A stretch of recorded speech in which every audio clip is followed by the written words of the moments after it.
everyone. Welcome to FORCECON. Make some noise for yourselves. All right, I'm your host, Blaze, and this weekend, man, it's going to be a special one. Wait till you see it.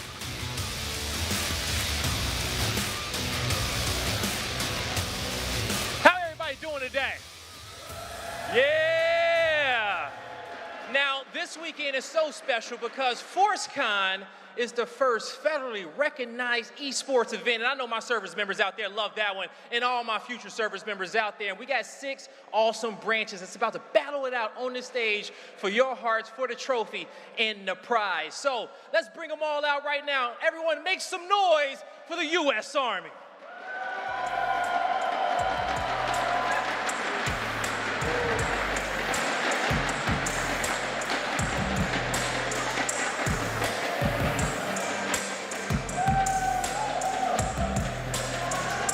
Now give it up for the Marines.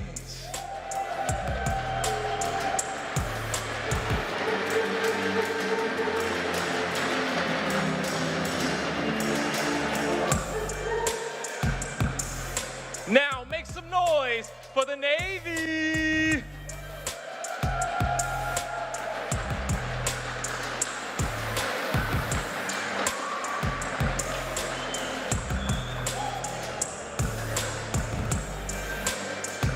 Now I'm gonna need you to get higher. Make some noise for the Air Force.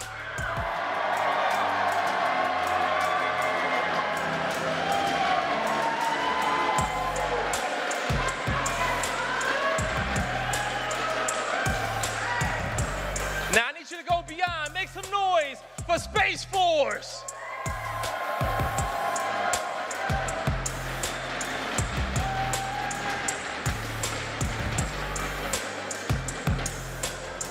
And last but not least, give it up for the Coast Guard.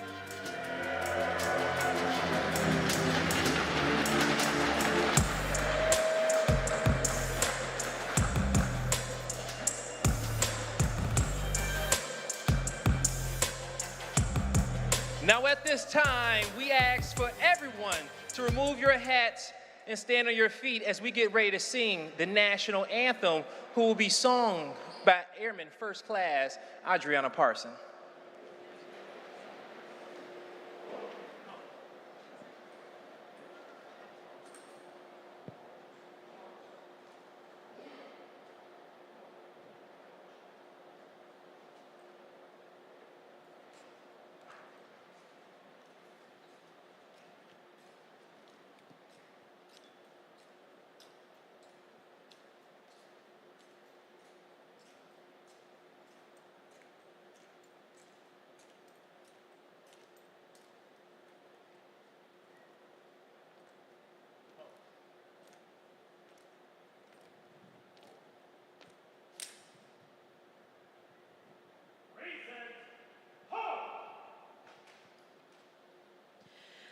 Oh, say, can you see by the dawn's early light what so proudly we hailed at the twilight's last gleaming, whose broad stripes and bright stars through the perilous fight o'er the ramparts we watched were so gallantly streaming, and the rocket's red glare, the bombs bursting in air, gave proof through the night that our flag was still there.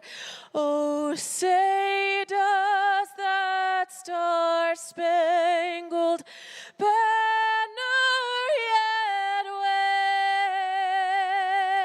wave o'er the land of the free and the home of the brave?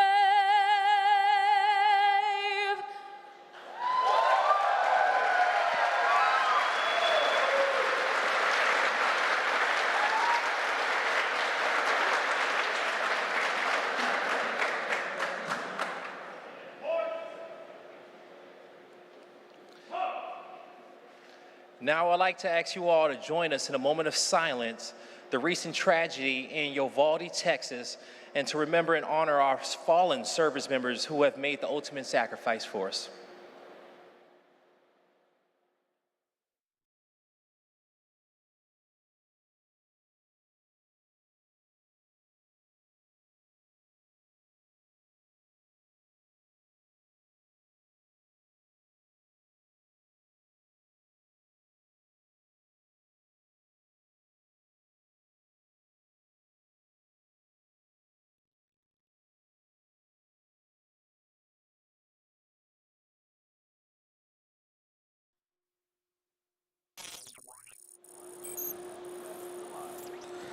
Ladies and gentlemen, we are here in beautiful San Antonio, Texas, where the weather is nice, but the food is even nicer.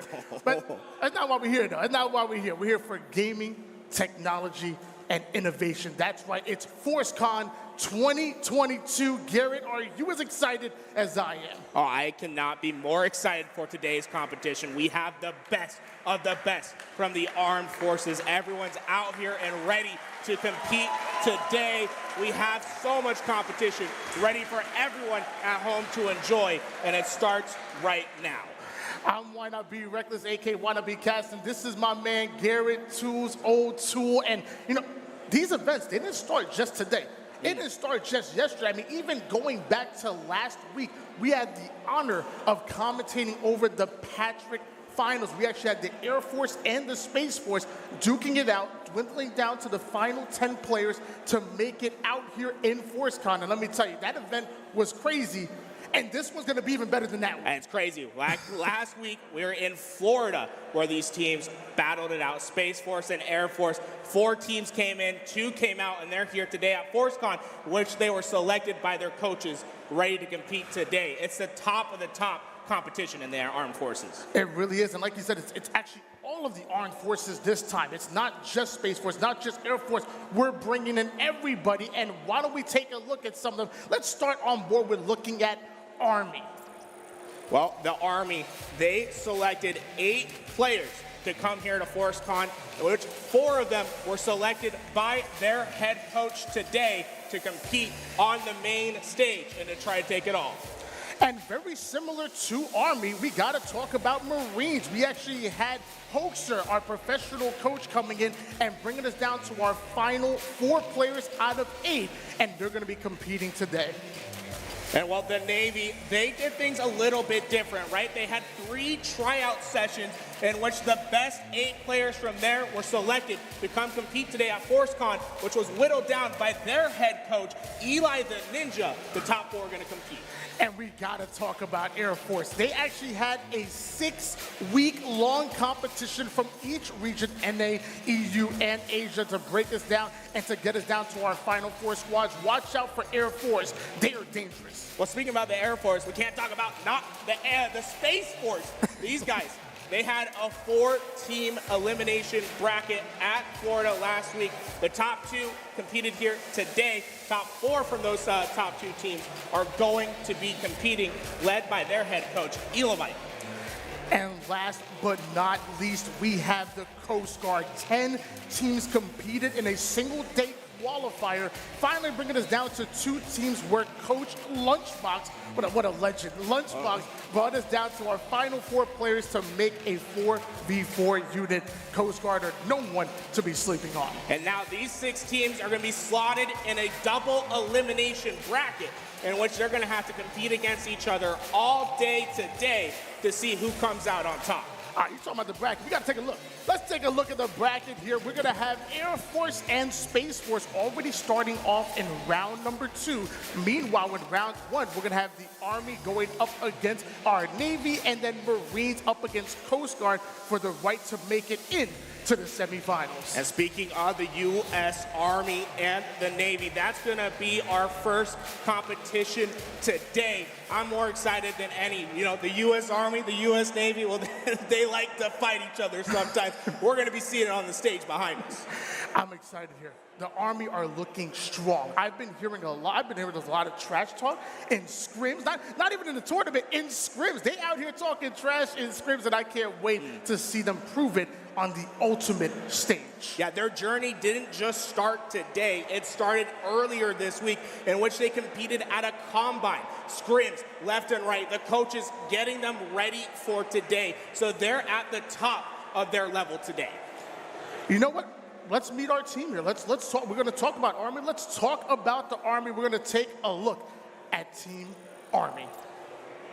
Well, Team Army, these guys are some phenoms to be messed with today.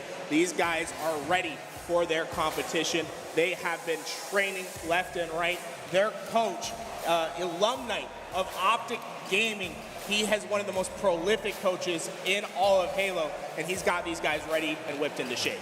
Oh, we going to talk about Army? We're not going to talk about Navy? We're not going to talk about Navy. Goats and Glory over there, coached by the legend Eli the Ninja. I was back in the day. I was watching his montages. When he switched over to coaching, it unlocked a whole new sector of my brain. He really has broken the game down beautifully. I can't wait to watch this team competing under Eli the Ninja. Honestly, these two teams, I have a feeling that we're going to be seeing some incredible competition. But let's meet our U.S. Army team. We talked about Army. What are the favorites to make?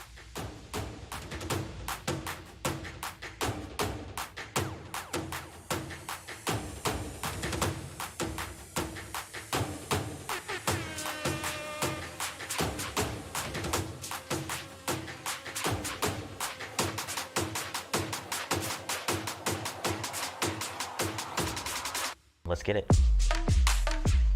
Our entire team is filled with talent. I'm just trying to do anything I can to be able to win the game. If I have to slay, I'll do that. I know we can take them. Any game is winnable, and we can get that win. I think that everyone comes here wanting to win, but Don't get too comfortable. We can make anything happen.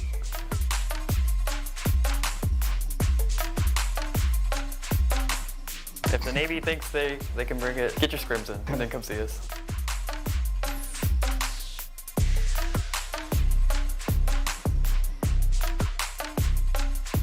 To the other teams, good luck, but not really. If it flies, it dies. Whew. I got goosebumps looking at that. And first to come to the stage is going to be LMNO.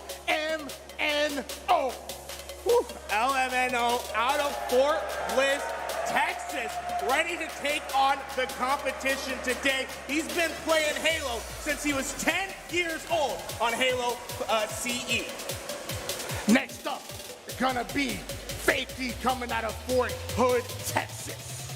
Fakey going to be the player to look out for coming out of the tunnel right now. Give a warm welcome to Fakey, Fort Hood, Texas, a native to Texas once again. Fakey has been all over the scene, and he served in South Korea for a stint in 2018, and he was able to be at the Olympics in South Korea when he was there. You know, I heard if you feel good, you game good. We gotta talk about Call Me Smiley. This man's gonna be coming up next. Call Me Smiley. Ooh, call me Smiley. Look at this man, ready to take the stage out of JBLM, Washington. This man has come all the way to Texas to put his name in history, ready to play some Halo with the rest of his team. I saw that smile on his face. He ready. He's ready. Look at him taking his seat. He's ready to game right here, right now. But I'm sure their fort is as well. And next coming up is going to be Leafeon. Leafeon, what a player to look out for. Leafeon coming out to the stage. Oh my! Ready to take on the competition today. Leafeon comes from a Halo family. His teammates, his brothers, been playing Halo since he was young. And guess what? This man, not only a demon on the sticks, also a demon out there on the field, on his all-Fort team at his base for football. We saw the players. They looked ready. They look ready for action. We've been hearing this is one of the favorites to make it into the grand finals, but now it is time to prove it. And we got to talk about our coach, Alumni. Alumni. What a coach for these guys out of the U.S. Army. Alumni, a prestigious player in the Halo community. Started his career as a Halo player and then eventually took on the role as a coach. And now the GM of Optic Gaming, many people's favorite esports team today. You know, I heard a rumor that his brother, I heard his brother's out here too. That's gonna be a lot of little rivalry. There he is. Make some noise. Optic Gaming's very own Alumni. Alumni, that man is an absolute demon at Halo. I know that he has this U.S. Army team ready to compete today. I still want to see him and Hoax match up. I want to see that rivalry going in. We already see that these players are ready. We already see these players are ready to go. They're ready to compete. Well, let's take a little bit of a deeper look at these rosters. Yeah, the Army roster is one that's filled with absolute talent. You got to remember, they selected the top 8 players from their branch, hand-selected, ready to come today. So let's take a look at these 4 players from the U.S. Army. We got the chance to sit down and talk with Fakey and Leafy, and there was one thing that they didn't lack.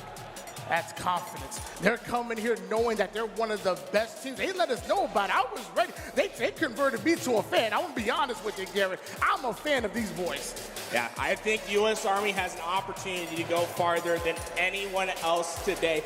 They want to absolutely take it to the best of the best. Let's take a look where all these players from the U.S. Army are coming out of, because we're in beautiful San Antonio, but they've all made the trip out to San Antonio. Take a look, Call Me Smiley, out of Washington, LMNO and Fakey, both from Texas, still had to make a little bit of a trip to San Antonio, and Leafy on out of Georgia with his, out of his base in Georgia. Oh, you know, I'm from Georgia. That's one of my locals right there. But, I mean, we're talking 2 players right here in beautiful Texas. They got home field advantage, I'm guessing. Yeah, I would have to say so. But they're not the only ones that had to travel out here. Let's take a look at where this U.S. Navy roster is from. U.S. Navy, they also have a Texas local, and I'm Invincible. But all across the United States is this U.S. Navy esports team.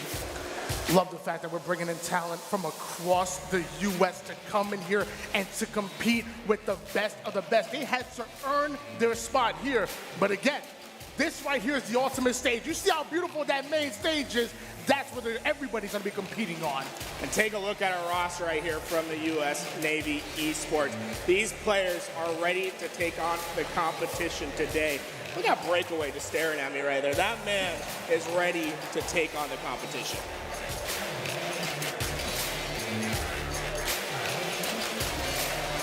Let's meet this U.S. Navy team and why they're competing today.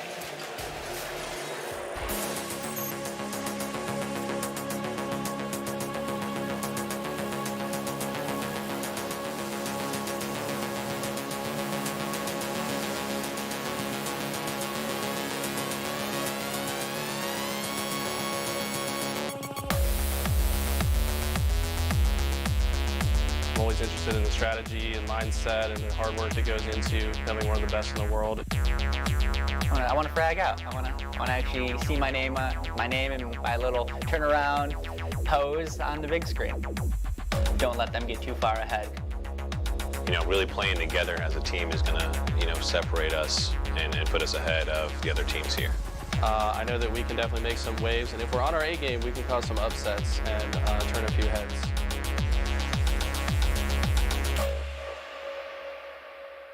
Go Navy, beat Army. First up, I am Invincible. Woo! Invincible. The only thing this man is not allergic to is playing some great Halo. Invincible out of Irving, Texas at that NTAC Red River base. Looking confident, looking swag out as he takes his seats across the way from the Army. Is he ready for the challenge? Next up is going to be Battle Cat. Woo! Battle Cat, an incredible player today. She is a phenom on the stage. but not only is she a great Halo player, she also has a little bit of a green thumb. They say if you go to her apartment, it's filled with plants. She likes to collect them all, coming all the way out of NSA Mid-South out of Tennessee. I'm ready for this. Both these players look ready. They look hungry. Coming up next, Aerith. Woo, Aerith, what a player also from the NSA Mid-South base out of Millington, Tennessee. Mid-South going to be an incredible player. Aerith is going to be an incredible player to watch today as we get ready for them to take the stage. This is going to be a U.S. Navy team that you're going to have to look out for. Multiple FPS titles behind them. They like to play every game. Aerith coming out now here, ready to bring us in as our third player, Aerith. Woo. Oh, that's a man that knows what he needs to get done. Look at him. Make some noise for this man coming out to your stage, ready to take on the competition. I just love the confidence. They swagged out. They are ready to compete today. I'm so excited. I want to get on the stage myself, but to round it out is not me. It's a breakaway. Ooh, breakaway. What a player. Breakaway out of Pittsburgh at the NTAG Pittsburgh base. He has been an absolute monster in the combine today. There is breakaway. It makes some noise. There we go. There we go. Getting the crowd on his side already. I'm telling you, when you need a high IQ player to break away from the action, to stay alive, to play their life, that's breakaway. He's right there. He's right there. And I'm going to say it. Look for this man on your screen at all times. His name is not by coincidence. He's going to break away from the competition today. And we can't forget about their coach. We got to talk about Eli, the ninja. Been around the block a few times. We call him Eli the Sensei. Woo, Eli. This is a player that has legacy throughout all of Halo. If you don't know Eli, will get to know him. He has a legacy that foretold in Halo that not many can even think to come to. This is a man that's been playing since the beginning, and he demands the respect of the rest of the Halo scene. Garrett, I'm hyped. That got me hyped. I'm ready. I got goosebumps right now. I am ready. Our first matchup is going to be Army versus Navy. Whew. This is going to be a tough matchup for these players. They're going to be going through the slog, and now we have to get them into this game as soon as possible, Tony. And to get us into that game, we have two incredible casters ready to bring this action, and we're going to have so much competition today to look out for. So be ready for this competition. Yeah, I can't wait. Our actual caster is going to be Shyway and Magic to guide us through our first series. One of these teams are going to make it into the semifinals through the winners bracket. The other one's going to drop down into the elimination bracket and be one series away from going home. Lots of implication on the lines here in our first matchup. Now, this is just our first round, right? We have so much more to come, but we're going to go to our casters. We have a lot of competition here today, Tony, and it's going to be an incredible watch.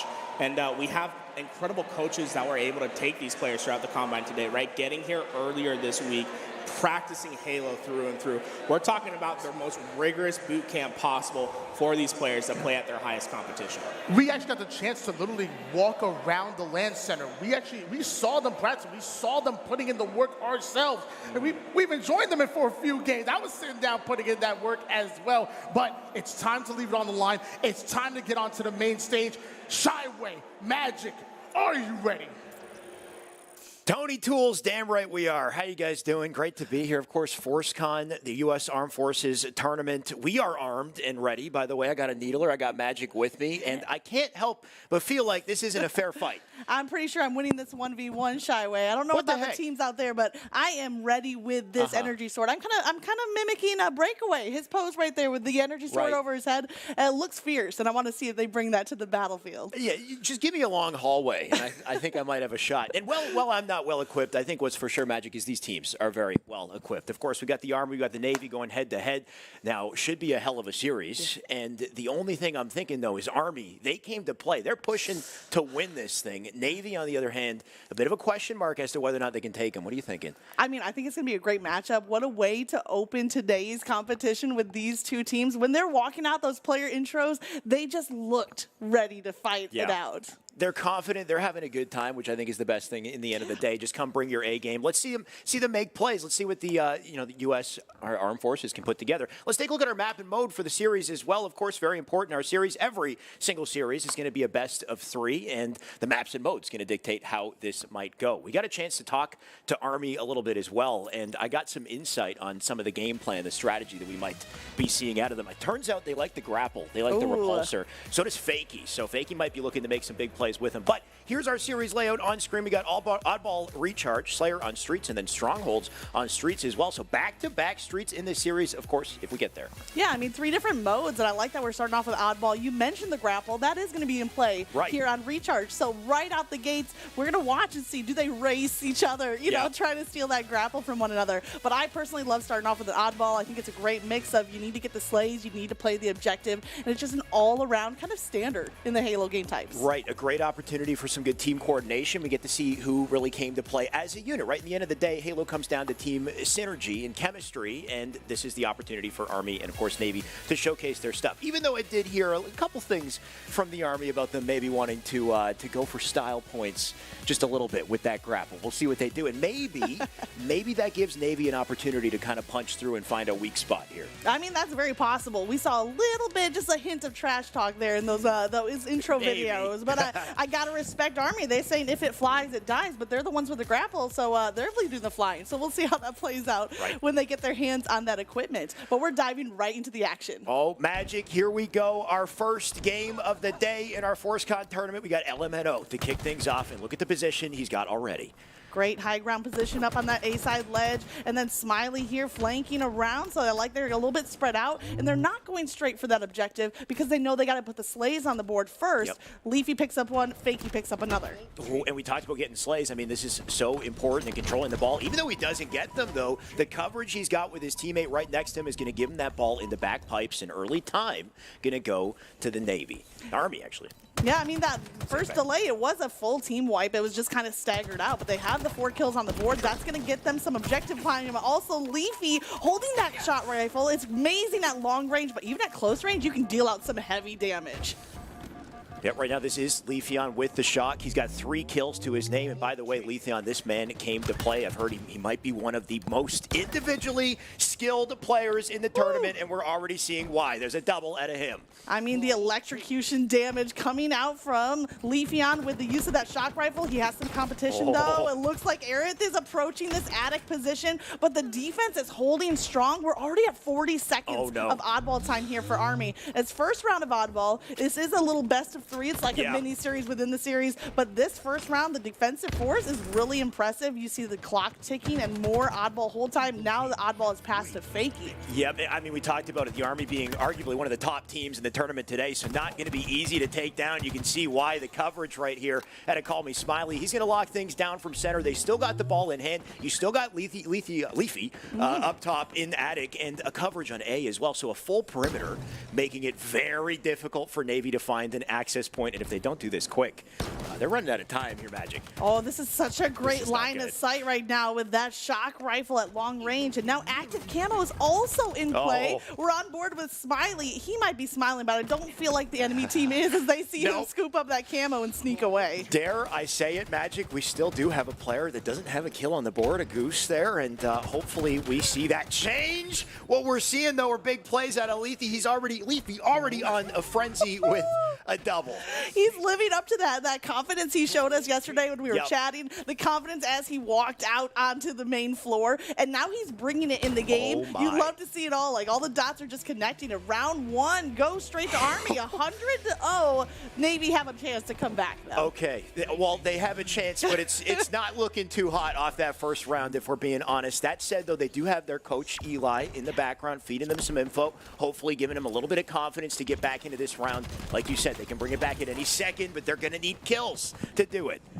No, I love that you bring the coaches in here, too. You know, Elam Knight is going to be feeling pretty good about that start from the Army. But again, don't underestimate Eli and the impact he can have with this Navy lineup. Just one little fine-tune can make all the difference in these matches. I mean, you're talking about fine. Smiley with a camo on the body and a grapple, quite a few different items to work with to make some plays. In the meantime, Leafy just going to hold things down from center. Looks like the ball is starting to move. Once again, it's the Army that's picked it up. They've taken it over to the hallway on the left-hand side of Leafy, and he's just peppering everything from center map here. I like that restraint right there. He goes after that kill, finally gets a takedown, but also an assist because he's just holding his ground, dealing out the damage, and now across the map, Smiley, look at this cross-map line of fire they have. They just have this map locked down. They definitely do. 13-0, by the way, at a Leafy who came to make a statement, still getting the sightline cross. I think he just got a kill there on the breakaway. We can see it. 17 and counting. We need to see something out of Navy to break through. Let's at least get the ball played off the map. But there you got a ball kill out of Fakey. So even Fakey putting in the damage while holding the objective. You can see Army, they're just so well coordinated. They look very in sync right now. Yes. I loved LMNO with that pre-grenade kind of around the crate, tossed the grenade, went back to BR damage, and then the grenade gets the cleanup on the detonation. This lockdown on C-side, they also have an option here if they need to play the ball off the map. They can toss it, reset the oddball back to spawn.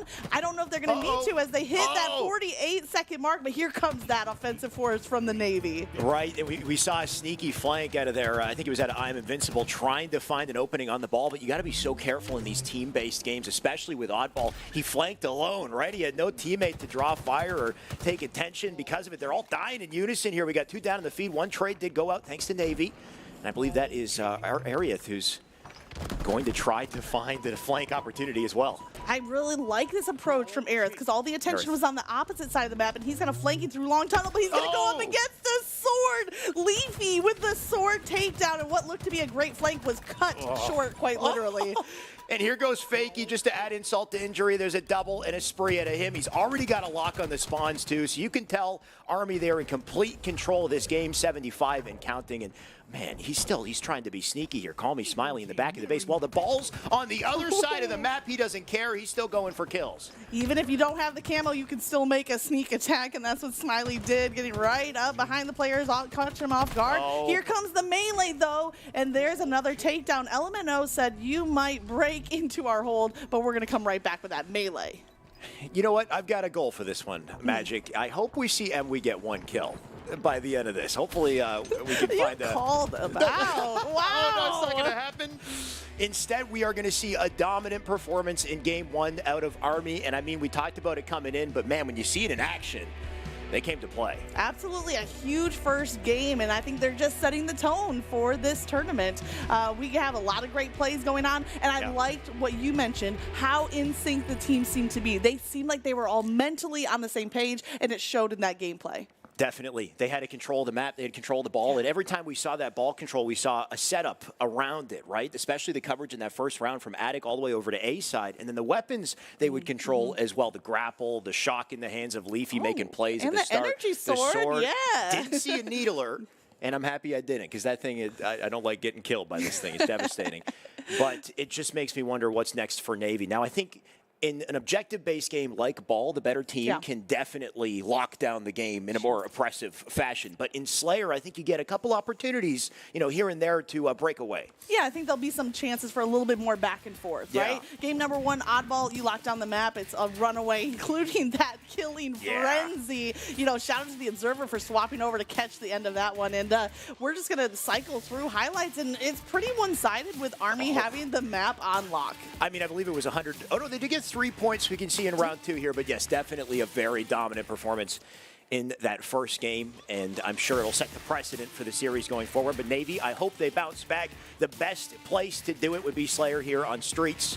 Definitely some opportunities for some kill trades, but can they control the map and the rockets, the shoddy? There's so much to cover here. Yeah, maybe that shift in the equipment will also play to the Navy's advantage, right? You talked about the grapple, how much the Army loved it. They could use it in round 1 only. It's not going to be an option here in Streets, but maybe those things like the Bulldog or rockets can kind of shift the tide in the Navy's favor. Here's hoping. Definitely looking for a tightly contested series. I mean, even with this opening one, we do know that Army, they're shooting to win this tournament. With this confidence coming out, I wonder how high they can push. But love to see the audience already here to support. What a tournament we have ahead of us today for Saturday, and we got a full audience already, Magic. I love it. I love it. We're still getting warmed up here in the morning, but maybe as we continue on, that audience is just going to get more invested, more animated, and you love to see the excitement. There's just something about the energy of an in-person event that just, it gets that adrenaline going. Right. I mean, it all comes down to the big plays being made in the end that I think that really gets the Halo excitement. So this is just obviously the appetizer, I think, for what's to come. But we've seen a bit of a little tease of it, I think, out of the individual players on Army for sure. Who's taken your attention most so far? I think it's pretty obvious. You already know. You're asking out of courtesy, but you know it's got to be Leafy coming out with that killing frenzy and just outright slaying. But hey, credit to the other players on the Army team as well, because they were playing the objective, and you need both on your team in the majority of these objective modes. You need the players that can go out and get the slays, and that was Leafy, but you also need the players that can lock down that oddball, and I noticed all three other players had some time on the oddball, so they were definitely rotating through and, kind of filling that objective slot. Right, and as you can see, we got our teams on stage here. Beautiful stage, by the way, to set things up for these players. Note that they don't quite have a lot of LAN EXP, so there's a lot of pressure on the line when, you go from that online experience to being in person on a stage with an audience watching you. It's hard to translate sometimes, so it's cool to see that confidence still maintained at an Army, despite the fact that, maybe they haven't been to too many Halo LANs. It really just goes to show you, how great an opportunity this is for our armed forces to compete in a live stage. I mean, what a rare experience, right? Yep. Being on the stage, we got the lights, we got the screens, we got the cameras, you got everything. This is the gamer's dream, though, is being up there. And coming out of the game number one, that's where you might see some of those butterflies, a little bit of the nerves. But Army obviously coming out, they ready to go. They've been practicing, they've been putting the work in, and they look very systematic in the way they approach that game. Right, and you talked about everyone kind of playing their role and doing damage despite where they were on the map or their objective. Even Fakey holding the ball the majority of the second round there, he was getting kills with the ball as well. They try to flank him and he'd be brawling in the back of the map. So you got to respect that. And then Smiley as well. I mean, the confidence to just recognize, okay, my team's, they got this over on Seaside. Let me take the camo and flank into spawns and just throw them completely out of whack, right? So just I think the combination of it all is deadly. And it makes me wonder, where will they find their competition? I'm thinking maybe Air Force down the line. Ooh, that's very possible. I mean, that would be a ways down the line because the winner of this series is actually going to go up against Space Force. And it is a double elimination. So the losing team of this series still has a chance, their second life in the lower bracket. But if you're looking for that Army-Air Force matchup, that would be pretty far down the line. I think it would be all the way down to winners finals, actually, before those two teams would potentially face off against each other. And Magic, I like that you brought up that it's a double elim tournament, right? Navy, if they do lose this, I mean, who knows? We might have a hell of a series coming up. They might bounce back with confidence. But even if they do, they drop down to the lower bracket. Even just a little bit about the Navy, right? They had multiple tryout sessions to get here. The top 8 players were selected to attend FORCECON, and then the top 4 for this team. But I believe the top 4 are not just Halo players. They're all around the gamers being represented in this U.S. Armed Forces tournament, right? So we've got they're not only Halo players. They're playing Rocket League and League of Legends. So I mean, credit to them to be able to bounce from game to game and compete in this tournament. Yeah, it's hard to try to balance that out, right? I would call them the triathletes almost at this point, right? Because they need to be all around esports athletes when they're competing in multiple titles. And it can put a lot of pressure on you, but I think that, coming back in game number 2, it's going to be a new map. It's going to be a new mode. So looking forward to what they can bring. Who knows? Maybe even though they are the Navy, maybe they'll own the streets. Maybe they will.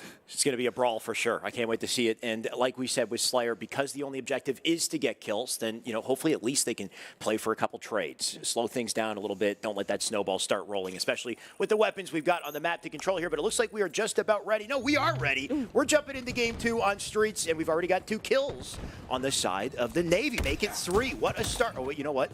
They swapped sides here. So it is actually the Army with the first 4 kills. Yeah. On the left side here is actually the Navy. Navy, so I think we need to swap that around. But we do have the U.S. Army up 1-0 in this series. But coming out at the beginning, 1 kill each for the players on the Army roster, a nice even spread. And I think it's safe to assume they had control of the early rockets. I heard some background noise. You hear those explosions in the background like you're part of an action movie. And LMNO is picking up another kill along with Leafeon as well. And they are just trapping the Navy back on this seaside spawn. You talked about trapping. Look at the pinch from both sides as we have 2 come up to B and 2 back in driveway just to light up what's remaining of Navy at this point. We got Breakaway on screen, who will hopefully break away from the action we've seen so far. It's an 8-0 start in this game. By the way, Magic, we need to see just a little life out of Navy or this could slip out of control very quickly. I like Breakaway tossing those nades out right at the beginning. You try to funnel players into a line of sight where you can use that BR. Breakaway does get the first takedown there for the Navy, so a nice kill right there. But now the collapse is coming in.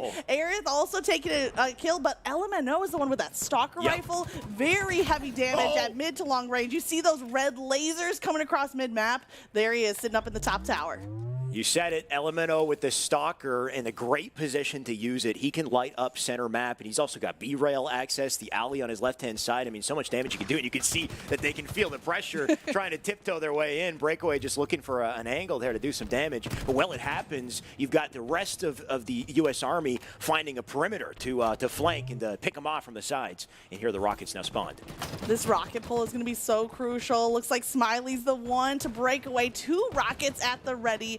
You get a nice direct hit or a little blast radius, and it's an easy takedown. Lining up the shot, and there's the explosion. But getting flanked. No! Oh, the assist coming through. Leafy saving the life, and maybe even more importantly, the rocket for his teammate. That could have been, if that was me, Magic, I think I would have just shot the second rocket. Who knows who I take down with me. That's right. But there it goes, and because he saves the teammate, that turns into a double, make it a little more, almost cleaning up the third. He's got Fakey there to help out. Look what Fakey's got. He's got a shotgun. So all the weapons on the map accounted for by the U.S. Army here. I mean, this is spelling trouble for the Navy. Definitely. And we saw this on Recharge as well. Controlling those power weapons is so crucial. I love that LMNO is still posted up here with that Stalker rifle. Hey, they haven't taken that spot away from him. Why not hold on to it? There's a nice win from Fakey with 1 HP and a dream. Most kills on the board sitting at 7.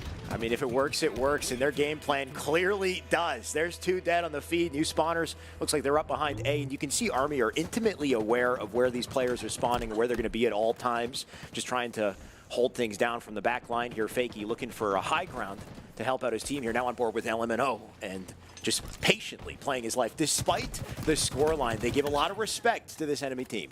Yeah, I like this, the restraint they're showing, right? Because they kind of lost that high ground position where the Stalker rifle spawns, but now rotating around together. Also notice that LMNO and Fakey, I hate to say it because I might jinx it, but neither of them have died yet, so they're kind of fighting each other to see if they can hit that 10-kill frenzy. Can we get a perfect game out of LMNO and Fakey? That would be pretty wild, but it's looking good so far. There's a 9th kill out of Fakey as he's shooting for a killing frenzy. Make it 31-2, by the way, in this game, Magic. And Rocket's about to pop up yet again, but he's worried about the kills in front of him. Make it a double. Now 11-0.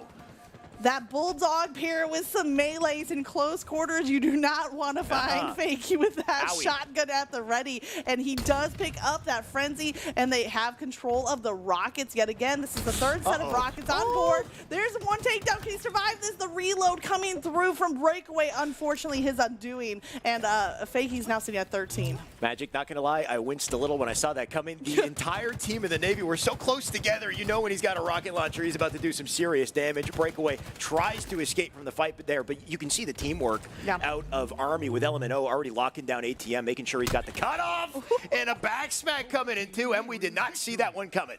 I didn't even see that one coming. Honestly, Leafy kind of tricked me out on that melee, but taking their time going for that back smack and just seeing the smart plays coming out from the Army as they move as a unit but aren't afraid to take those 1v1s. It's a difficult balance to strike. This is difficult. We could just end it there. Magic 41-2 as they look for the final kills to close out this game. We have Fakey and LMNO, who have yet to die. 14, by the way, at a fakie. He's looking for a running riot. Here's the stalker into play as well to take another, and the riot on the feed there at a fakie, who got a nade kill to do it. And LMNO just went away from the frenzy. We saw him early in the game with the stalker rifle. Now it's back in his hands, but he has 3 of the Navy in front of him. Those spikes grenades going to give him a little bit of cover, but he's taking a lot of damage. There's so many grenades coming at him. He's forced to kind of double back. He has some health. There's the frenzy. He might get an assist on this other player. That assist does come through, so that little jump out the window from LMNO might have been giving up position, but getting the kills. Another frenzy. That's 2 frenzies and a running riot from the Army, and a dominant game too. Oh my God, Magic! I'm pretty sure 16-0 counts as a perfection for that game. So a perfection medal out of Fakie to close that one out in a very dominant fashion. Woo! That's got to be a blow for the Navy, no doubt.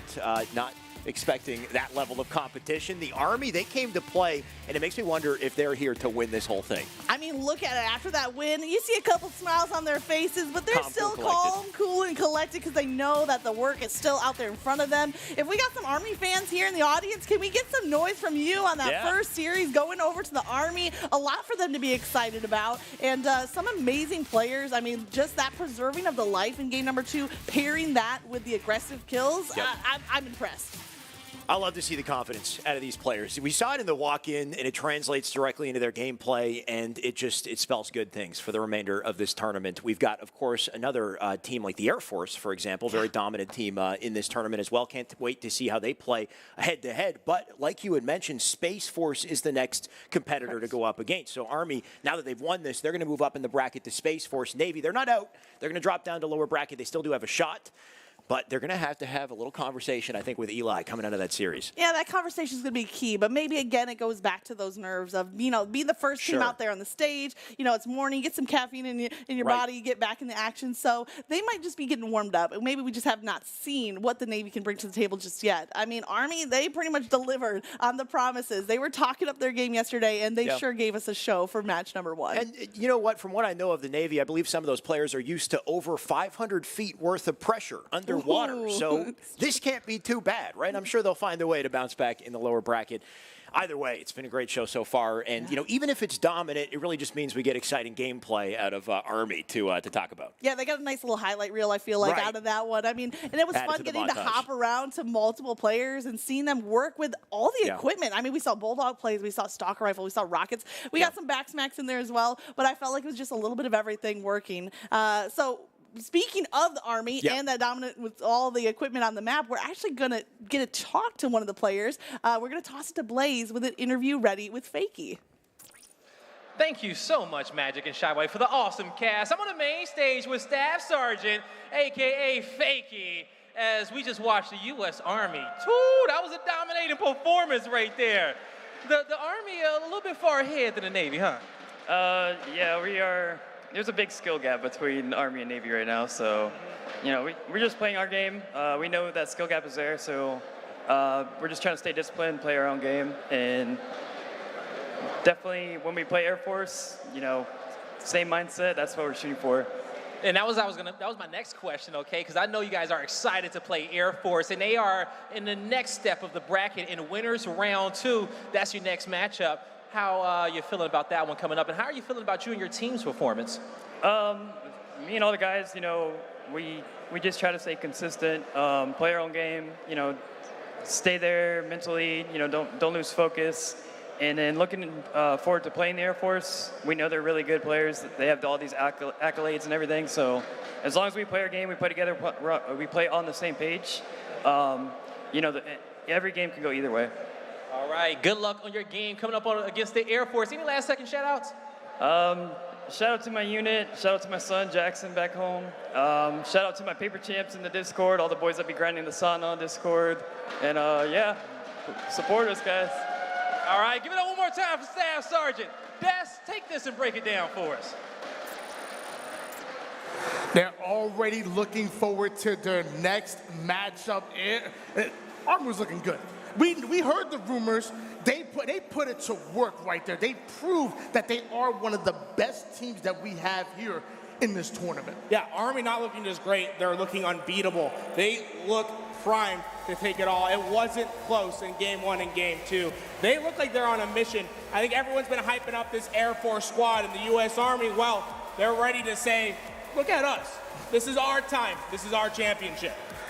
Take a look at it, Oddball and Slayer going handsomely in the favor of U.S. Army. Good luck to Navy, though. They get to still compete. They get to compete in the lower bracket, so they're still in the tournament here. But it's Army that are moving forward. I believe they're playing Air Force coming up next. They asked for them. They gonna get them. Yeah, the Air Force is gonna be an incredible team to look out for. A bunch of players who have accolades throughout Halo, a team that is a championship level roster, but the U.S. Army proved to be some tough competition, and this is going to be the match to watch out for. This bracket is going to get insane, and it's going to get insane quickly. Well, we're talking about the bracket. Let's look at the bracket. We see it right there at the top of the screen. We have Air Force going up against U.S. Army. Meanwhile, on the bottom side, we're still waiting for the Marines to go up against the Coast Guard for the right to play against Space Force. We saw excellent action in round number 1, but there's plenty more to come. Yeah, stay tuned. This Marine Corps and Coast Guard gaming matchup is going to be an incredible one. I can't wait to get into that action. U.S. Army going to have a little bit of a break, and I think that's what's really important is for the U.S. Army to get with their coach, alumni, and to start to feel out what their mistakes were, the few that they had, and to get themselves in the best possible shape to go up against what they will consider their hardest matchup yet. Yeah, looking forward to seeing U.S. Army in the rest of the tournament, but also looking forward to seeing Navy strike back. I want to see that anime redemption arc coming out of them, make it through the elimination bracket and go forward. I'm really looking forward to see. I don't think it's been the last time we see Navy on screen. No, they will be back, but their match will be determined by the next one that we have coming up. The lower bracket will be a little bit later in today's competition. First, we have to go back and see who's going to be winning between the Coast Guard and the Marine Corps up next. That is going to be a tough matchup. I'm not really sure. I think they're about on even footing, Tony, from what I've been hearing from the coaches. The scrims were relatively close between them, so I'm really interested to see how this next matchup goes. Well, you know what? We're not going to wait too long, because after this short break, when we come back, we're going to have our second round coming in, and we're going to have the best seats in the house. We get to commentate it. Ooh. Don't go anywhere. Board a goose there, and hopefully we see that change. What we're seeing, though, there you get a ball kill out of Fakey. So even Fakey put in the sword takedown, and what looked to be a great flank was cut short, quite literally. Radius, and it's an easy takedown, lining up. Mino and Fakey, that would be pretty wild, but it's looking good so far. By the way, in this game, Magic and Rocket's about to pop up yet again, but he's worried about the kills. Rockets yet again. This is the third set of Rockets on board. There's one takedown, can survive the kills. Another frenzy. That's 2 frenzies and a running riot from the Army and a dominant. My name is Marcus Lovejoy. My gamer tag is Alumni. I'm a former Halo professional. Transitioned from gaming professionally to coaching professionally. Now I'm a player manager, and I've managed many professional players over, many games. My name is Anthony Canelos, and my gamer tag is Vicky. I feel like sometimes I try to pull like almost an in-game leader role, just kind of reel everyone in, try to stay on the same page. We try to stay focused, communicate. We can almost fit any role. If one guy's slacking, one of us can pick up the kills, get us across that line, get the win in the end. With like Fakey, I heard a whole bunch of great things from his counterparts. He's got a lot of dynamic playstyle within himself. My name is Jacob Swancott, and my gamer tag is Leafeon. The role I think I bring to the team is almost like an all-around player. I'm whatever role I need to be. Like if I need to play objective, I can grab ball, or if they need me to slay, I can slay. Halo Infinite is such a skill-based game that like almost everybody on your team needs to be able to do almost everything. I had played with Leafy prior to this tournament and saw a lot of potential in him. My name is Christopher Caudillo. My gamer tag is LMNO. As far as for the role of the team, I think at any given moment, I'm able to slay or play support at the same time. If I have to play support because everyone else is just doing great, I'll do that. If I have to slay because someone is not doing so well, I'll do that as well. In general, I'm willing to just fit in wherever I need to and play any role that's going to give us the win. There was a lot of consistent play with LMNO, pretty solid all-around shot, positioning. My gamer tag is Call Me Smiley, and I'm Jared John Santos. I know what these three are capable of, so I play more of the support role / the objective player, so I'm the one that pushes a lot for the objective side and then support whatever these guys are trying to do. I was following along Call Me Smiley, and he really impressed me with a lot of the majority of the games he was playing. Took some time and a lot of consideration, and it was super hard. That's how I came to this decision. As long as we stay together as a team and play as a team, as a unit, we can decide our own outcome, and we can get that win. I think we're all very focused. Everyone comes here wanting to win, and if we all just put our minds to it and realize that, hey, this is an opportunity that we all get a chance to compete while being in the military and just stay humble, I think we get a lot of good out of that. The team that poses the biggest challenge to our team is probably the Air Force team, but I know we can take them. But it's just a mental game, really. As long as we are mentally there in game, work together, and we can make anything happen. What we're going to focus on, just our team style or team play, based on what team we're playing during this tournament. To the other teams, good luck, but not really. Let's get it. If it flies, it dies.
Hello and welcome back. We're live at the Techport Center, San Antonio, with our U.S. Armed Forces FORCECON tournament. And what a show it's been so far. I'm Shyway. I'm here with the wonderful Magic.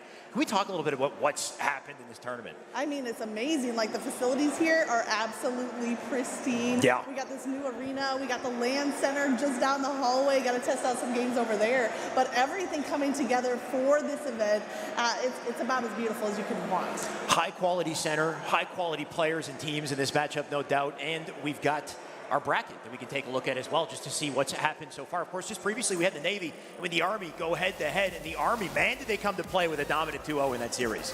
They're definitely looking like a team to take it all. I mean, from what we saw in match number 1, they were ready to go right at the get-go. So really impressed with what we saw from the Army. Again, we did mention that the Navy, they're not out of it just yet. They're going to move down to that lower bracket. They're waiting for that next matchup to come. But in the meantime, this is all we've got so far to update you. That bracket will get just more and more intense the further we get into the day.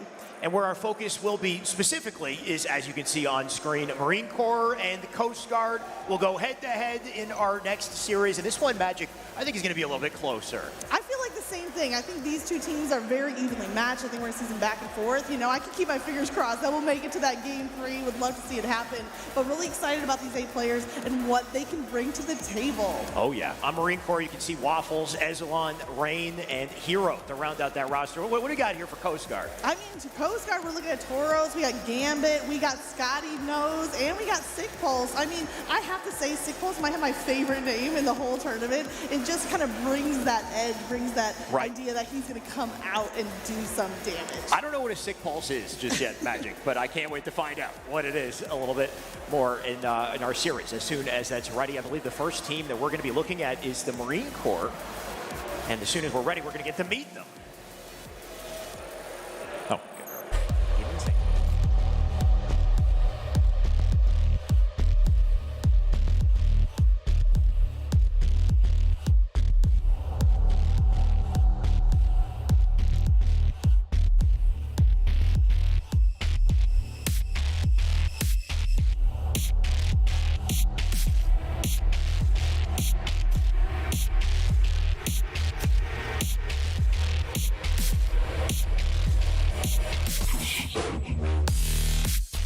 We're the first Marines to be here representing the United States Marine Corps in esports.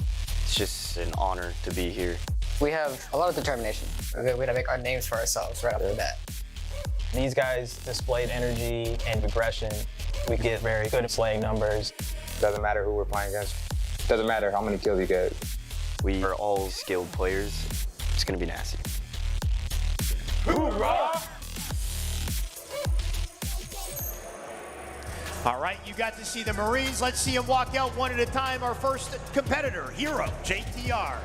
Yes, Hero, the Staff Sergeant, Jeremiah Tovarosa, ready to come out and play a data systems chief, so you know that the intellectual is going to be there. Ready to bring the data into this game for sure. I'm sure it will help. But let's see who we've got next to come out to round this out. We've got Uzalon as our second player in this team, and just wait for it.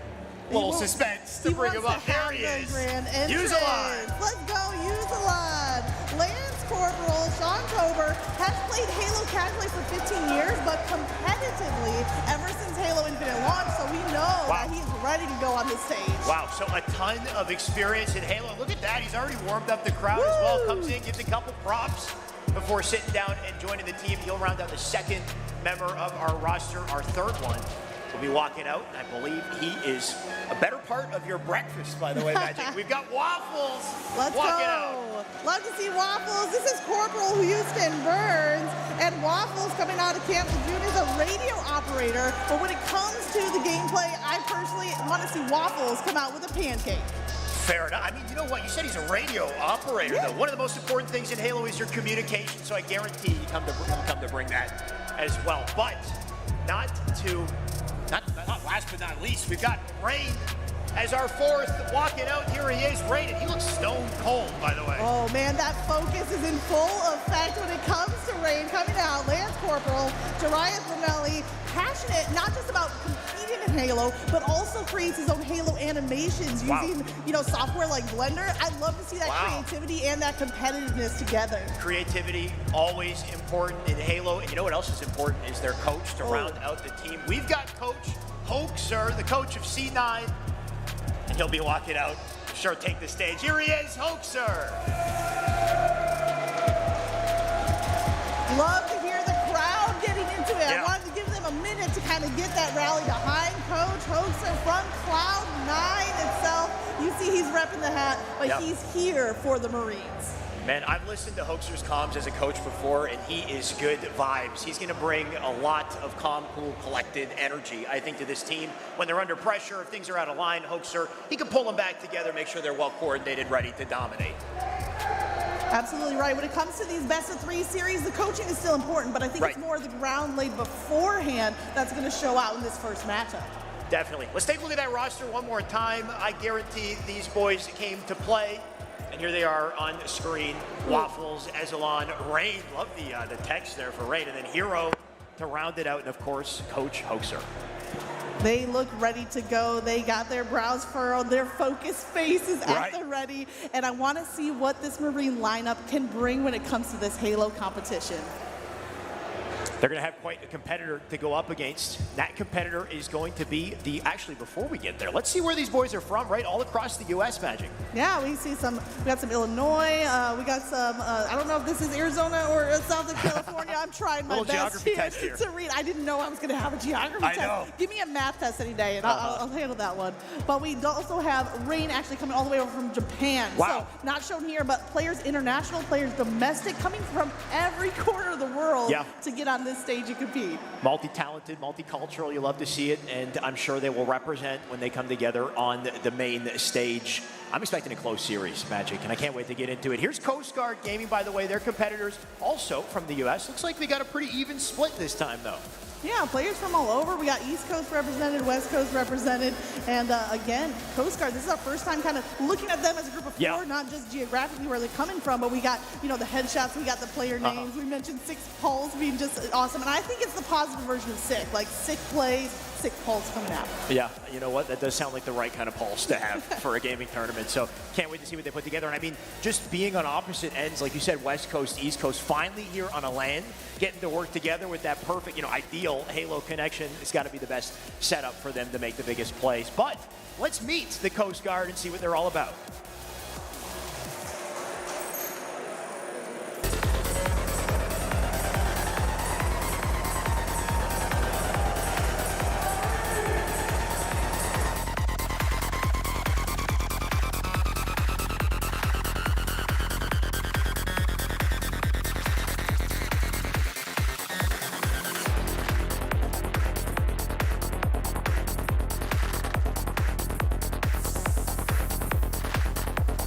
I think that one thing that our team has is communication and support. I think the most important thing to keep in mind on match day is just to keep it calm and level. We've been playing together for a few weeks now, on and off, and this is a good time to really put it to the test. I think our chances are pretty good of winning this tournament. It's super exciting for me to be a part of this. I never thought when I joined 11 years ago that, I'd be playing any sort of game for the Coast Guard, let alone my favorite game, Halo. This is a once-in-a-lifetime opportunity, and I'm really happy to be here. Watch out, Coast Guard's coming. Go Coast Guard! There they are, Coast Guard Gaming. Our first player, we've got Sick Balls. Yeah, Sick Balls coming up. Petty Officer Second Class, Joshua Torres Cruz. 5 years as an electrician, but never been shocked. Never. I kind of want to see the shock rifle in his hands. Apparently he's never been shocked. I'm not sure if that counts in both IRL and in Halo as well. So he'll be dodging shots left and right, I'm sure. But that is just the first player on the team. Coming up next is going to be Scotty Knows. As soon as he's ready to get up there, we can see Sick Pulse, though, just getting ready to sit and dominate today. Looks like he's got Dragon Eye with him. But there he is, Scotty Knows.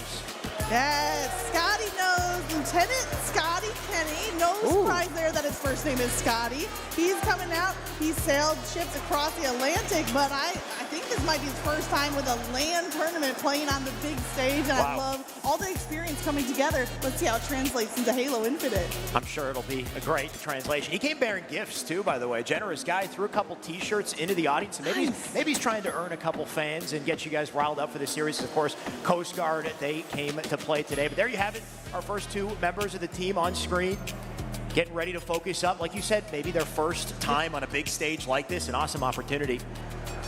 But our third player, and he'll be walking out to bring on the show. Here we've got Gambit, and here he is.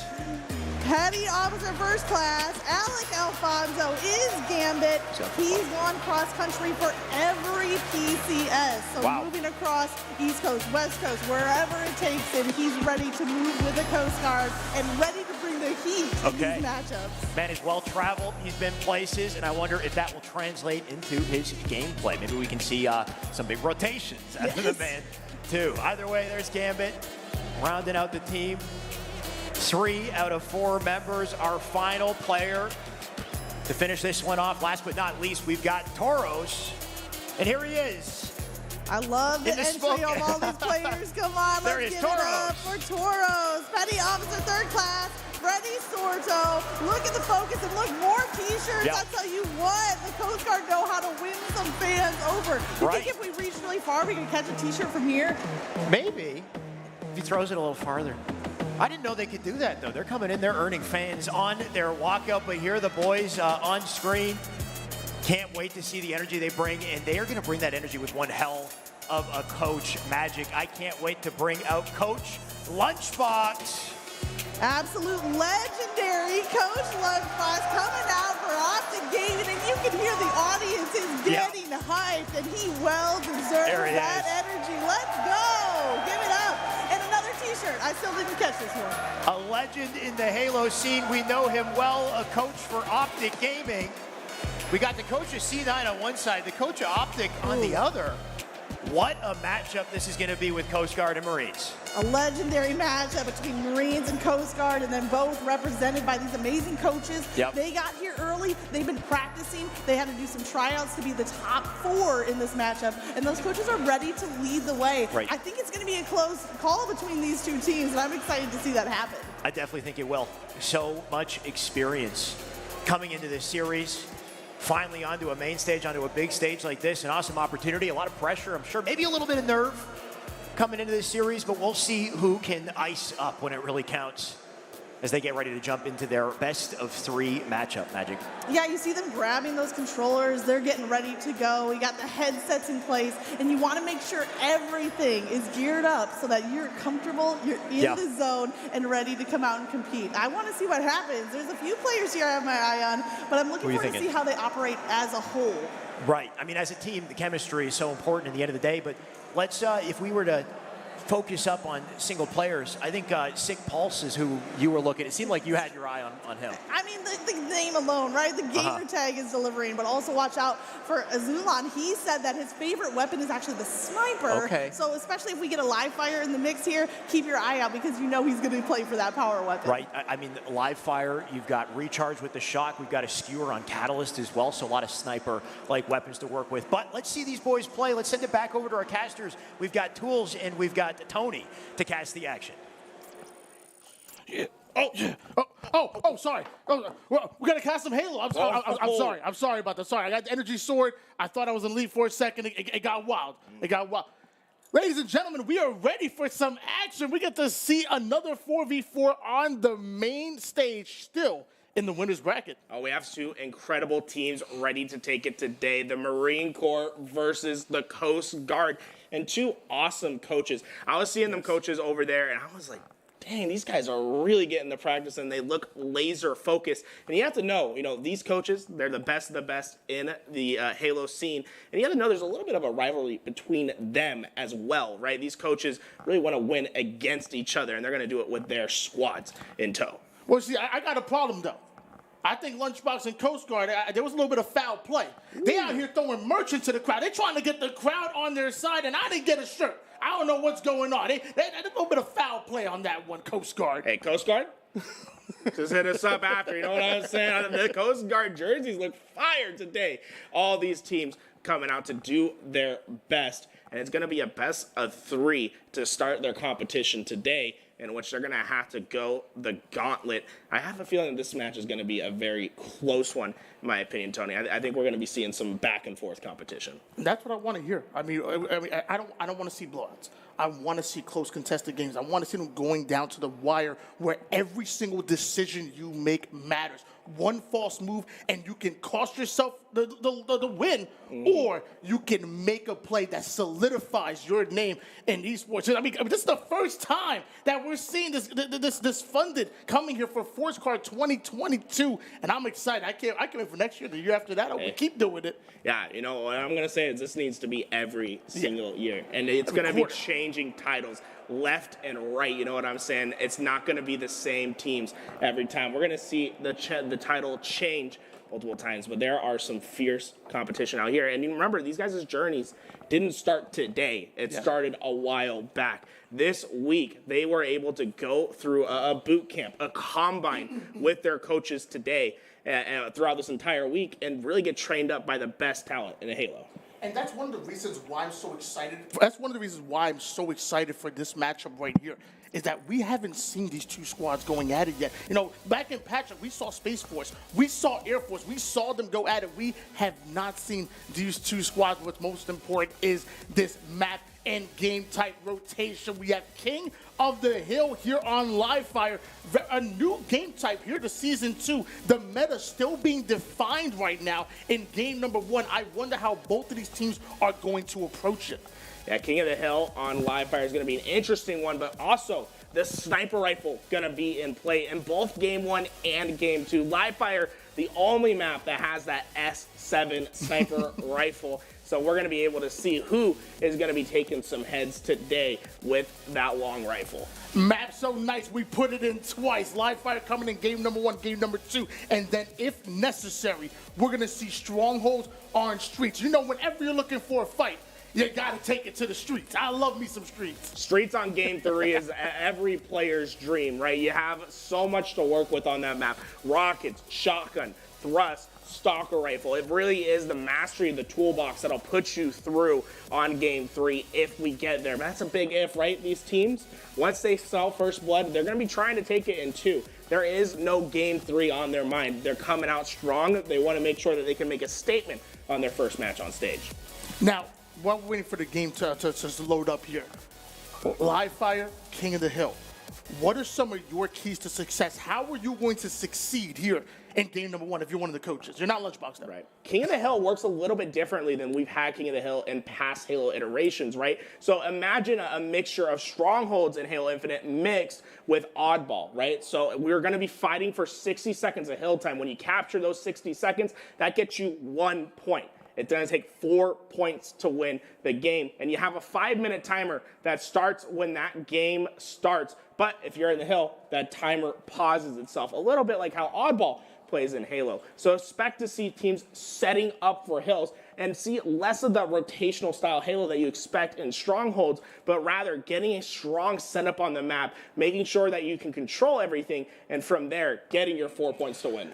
So we're over here talking about the map and game type, but you know what? Let's get right into it. We're going here on Livefire, and it's about to get live. Ooh. Okay, Livefire, the first priority is this sniper rifle right here. You got to make sure it's in your hands, and it looks like the Marine Corps going to be the first one to be able to use this sniper rifle. Looks like we're starting on board with Azulan with the sniper rifle in hand, watching that garage door. So important. Excellent denial grenade over toward the sandbags. When you're talking about this part of the map, you got to watch out for that garage. You got to watch out for that sandbags. That's exactly what they're doing. And look how fast they've been able to get this hill, right? They're halfway to their goal before even Coast Guard has been able to contest this hill. But when Coast Guard comes, they come soaring. All of a sudden, you see an overshield, a heat wave, all the goodies in their hand to take on this hill. Now, I heard this song before. They said Scotty doesn't know. Scotty doesn't know. Scotty knows what he's doing. He gets right behind enemy lines, gets a big kill. Now Gambit actually challenging here towards the nest side, locking down this hill. Beautifully played by Coast Guard. But notice how Marine Corps, they put players towards the tower, but the call was made by Coast Guard to get behind them and to outflank the flank. Huge amount of damage put in to that C platform area, reducing the numbers of the Marine Corps. But look at this, they're already back into this hill and getting more action. Just like that, Marine Corps starting to take control, but 2 players down on each side. Sniper in the hand, goes in for the no-scope to the body, whips out the battle rifle to challenge that player and puts him down immediately. Then the flank's gonna come in, utilizing the pancake. I'm hungry. Oh, throwing them into that wall is that repo so important. It spawns over at this hill, and you have to make sure you're controlling that piece of utility to get this hill time. And the first point on the board for the Marine Corps. My man Ezelon going off. 5-1, even throwing up an assist as well. Having the sniper rifle in his back pocket. This man is ready for action. Another flank coming in, and now you're seeing a duo coming in for Waffles and Ezelon pushing towards that hill. And this heat wave so important to being able to control the map. It's a 2-shot beatdown, but you can also use it as a pseudo shotgun, right? 1 shot, 1 punch gets the job done. But you can see the pressure that's being put on the map, the expansion that we're seeing from Coast Guard, and it's making this hill a pain for the Marine Corps to maintain. And all of a sudden, they all are falling down, and it looks like the Coast Guard is going to be soaking up some valuable time. Someone need to check my man Toros, man. He's just walking in there, laying down the law. Scotty knows with them. They're having 2 in the hill at the moment. There's 9 access from all sides of the hill. Sick Pulse gonna go in for the trade, but every single one of these trades are going in favor of them as they're still getting valuable hill time. And all of a sudden, you have one last push if you are the Marine Corps. If you want to go 1 for 1 on this hill, you have to make it count right here. But Toros and the crew are standing strong. The final push is coming. They need to hit the sniper shots, but they don't ring true. It's ticking away. This final hill should be going to Coast Guard as we rotate to hill 3. All 4 members going down for Marine Corps, and it looks like Coast Guard are looking to take advantage. Gambit now going to push forward onto the sandbags, but multiple spawners on Marine Corps are blocking his sight line towards the A side. Coast Guard are going to have to break the setup. And this hill time so valuable. This is what we call a money hill. No exposed sightlines into this hill. Very easy to hold. If you are not able to get those initial slays, it's going to be a pain to break. And the Marine Corps are set up strong inside of hill 3. Ezelon getting in, staying alive despite being 1 shot, going in for the reach out. Love the plays come in, but he was not expecting the drop ball. Ends up shooting it down immediately. Right as the power up is coming up, he ends up getting 1, but the flank comes in. He goes down. It looks like Coast Guard might be able to get away with the overshield, but it's popped out of nowhere. Hero stealing it away and might be stealing this game away with that play. Oh, this is going to be a valuable hold. This is a last stand from Coast Guard. They cannot afford to go down. Some shaky shots, but Hero gets the job done. He needs to jump into this hill. Only a couple seconds necessary, and the hill will go to the Marine Corps. Rain trying to make it rain with the grenades, but he's gonna end up getting answered back. Sick Pulse ends up in a 1v2. He's gonna go down as well. 3v3 scenario, but still a 2-1 lead going in favor of Marine Corps. Now check out this next hill rotation, right, Tony? This hill gonna be over towards the overshield spawn, but what's important about it is how exposed on the map is. You have to coordinate your efforts if you're gonna break into this hill, or if you want to hold it, right? So many exposed sightlines into this hill. It's gonna be up to these coaches to make sure these players are in check and working together. Teamwork is what's going to drive both of these teams forward, and both these teams are well aware of that. 2 go down for each. Toro somehow still in the hill, but that nade coming out of nowhere, wiping him off the face of live fire. Now we see Scotty Knows throwing excellent denial grenades, but he's going to get answered as well. 2 down for Coast Guard. Marine Corps have to take advantage. They have to get them out of the hill. And the most important thing happened for Marine Corps right there. They were able to take down Gambit, and when Gambit falls, the rest of Coast Guard falls. He's been leading this team 11-7 to start the game, the main slayer out of Coast Guard Gaming. Nero, keeping the height advantage, dropping down immediately, going in for the challenge, a very risky challenge, not gonna pay off that time as 2 members go down from Marine Corps. There's no way you're gonna be able to play at this level of competition to be able to take over objectives if you don't have the lives. 3 down from Marine Corps, Rain getting in there, he's gonna take down 1 but go down himself. 2 go down from Marine Corps once again. Coast Guard are starting to push forward. They already have the lead for this hill. And this hill isn't just about time at this moment. The overshield is up and ready for action. The team that controls this hill will get the overshield. This next fight's the most important one. Get it on the body. Scotty knows with the overshield grab, and this should be the rest of the time going for Coast Guard. It's up to Scotty knows to make the plays. Coast Guard gaming was already dangerous, but the extra shields, they're now deadly. The heat wave in the hands of Scotty knows. Meanwhile, Gambit trying to scare away Marine Corps as they get these final seconds in. Ladies and gentlemen, we are tied up at 2 apiece. And it's always been blow for blow between these 2 teams. As soon as one gets the hill, the next comes out stronger for the next hill. We could be going down to the wire, but Gambit has some things to say. The double kill and sniper in the hand. The man's 15-8, and you better be weary if you're coming around that corner. Now, I thought Lunchbox was coaching this squad, but with that insta-splode, he must have been working with Walshy a little bit. You know, he's the master of the insta-splodes. Love the plays coming in, but it's not enough to steal them a hill just yet. They do have the numbers, do Marine Corps, but Gambit trying to catch an angle with the sniper rifle, has one in front, gonna barely miss that shot with the no-scope. Now we're seeing Hero start to grind forward, start to chase him down, but runs into a couple grenades. Here comes the cavalry for Coast Guard. Now, Coast Guard's falling right here, but I want to say I like the play. I like the communication that's happening between the members on that team, right? They baited a player into that back tower and used their communication to get them out of position and find that kill. Although they weren't able to execute on the next steps, if you keep making plays like that, it's a road to victory.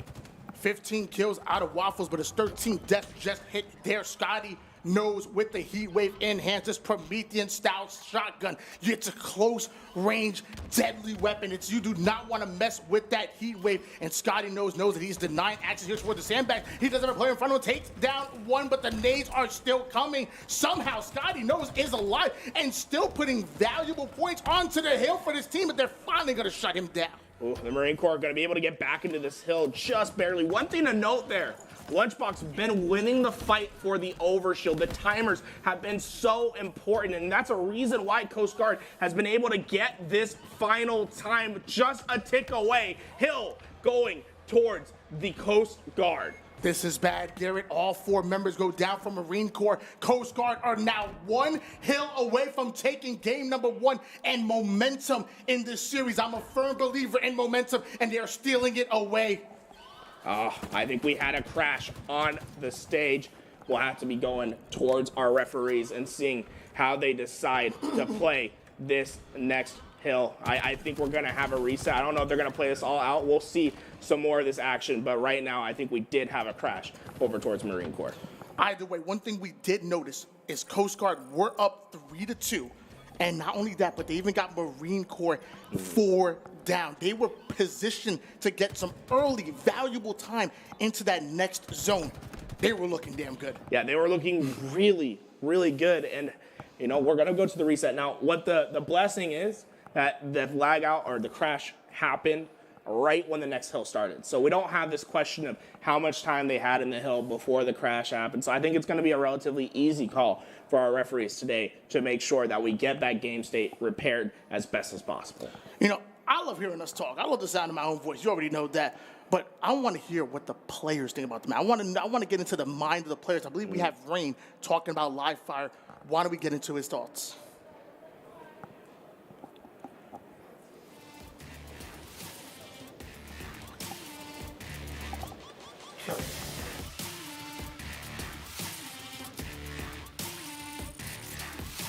Probably choose live fire. I like live fire a lot. I'm not sure why. I think it's because it's a lot more open, and there's just kind of more places where you need to kind of pick and choose where you want to go and how it's going to affect not only you, but your actual team as well.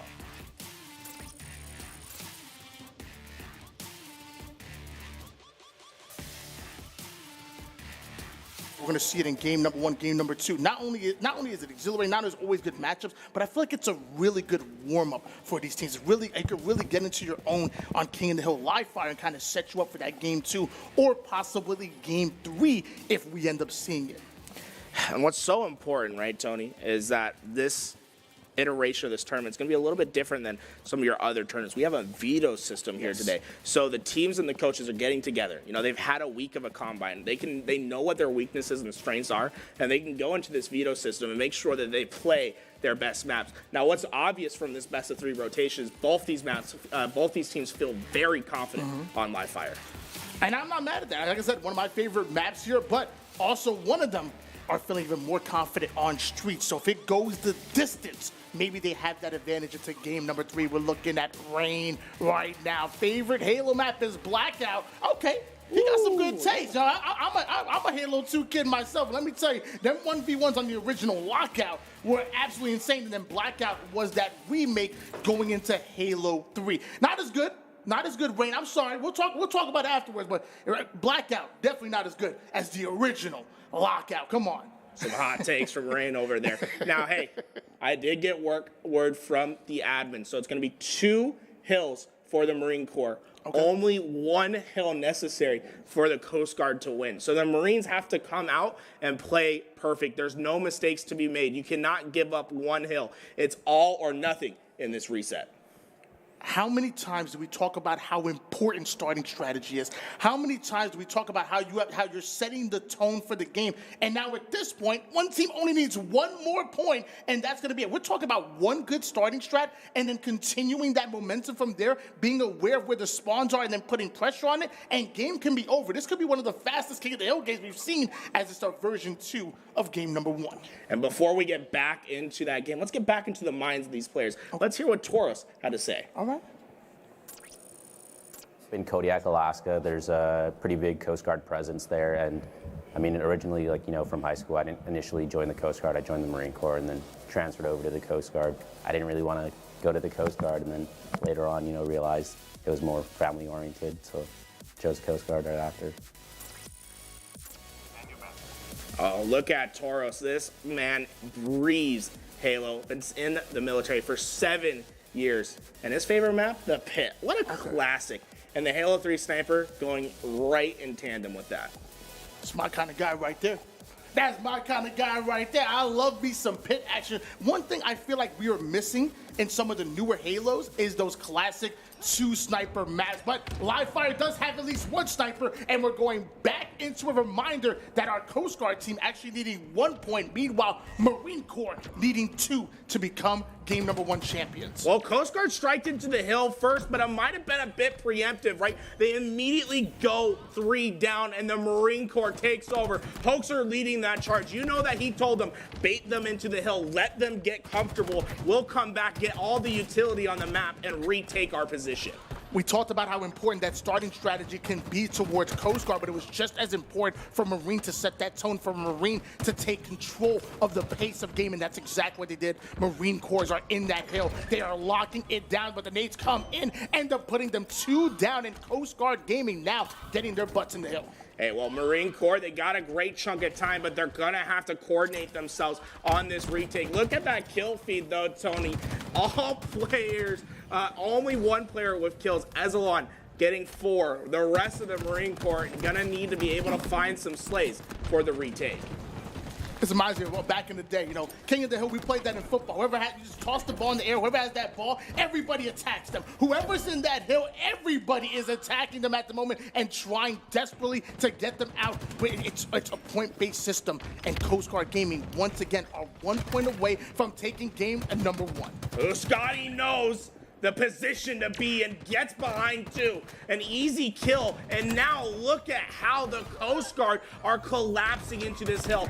Only a little bit of time needed for Marine Corps to win this. Unfortunately, not gonna be working for Coast Guard. They weren't able to get their 1 hill. All of a sudden, it's sudden death. 1 hill to win. Not only Marine Corps serving up waffles, our boy Waffle, but they serving up butt kickings as well. As I say that, looks like Coast Guard Gaming are going to answer back, putting them 2 down immediately. But Overshield and the man of waffles himself, he's getting into the face of Coast Guard Gaming. Excellent shots, but he's taking some nades back. Finally, that player will be dealt with, but a new challenger appears, and Waffles puts him down. Oh, this hill gonna be so vital, and you can see Coast Guard all going down. The Marine Corps able to take their stand. Now what the next step, right, is to expand and get the utility on the map. You see them prioritizing that heat wave, making sure that the journey to this hill is as hard as possible. And the Marine Corps work, it's a 1-2 punch to keep them out of the hill. 3 down go Coast Guard Gaming. Marine Corps able to slide into it again. They only need 1 more point. This is a sudden death scenario, and Coast Guard Gaming are not in position, but a large reason why. So we might have seen another crash coming in. 1 player gone for Coast Guard Gaming. And I have a feeling that we're going to just be going sudden death when we get back. We'll have to get word from some of our wonderful admins here on how that's going to be approached. Unfortunately, a couple crashes to start our first map, King of the Hill. It's a little bit different. We're going to have to get through those little kinks. But what I do love is that we're going to be coming back into the action, and it's going to be just first blood, first hill to win. And speaking of first blood, Marine Corps striked it. They came out so hot. It was their backs that were against the wall. Coast Guard Gaming understood that they needed to get into the hill as fast as possible, but Marine just using that counter push and able to take them down, clear them out, all 4 players, a full squad wipe, and then they took early control of that hill and the game.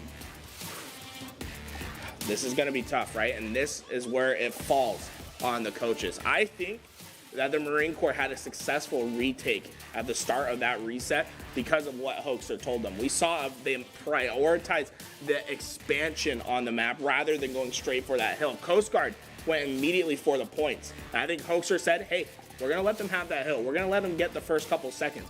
We're going to take the rest of the map. We're going to get the weapons that we want, and we're going to collapse as a unit.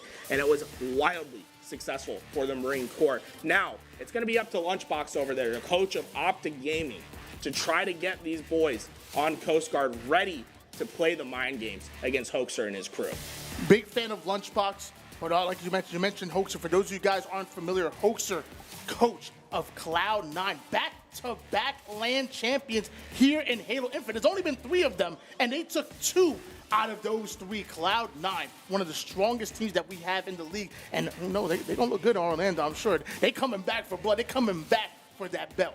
And Cloud9 has the last laugh right now, but Lunchbox and that Optic Gaming crew, they've been putting in the hours. They're the next up-and-coming team to look out for, and I think a large part of it is what Lunchbox does in that back room for them. He ensures that they're on the same page, and you can see him giving the reps in, telling his team how to approach it. And look, oh man, Hoaxer is an intimidating figure to have on the other side. This is a man that has Halo prestige, has been around the scene forever, and has been one of the best coaches for, I think, probably the last 5 years, Tony.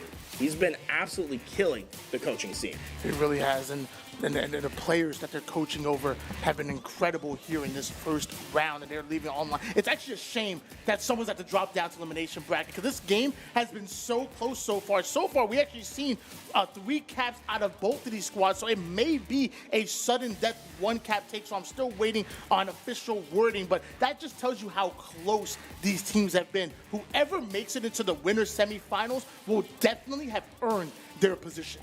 Yeah, this is what we live for.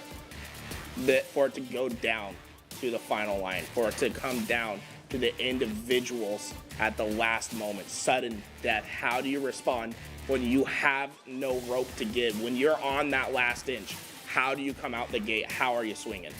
Looking right now at Exulon.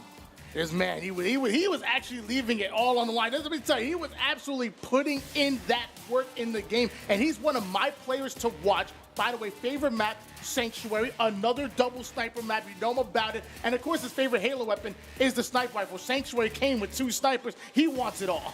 Take a look at that MRE. Now, I got to question the MRE choice right there. Spinach fettuccine. Okay, all right. All right, you know what? I saw a lot of Chili Mac on a lot of these players. I think I'm Camp Chili Mac for the MREs. Wait, it's over spinach fettuccine? Over spinach fettuccine. Are you kidding me? I'm not going to talk to you right now. I'm just, as a man from Jersey, I know me some good spinach fettuccine, and I'm picking that all day. I'll deal with you later. Hey, you know what? It's the Armed Forces event. We're at FORCECON. It's all-American, baby. And there's not many more things that are more all-American than a chili mac. You know what I'm saying? That's what I'm searching for if I need something to eat. Well, guys, if you guys hungry, I mean, we are in beautiful San Antonio, Texas. Let me tell you, I've been partaking in some of the food. I ain't gonna lie. I'm on a diet when I'm back home in Georgia, but when I'm in Texas, you know, I'm about to come in with that Tex-Mex. I'm about to come in with that barbecue. You already know. Everything comes bigger in Texas, and so does the competition as we coming back here with the resume of game number 1. Scotty knows. Oh boy, that's a big fight, right? Because it secures the heat wave for his squad. And now Scotty knows with that heat wave, he's going to be the one that needs to reposition and get behind Marine Corps and find the opening pick. And look at this, beautifully done, just needs to finish the kill. Scotty knows quickly taking that perimeter, trying to open up some alleys for his teams to grind forward. Meanwhile, Hero sliding right into the zone, having 2 players in front of him on the net side, but still has that gun. He ends up taking down one, but can he get the double kill on the second one? That's going to be Gambit going in for the challenge. Takes one of his own, but he ends up trading out his life in the interim. This is what's important. Coast Guard gave up a ton of time to start this match, but they prioritized the overshield, and now it's up to 6 Pulse to make some sick plays. Sniper in the back pocket, overshield now burned, but look how Marine Corps systematically find the angles to take down that overshield player and to recapture this hill, now only 15 seconds away from securing this game. You see that bar at the bottom of your screen. It is ticking for Marine Corps. Gambit ends up somehow finding a kill, and it looks like they're able to actually push Marine Corps out of the hill, but Marine Corps answering right back. Slays on both sides, and it looks like Coast Guard will get the slight best of them as they've slayed out. They've gotten the hill, but my question is it too little too late, Gary? They have to play perfect. They have to defend this point with all that they have. No mistakes can be made. It's time to defend your coast. Gambit flying in over toward the pillars, ends up going in on the challenge. Not gonna win one. The teamwork too strong for Marine Corps. That coordination, that teamwork, that fighting for your brother in arms is gonna come out on top in game number 1. We went all the way. The distance was met. And the Marine Corps, they know how to swarm the beaches. They know how to get in and find the weaknesses in the defense. What great coordination that we saw from the Marine Corps. Every time that the Coast Guard was able to get into that hill, we saw coordinated efforts from the Marine Corps to take different angles, to find the weakness in the defense and to punch right through and to recapture that hill. Marine Corps just showing sometimes a good defense is just an even better offense, and they handsomely take game number 1. And mind you, that was on live fire. We're going into Slayer on that same map. Are you telling me that doesn't play exactly the same as King of the Hill? No, it's going to be a lot more freedom on the map, right, Tony? It's going to be what we all love. You have the ability to move wherever you find necessary. There's no objective to gravitate towards. The only priority, getting kills, staying alive. First to 50 is going to win. And the one thing I've always loved about Halo Infinite, or Halo in general when it comes to Slayer, is that in some games, you know, you're almost rewarded for camping it out. You're almost rewarded for sitting in corners, especially in the Slayer type of game type, you know, or TDM game type. Not in Halo. You're going to notice that these power-ups and these equipments are placed specifically around the map to force you to have to gain that map control. It forces you out of your position to fight for it. And sometimes it can be high risk, high reward. Like, for example, on live fire, you might see a camouflage, you might see an overshield. And at the end of the day, you do not want that in the hands of your opponents. You have to fight. You have to fight. And the heat wave is what I saw that really came out, right, Tony? The heat wave, to me, is what needs to be prioritized for these teams. If you can get that weapon and put it to work, you're going to be able to find some easy picks. Now, obviously, the sniper rifle, always going to be important. The overshield, always going to be important. But priority number one is to get that heat wave. And one thing I really liked from that Marine squad was the fact that you said it's all offense, baby. It's all attacking. There was no defensive play I saw from them. When they got the hill, they immediately pushed out. They wanted to take more fights. And that's the kind of ferocity that I like to see. Yes. The Marines, I think, are going to come out strong right here. But Coast Guard, we saw wonderful moments from them. We saw them recapture the game. They were one hill away. They had the lead. And unfortunately, Hill 1 did them in twice. Now, Slayer, this is their opportunity to strike back.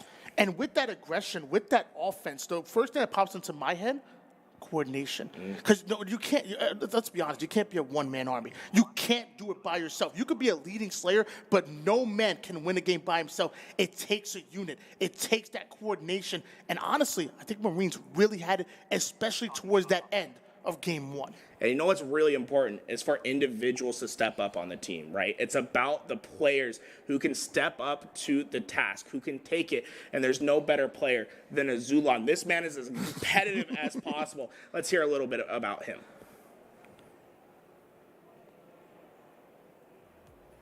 I cannot express how excited I am and just thankful I am to be able to experience this with not only myself, but with other people that with like-minded mentalities. While we are competing, we're all under the United States, military, and we're all having fun and greeting each other, and a lot of each other know each other from online, and it's just such an amazing thing to just all see each other here in person. You can't cheat the grind.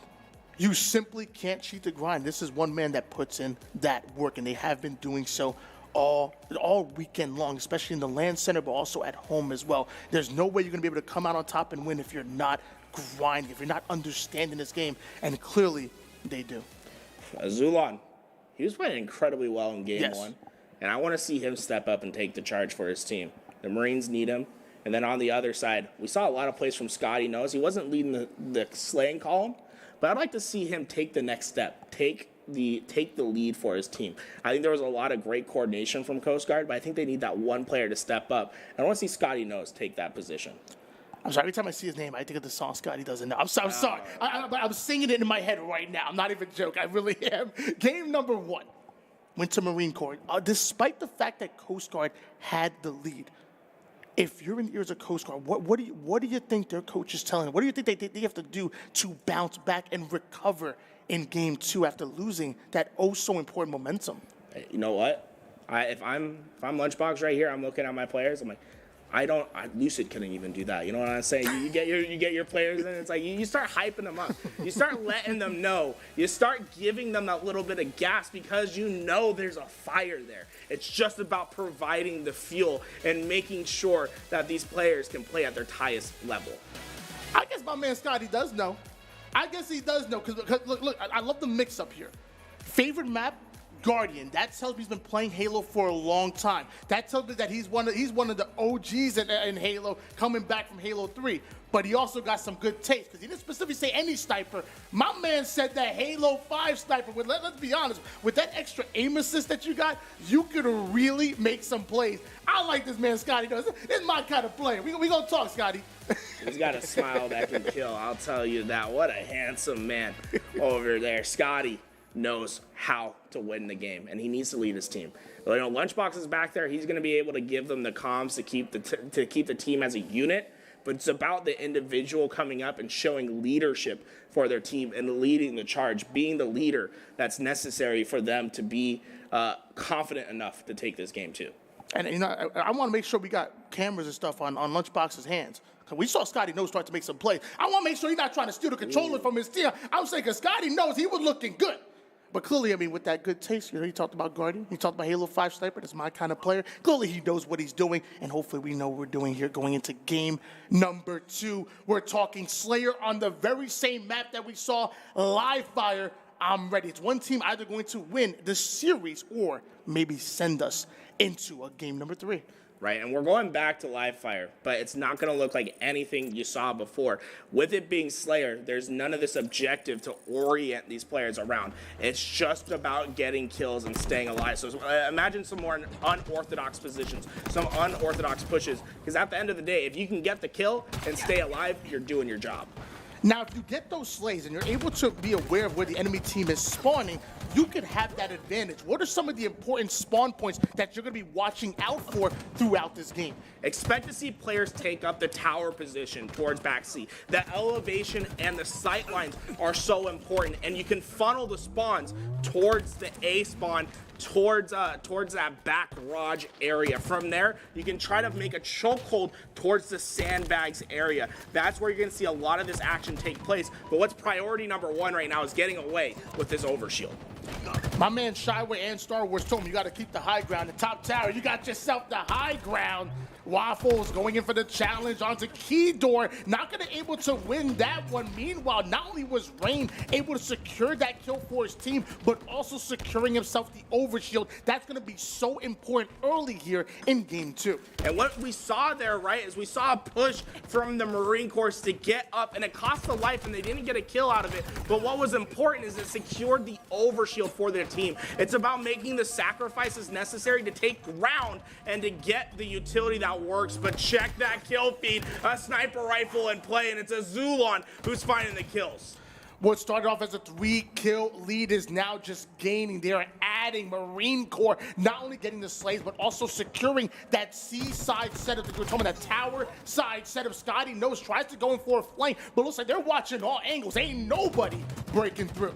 Ooh, and this is a pivotal fight towards the bottom half of the map. Hero gonna be able to push down that nade, but what it does is it alleviates the flank pressure. You're keeping the players in front of you, right? The most important part of the map, to an extent where you're holding C, is not the front end action, but it's making sure that players cannot leak through those pillar doors and find a way to the flank to disrupt your setup. Overshield in the hand of Waffles, running in tandem with Hero. This is the bait and switch that you're gonna want to see as they're grinding forward. Scotty knows, once again, trying to go in for the flank onto bottom mid, but ends up getting caught. Meanwhile, Rain anchoring these spawns, sitting over towards the seaside, loving the play coming out of Marine Corps. And look at that scoreboard, Garrett. It's not getting any easier. It's not going to get any easier from now on either. Look, this overshield and heat wave in the hands of the Marine Corps. And you have to ask yourself, if you're the Coast Guard, how do you respond when you get punched in the face, right? How do you respond? Because that's what the Marines did. They came out of this gate and they just absolutely sucker punched them off the start, getting a massive lead. Now Coast Guard quickly on their back foot and having to show their resilience. You know, I believe it was Mike Tyson that said, everybody got a plan until you get punched in the face. And like you said, as of right now, they are getting punched and then possibly knocked out here. And it is almost a double-digit lead going in favor of Marine Corps. Zulon able to get yet another one. This was your player to watch for, and I'm seeing why, Garrett. Zulon able to collect that weapon that dominates the map, the sniper rifle, and now it's about keeping the sight lines, checking the overshield push, right? If his teammates have the position, in this position, I absolutely love from Hero, all the way at back B, a sneaky beaver able to get behind these players and disrupt the push from Coast Guard. Every time they try to get closer to this C tower, they're gonna be taking damage from the players from behind. You could just tell that the pro coaches have done so well with opening up the minds of some of the players and really getting to look at the game a lot differently. Like that play by Hero, that's beautiful. That was a wonderful setup by Marine Corps, and they used it to open up a double-digit lead, and we're almost at that 25 kill mark. Half the game is almost over. As of right now, Coast Guard are really in danger. Coast Guard allocated a ton of resources towards this overshield, but they haven't been able to secure it. Still on the ground, this fight could be the most pivotal of the game if Coast Guard wants to get back. But look at the push from the Marine Corps, able to get this overshield on the body. Your Marine Corps starting to put on the score. And that was such an important push. That was that moment that Marine Corps had to fight for that overshield, because if Coast Guard would have gotten it, they would have been in danger. Coast Guard would have possibly been able to come back off of that overshield alone. That was a pivotal point in the game, and they got so much value out of that round. And I need a Hero And that hero has a heat wave in the back pocket. And this is what's important, right? You're on that perimeter, but you're trying to punch a hole into the defenses and get behind those players and use the utility on the map to find the first blood. 32-19 lead in favor of Marine Corps Gaming. Mind you, in game number 1, Coast Guard Gaming, they had the early lead. They're the ones who had that early control. Marine Corps was not only able to answer back in game number 1, but they are stealing the show here in game number 2. Waffles pulling off a beautiful snipe. Scotty knows putting down the shots, trying to break forward, but Marine Corps are taking a firm grip on game 2 and the series. And this is quickly getting out of hand, a 15-point deficit. You have about 5 more lives to make this game competitive before it gets too far gone. And Azulon already on that flank and trying to find the power position on the map, something that the Coast Guard has not been able to get, and Azulon has just been controlling this tower. Azulon, I think, really a pivotal piece to this Marine Corps strategy. Yes, he's only 6-4, but he's always been in the right position for the squad.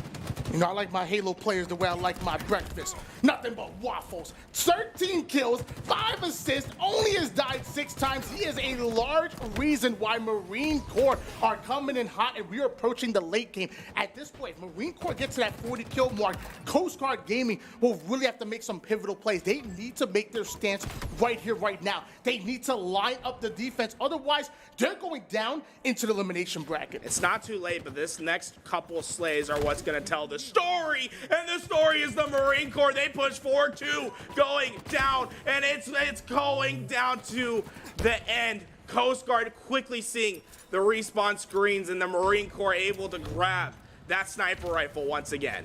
Took them a little while to heat up, but they have definitely heated up. Hero getting the Mangler in hands. This gun can be so deadly from close range, even with the mid-range. Meanwhile, Toros and Coast Guard Gaming now going in for the flank, ends up getting the kill, but trades out his life to do so. 2 down go Coast Guard Gaming, and once again, those slays battle going in favor of Marine Corps. They're constantly putting Coast Guard on their back foot. Do it in style. How does the Marine Corps finish this game? Azulon has the sniper. Not going to be able to hit the shot, but hits the body on the way back. And this is what I love, right, Tony? Stay in that tower. Keep the sight lines to yourself. Make sure that if anyone tries to expose themselves, they're instantly taken out with this sniper rifle. Fundamentals, communication, and teamwork. Some of the things that these players have been learning throughout their entire career here in the armed forces, and they're putting it to work here on the virtual battlefield. Only 3 more kills needed for Marine Corps Gaming as Hero ends up going down. Hold on, Coast Guard coming out of nowhere. Hold on, what's going on? Oh, it's gonna be, no, come on, get the punch, and it's over. A little bit of a triple to end our first match. The crowd getting into it as the Marine Corps win 2-0. Marine Corps really showing us what they're all about. Look at their face right now. It's just all business. They know they just went up 2-0 in that series. They had an incredible comeback, but they just have all serious face on. They know that their work is not done yet.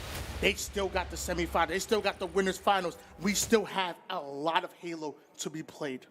And what I saw was a well-oiled unit, a team that trusts each other, and a team that I think has learned a lot this week. The way that they were resilient in game 1 and were able to bounce in game 2 and just take it right away. They were always in a lead. They were commanding throughout game 2, and I think a lot of that credit goes to Hoaxer and the work that he's put in with his team.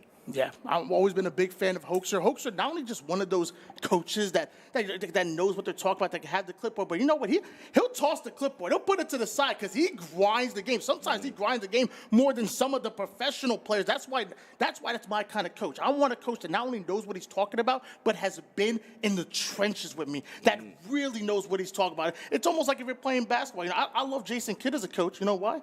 Because he's been in there. He's been in the heat of the moment. He's made some big plays and had a phenomenal career. So is Hoaxer. Yeah, I think it's really important. You know, we're seeing the divergence of 2 different types of coaches, right? And I think there's merit to both. But having a coach that's been there, done it before, has competed on the circuit, and knows what the trials of being a top-level competitor, you can't buy that. You can't only learn through experience. right? And the experiences that he's been able to foretell these players, and then now they're on the main stage experiencing it themselves, learning how to be icy, learning how to come up into the clutch, learning how to come up for your team and play at the highest level. You can only tell them, prepare them, but it's time for them to execute on that main stage. And that's what I saw from the Marine Corps. When their back was against the wall, they came out and they swung right back and they kept that momentum. That's an experience that's going to carry them throughout this tournament. Well, if we're talking about experience with coaches, I mean, Lunchbox and the squad ain't out of it. And when it comes to experience, I mean, we're talking about one of the OG dynasties. You know, you got Final Boss, but there was a while where Instinct were absolutely running it. Lunchbox has been one of my favorite players to watch for so long, and to see him transition into this coaching role, I think it's excellent. He's always had a brilliant mind for Halo. He's always been that player with that high IQ. I remember one time Lunchbox said, he said, good players win their 1v1s. The elite players, the best players, they avoid them. I heard that, and that changed the way that I've seen Halo for the rest of my career, my long, illustrious career. Lunchbox and the crew going to have to get it done in the lower bracket. In the meantime, let's go over to Blaze. I think he has Azulon ready to talk about their action today in Winners Round 1. Guys, so much. I'm on the main stage with Lance Corporal Azulon, the marksman himself. And from one marksman to another, I gotta say, nice snipe there on the main stage. You were picking them apart one by one. I appreciate that, brother. Now tell me, the Marine Corps coming out, moving on through the bracket with a big victory. That was a close matchup. What was your favorite moment throughout it? I have two to say. One of my favorite personal moments is when the start of the second round, because the game crashed. When nobody contested for a sniper from the Coast Guard team, so I was able to just push up top mid, grab the sniper, take somebody off top tower, rotate B pillars, and then just kill 3 people, and then I just burned the overshield. I sniped him 3 times in a row. That was pretty nice. Now, when it comes down to it, tell me about the Marine Corps squad, okay? What makes you guys so special here? We're Marines, we have that brotherhood that a lot of people just don't have. We trust each other. Sometimes. And also, we're loud. We're very communicative. We're able to just get on another level that people aren't able to get on. Now, speaking of another level in the competition here, I know Air Force and Army is coming up on the main stage, and I know you are looking forward to play them. You got any predictions for that matchup? It's a toss-up. Anybody can win. All right, anybody can win. Any last-minute shout-outs? PI. PI. All right, yo. Give it up one more time for Lance Corporal. Yo, break it down, Des, because we just saw a great series.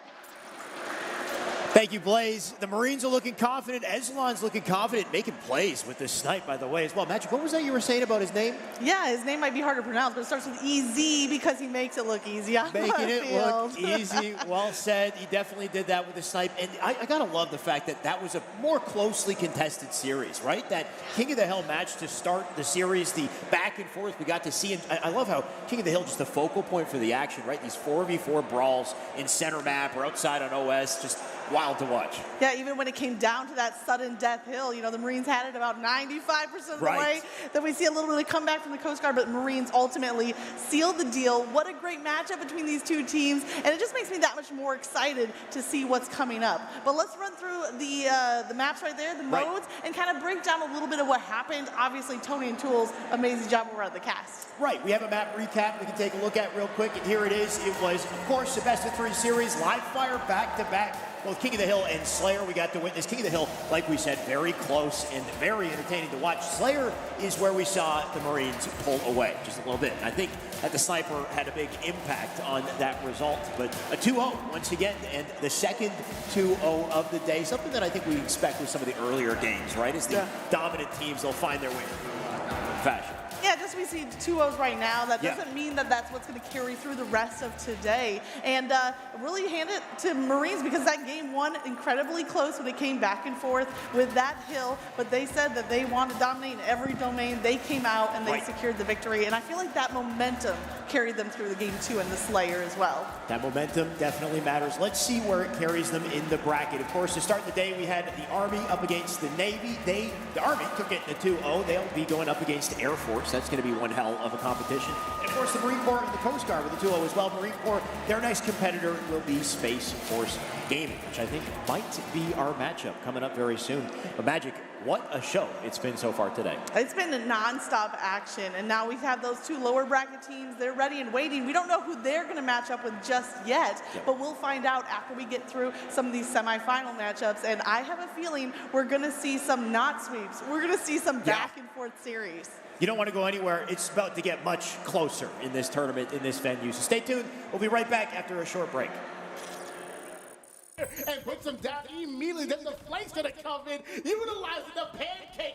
So valuable. This is what we call a money hill. No exposed sightlines. That looks like Coast Guard might be able to get away with the overshield, but it's popped out of nowhere. The team that controls this hill will get the overshield. This next fight's the most important one. Get it on the body. Scotty knows with the overshield. As soon as one gets the hill, the next comes out stronger for the next hill. We could be going down to the happening between the members on that team, right? They 1 point away from taking game at number 1. Scotty hard as possible. And the Marine Corps work, it's a 1-2 punch to keep him out of the hill. Distance was met. And the Marine Corps utility that works, but check that kill feed. A sniper rifle and heat wave in the hands of the Marine Corps. Not able to answer back at game number 1, but they are stealing the show here. Hold on. Kill 2. One more. You got him. You got to run.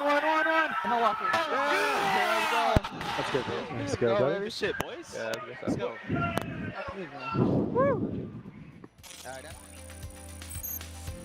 Lovejoy, aka Hoaxer. I'm a coach. I've just been involved in competitive esports and Halo since 2009, so I've been in it for a minute. Being a part of a historical event like this, where it's never been done and it's backed by the US government, it's one of those things where I can be proud of. My name is Houston Burns, gamertag Waffles. It's special because we're the first Marines to be here representing the United States Marine Corps in esports. It's just an honor to be here. My name is Jariath Lamelli. My nickname is Rain. I'm a Lance Corporal of the Marine Corps. You know, it's an honor, right? It's not everybody's able to do this. It's like a historical moment for all of us. I'm Lance Corporal Sean Tober. I go by Yuzu SIV. I'm just so happy and just proud to have such just great people around me, you know, with the other branches, the coaches coming out to come and help us. It's just an amazing opportunity that was just brought to us. I just can't be happier. My name is Stats Tober. I'm a United States Marine. My gamer tag is Hero JTR SR. So just being part of this event, I'm very, very thankful for it, especially being with these group of guys. They're all a lot younger than me, so I just got to keep up with them. What I was looking for in terms of a team composition were, a set of players that had some slaying capability, guys that could get a good amount of kills, that have good aim, showing a certain level of aggression. With Rain, he was racking up a couple of overkills. So I was like, okay, this guy can put up some slaying numbers. Ezlon, he's got a good shot. Hero, he's pretty charismatic, vocal. Waffles, he's got that cool, calm, and collected attitude. It's a good balance to round out the rest of the team. So that's kind of what I noticed with these guys. For me, the role that I feel like I fill out is the spotter, a little bit of the slaying side, but also kind of just a distractor. I personally think my role within this team is, as Hoax mentioned, to keep the team calm, cool, and collected. I'm one of the main slayers with Ezlon. Once we start getting the comms rolling, it's very good. We have those moments where we need to look back at ourselves and be like, hey, we need to work on this, right? We need to push further to better ourselves as people and as a team together. As long as we can keep calm and collected and just make sure we're playing together and not just going rogue, we got this. We are all individually skilled players, and once we are reading the same book together, it's going to be nasty. There's only 4 Marines representing the whole Marine Corps in the Armed Forces Championship, so if you're good, you're good. If you're not, then it's going to show. I think we've got a good shot of winning this event. It's an honor to be able to be in the company with these Marines and the rest of the servicemen. We have a lot of determination. We're going to make our names for ourselves right off the bat. I mean, we're Marines. We're prideful. And that's all there really is to that.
Ladies and gentlemen, we are back with FORCECON 2022 live here from San Antonio, Texas. I'm feeling good. I'm feeling good. This has been incredible. We have seen incredible matches through and through, and it's time to see the best teams go at it. Why don't we take a look at the bracket, because you can't know where you're going until you know where you've been. And so far, round number 2 coming up next. Air Force Gaming going up against U.S. Army Esports. Under that, you got Marine Corps and Space Force going at it. Now, this is where the tournament really starts. This is where champions start to become molded. This is going to be one of your marquee matchups for today. Air Force Gaming versus the U.S. Army Esports. These two teams look primed to go on a championship run today. What we saw from the U.S. Army was nothing short of phenomenal, and Air Force Gaming has been everyone's favorite thus far. Air Force Gaming, U.S. Army, two of the teams that are poised to make it to the grand finals are going to meet early here. We're taking a look at the matchups. Look at those faces. You're going to tell me those don't look determined? You're going to tell me those don't look determined? Air Force Gaming is going to be a tough team to take down. The U.S. Army Esports, though, we've seen that they're more than capable of slaying around. They absolutely dominated their round 1. This matchup is going to be one that you do not want to miss. I can't wait to meet the Air Force Gaming roster here. We know them well. We actually played with them many times. U.S. Army we're a little bit new to, but we're hearing the rumors. I got to watch them play. We actually saw them in round number 1. They're the real deal. They're here for first place. They're not scared of Air Force Gaming. No, and Air Force Gaming has been this team that everyone is talking around. When you go through the venue, all you hear, everyone's talking about this Air Force squad, how they're some of the best Halo players around and how they're going to be taking the championship today. I think U.S. Army, they're hearing all those rumors, they're hearing the words, and they're saying, hey, we're here to stay. Before that, Air Force, they look like a mighty good team. Well, you know what? Let's meet the team. They're mighty indeed. Let's meet them.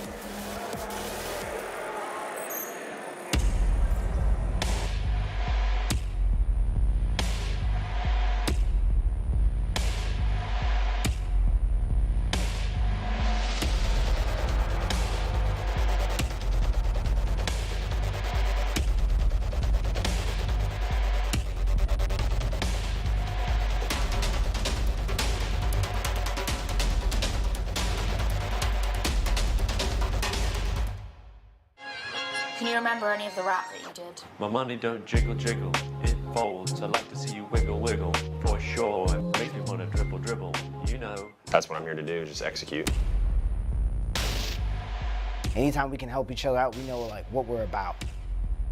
It's definitely something that's gonna go down in the history books and be looked upon. I know we are all better than everybody here. They're not gonna beat us, but you know, make them sweat a little. Do whatever it takes for the win. Then the game's over. I feel like we are the only people that can beat ourselves. We know all the routes, and we're together 24/7. They're done, so.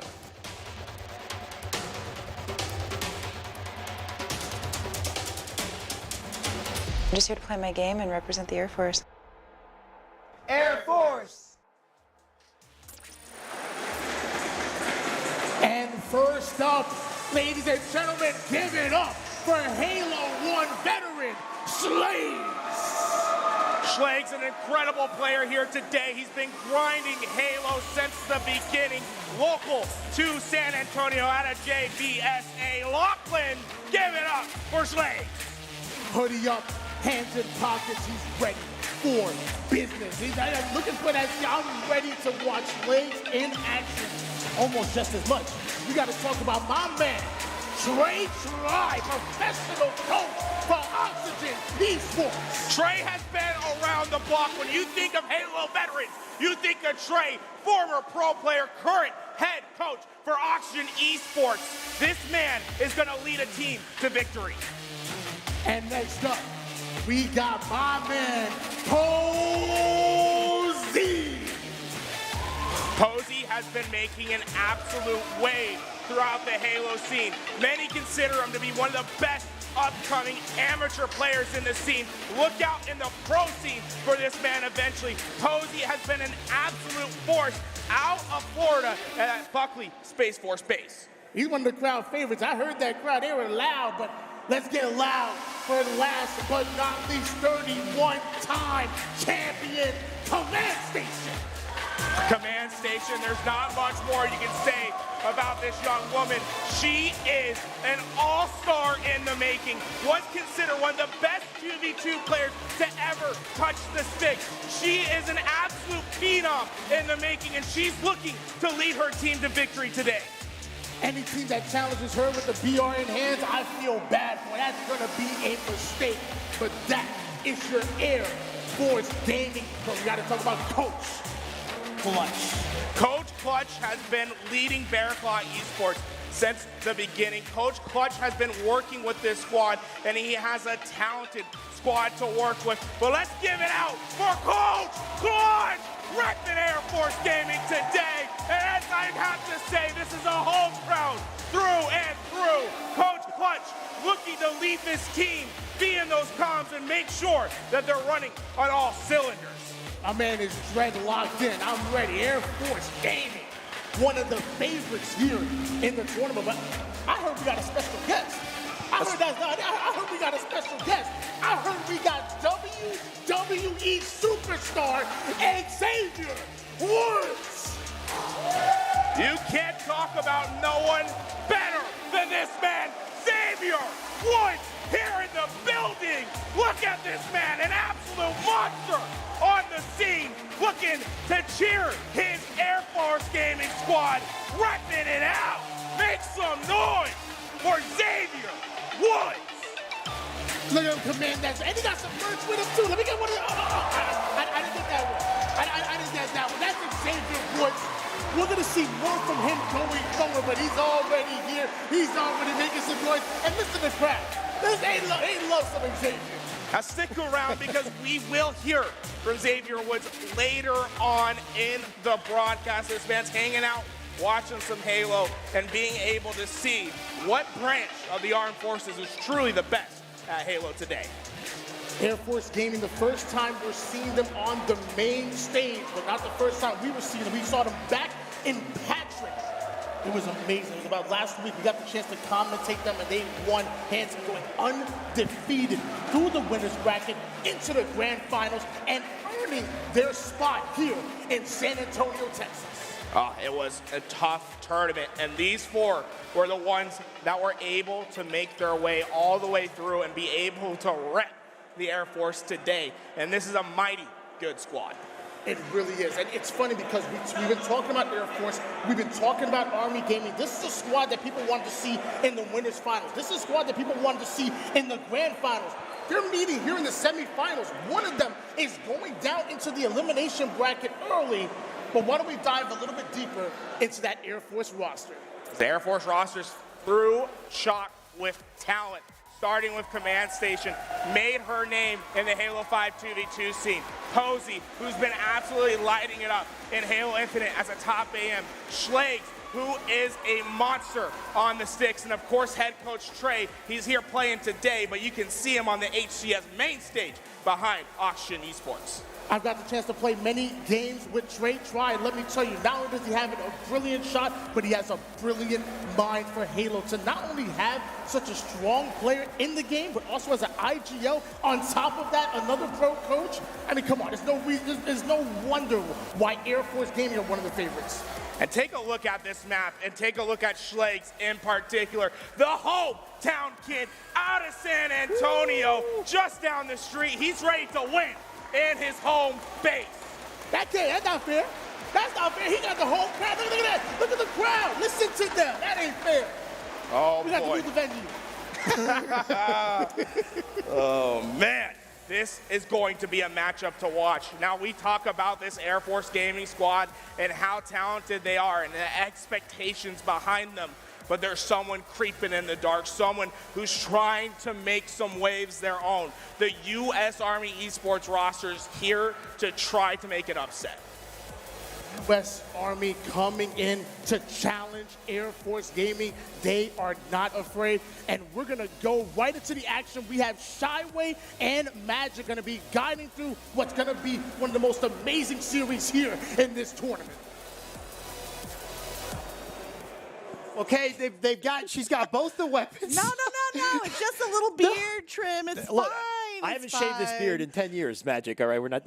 It's not about to happen. Trying to get you clean cut like all those military guys out there. Come Look, on, I'm Alex. trying. She's more powerful than me. I don't know what to do. She's got both the weapons, but thankfully the matchup isn't between us. We don't have to 1v1. It's going to be, of course, between the Air Force and between the Army. And what a walk-in we had from the Air Force there. They're looking confident. Of course, high expectations for this team, too. They came to play. Absolutely. I mean, everybody was talking about Air Force Gaming, how they are the team to beat. And if there is a team that has them in their sights, there's none more so than the Army. And they came out round one, giving us a great matchup. But now the competition is heating up. Definitely. I mean, just considering what we saw with the Army to start the day, just utter dominance out of them, the 2-0 in their series against the Navy. They were looking so good, but now you've got arguably the best competitor in the tournament here up against them with the Air Force. We've already talked about it a little bit up on the main stage, but let's just start with Command Station. I mean, 31 first-place wins in competitive Halo already, looking to add to 32 now. I mean, I would love to see that happen. I'm personally a big Command Station fan. Sure. She's out there dominating, putting in the work, and she's been grinding out Halo Infinite, really bringing it her best. And I like to hear the applause when she, walks out onto the stage. She definitely is making a presence for herself, but the gameplay is also at that same level. Right, and then surrounded by some very talented teammates as well. No doubt this is going to be a hell of a matchup, and we've been talking about her. Here she is, Command Station on screen, 2 years in service in the Air Force. Just doing it all, right? Whether it's Halo, whether it's in the Air Force. She's got a sniper as her favorite weapon, too. So better watch out for either the Shock or the S7 on live fire. No, absolutely true. We're not going to see, I don't think, a live fire in this series. But so, maybe not the favorite map, but she's got that #1 ready because she can come out as #1. What's that MRE line? It says none, but it's not real food. There's a reason there's laxative gum. Damn. Not a fan of MRE, that is for sure, but she makes it somehow. Absolutely. Whatever is fueling her is bringing out the plays, so she's ready to go. The rest of the lineup as well. This is our first time to have Air Force taking the stage. I kind of just wonder, what are those emotions like? Are they feeling excited? Are they feeling nervous? But their entrance made me think that they have been mentally and, in game preparing for this. Apparently, we get to hear from the players themselves in just a second as well, so that's very exciting. Nice. I'm excited to see that. I like the comms. Obviously, we have Coach Clutch here leading the way, so maybe we'll get a little bit of comms from him as well and see how he's kind of directing them in that pre-game prep. Let's hear what they have to say. I think collectively together we make a good team, just our dynamics, what we do. Me and Posey very much like Slayers. Cole Slags and Trey Tree, they can be Slayers if they want to be, but they do a lot of OBJ and stuff like that. So I mean, we're a very well-rounded team, all smart players, all experienced players, and so I can't wait to see how we do together.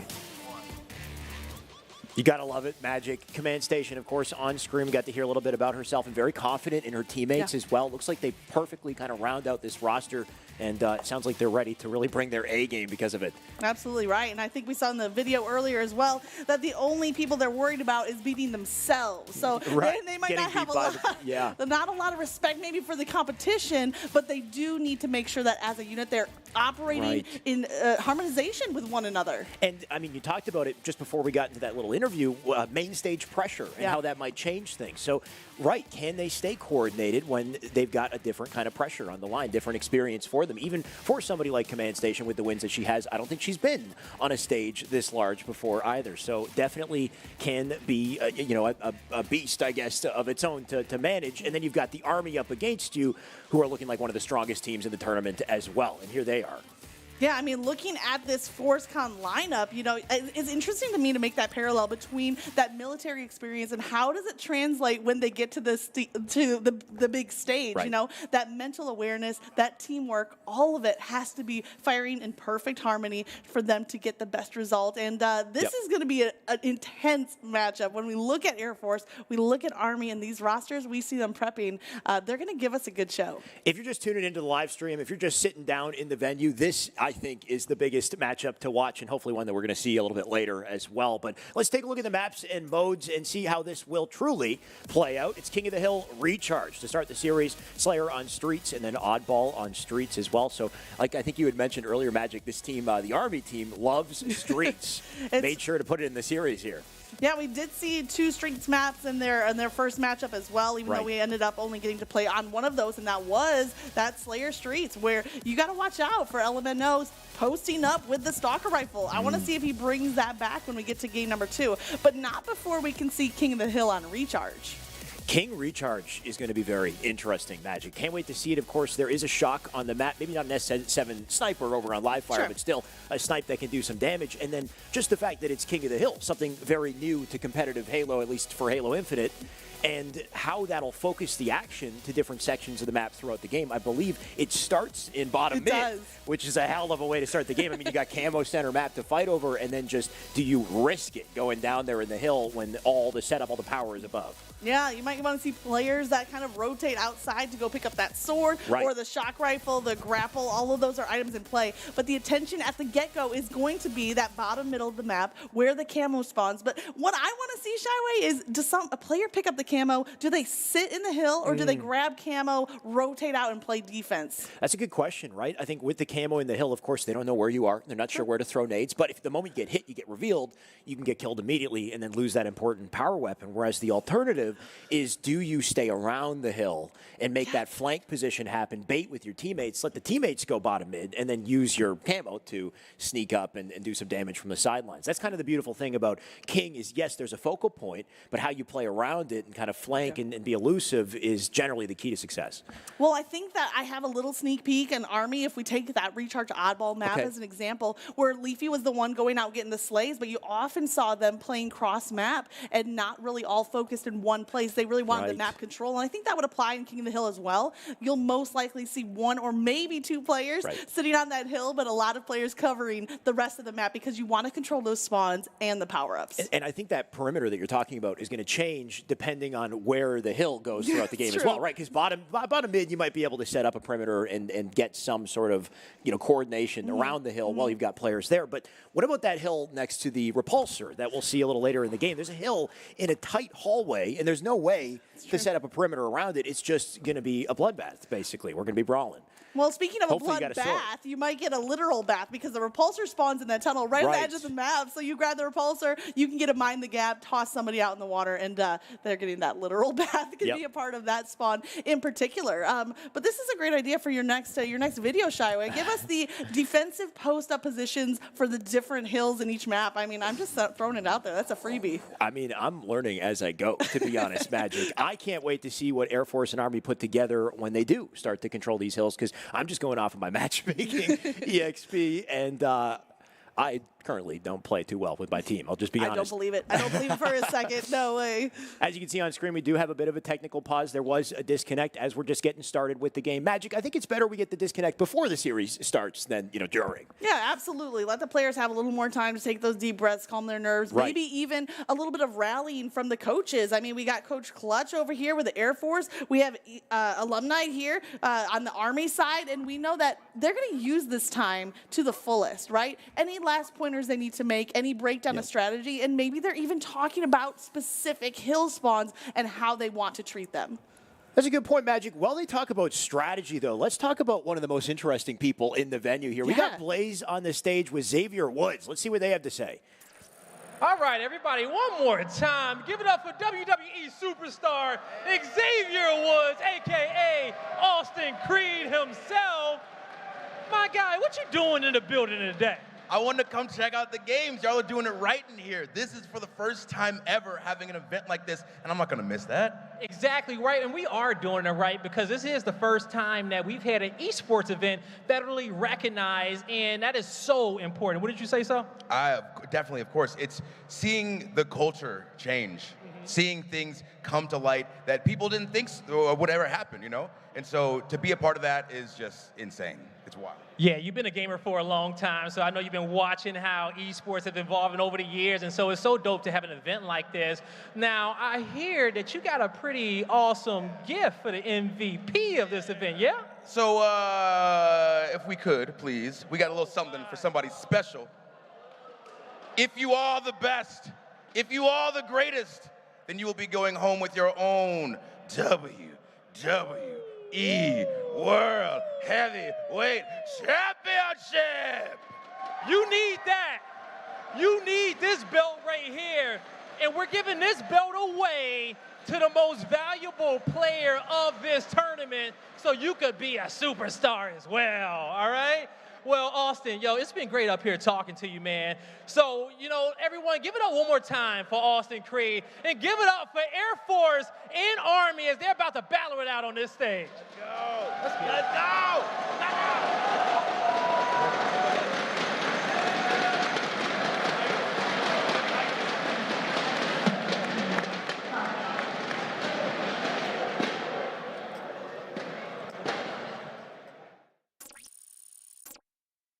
That was pretty awesome. I mean, there's a lot of different things to fight for in tournaments like this, just in general, who is the best in the armed forces. But, I mean, the belt as well, an MVP, going to walk away with a belt. I can't wait to see who earns that. I know. Maybe you want to second guess and say, you know what, put me up on that stage Maybe. after all. Now that the belt is there, that's a lot to play for. Yeah. And it's going to be exciting to see because now, you know, there's double prizes, right? You play to be the best branch, that winning, but you also have the MVP kind of in the back of your mind. So we'll see which players really show up to go after that because that is a nice piece of hardware. Hopefully it doesn't hurt the team chemistry, right? It's like you want to make the biggest play so you stand out, but you got to be a good team player, and you can't leave your post sometimes depending on the situation. But I'm sure we'll see some big plays in this series as soon as it's ready to go. We've got, once again, I mean, we talked about it with King of the Hill on Recharge. There's so many weapons to work with on this map, so many different opportunities for creative playmaking.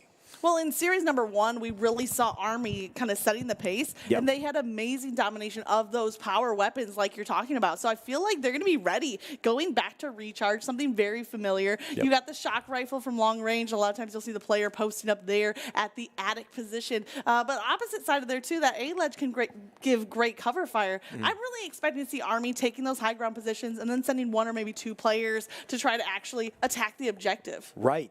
So just like you said with that first series, we got to see them control the map in the perfect setting so they know what to do when there's not too much pressure against them, right? Like they had all the best spots, all the best weapons, but you know that Air Force is ready for that type of control, that type of energy. So I wonder how Army will play when there's a real pressure on the line. Can they hold top 8 plat? Will that be a difficult, something to look out for Air Force? Or, if maybe Army will start to falter in there. Maybe there's cracks in the defense that we won't see till they face this stiff competition. Well, if there are cracks in that armor, Air Force is going to try to exploit them, divide and conquer. If they can break up this Army lineup, they certainly are going to give it their all to do just that. And the other advantage here coming out from Air Force is they had the chance to watch that competition earlier. They saw Army on Recharge. They saw how dominant they were. So maybe they're back there kind of talking about, okay, we can't allow this to happen. We got to keep that weapon out of this player's hands. Maybe. And then also how that adds into the first matchup. Either that or they are heavily focused on scrims as well, though, right? True. Like, these players, they are dedicated to grinding, and something we got to witness since we've got into the venue over on Thursday, that they've just been,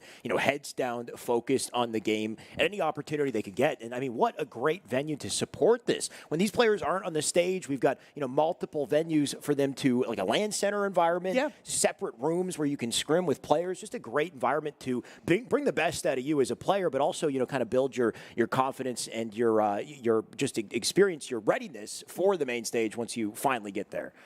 There is so much here to do, as well as for the spectators. I mean, I ran back to the bathroom. There's a big kind of cloth banner back there. I went and threw my name on there, Shyway. So I beat you to that one, at least in this little mini 1v1. So, if you're out there, you want to add your name to that banner, you can put it under one of the branches if you want to kind of align yourself. Like, hey, I'm rooting for this group. Put your name right there. I tried to put mine in neutral zone because that's where I belong as a caster. Man, I might have to go check out that banner. Maybe I could have my name on one as well. You know what, Magic? While we wait for this game to start, let's zero in on specific players on the team. Let's start with Call Me Smiley. Here he is.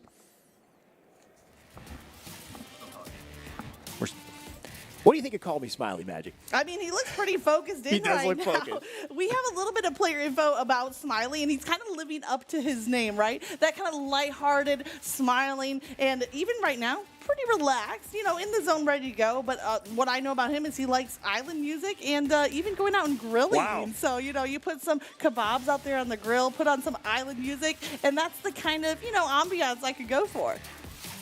Definitely. I mean, I don't know how well it helps his Halo gameplay, but I love to hear it, though.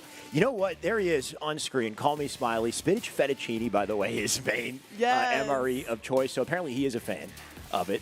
Battle Rifle, his favorite weapon. Convenient, considering Halo Infinite is our game of choice here. Battle Rifle going to be so important. And then Narrows as his favorite map. I wonder how he plays if we shift things up to Catalyst, which we haven't seen yet. Kind of similar in its layout and style in a way as well. But apparently he's got a couple things to say. Let's hear what Call Me Smiley has to say.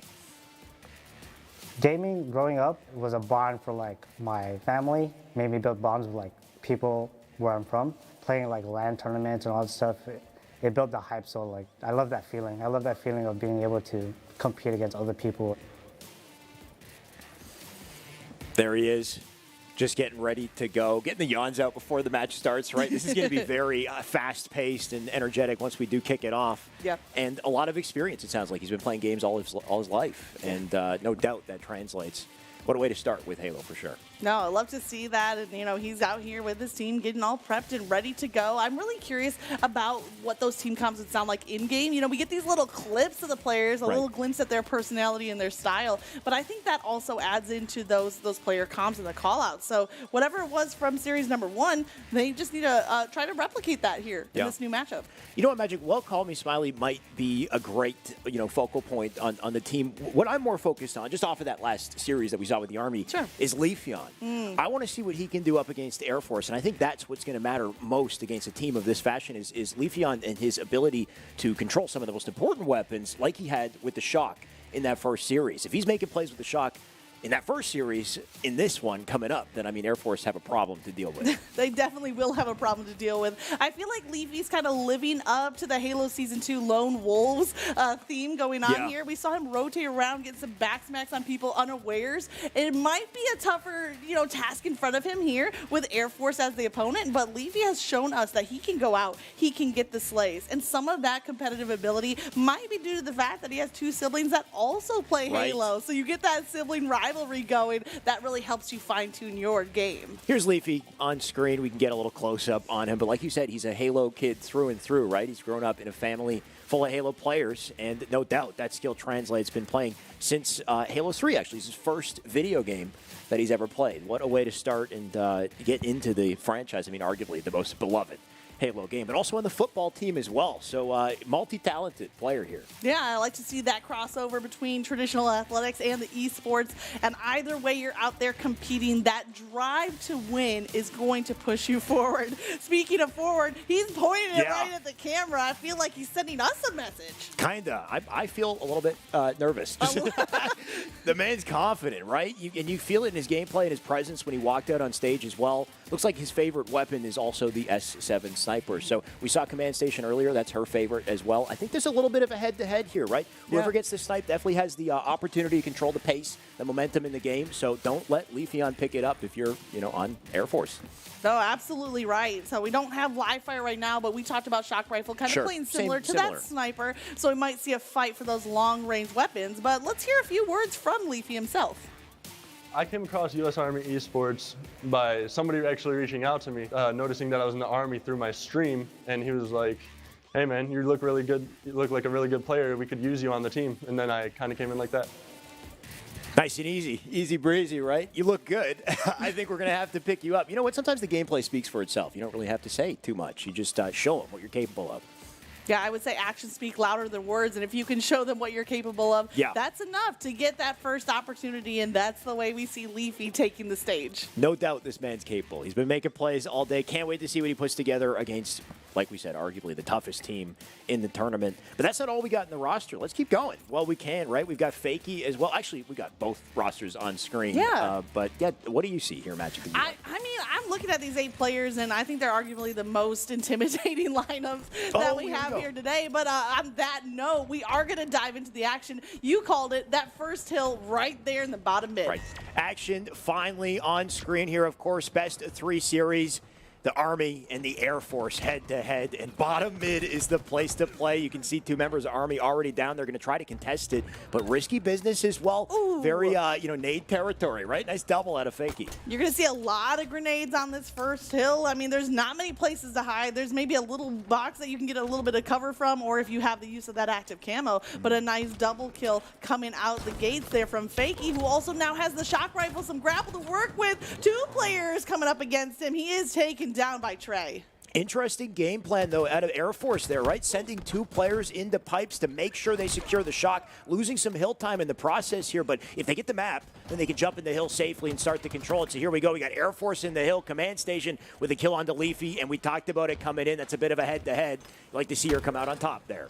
Yeah, she gets a nice pick across map, and it does look like Air Force are playing a little bit more of the long game. They might have lost time on the zone early on, but now with a little bit more map control, you see that lead is just tightening as those bars tick up, and it's about to be a tie on that first hill. It's going to come down to some grenades here. And it's all about how you break these setups, though, too. Leafy, he had the right idea, but he didn't spot Posey, who was hiding over in the doorway next door, so he'll take Leafy. Command station brawling over in Whirlpool. She'll take her kill, diving into hill as well. I think we got 2 members in there to clean up, but she's not worried. Make it a spree and a double onto Fakey. There goes the hill for Army. What a huge play from command station, just opening up so much space for the rest of her lineup to come down, claim that hill. You see she just cleared it out, and now Army are left scrambling as this first zone is just about to go over. There it is, first point on the board for Air Force. Air Force, they played it slow and steady. They earned the map first, and boy, did that lead to control. That's the first point, but of course, like you said, not over. The hill just shifts.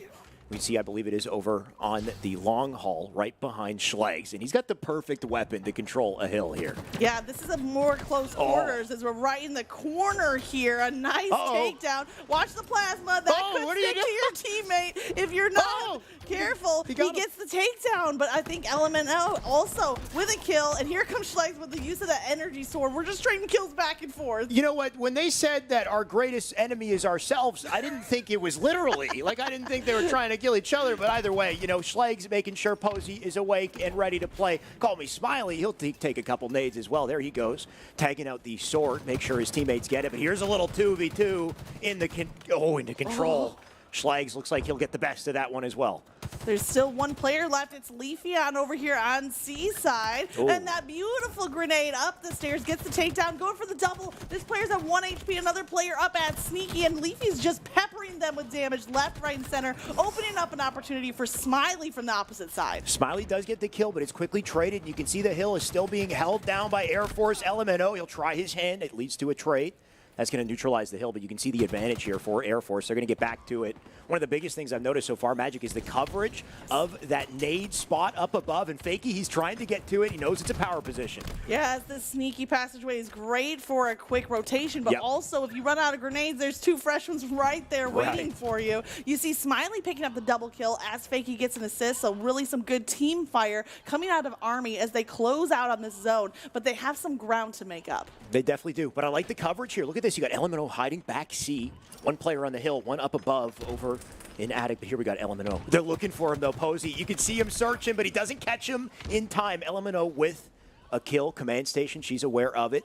You can see they're losing hill time as she tries to go for the hill. So the bait out of LMNO, what a perfect way to play this situation. They managed to earn themselves a hill, and it's now 1-1. Love to see LMNO just milking his life right there at the back and drawing so much attention away from the zone, allowing his teammates to finish up that capture. And that's the type of play that's not going to show up on the stats, but is a game changer. You know what else is a game changer, though, is how ready Posey was for the follow-up hill. And that's, I think, a big thing about this meta is, sure, Army, they made a big play to close it out, but then the next step is preparing yourself for the hill and where it's going to rotate, and to watch out for stickies, I guess, as well as you do it. Of course, the sticks spawning right in the center of this hill. I feel like grenades are even more important in this King of the Hill mode, right? Because you have this little zone of coverage. You can just chuck some grenades on there, try to clear it out, and we've been seeing a lot of that, but a nice stick from the plasma, really satisfying to watch. Magic, look at the positioning of Command Station in this situation, right? She's on the other side of the map, but she's crossing them up, doing damage, and that's making it easier for Schlegs and team to pick up a double and put it to work. They're almost done with this hill as well. Army, they got to get in here, and they got to do it quick, or that's a point going over to Air Force. Now, this corner zone, it feels like one of the largest zones. There's some little ground on the elevator, but there goes point number 2 to the Air Force. You talked about how they were so ready for that third zone, and they capitalized. A little bit of crossfire, a little bit of flank maneuver, and they had it on lockdown. Now, Magic, this zone, I can't wait to witness. This is the one that we teased kind of coming into the game. It's a little hallway where the recharge or the repulsor spawns. You can see Fakey is sitting there right now, getting some early time, but very difficult to set up. And call me Smiley, what an intelligent play, just waiting in control. He picks up the kill that comes out with a trade.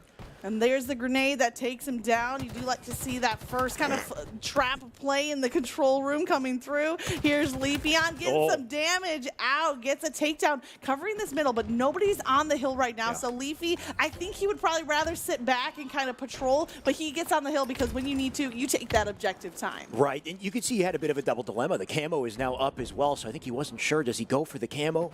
Does he go for the hill? They have it almost capped, so it looks like that will be the objective, but Trey, what does he do in this situation? Looks like they're not making the rotation. 2 dead on the feet as well. So Army coming out with that 4th hill in dominant fashion. And once again, here we are tied up 2-2. I'm kind of surprised that that 4th hill went, it seemed relatively quickly considering what a grenade trap that little hallway is. But this next hill is quite the opposite. There's so many lines of attack on this hill in the middle of Whirlpool, and you can see both teams kind of hesitating to get their foot on that hill. Practically in the center of the map. Do you dare dip your toe in it and watch out for nades as you do it? Leafy on the positioning here too.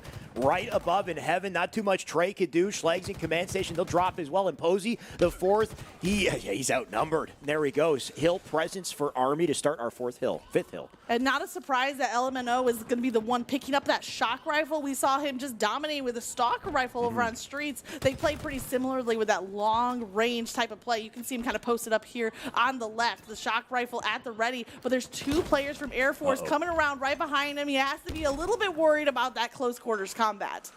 Oh, he sees him here too. Schlegs, he cannot get the kill. LMNO clutching up with a headshot. And because of it, that hill still in their control. Command Station will try her hand here, but LMNO just putting it together. They finally put the shock down, and maybe that'll give Air Force an opportunity, but they got to play perfectly to lock this down. That headshot from LMNO in the close quarters was beautiful, but so is this. Schlegs coming out with a perfect BR kill. Back on board with LMNO. He's not done. The shock rifle might be down, but his BR can get the work through. LMNO is 14-10 Magic with 6 assists, dominating on the board currently. Here on board with Trey, though. Trey with 8 to his name. Looking to pad the stats a little bit. Schlegs does take 1. They don't have presence in the hill. They'll start to get in. You can see they got a lot of work to do to cap this one. And as long as they can get a perimeter around it, they might be able to lock it down. Looks like Trey will pick up Fakey. There's a perfect medal. LMNO could be the 2nd. That perfect kill was so difficult to hit those headshots when you're running up right behind a player and also dropping from high ground to low ground at the same time. So a great lock with those shots coming out. Now more with Schlegs. He finishes off the kill, but his own plasma grenade was his undoing. That's the 2nd time with Schlegs. I think he thought he had a frag. He throws the plasma at the floor, and of course that does not bounce quite as far. Thankfully for him and team, though, they managed to lock down the hill, and you can see it's becoming very close on this 5th capture. U.S. Army, despite the dominance they had early on, they don't have the map anymore. Schlegs is up in attic, locking it down. I don't think they can get there. Air Force, they turned that one around completely. Absolutely huge.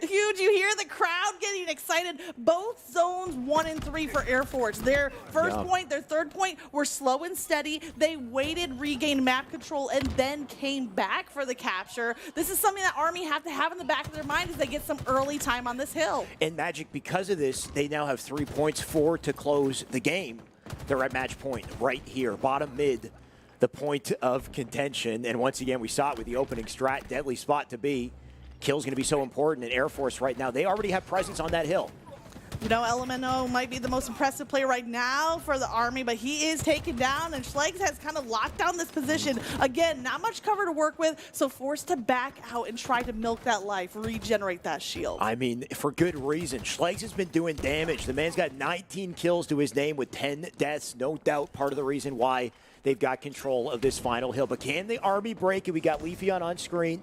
Teammates around him. You can see they're trying to form a bit of a setup just to keep them back. Spawners up in C here as well, Magic. And I think at the same time, Smiley might have snuck through and picked up that active camo as well. So a few things going in favor of Army as they try to cap this hill. And look at that repulsor deflecting the grenade back away. A beautiful use of it. Right now, Army's still getting a little bit of time, and I think some of that is due to the active camo that they scooped up. Posey with a big rotation around the map while it happens, though, right? Recognizing his teammates are down, he's just trying to find a power position, but can he get away from Leafeon, who's chasing this man down? Posey, the footwork will not reign true, but the teammates might instead. Look at Air Force come back and collapse on Leafy there. Gotta shout out a few players on the Air Force Gaming side. Schlegs passing the 20 kill mark, and also shout out Command Station. 12 assists on the board, really put in the work to help out her team and help them be successful. Time is almost up on the hill for Army to tie it up. They just need a few more seconds. They're on the hill. LMNO giving some coverage. Leafy needs to survive, but he's taken down at the last second. The hill just a sliver away from capture. Schlegs doing everything he can to lock it down. Command Station with a kill.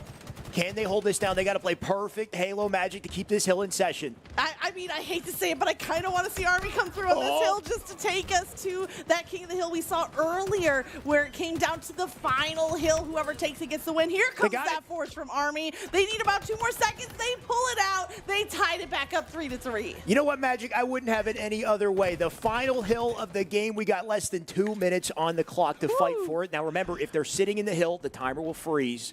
If they're not in the hill, that timer is going to tick, so a lot of pressure against them. And Schlegs, look at what he's got to work with here.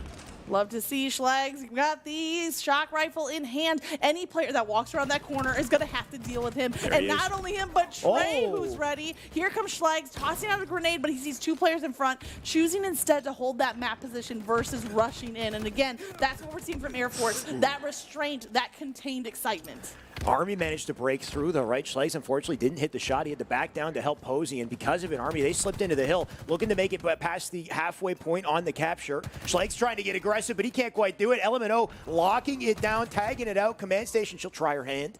She's in the hill, but can she stay alive? LMNO being such a nuisance up on nades. She needs help for it. Fakey with the kill. Trey with the trade. Back in the hill, Army goes, and just a few more seconds to really lock this down.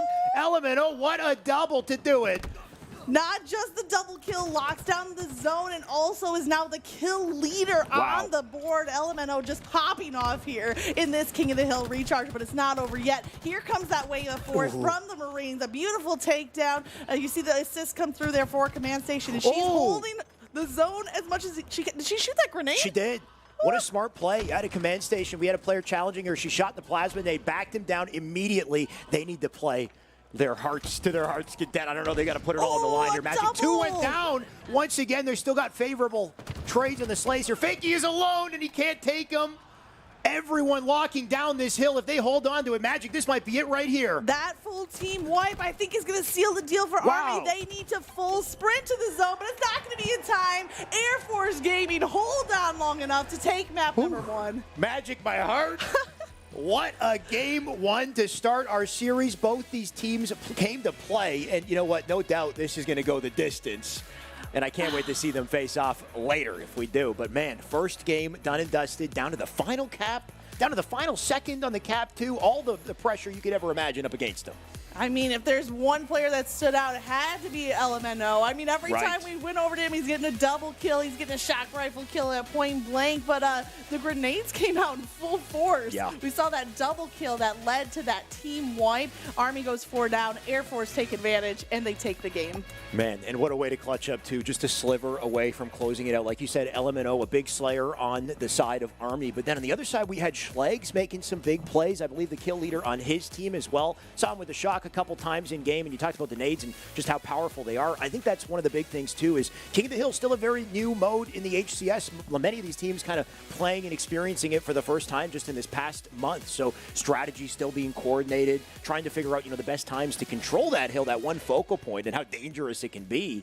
there's a lot to manage here, but man, they're making it exciting in the process. They sure made it exciting. And there were so many flashy moments, I feel like, on both sides. Like, we could pick a name out of a hat from one of these rosters, and we could have something exciting to say about them because everybody kind of had their moment, including Schlegs coming in with that energy sword. Ooh, this was one of my favorite plays from LMNO, though, right? He just sits in the back of C and milks his life and draws attention. Plays like that, so crucial. There he is with a shock once again. A little bit later, I think that play at a command station, shooting the nades, I think so powerful on recharge, and just so many different ways to take advantage of the weapons on the map and creatively and make big plays and excite us all, I guess, in the process as well. But the series is not over. It's a best of 3. I believe we have Street Slayer next. I would agree with you on that one. Street Slayer is going to be a great one for map number 2 because you got to watch out for LMNO again with the Stalker rifle. We saw in the earlier series, and now we see him with the shock rifle. So really that long-range gameplay coming from him. But I'm interested to see who picks up that Bulldog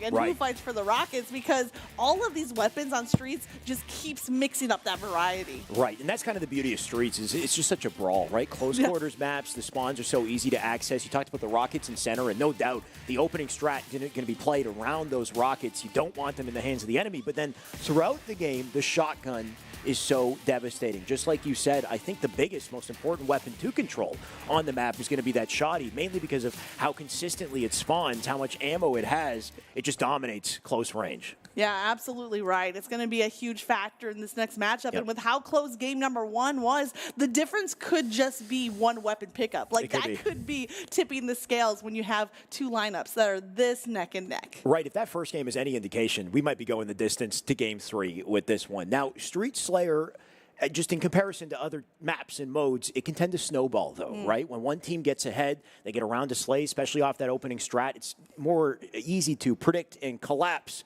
on spawns. Next thing you know, it's 8-0, 12-0. So let's see how this goes, of course. But I wonder if, the Army or the Air Force, depending on who's in that position, if they can kind of bounce back when they're under that pressure. It's a great test for these teams, especially on a land stage.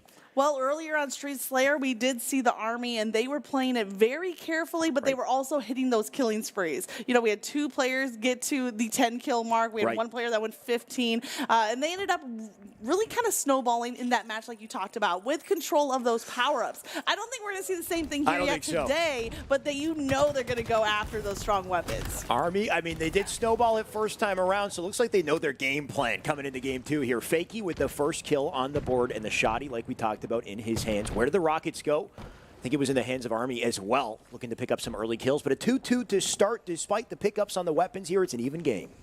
Now, the kill feed might be even, but again, who wins those fights that mean the most? It does look like we have a Stalker rifle is in play as well. Right now, we're on board with Schlegs, who has a commando in his back pocket. No grenades to speak of, so kind of choosing this long-range combat and scoping down those lanes.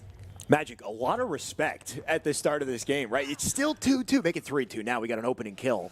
And I think those are the openings that Army is going to want to pounce on when you have a numbers advantage. But you can see these teams just feeling each other out. Nobody wants to make any big mistakes here early on.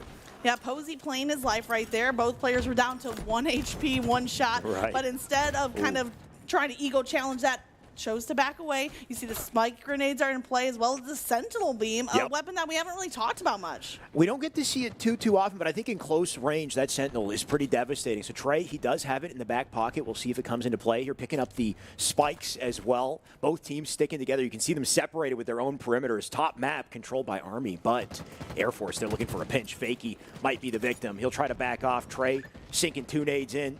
Can't quite find a target with it. They're just tiptoeing around each other. Nobody wants to get aggressive without a teammate to help.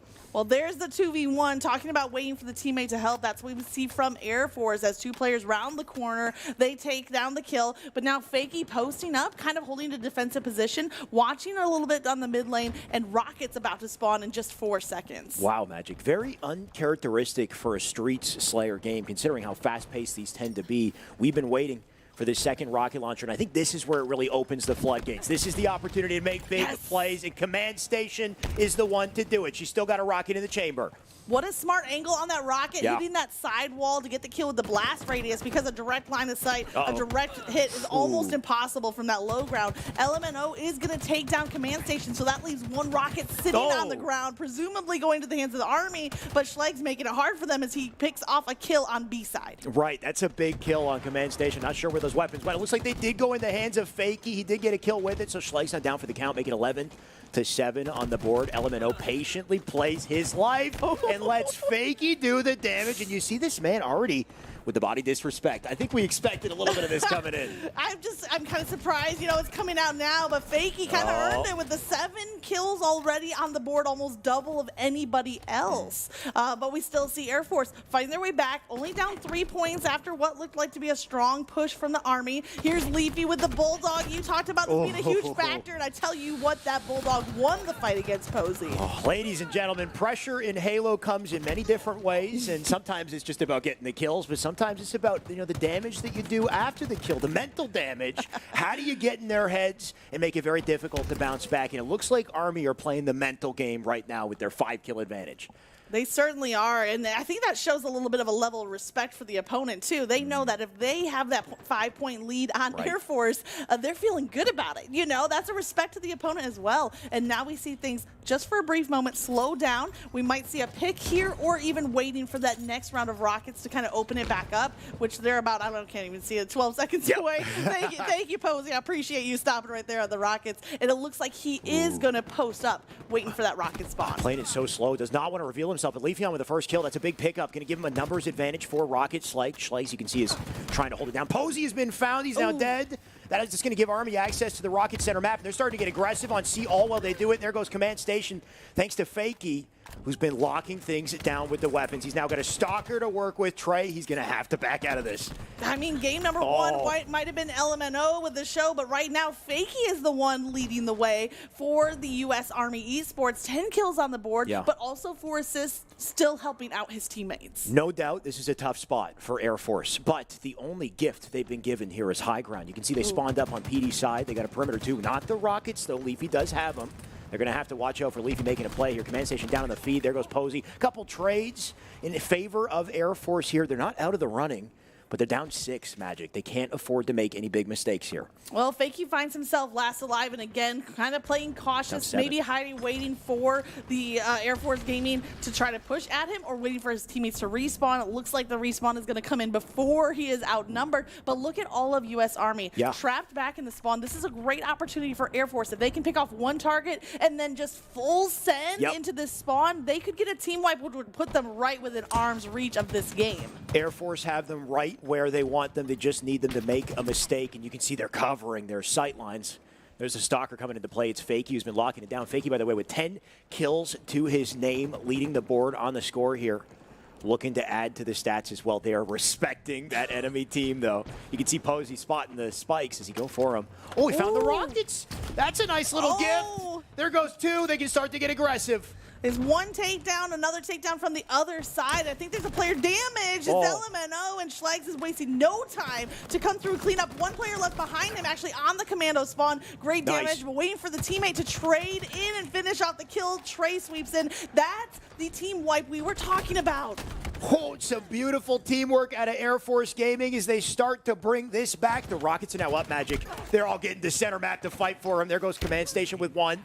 Nade will take her. I believe the Rockets still have yet to spawn. And, of course, they are going to want a piece. Call Me Smiley does have a shotty to work with. They got the high ground back. So Army, despite losing their lives there, they got the positions they need for this weapon. Can they get to it safely? Fakey, aggressive play on the Posey, but Posey with the footwork. Nice takedown there from Posey, winning what looked like a little 1v1, and just like that, Air Force is only 3 points down as we reach the halfway point in this match. Possibility that time becomes a factor here as well, as we're just over 5 minutes remaining. Here come the Rockets. They just drop into the waiting arms of Schleg's. He gets the shot off. He finishes off with a melee. What a brawl to control these Rocket Schleg's. He put him in the back pocket, couldn't take him out. Leafy now has it. He can't shoot him either. The Rockets are a hot potato, and you know everybody wants a piece of it. A 3-kill deficit here for Air Force. You know what? I expected to see a Magic, but when you finally witness how close this is, my God.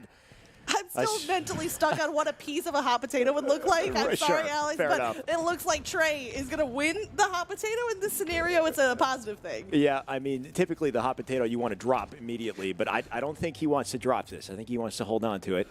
Looks like they got the stalker in their subway side as well. Command station just going to pepper him, annoy him a little bit. Anything they can do to pull him back and bait them into a rocket would be the ideal play, but Army, they are not going to budge. I do think that when it comes to these two teams, we've seen a lot of kind of stop-and-go gameplay from them. You see off-screen Trey finishes off a kill with a rocket, putting them just within 2 points. And now Smiley trying to escape with a Bulldog, but taken down as he's trapped between this closing force of Air Force coming in, and the game is tied 31-all. Slowly but surely, Air Force, they creep back and they tie it up. And look at this. I think they've got all the weapons to work with as well. Smiley will try to get in. Command station not going to let him. Rockets up once again. And I think these might be the Rockets for the game here, Magic. This is a very important point to control, and there they are. Surprise attack from Fakey. He's looking to bring this back. You know, his name might be Fakey, but that rocket damage was very real. Yeah, that was not fake. Gets a nice takedown, leading the way on kills with 13 on the board, along with 7 assists. Now on the side of Leafy, here at the top of the tower, back with Fakey. He's got 1 rocket left, and he's going to get the most he can out of that rocket. Fakey just turns and burns. I don't even know if he saw that player. He just went and shot it and had faith, and it worked out. Command station with 1 on the feet, looking to keep their numbers down. There's 2 trapped in PD here. I'm not sure if Trey knows. They're going to try to pinch from both sides. There comes the AR to do it. Perfect use of the weapons to light them up. There's also a player for Army up in the tires area. That's Smiley, and Schlags finds him out, gets some damage. He's got 2 of the power weapons in his hands, Bulldog and the Stalker rifle, as he lays down some fire. What a game of Streets Slayer. Neck in neck, less than 3 minutes on the board. Like you said, the Shoddy, the Stalker in the hands of Air Force. Do they hold it on 1 player? Do they swap it around? Looks like Schlags has a piece of it. He's got the Stalker to work with. Smiley has info, right? They can call it out, use that to work together, but who makes a move here? Yeah, you'll see them kind of holding 1 half of the map, but spreading out, and that is for that info. If you can get a little peek at someone, you can get their position. You see Leafy checking that high ground. It's called Heaven up there on that platform. No players there right now, but he does get a little intel, but forced to back off as he takes a little bit of fire. Command station just dealing out some more damage. No grenades, though, to work with. No nades. Good positioning. Got to watch out for 3 players in front of her, though. This could get pretty dicey. She'll shoot Leafy on. That might get aggressive in a second, so she'll try to slide out. Rocket's about to pop up once again. That'll draw him to center. And I think that might be what they're waiting for. Fakey has waited long enough to pick up a Stalker, and that's a great coverage to have for these Rockets. Trying to deal out a little bit of damage. Smiley deals out a bunch of damage, but Command Station stays alive. There's the grenade from Fakey to finish it off. So we're still trading back and forth, kill for kill. Posey wins that one, but look at it, full health still. Every kill here so massive, Magic. They just tossed a drop well out front of Rockets. That'll give it to him. Air Force just slipped away with the rocket launcher, and the chances for Army starting to slip away as well if they don't put this down. I love the team play there, too. Tosses the Shoddy over to a teammate. Rocket in hands. Air Force looking to get aggressive, and Smiley, the first victim. Looking for that second target, deals some damage, but does not have another weapon to swap to, not even a BR to try to clean up some kills. So relying on Trey, who's rotating through to try to help him up. He needs to try to take down a body and take the weapon off of him. I think they found their target. No idea how Element O comes out with a trade in that situation. He got sandwiched from 3 different directions, but I mean, despite the aggression, I think it's just a 1-kill game, 40-39 here.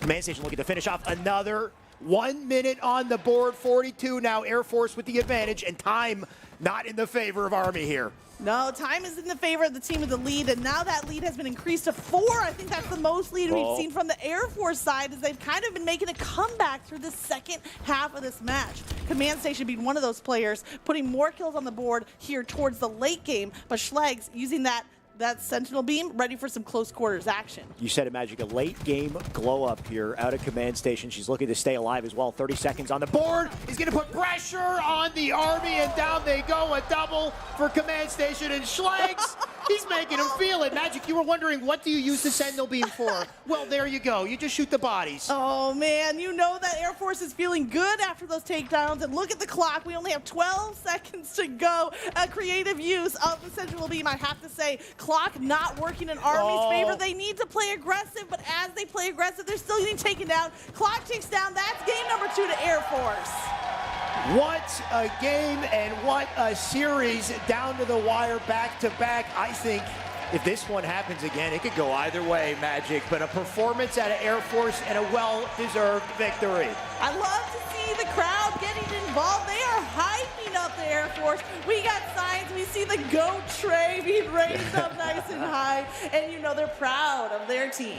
Air Force, no doubt, proud to take that win, but I think you can see it on their faces. They know that that was a hard win to get. It started dominant in that Slayer, right? They were down at a deficit for over half the game. They didn't have the weapons. They were caught in subway, kind of locked down, and we even talked about Command Station, kind of a late-game bloomer. I think she was maybe 0 or 1-7 to start the game, so it didn't look pretty at the beginning of that game, and it took them some time to get it together. They clutched up, came out in great fashion, but I mean, for a team that's shooting to win the tournament, coming out with just just scraping through, that's not good enough yet, right? You want to come out confidently to know that you can take grand finals. Well, I feel like in both games 1 and 2, we saw Air Force kind of fighting their way back from behind, whether it was on those zones in King of the Hill where Army would get a few seconds, maybe even half of the bar up, and then Air Force would come back. But their patience in the end paid off, because it's not how you start the match, it's how you finish it. Exactly. That's what matters at the end of the day, and typically it's the better teams that will find that finish, that clutch factor. And I think, once again, I think it was MLG Sundance who said that a Slayer game doesn't start till 30 kills. That's when the action really gets going. And man, did it get going. It was very close the whole way through. And I wonder what that means going on in the tournament. I mean, finally, we're getting our closely contested match. This is what we came here for, right? Is just some good Halo gameplay between our armed forces, and looks like we've got it. I mean, I loved that matchup. We were kind of hyping it up earlier on, and I think we, it lived up to the hype. At least in my mind, it was sure exciting, both games 1 and 2. And it's not over yet. So both teams still have a chance. Obviously, Air Force with the advantage as they move into the winner's bracket finals, but we might just see a comeback from Army as they drop into the lower bracket. Can't wait to see that when it does take place. Looks like we got a lot of talent in this tournament, which is very exciting. What we do have in the meantime, coming off of that Air Force win, we've got Blaze on the main stage with Posey. Let's see what they have to say after that win. Thank you so much, Shyway. Give it up for the Air Force as I got Staff Sergeant Posey on the main stage. So when it comes down to it, you guys in both of those series, both of those maps were down, and you guys made the comeback. What gives Air Force that type of comeback potential? How did you do it? Honestly, we just needed to play with confidence. We were playing too scared, we were playing too slow, and that's not our play style. So I just started to get in everybody's head and say, hey, let everybody listen. We need to start playing like more aggressive, need to play more confident, and just start flying at the map. Because there was a couple times in that hill where we had 2 of them dead, and we didn't push the hill. So we just needed to play faster, that's all. Get into that aggression in there, get in there to confirm those kills, super important.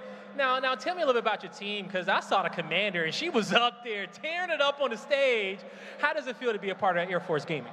It's so cool, man. Like 10 years ago, you never thought this was going to happen in the DoD, and now we're here with a huge event. So it's an honor to represent the Air Force in the first FORCECON tournament. Yeah, and in this first FORCECON tournament, I know Army had they talk towards you guys that they were going to take you down. So I know this win is feeling good in the tournament. Yeah, we just let them talk the whole week. Tried to stay humble and then let our gameplay do the talking. So, hey, well, the gameplay did the talking for Air Force. That's going to do it for me and Staff Sergeant on the main stage. Desk, break it down. That was the best series of the tournament. I was on the edge of my seat. I had to stand up at one point because that was absolutely incredible. We saw plays being made from game number 1 to game 2, and let me tell you, we almost saw game 3. In fact, I don't think this series even did it justice. We should have saw game 3. I think game 3 should have been on that radar. I think U.S. Army, they're regretting some of their decisions right now. They think that they could have taken those. Air Force feeling good. But, hey, Army, they're going down to the lower bracket. But like General MacArthur said, I shall return. These guys are not going anywhere soon. They will be making that loser's bracket run. They look so impressive. But now they have a gauntlet ahead of them. I agree. I thought this would be the last time we see the U.S. Army Esports. I promise you, we will be seeing them again. And either way, map count's going to be King of the Hill. Recharge going towards Air Force Gaming, and so does Slayer Streets. Why don't we take a look at the bracket? Like I always say, you can't know where you're going until you know where you've been. And we know who's going to our winners finals. It's Air Force Gaming. Air Force Gaming came out, and what a crowd for the Air Force Gaming crew. Definitely a home crowd here today. U.S. Army going to have to get it done against Coast Guard. And that's going to be a tough matchup for Coast Guard. I know that they had a lot of hopes. They looked impressive today.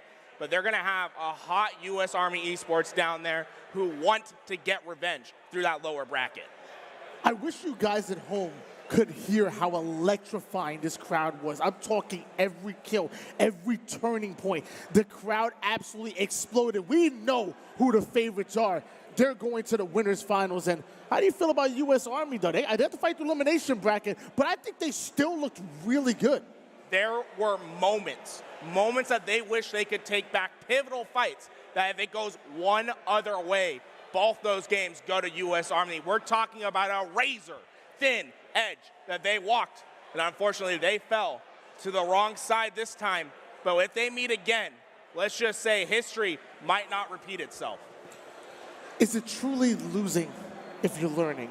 And I think if U.S. Army go in, review the VOD, I'm talking go into that Twitch, review the VOD, fix some of those small mistakes, and there wasn't many of them, we might see them in the grand finals. This might be a rematch in the grand finals. We already know Air Force Gaming are now one series away from making it to the grand finals and having that advantage. U.S. Army would have to win at least 2 series in order to make it back, but we could be seeing that rematch.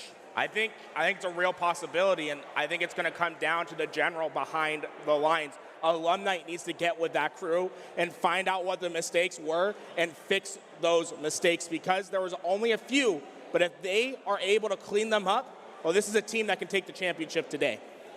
I'm hyped. Goosebumps all over the place. You would think the tournament's over at this point. It's not. It's not. We still have so much more action. That was just the winners semis, and when we come back, we're going to have even more action for you. Do not touch that dial. Members of Army already down there, going to try to contest it, but risky business is your kill diving into the hill as well. I think we got 2 members in there to clean up, but she's not worried. Make it a spree and a double on the fakie. They need about 2 more seconds. They pull it out. They tied it back up 3-3. Trade. Back in the hill, Army goes in just a few more seconds to really lock this down. Element, oh, what a double to do it. They need to full sprint to the zone, but it's not going to be in time. Air Force Gaming hold on long enough to take map number 1. Full sprint. Let's go. Let's go, baby. I can hear. This is the opportunity to make big plays in Command Station. No is going to take down Command Station, so that leaves 1 rocket sitting on the ground. Go for him. Oh, we found the rockets. That's a nice little gift. There goes 2. They can start to get aggressive. On the other side, I think there's a player damage.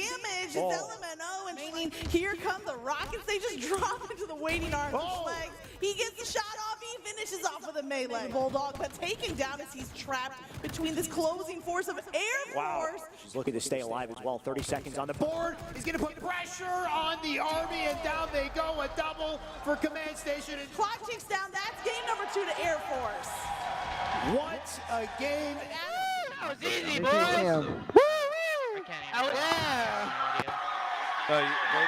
You're saying.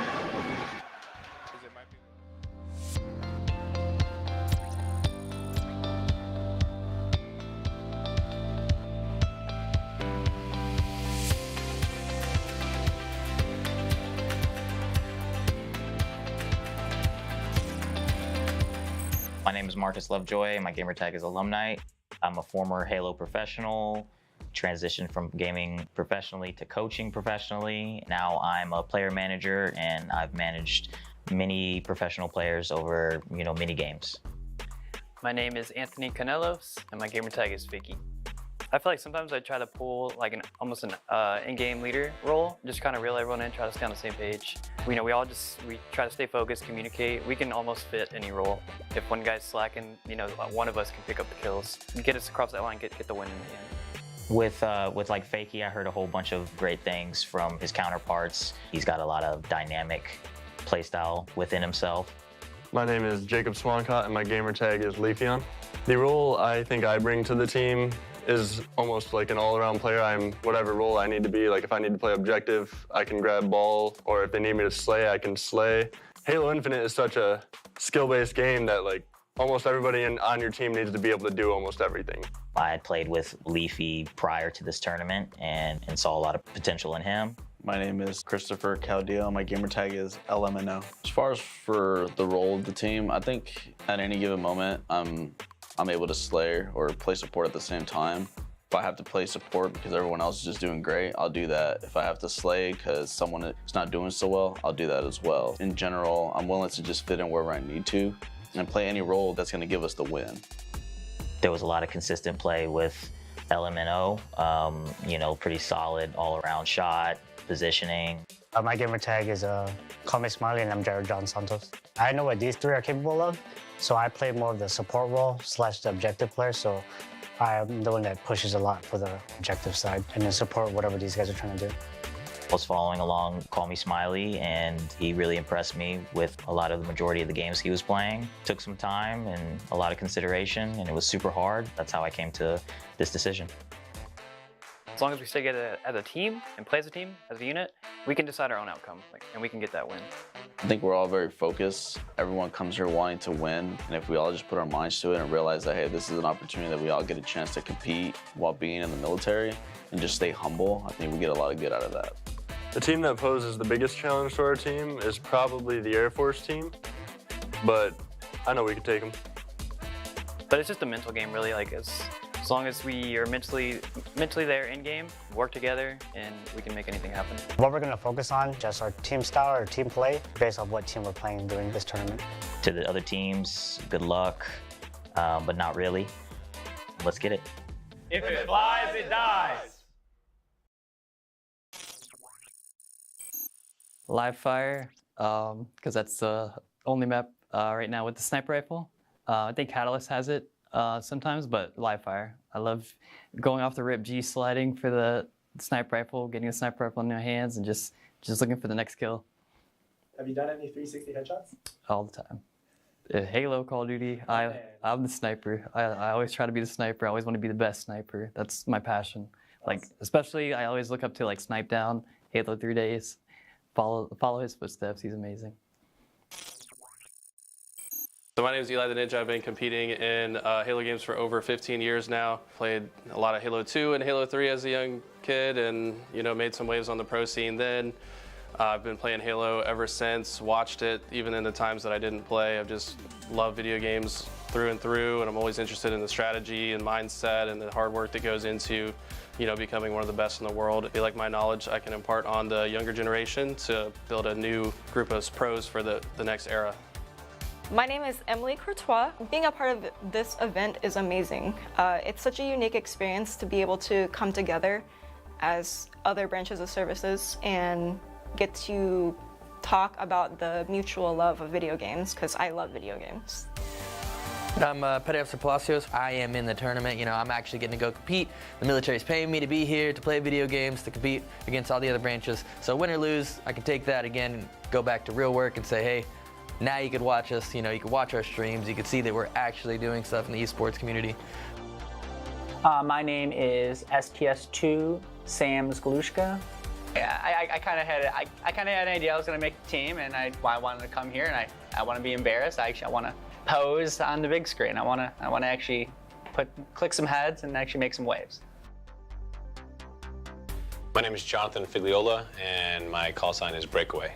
Yeah, making the team for me is, it's good because I get to represent the Navy, as a player. But regardless if I was a player or not, still here, proud to represent the Navy at the FORCECON 2022. I think that at this tournament, if we're going to win, we have to bring our A game every single match. There's a ton of talent here in all the branches of the military. These Air Force guys have been playing together for a long time. So I know that, in my opinion, they're the favorites to win this thing, but I know that we can definitely make some waves. And if we're on our A game, we can cause some upsets and turn a few heads. I just want to say that this whole experience is kind of like a fairy tale to me. It almost feels like this was meant to be, you know, having a family in the Navy my entire life, playing Halo my entire life. This is like the merging of both worlds that have been like literally the biggest impacts in my entire life, and it's all kind of coming together at this 1 week that we're all spending together here in San Antonio, and it's already been one of the best experiences of my life. So. So for me, my first introduction to the Navy was through my grandfather, who was a commander. And he introduced, well, really not the Navy, but sailing on his sailboat. Later on in life, going through high school, at that point in time, I wanted to, you know, see the world, get out and about. Because my father served in the Navy as a commander, that was kind of my first option, was to go talk to a Navy recruiter. And from there, the story continues where I joined the Navy.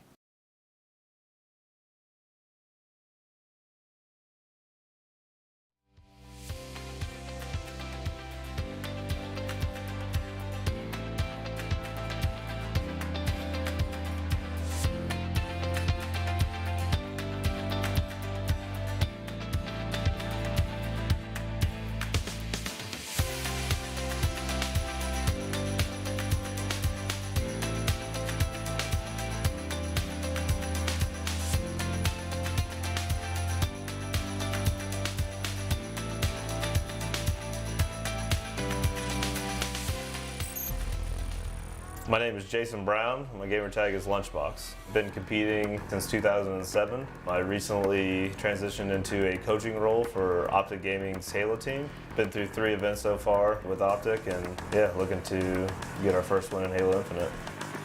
I'm very proud to be a part of this. I have obviously a lot of respect for all of the military branches, and this is, I've been competing now for over 15 years and never seen a collaboration like this, so it's super exciting for me to be a part of this. Hi, my name is Joshua Torres. I'm an E5 in the Coast Guard, and my gamer tag is Sick Bulls. Well, I feel excited, nervous. I feel like I'm more now working on my teammates as a team player, working on our corporation, and it's changed a lot in my Coast Guard career just with this, because it's impacting what Coast Guard is doing Wise Gaming. To be a part of this event, especially one funded by the DoD for the first time, I mean, this is insane, just making history. I never thought when I joined 11 years ago that, you know, I'd be playing any sort of game for the Coast Guard, let alone my favorite game, Halo. So this is a once-in-a-lifetime opportunity, and I'm really happy to be here. My name is Freddie Sorto. My gamer tag is Toros. I'm super excited to be representing the Coast Guard and just the military as a whole to be competing in this tournament. I mean, I never in a million years would I thought I'd be, you know, playing in a tournament like this, let alone for a military branch. So I'm super excited to be here, and I'm glad I get to experience this. I'm Lieutenant Scotty Kinney, and go by Scotty Nose. So this being the first Armed Forces event and getting everybody together, I think it's really just kind of showing the growing trend and the acceptance that, you know, the military is willing to adopt esports as something that's a little bit more than just a hobby that a lot of people do. Growing up, it wasn't something you were so open about. Even now, you know, I'm looking at 30 coming up, and I still don't like to be as open about gaming. But so now that the military has accepted it and they're bringing people in, paying for people to do something like this in their free time, it's incredible. Yeah, going into this competition, my main goal was to try and watch every player, obviously, and I saw Toro have quite a few big games statistically. Scotty Knows also had quite a few big games consistently. I see Gambit as kind of being like the overall glue guy, maybe like an IGL.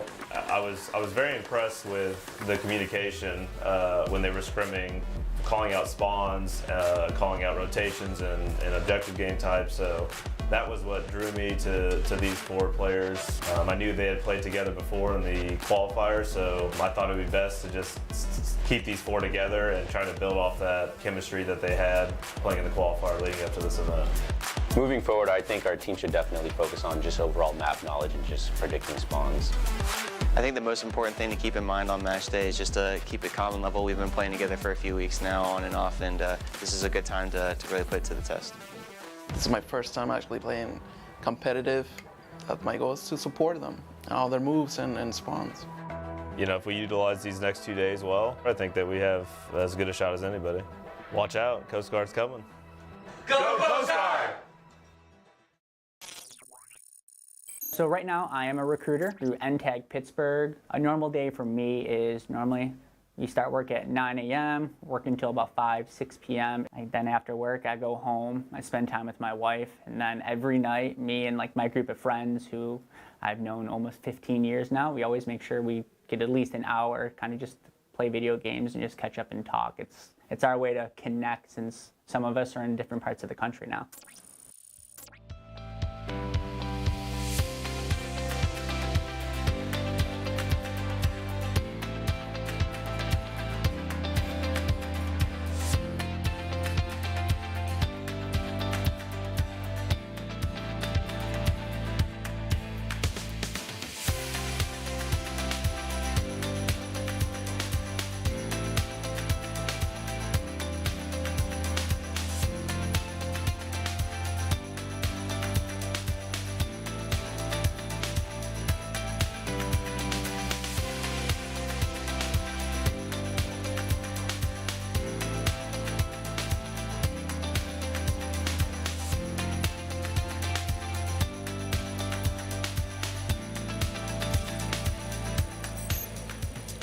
Ladies and gentlemen, hello and welcome back. We're live at the Techport Center, San Antonio, for our Armed Forces Halo Esports Championship. And what a championship this has been so far. I got to give a big thank you, by the way, to our hosts who run this event. Big thank you to Air Force Gaming, Armed Forces Sports, Rally Cry, and Techport Center. This wouldn't be possible without them, and I'm glad it's possible. Of course, I'm Shyway, and welcome back, Magic.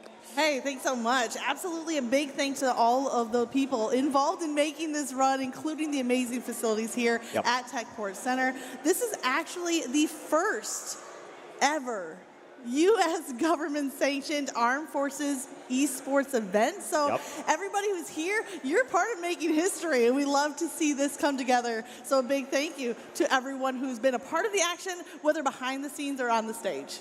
Man, and boy, has there been a lot of action. Even if we just kind of go back and talk about that last series. Let's take a look at the bracket, by the way, just to give us our graphic to start the conversation. But what a series we had. Now, it might say 2-0 Air Force and Army off of what we just witnessed, but it didn't quite look like a 2-0 in-game. I mean, it felt like it was neck and neck. Yeah. Both of those wins from the Air Force did show that they came out ready to play, but they were not easy wins over the Army. So I wouldn't be surprised watching the Army go far in that lower bracket. As we see that lower bracket is just starting to fill up right now, a couple of matchups ready. But another thing to keep in mind is that with the winners finals, the lower bracket finals, those are gonna be best of 5, which gives more opportunity for taking a map off of the other team. Good point. I mean, considering how close that Air Force Army matchup was, if there was another game in the running, who knows where that could have gone. But of course, they'll be waiting for their competitor. In the meantime, what we're going to be focused on, Magic, is Space Force Gaming and Marine Corps. They're about to go head-to-head, and here they are on screen. Of course, the first time we're seeing Space Force. Yeah, we did see the Marine Corps going 2-0 over Coast Guard earlier on, which were a couple of tight matches, including that live fire King of the Hill. But this is our first time taking a look at the Space Force gaming lineup. And what a lineup it is. Cabastry? Cabase. Yeah, I got Thank you, Cabase. Okay, we're going to get it from here on out. We got Godriguez, of course, Hangdog, and to round it out, Dante to round out the team. No doubt, I assume, a talented team of players. But they have quite the stiff competition, right? Marine just came out of their win with Coast Guard. Yeah, Marines are a little bit more warmed up and ready to go, so it'll be interesting to see how Space Force does with their first appearance on our, big stage. And for some of them, their first time competing on a stage at all. So let's see how they come out ready. And also, we got the coaches back there getting them prepped and getting them ready for the mental, emotional, everything going through their heads. Right, and I mean, Coach, I believe Elamite is on our Space Force as well. So can't wait to see what he brings to the team. But let's meet the team. Let's meet Space Force. All the names are making me go crazy.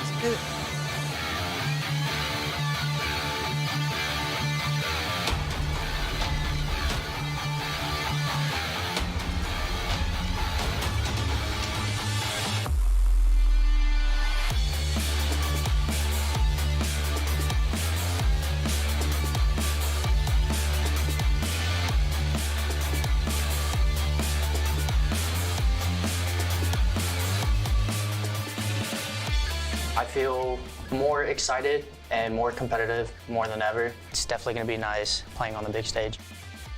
The other team, they're just another competitor that you have to get past. We can absolutely beat anyone.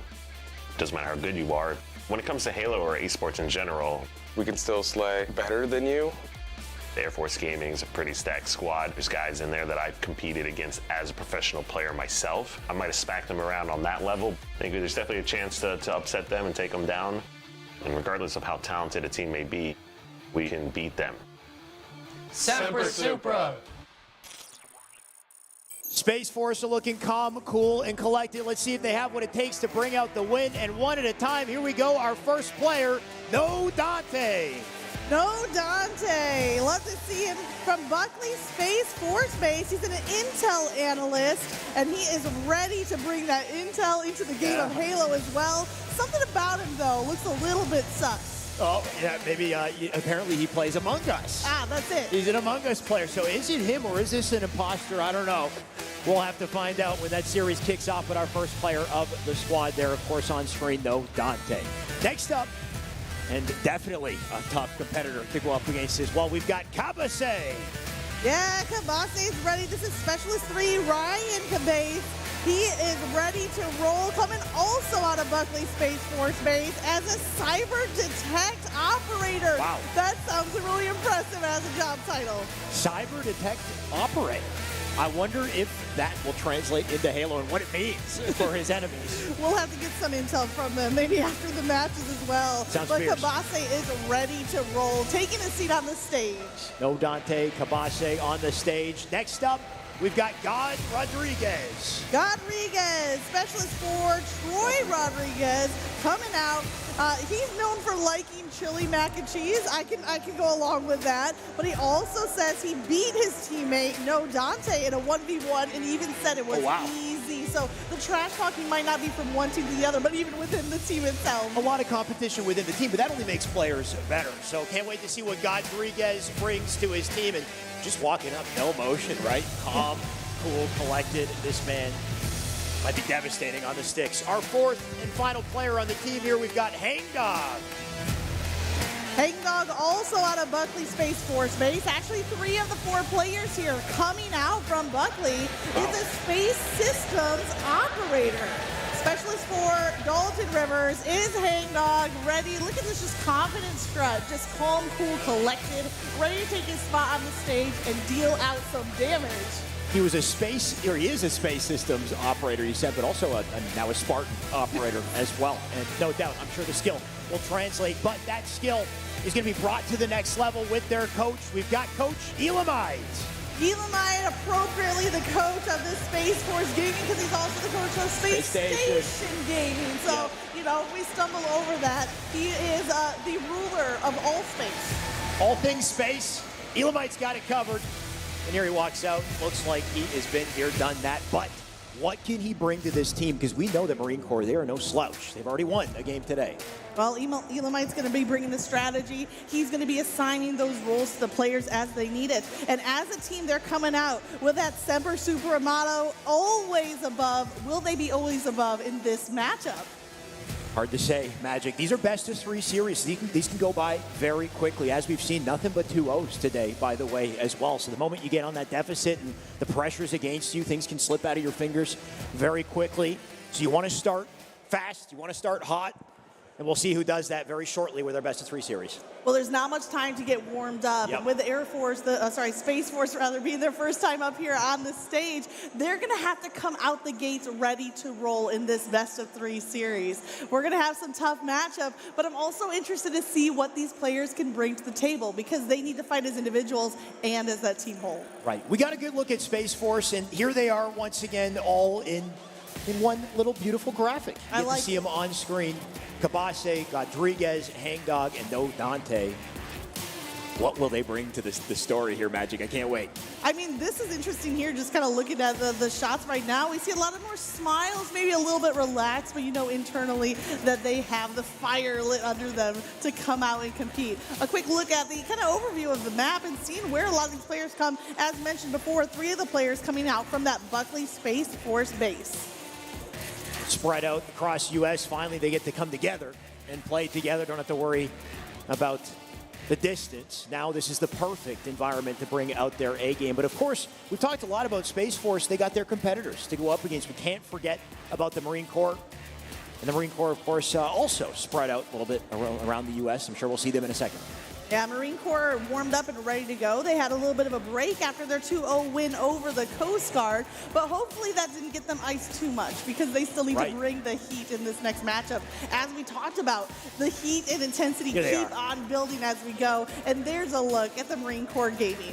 And I mean, now we see them again, I'm starting to remember some of the plays we saw from them in that past series, and I'm looking at Ezelon. I mean, he came out pretty confident. We had the interview with him post-series as well. Loves the sniper. Designated snipe, I think, on the team. He was making plays with the S7. So what will that mean for this series? They're going to have to watch out for some playmaking for sure. Well, that game number 1 was almost a comeback there coming out from the Marines. And we also saw Waffles making some huge plays. I remember a killing spree. That was a key factor in taking over that game number 1. So we'll see if that skill, not to, undercut Rain or Hero, all 4 players required to come back and take that win. Hey, Magic, we talked about it also, just the fact that, this is our first ever FORCECON. We've got this wonderful stage. We've got a packed venue full of people watching, and that could put on some pressure, right? A lot of these players, this is a great opportunity for them, but a first opportunity to get up on a main stage and try to prove that you're the best. Right now, Marine Corps has the edge a little bit. They've been on the stage once already. They kind of got the hang of it. Maybe. We'll see. But will Space Corps be able to deal with this pressure? We're going to have to find out. And I think it's up to Tony and Tools to find out for us. Let's send it over to the casters to give us the game. Say the line, Tony. Say the line. We're back again, once again, San Antonio, Texas, FORCECON 2022. I'm Why Not Be Reckless, and this is the definitive better player than I, 10 times better, Mr. Garrett Tool O'Toole. Thank you. Back with some more action. We have some great matchups. Thank you for clarifying that, Tony. I wanted to make sure that we have the best possible matchups today. Space Force versus Marines. This is going to be an incredibly hard best of 3 for both of these teams. It really isn't. The first time we're seeing Space Force on the main stage here, but not our first time running into them. Last week during the Patrick broadcast, we actually saw Space Force. Let me tell you, they will be a tough out. Marine Corps have a little bit of an uphill battle to play because I really think Space Force might be the favorites going into this matchup. Yeah, Space Force looked incredibly talented last Sunday. And Kabase, really that player to look out for. A local to my home state of Nevada, comes out of Las Vegas. He was the first player, the first person in Nevada to directly enlist into the Space Force. So making my home state proud. And he said, I think he's going to make him even more proud today on that main stage. He is an absolute demon on the map. So make sure you look out for Kabase in this matchup. But the Marine Corps, they showed how resilient they are. Yes. And the way that they played in the last series that we watched was absolutely phenomenal. Yeah, if you remember in game number 1, they were actually down to, I believe it was Coast Guard, they were down to in game number 1, ended up coming back, stealing that momentum, and then rode that momentum to a 2-0 finish in the series. Like you said, you can knock the Marines out, but you can never, you can knock them down, but you can never knock them out. And with the Marines, I really was enjoying how Hoaxer had those guys running together. They were absolutely phenomenal, and he's going to have to replicate that sort of success today in this best of 3 as we move on to Recharge, King of the Hill as our first map. And it looks like we're going to start on board with Azulon immediately getting Space Force 3 down. Hold on, Marine Corps starting off hot once again. They're going to be first striking towards the hill, but it's not going to be that easy. You're seeing nades start to fly left and right. You have to get the slays, get the timing, and then get into the objective. Yeah, I talked to Coach Callis of G2 about how you should be playing King of the Hill. And what he said was try to keep a straight line on the map. So for this hill right here, you want to get C plat and top A control and have your Spartans as a straight line. This will force the spawns out to the top half of the map, making it so it's harder to contest the hill. On board now with no Dante out of Space Force Gaming. Looks like they took an early lead towards taking this hill, but it's not done yet. Shots start to ring out. Both players going down to one shot. Both positions going to be relocated, but we have Rain holding the high ground, taking down one, and this middle hill is an absolute slaughter. Oh, that commando rifle, so hard to use. You see Rain getting punished a little bit right there for missing some shots. But keep an eye out on some of those utility weapons on the map. If you can get a hold of that commando rifle, it can absolutely shred and give you a step up in this game. Waffle's doing a great job of staying alive towards the top goal, that whips out that shock rifle. This could be the equalizer, just barely gonna miss that shot. Slides in with the BR, old reliable, gonna finish off that player as another 3 down goes Space Force Gaming. And once Marine Corps have that numbers, they have to take advantage. They have to push the pressure. They have to keep Space Force on their back foot. Marine Corps trying to do their best to stay alive in this hill, but you can see how that's been hard. Space Force does go down and Marines are able to equalize, but they've been fighting off their back foot. They're letting Space Force spawn towards A and C plat, and I don't know how long they can sustain this sort of hold, because that player in Hill is constantly feeling the pressure. And now we see the camouflage getting burned and Hill control swapping over to Space Force Gaming. Camouflage player hunted down. Meanwhile, we're going to switch on board with Rain. 2 of his players down. They have to do something to stay alive and get some presence on the map. Ends up sliding right into the hill and trades out his life. But I'm not sure that was the play they wanted to see, because Marine Corps once again go 3 down. Actually, a full squad wipe going in favor of Space Force. And this could be punishing for the Marine Corps. Not only did they lose the hill, they lost the initial spawns for Hill 2. This fight could be one of the most important in the game, and the Marine Corps coming out and winning some pivotal fights. This is what we call a money hill, Tony. If you're able to get control, expand out on the map, this is the hardest hill to break, and it's going to be up to Space Force to coordinate themselves accordingly to try to break this hill. But don't be surprised if Space Force doesn't even get 1 second on this hill. Well, hopefully they can get the most bang for their buck. 1-0 lead in favor of Space Force Gaming. Every hill that you win allows you a point, and it's first to 4 points take the win. So sometimes these games can go quickly, but sometimes they can absolutely go the distance. And also, here we go, Kabase. This is the last opportunity. The nade connected, but not the BR shot. And that's going to finish this hill off for the Marine Corps. And you're seeing how deadly it is. If you can get set up to some of these hills early, that hill in that long hallway is an absolute money hill. And if we see it again, you better set up early, because it is going to be impossible to break. And now as we rotate to this next hill, this is what I consider another money hill, Tony. If you're able to get the control and force spawn outs, it's going to be so tough to break into this hill. The only advantage you're going to have for trying to get this break is that you have some height advantage to work with. You know, Garrett, I'm getting a little old now. My eyes are starting to deceive me a little bit. There ain't no way my man Ezalon is 14-4. There ain't no way that he got 2 assists to go with it. There's no way that his slaying ability is driving his team forward to be able to tie up the game right now. I have to be wrong. He's been absolutely working as a unit with his team, and they've been feeding him opportunities to really shine throughout this game. And that's where I'd like to see some improvement from Space Force Gaming. Is the assist column, I think, has been a little bit lackluster for them. I want to see them work together as a unit, try to slay in together, and finish the fight on these hills. Kabasa able to take the back gold side. Anybody that tries to come and got to go through him, goes for the challenge on Ezalon, ends up getting the kill. That's gonna be perfect. That's gonna be a double kill coming out of Kabase. Well done. And another one goes down. So 3 out of 4 members of Marine Corps taken down, largely because of this man Kabase was able to break through the defense. Kabase had the biggest pick yet of this map. This should be enough for Space Force to get the 2nd point on board. And now we go to the complete opposite of a money hill. This is as dirty as you can get. A hyper exposed hill in the bottom repulse tunnel. So many exposed lines of sight. If you are in this hill, you're not going to be alive for long. You really have to depend on your teammates of getting in damage before these players come. Waffle's doing a great job of hiding in that corner, but he was quickly snuffed out. Rain going in for the challenge.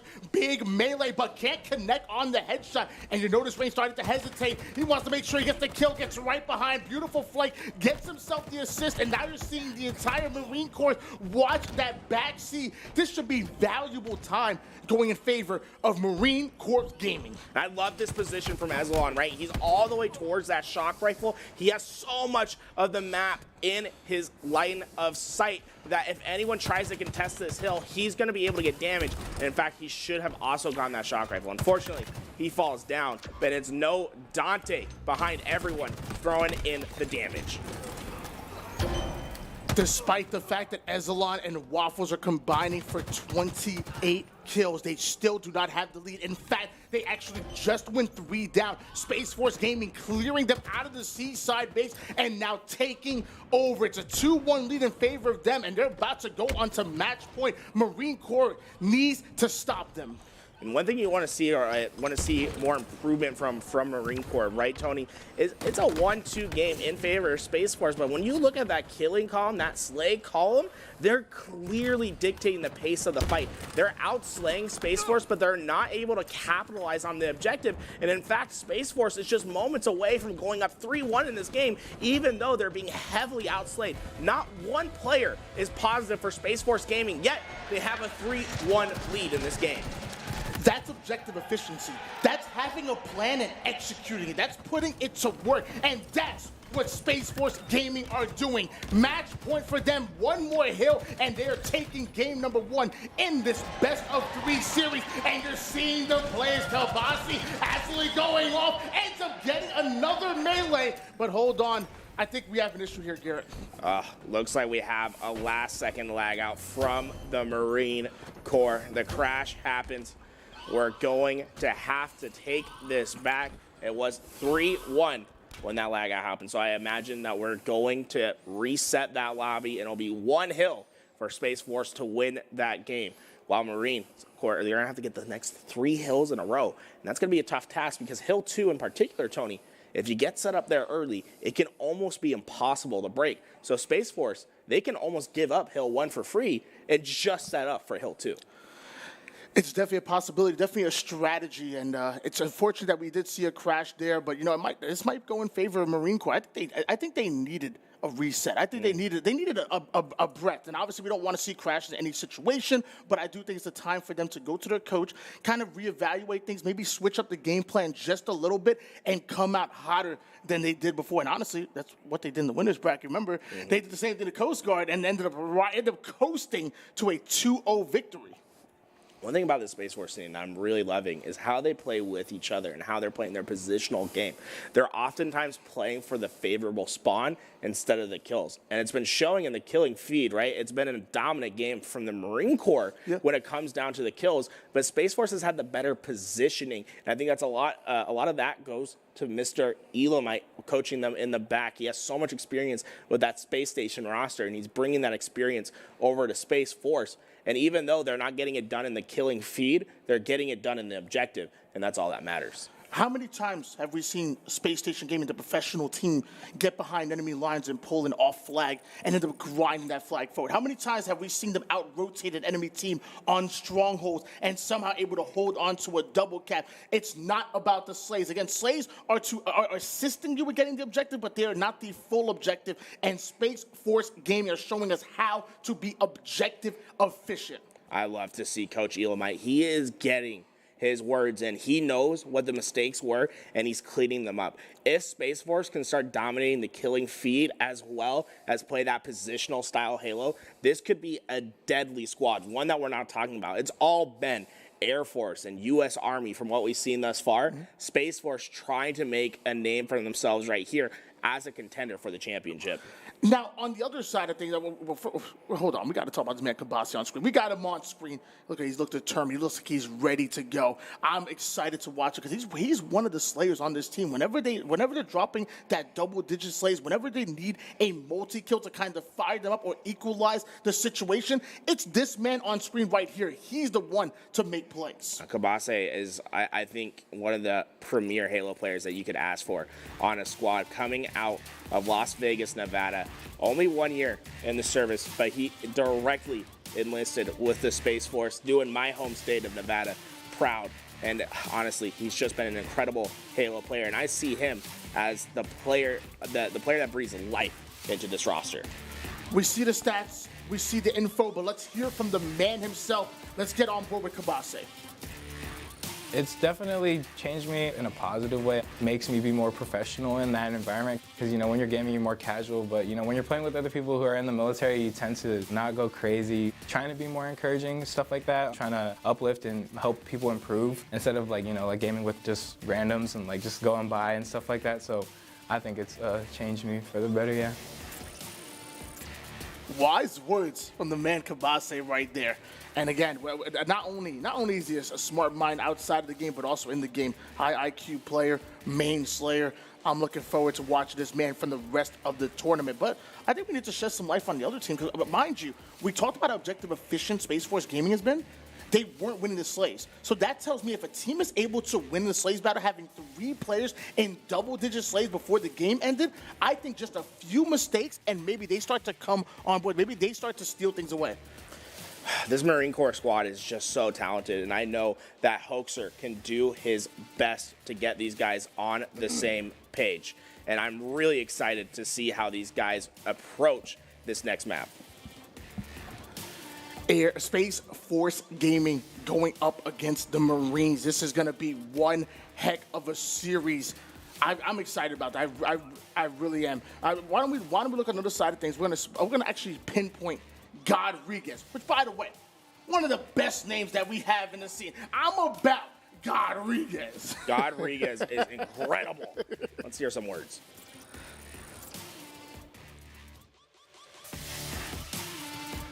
Live fire. And you know what, Tony? I said it before. Chili Mac is the best MRE by far. If you're not on the wave, get on the wave. Honestly, it's a dream come true. I've followed esports and gaming for a really long time, and I haven't been able to attend a LAN myself, and to be part of it and kind of be representing one of the teams is just honestly the best feeling in the world because, like I said, not only is this my first event, but I'm competing for the Space Force, so it's really awesome to kind of see how it's kind of come full circle, and after a while, I eventually got to a place where I'm happy with. And we are back here on Recharge. Marine Gaming is going to need 3 captures in order to become your victor. Meanwhile, Space Force Gaming will only need 1. Marines are really on their back foot. And I love how Space Force goes and prioritizes the shock rifle, but it's Waffles who shuts it down right away. That weapon can have devastating impact on this map. Making sure it stays out of the hands of Space Force is priority number 1 for this Marine Corps Gaming roster.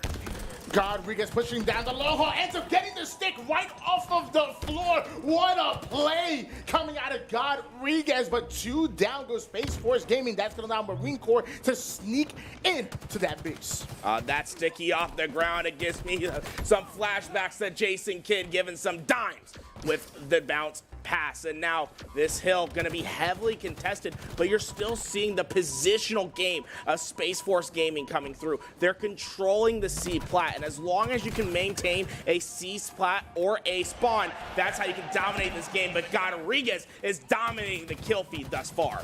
I'm not going to keep allowing you to bring up Jason Kidd on the broadcast. My man Tony Parker was a town. We in San Antonio, but that's a discussion for another time. As Waffles ends up getting the triple, holding down this middle bases. Waffles, beautiful plays across the board, and no wonder they were able to win the Slays battle with plays like that. And Marine Corps needs some heroes, and while Waffles steps up to the place, they're still losing the game of the spawns. You see how Space Force spawned right back into that C plat. They have immediate access to the hill, and even though the heroics of a triple kill comes through, it's short-lived on the hill as Space Force was able to gain control back once again.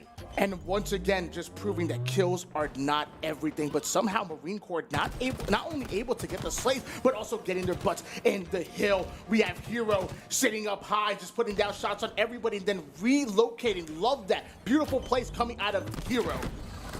Oh, Hero, no! Loses the fight. Camouflage still alive for Space Force as they've been able to control the hill. The spawns are next. They're down. Marine Corps trying their best to get in, but it's the Camouflage Rodriguez getting another kill in the bottom hill.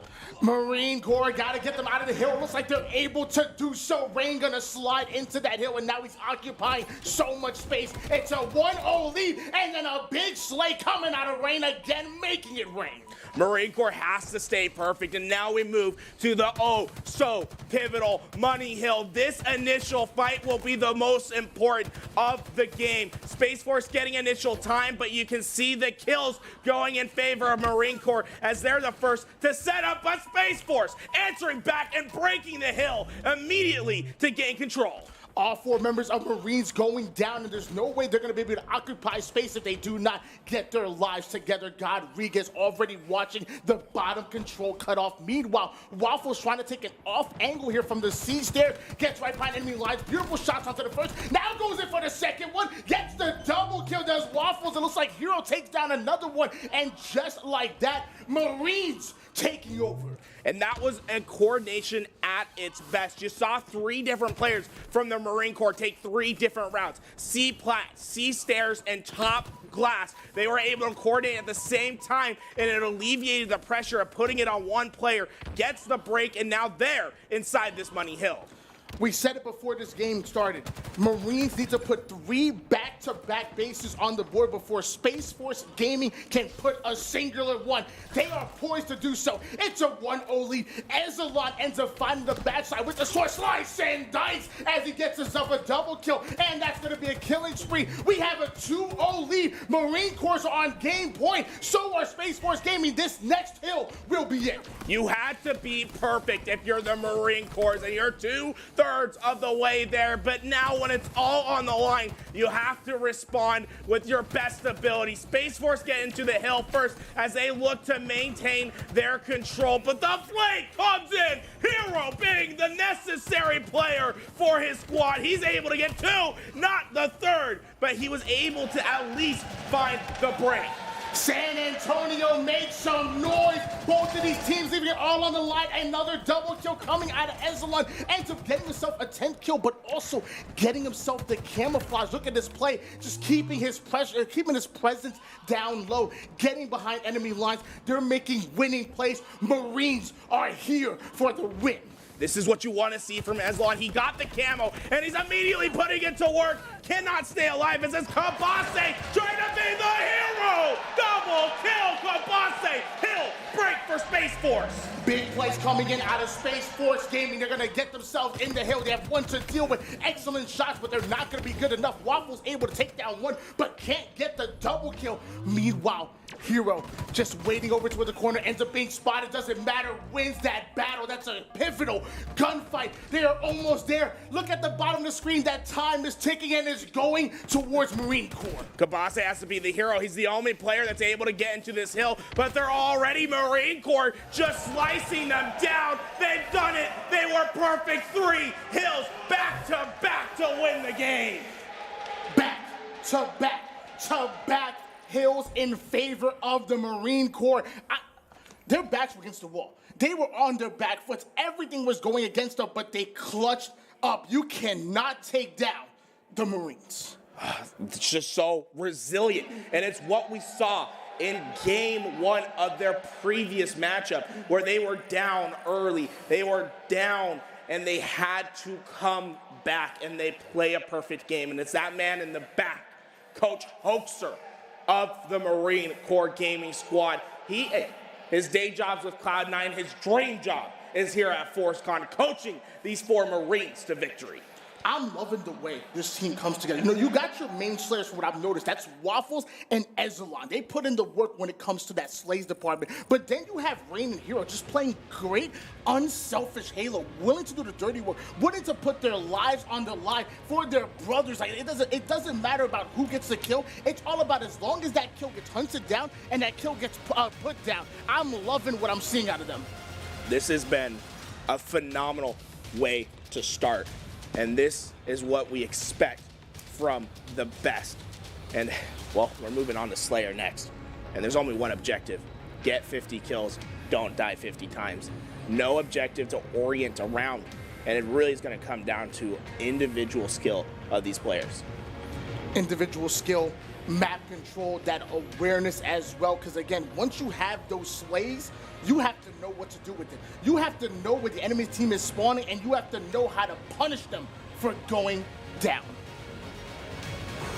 Marine Corps, they get the job done. Space Force, there's going to be some growing pains. They're gonna feel that loss heavier than most would. They had it in their hands, and it slips away. And that's what we need to see, is how they can respond from this situation, right? Because you had it all, and you lose it. And now, are you resilient? Are you able to come back and play at your highest level? Or are you going to let that momentum sway away from you? And that's one of the reasons why I love the setup of this tournament. So you have a professional coach like Elamite, who's been in these situations, not only as a coach, but also as a player. He's getting into the ears and letting them know, like, you need to have a mental reset button. You need to click this imaginary reset button, forget everything that happened up until this point, and simply play your game going into Slayer. If they can do that, we might just see a game 3. If they get mental and allowed us to get to their psyche, they're going down to elimination bracket. On your screen, Hero. This man was the hero that they needed. Remember, it was him who threw his life at the end into that hill and came out alive. A huge double kill to find the break. And this is a man who's been around Halo for a long time. The classic map, the pit, his favorite. And you know what? This is how you know they're a competitive player at heart. That BR, his favorite weapon. That it is, and also favorite MRE is going to be pizza. And you know, we're seeing a little bit about Hero. I want to hear from Hero himself. Let's have some words here with Mr. Hero.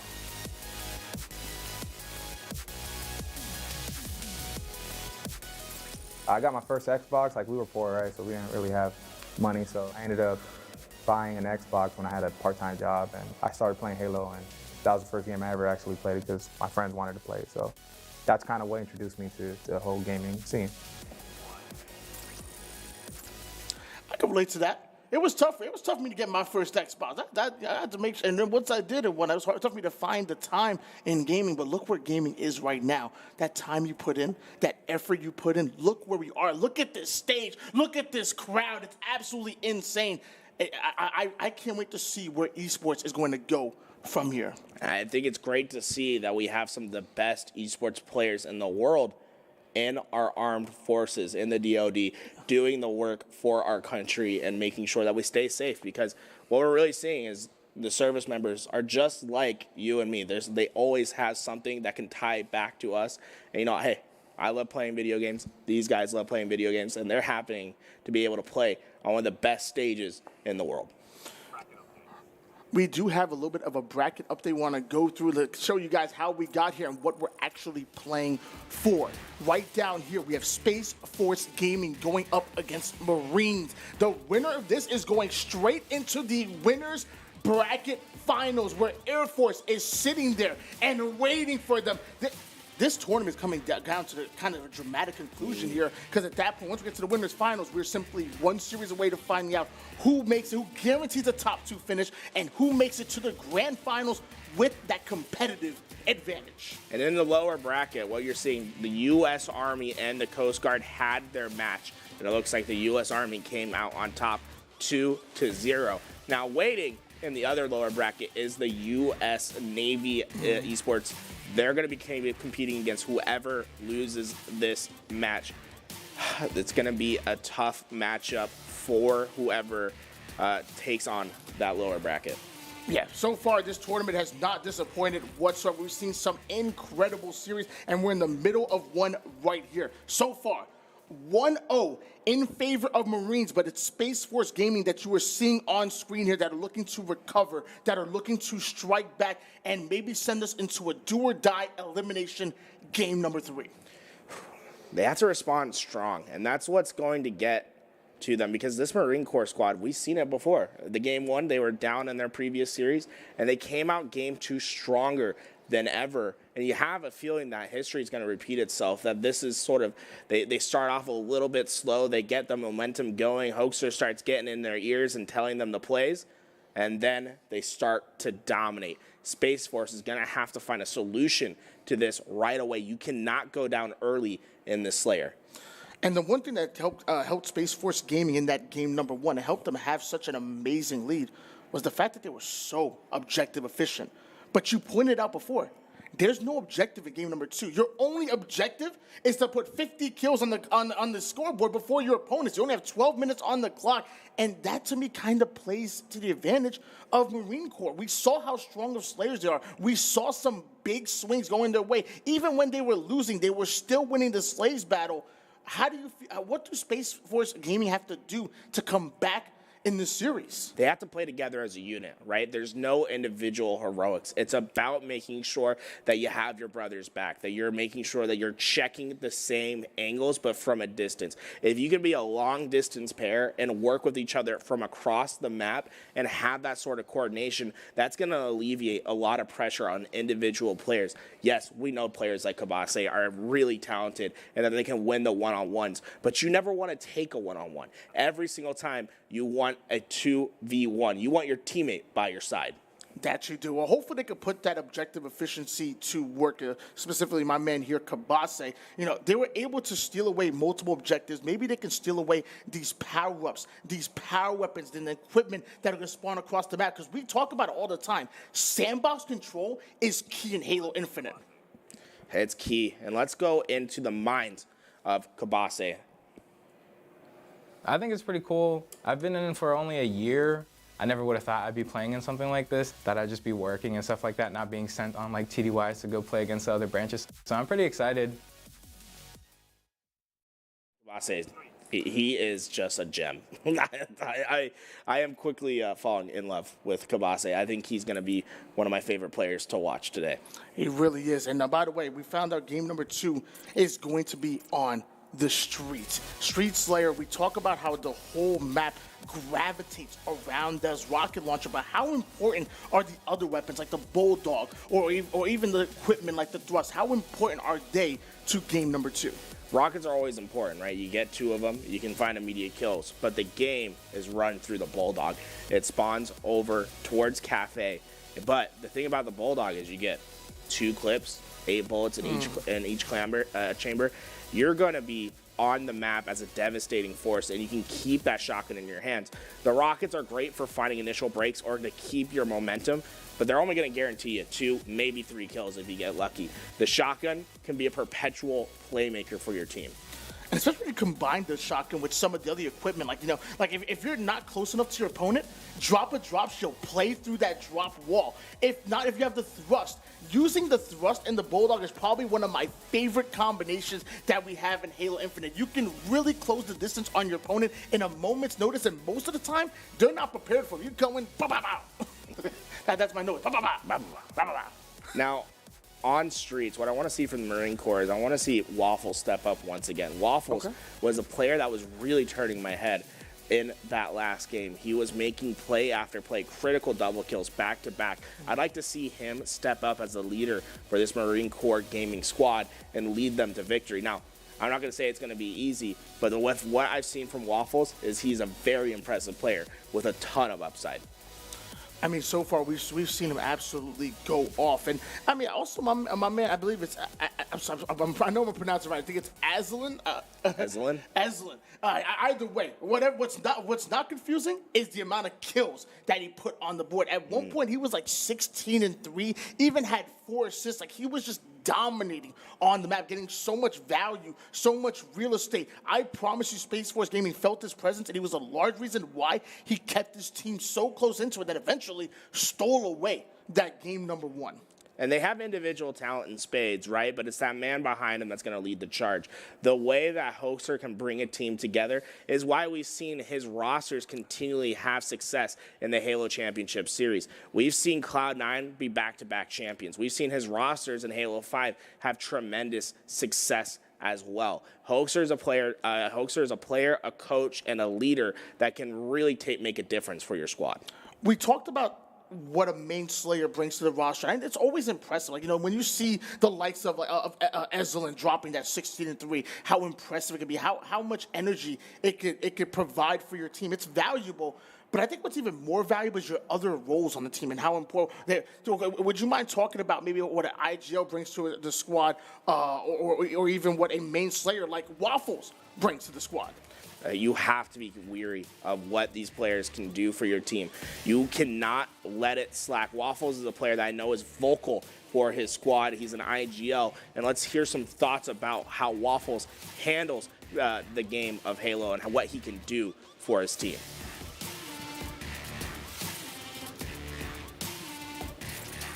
My first shout out is definitely to my wife, Elizabeth. Thank you for holding down the fort at home, letting me be here. And then second shout out is the ladies and gentlemen of 2nd Air Naval Gunfire Liaison Company. Hey, he loves his wife. I love that, bro. Yeah. That's incredible. Family. Family's first. Family, and then his brothers in arms. I like that. That's what you need. That's a support player. You know what I'm saying? That's a guy who works with his support. You know one thing I noticed? That's a Halo player at heart, too. He said his favorite gun, the Halo 5 Magnum. That's how you know that's a true diehard Halo fan right there. But not the Halo 3 or Halo 2 BR, it's the Halo 5 Magnum. The Halo 5 Magnum knows that you were in the Halo dirty. You know what I'm saying? You were playing day in, day out. You were grinding out the game.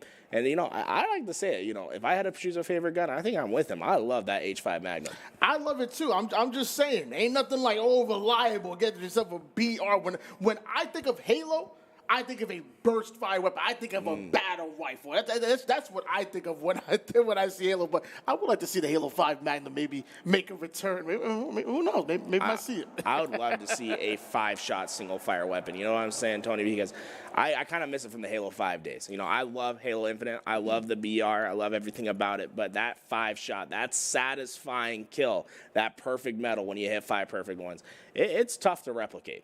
It is. So. It really is. I promise you. I miss that Halo 5 Magnum just as much as you do. But we always talk about the Halo Infinite BR. And so far, 4 perfect shots get you that perfect kill.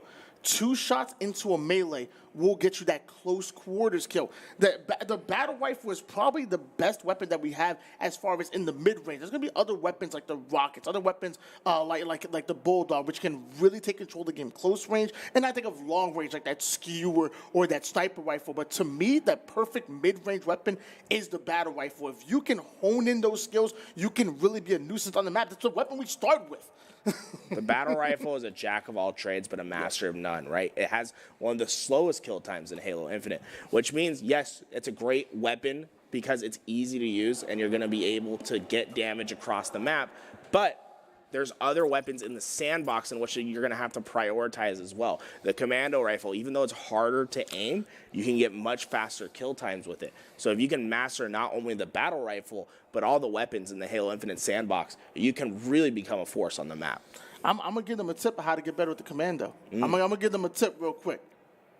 Play Last Spartan Standing. Ooh, okay. I'm telling you, play Last Spartan Standing because that commando is so important, so valuable when you're playing. I warm up in a little bit of Last Spartan Standing, then I switch over to some ranked, and it's really helped my commando game and even my sidekick game too. I ain't gonna lie, I was really bad with the sidekick. I thought I was using like H5 man. I was just like boop, boop. But now you gotta get into it.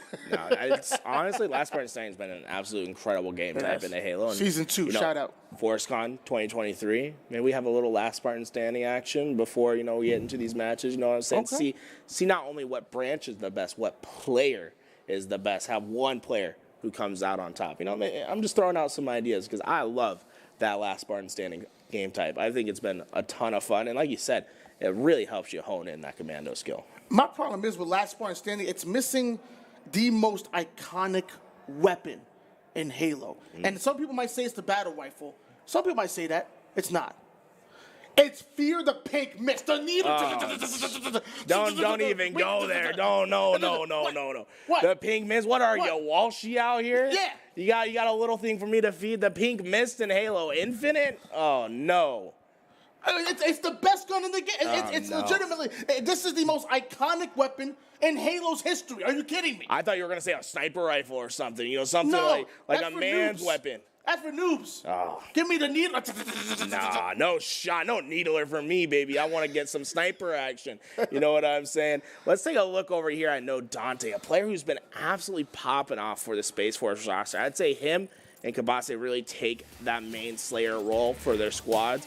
And this is a man that has absolutely come into his own in Halo Infinite. This guy was an absolute demon last Sunday when he got second place, but I think he got on the main roster today after the coaches saw how good he was. Well, let's hear from No Dante himself. Let's have some words here with Mr. No Dante. I went into basic and tech school and everything like original Space Force, so I was like, oh, maybe there's a Space Force gaming.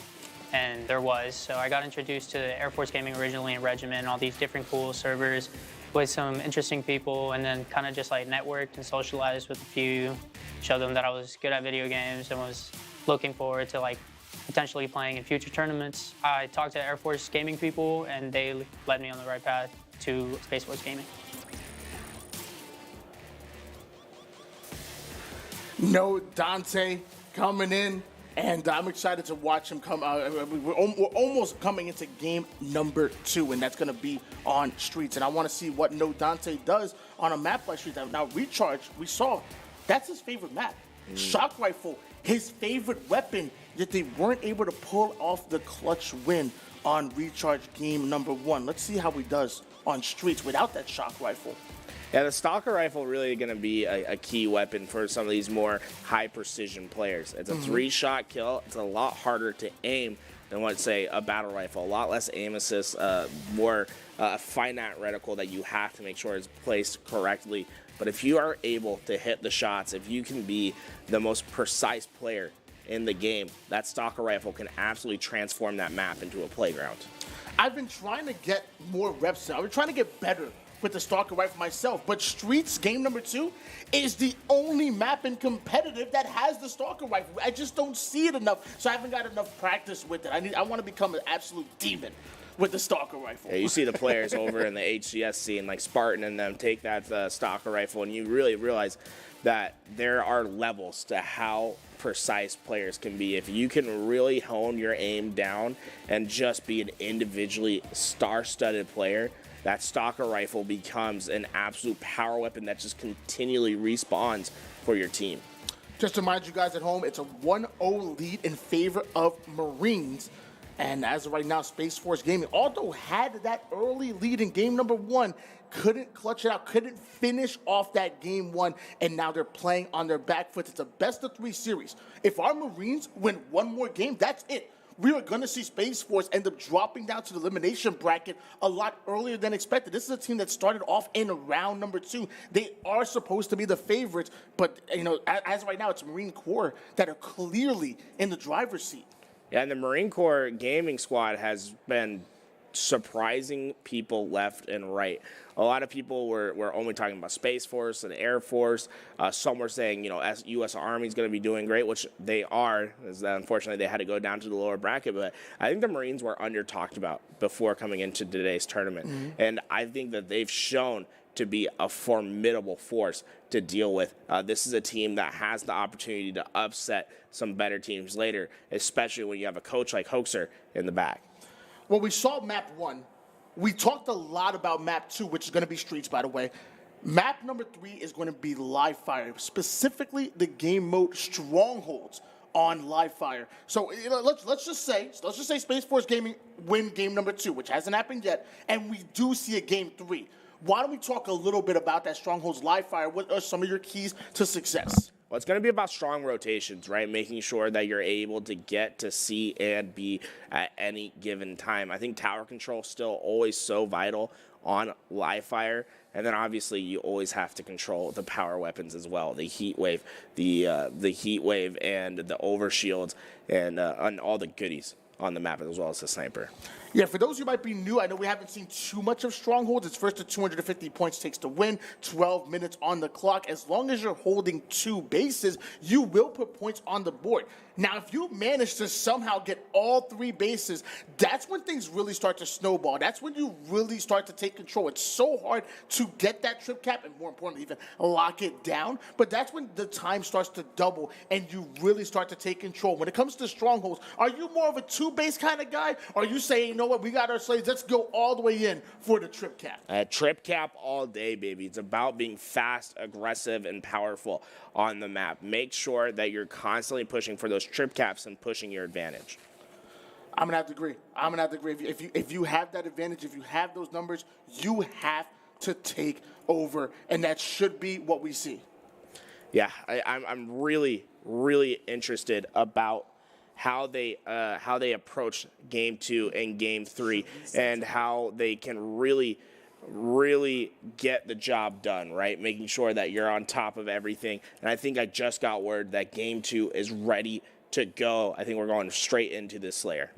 Hey, I'm ready. I'm ready to finally load into some streets. And you already know, whenever you're looking for a fight, you got to take it to the streets. I was born and raised in the streets. I know me. Some streets. Let's get right into these streets. Loading on in right now. Space Force Gaming taking on the Marine Corps in our game number 2. Streets, those rockets, those bulldogs, equipment as well, going to be so important when it comes to taking control. First to 50 kills takes to win. 12 minutes on the clock here for both of these teams, and once we actually get everything situated, we're gonna get that right on the screen for you. But Streets, really one of my favorite maps that we have in Halo Infinite. Yeah. Streets is an incredible map. I think we had some more technical difficulties, so I think we're going to get that map reset one more time. In the meantime, we're going to go take a short break.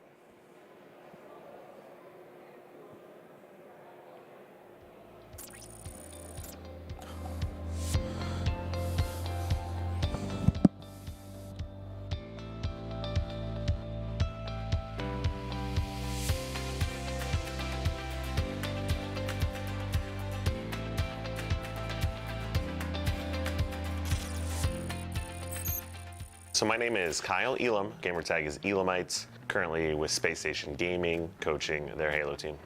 I am a former professional gamer within multiple Halo titles. I've been involved in the Halo scene since early 2005. Casting events, coaching, competing as a pro player, which I did for 7 years. When I first learned of this event happening and they asked me if I'd like to be a part of it, and I was definitely enthusiastic about it. I mean, this is a completely different take on events that we've had in Halo in the past, and was just happy that they asked me to participate. My name is Dante Gilbert Rodriguez, and my gamer tag's No Dante. Since I'm new to this team, I definitely have to focus on team fights and actually playing off them, getting cross shots and making sure that I have their back.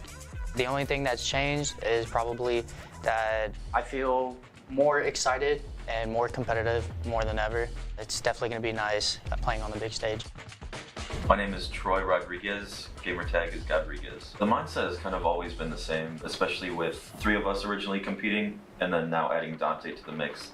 It's definitely adding a new dynamic. It's definitely a little bit more slaying power that we're actually able to add.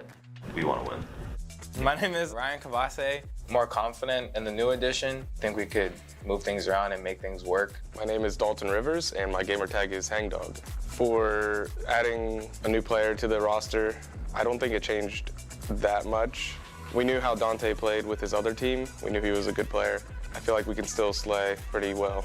Yeah, so coming into the event, I really didn't know how on a, kind of a short time frame we'd be able to construct a team and what kind of player pool might be available. I got pretty lucky, actually. They had a really great, established team already. They're all very, teamwork focused. They all have great individual skill levels as well, and they're always trying to help each other out and help each other win, so I think they have really good chemistry.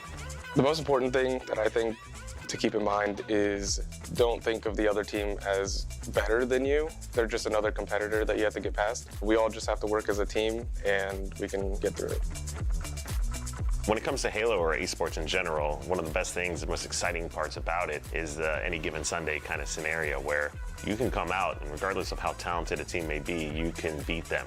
I've told these guys before, you know, everybody dies in 4 shots. If you out-teamwork them and play to your advantages, you can absolutely beat anyone.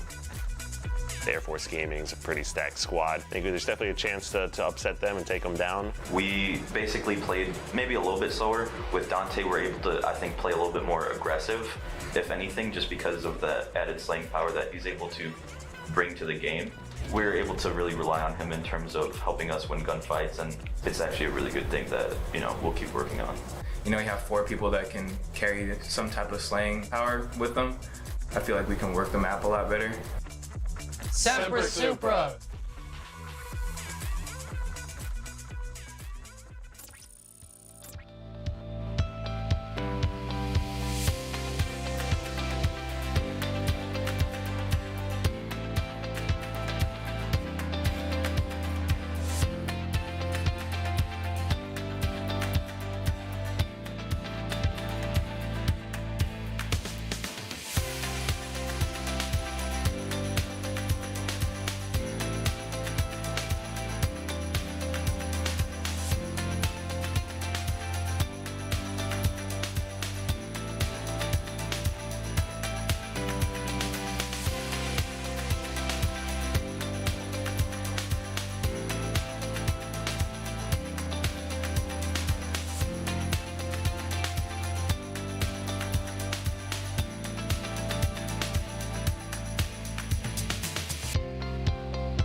Ladies and gentlemen, we are back with FORCECON 2022, and we're in the middle of an incredible series between Space Force Gaming and Marine Corps.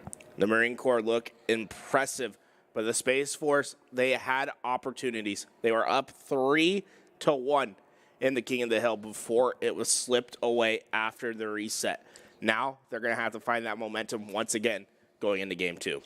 Game number 2 going to be tough. It's going to be Slayer on Streets, where it's first to 50 kills takes the win. But more importantly, it's about controlling all of the goodies that you have on the map. By goodies, I mean the things that go boom, rockets, bulldog, and don't forget about the equipment such as the drop wall and the thrust. All of these equipment, all of that sandbox, going to be so important to your win. Looks like we are coming in game number 2. It looks like we might have to go out right away. It looks like the Marine Corps missing one of their players. So, you know, another little reset. We won't be, I don't think it'll be too long before we're back into the action. Yeah, it's really important to make sure that when we get this game going, that for competitive integrity purposes, they make sure we have everybody in the lobby and everybody's on a fair, equal playing ground. And that's what we're looking for. Still, Marine Corps looking for their next win so they can ultimately end the series. Meanwhile, Space Force Gaming gonna have to win one just to tie up the series and send us into a also important game number 3. You see, it looked like rallying the troops in the back. Head coach for Space Station Gaming, now head coach for Space Force Gaming. Love to see him getting involved in this event. One of the most prestigious Halo coaches, player, broadcast talent. He's done literally everything you can do in Halo. He really has. I'm not going to lie. I loved watching him back in the MLG days and watching him on Straight Rippin' doing his thing. Straight Rippin' was one of my favorite teams. Now, don't tell Elamite. I really liked Instinct as well. I think I like Instinct a little bit more. Don't tell him. I'm just saying, don't tell him. But we got Lunchbox coaching the event as well.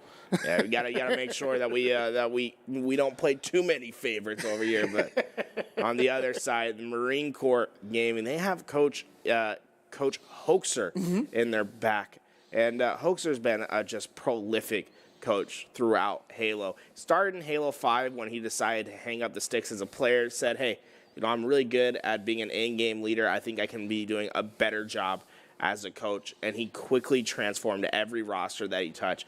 Became one of the best coaches in the world. And on top of that, even while he was coaching, he was still one of the best free-for-all players in the world as well. So not only gifted in his coaching ability, but also in his playing ability.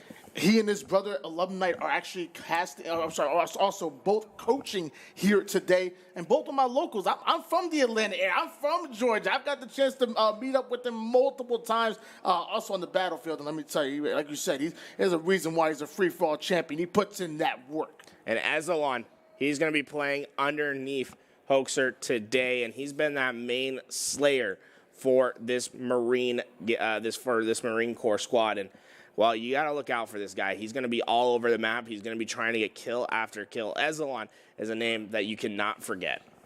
Yeah, you know what? Why don't we actually hear some words coming from Azalon? Let's hear from the man himself.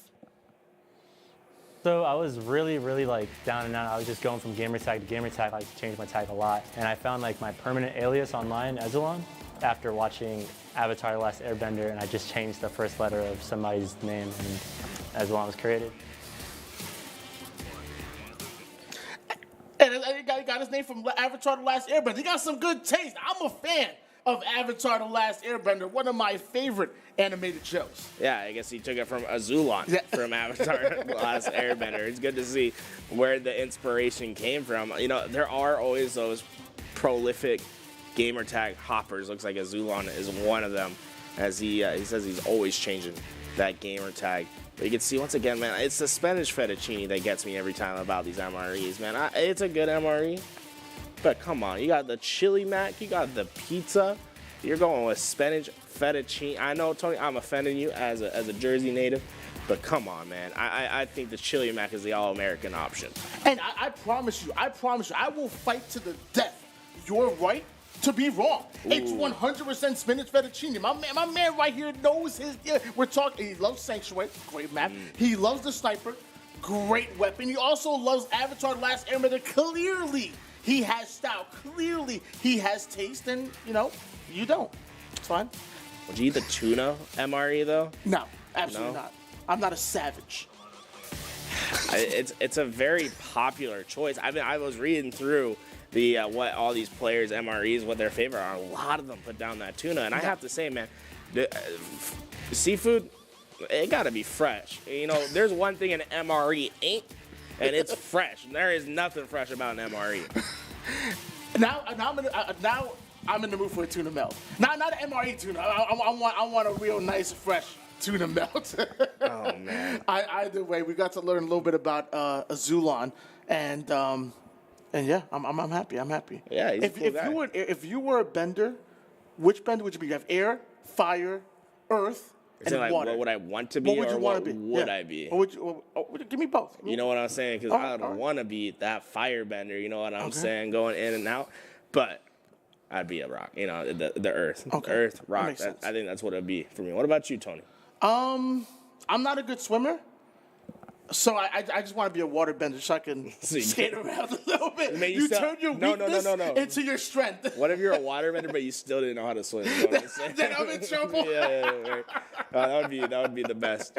Oh man, guys, we are having some technical difficulties right now with the game. You know, we're trying to get into game 2 as soon as we can. It's going to be on streets, and these players want to get in, especially this player Rain right here. You know, he's got the unique font and everything. He's been a force on the map. You know, he doesn't have that same top end ability that some of the other players have, but he comes up critical in certain moments of the game, and it's those moments that can really capture a victory for your squad.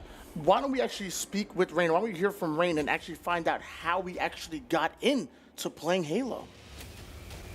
Game actually was Halo 2. I didn't grow up when multiplayer was a thing in Halo 2, unfortunately, as much as I would love to. But I did grow up playing Halo 2 with my sister quite a bit, and I kind of learned how to play Halo through there. A big passion of mine throughout my life. That's a real one right there. That's you heard what game he said. You heard what he said, Halo 2. And don't get me wrong, you know I love me some Halo Infinite. You guys know I love me some Halo 5, but my roots, they grow deep. They're in the soil. They're over there in Halo 2. That's my man right there. We go way back. Hey. Halo 2, great. You know, you think he was out there BXRing, double shotting people over in Halo 2. He said he was playing with his sister. Imagine, bro. He had to be a demon on the map. Now, I got a problem with Rain real quick. We got issue. We got some words. Because ain't no way you're going to talk about Halo 2. And then when they ask you what's your favorite map, you're going to say Blackout. Not the original Lockout. But he's saying Blackout. The remake in Halo 3. Again, Rain, we're going to have some words. You going back from Halo 2. I'm going to assume that was a typo. That's what it was. It was a typo. They even spelled his name wrong. He had like a backwards R in it. It was a typo. It's just typos, right? I don't know. Blackout's like okay. It's not. I mean, obviously Lockout's the OG. People love it, but Blackout's trash. Hey, you know, I tried. You know, it's his favorite. I'm not gonna put up too much of a stiff resistance on your claims over here, Tony. Blackout was, you know, it was DLC for a reason. Let's just say that.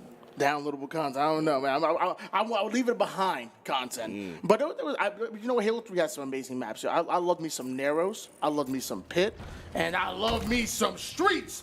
Game number 2 on your way here. We have Marines looking for their second win and taking the series. Meanwhile, Space Force Gaming desperately wanting to send us to a game number 3. Hero starting off strong, getting that double kill. And what's most important is he's controlling this lane for the team. To make sure that you're controlling each and every lane. But it's the Las Vegas native, Kabase, coming from behind. A triple kill for him. Earning himself a Stalker Rifle. Kabase now going to rotate that Stalker Rifle all the way toward the B side. Ends up finding multiple Space Force Gaming members and might have overextended a bit on that. And Marine definitely took advantage of that. You can see Space Force, they were very heavily relying on Kabase's slays to start, and isn't that a welcome look? Skill jumps are back in Halo Infinite as we see the coveted pizza jump make its return. Now, he hit that smooth, too. Let me tell you, that was clean right there as God Rodriguez taking some heavy damage. Rain gonna try to take a back angle here towards the arcade. They're trying to pinch Space Force. They're trying to surround them so ultimately they can get those slaves. But looks like Hero is gonna be the first one to fall. Rain not able to get the kill, going down to one shot and ends up being hunted down. God Rodriguez not only able to get the kill, but also able to get away with his life. One thing I'm noticing about the Space Force roster is that they're on top of the utility weapons on the map. I've already seen a Stalker and a Shotgun in the hands of Kabase. It's earned him a 6-kill stat line so early in the game as he finds his 7th. Kabase truly trying to lead Space Force into a game 3. Man, there we got a time to get the assist. He got some slaying to do. But God Rodriguez once again coming in, taking down one. And you're seeing Space Force Gaming start to run in tandem, start to run almost holding hands at this point, baiting and switching. And I'm loving the strategy coming out of them. You have to force that teamwork. You have to force those 2v1s. And that's exactly what you see Space Force Gaming doing in game number 2. Rodriguez, he has been making impact plays throughout this entire tournament. His team's going to need him to pop up. But the player that we talked about for quite a bit in the pre was Waffles and No Dante. These two players, I want to see them in particular step up for the squad. Kabase trading out kills, ends up getting a double kill. Rodriguez, excellent timing, able to get onto that Bulldog the moment it comes up, coaching coming into effect. Meanwhile, Rodriguez now taking the weak side flank all the way throughout the subway. And I'm not sure Marine Corps are aware of it. He should be able to get behind enemy lines, and that he does. Ends up getting a big kill, but cannot get away with his life. Ends up being hunted down, and I wonder if Marine Corps are aware that he had the shotgun in his back pocket. His 5-kill differential comes from the utility weapon usage of Space Force Gaming. They've been on top of all the weapons on the game. They've been able to control them for the most part. Marine Corps, they need to start getting some of their own, and they could start with Waffles right here. The Stalker rifle, so dangerous as he has it in his back pocket.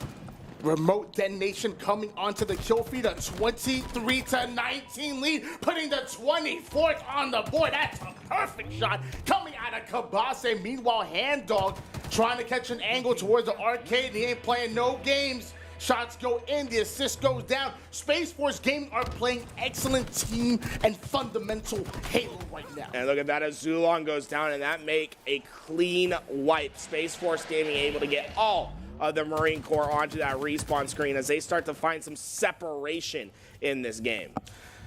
I don't, there's no way that I can fathom how Kabase has 15 kills right now, and his team doesn't even have 30 at the moment. He has over half his team killed. If you end the Slayer with 15 kills, you did your job. And Waffles is coming in as well with the Rockets. As of right now, they're going blow for blow, but it's Kabase that is winning the Slays battle right now. 15 kills, and we are not done with this game yet.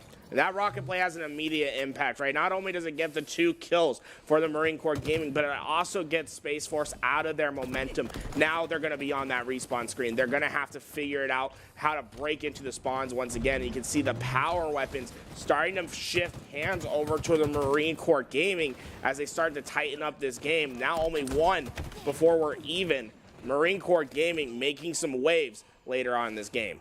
Great shots coming in out of Ezalon right there. Wasn't able to get the kill, but forcing the entire Space Force Gaming team to back down. And then you saw Marine Corps really get aggressive once they got Space Force Gaming weak. Another 3 down going in favor of Marine Corps. They try to fight their way into it, which once was a huge lead is now down to 1. Marine Corps are striking back. Hangdog and the crew are trying to finish this one out. Space Force Gaming, their winner bracket life on the line. And you can see Kabase has just been an absolute monster to deal with on the map as he finds his 18th kill. And while 19 could be right around the corner. You can't stop him. You can't stop. You can only hope to contain him at this point. As the man is 18 and 11, Waffles adding his 14th on the kill feed. They are going blow for blow right now, the leading Slayers, and we do see a lead change. Marine Corps somehow able to take over the game.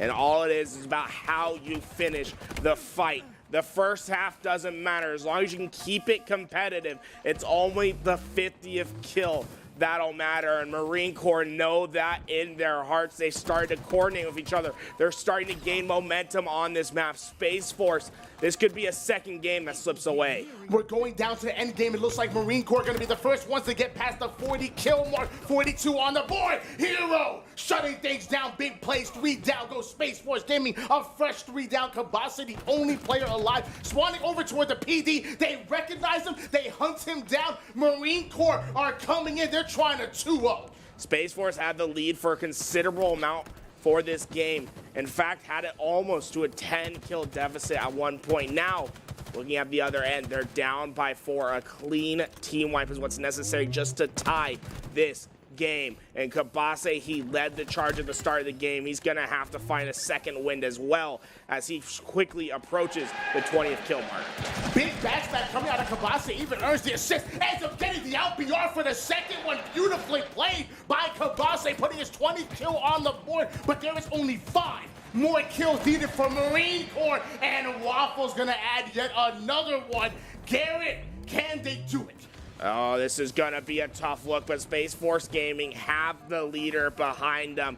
Elamite leading the charge. Kabase with 20 kills of his own. Marine Corps have to be careful to isolate Kabase in this situation, right? You cannot let that man have any freedom on the map. When he gets a kill, it better be called out, and you better get the slay. But check out this flank. Kabase's on the rogue route, and he's going to be able to find damage on 2, but not get the kill. It's going to be up to Space Force to find the collapse and finish Kabase's lunch. Only 2 kills between these two teams. Only 2 kills needed for Marine Corps to take the game. Every life matters right now. We do see another kill go towards Space Force Gaming. Shots start to go down. Hand Dog somehow able to stay alive, and luckily he has his teammates with him to support him. Meanwhile, Waffles ends up finding a flank. Excellent shots go in. Doesn't find the kill. No, Dante going in for the trade. Only 1 more kill needed for Marine Corps. It's about keeping your life on the line. Make sure you play your corners as it's 49-49, but no! Rodriguez goes down. A hero was needed, and he executes at the end. The Marine Corps get it done in a 50-49 photo finish.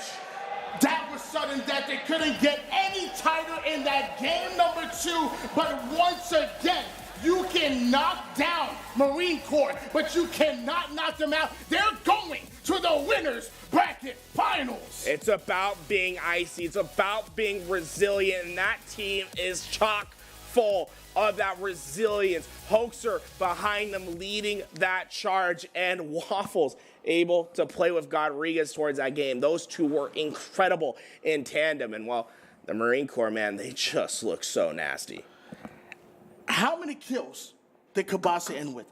This man was absolutely going off, doing everything to keep his team. My gosh, Marine Corps coming out and stealing that game. We're stealing 2 games away in the series. They guaranteed themselves a top 3 finish. They're 1 series away from making it to the grand finals. I cannot believe what I just saw. And Kabase stepped up for his team, right? 21 slays. And a Slayer almost doing half the work himself, strapping on the backpack 1 strap at a time. Just was not enough for Space Force this time around, but their tournament life still alive. They have the lower bracket run, and I have a feeling that they could be making it out of that lower bracket, but they need to fix some of their mistakes that were made in those previous 2 games. Yeah, I can't wait to watch the winners bracket finals. I really can't. But this elimination bracket has stacked right now. I couldn't tell you who. I thought I had my favorites come out of the elimination bracket and make it into the grand finals. Toss the papers, toss the stats. I don't know what's going on. This has been one heck of a tournament. And standing by, Waffles with the Marine Corps Gaming, standing with Blaze, ready for an interview. All right, we got Corporal Waffle on the main stage. Give it up for the Marine Corps, everyone. Now, Waffle, okay, this series had to be one of the crazy series that we saw so far. Y'all had a crazy comeback in map number 1, and then we saw on map number 2, 50-49 victory. How you feeling? I feel good about it, yeah, that's for sure. Now talk to me about the Marine Corps squad here, okay? I talked to your teammate earlier. He said, hey, what makes it special that you guys are Marines at the end of the day. But tell me about some of the skill sets you guys have to come through tough matches like that. I mean, we all just are individually skilled, and like I said in my first interview, we're reading the same book now. Like, we're Marines, and we're just here to put in the work. All right, reading the same book, putting in the work, being on the same page. Tell me about your coach, Hoaxer, okay, and what he's done for the squad, because it's awesome that we get a chance to see all these legendary Halo players and coaches come through to help you guys out. Yes, it's an honor to be coached by Hoaxer. He took C9 to their first victory there at Raleigh. And he's just really the brain of this team right now. He's giving us raw knowledge that we are able to manipulate in our player skill. Okay, nice. And with that knowledge, you guys got to go up against Air Force in the winners finals. How you feeling about that? I was looking forward to it. All right, looking forward to it. Give it up for Corporal Waffles here on the stage. Desk to break down all the action.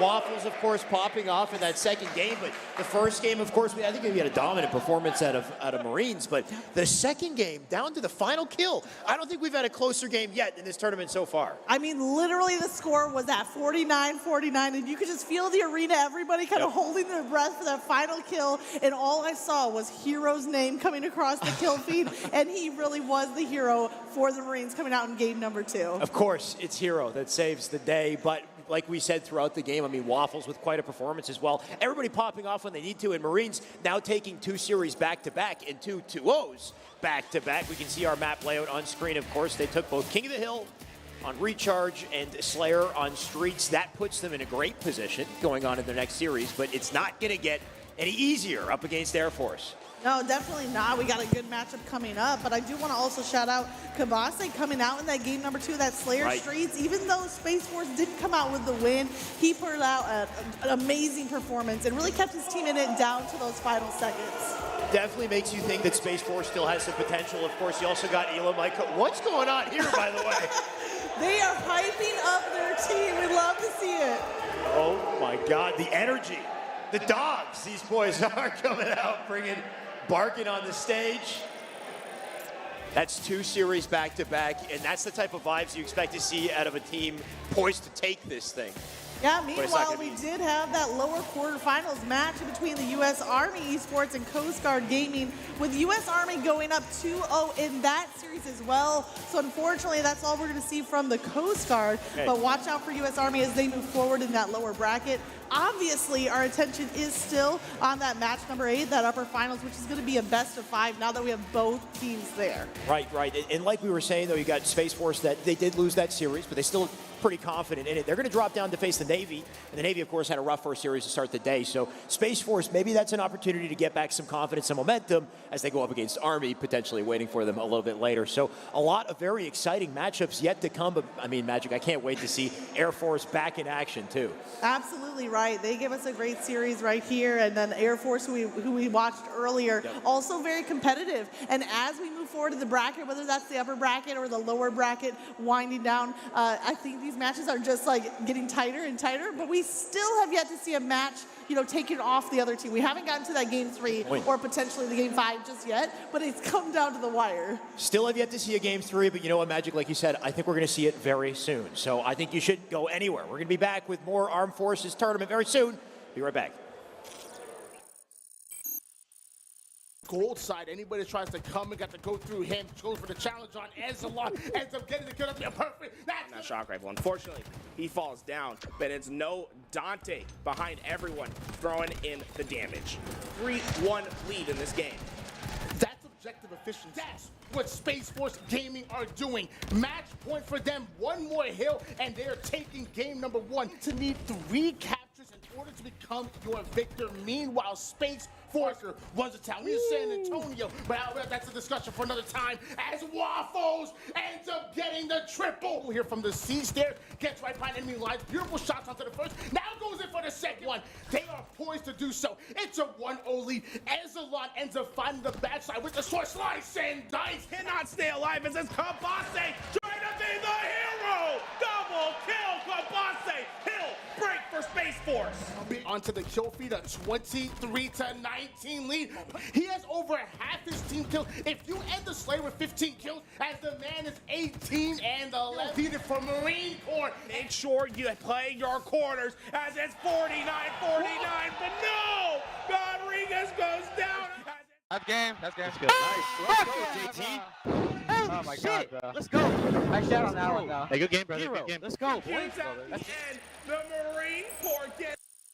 My name is Kyle Elam. Gamertag is Elamites. Currently with Space Station Gaming, coaching their Halo team.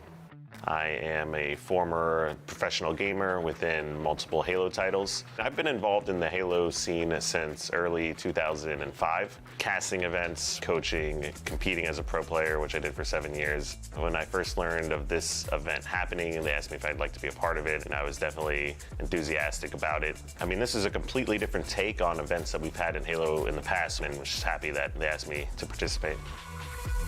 My name is Dante Gilbert Rodriguez, and my gamer tag's No Dante. Since I'm new to this team, I definitely have to focus on team fights and actually playing off them, getting cross shots and making sure that I have their back. The only thing that's changed is probably that I feel more excited and more competitive more than ever. It's definitely going to be nice playing on the big stage. My name is Troy Rodriguez, gamertag is Godriguez. The mindset has kind of always been the same, especially with 3 of us originally competing and then now adding Dante to the mix. It's definitely adding a new dynamic. It's definitely a little bit more slaying power that we're actually able to add. We want to win. My name is Ryan Kavase. More confident in the new edition. I think we could move things around and make things work. My name is Dalton Rivers, and my gamer tag is Hangdog. For adding a new player to the roster, I don't think it changed that much.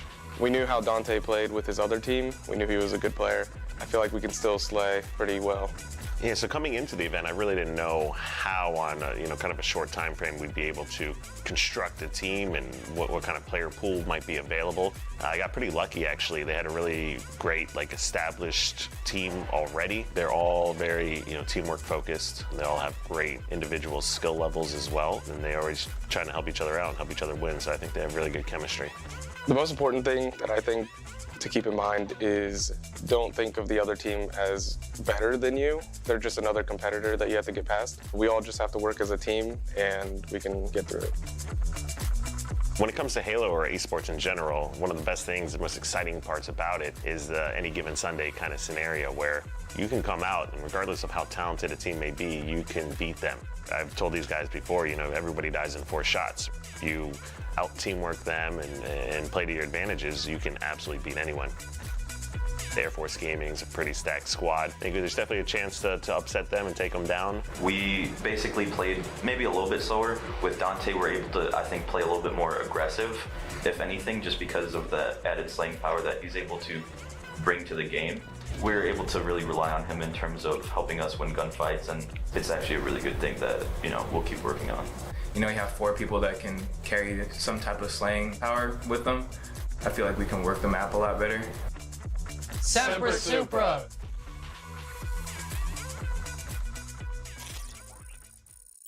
As a personnel specialist, it's admin work, but currently, since I am on the Navy esports team, I play video games all day. We have a facility that's in Memphis, Tennessee, and we just play video games and get good at them.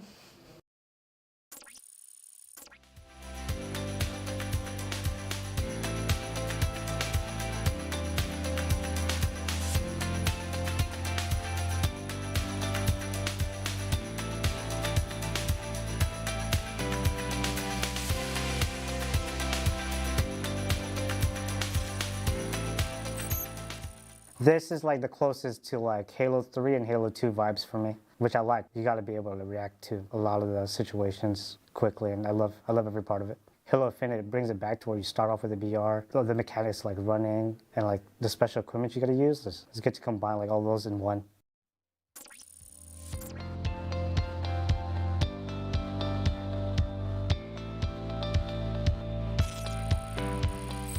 I've met a lot of really cool people along the way, for sure.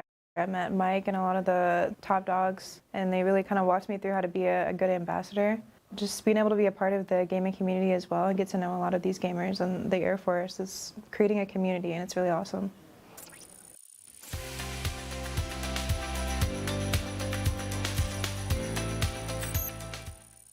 yeah, I'm not stressed. I'm pretty confident in our team. Trey Try, he's previously been an MLG pro, and he currently coaches the organization Oxygen. Then 2 of our other players are both HCS players playing Halo, so they're pretty fluent in competitive play. I think as a whole, I think we're in a good spot.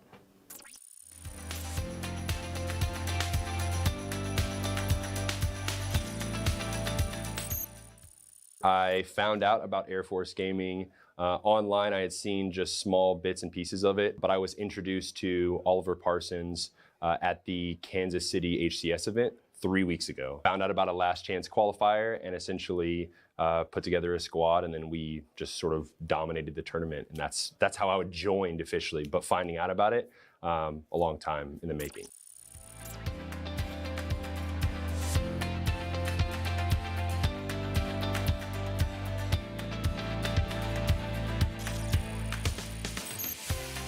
So I grew up as a gamer since like the age 2, age 3, playing Nintendo 64, PlayStation 1, PlayStation 2.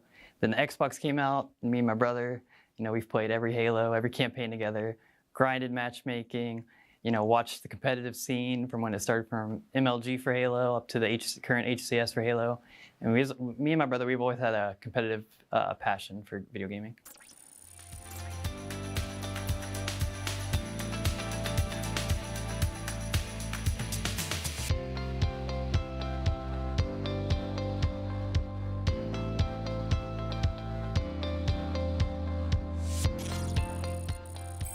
My favorite gun, the generic answer is probably the BR, but if I want to give like something different, it's probably going to be the Bulldog, because if you get up in somebody's face with a Bulldog and a thrust, you can put 2 shots, thrust somewhere, and then put the 3rd shot and they're dead.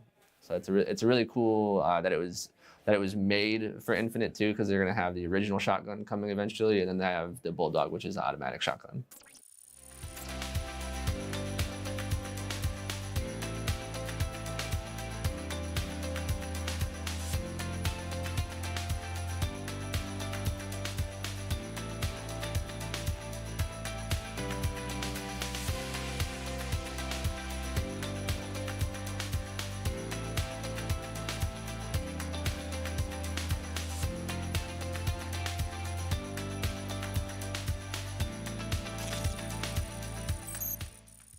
Cola, JT, Stunts, you guys are my team for Call of Duty. You guys brought me here in the first place. Thanks. And I kind of want to see how the Army team is going. I've heard a lot of good things, and I'm sure we can put up a good fight.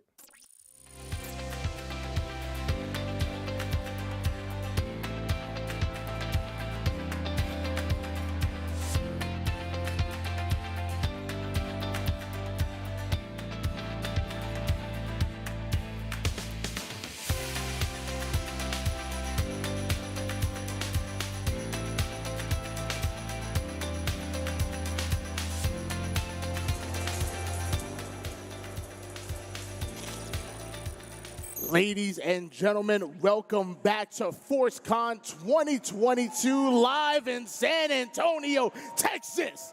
Make some noise. And I love the fellow Texans out here. They've been doing their best to bring the excitement today. San Antonio, a beautiful city with some beautiful people and some beautiful Halo gameplay ahead of us. I don't know if they can hear the crowd at home, but they live right now. They live. It sounds like they're ready for this winners bracket finals. Keep in mind, no matter what happens at this point, both of these teams are guaranteed a top 3 finish, but I don't think they're happy with that. Why don't we take a look at the bracket? Garrett, what is this bracket telling you? Look at that Air Force Gaming squad. That's the team to look out for. Air Force Gaming, the real deal. They were, pretty much the #1 ranked team coming here, but we're starting to see that there's a lot more competition. We were talking about US Army for a little bit. We were talking about Space Force Gaming for a little bit, but we were neglecting Marine Corps. I apologize. They put in that work. They came in hot, and they earned their right here in the winners finals. They're going up against Air Force. This is our winners bracket finals. The winner of this is going to the grand finals and having that competitive advantage over the team coming out of the lower bracket. The thing about this Marine Corps squad, though, is that they've been resilient and they've been able to come back. What we have yet to see is them just dominate the game. Air Force Gaming, a squad that can absolutely come out and just take it to you from the start. We need to see a stronger beginning from this Marine Corps Gaming squad if they want to take Air Force Gaming the distance, because this is going to be one of their toughest matchups they'll have today. Yeah, I've been playing with these Air Force Gaming squad for quite some time. I've got to play many games with Trade Tribe, many games with Command Station, and let me tell you, they're the real deal. They really are. But Marine Corps, they don't drop out. It's crazy. Even when they're down, they fight. They claw the way back into it, and they steal games and ultimately steal series away from their opponents. Yeah, Air Force Gaming full of all-stars, starting with Command Station. She quickly made her name for herself in Halo 5 as a 2v2 phenom, and I was looking to take on the HCS world. Posey, another incredible up-and-coming AM player in the Halo community. Quickly see him maybe become pro status soon. I apologize, I couldn't hear you over the roar of the crowd because they love themselves some Air Force Gaming coming from across the U.S., coming here in San Antonio. And as we have a local here, Schlags is right here from Texas. Yeah, stationed out of San Antonio, Texas. This man didn't have to go far to compete today, but he's got the home crowd behind him. And now we're taking a look at Marine Corps, also coming from across the globe. Waffles, Ezelon, Rain, and Hero making up this Marine Corps roster, and I can't say it enough. They have continued to impress me. So much I threw my pen earlier for no reason. They've continued to claw their way back into games. They've continued to steal games away from some of the top competition that we have in our armed forces.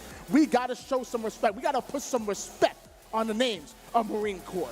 Now, we've seen all these players step up when it's needed to. Hero making clutch plays, getting the double kills necessary. Ezelon leading this team in the slaying ability. Waffles coming clutch when needed. And then Rain really seems to be that support player who helps activate all these players on the team. He's out there getting the important assists. He has great positioning as a player, and it helps form a roster that is just playing as a team, and I think that's why they've been able to come so far.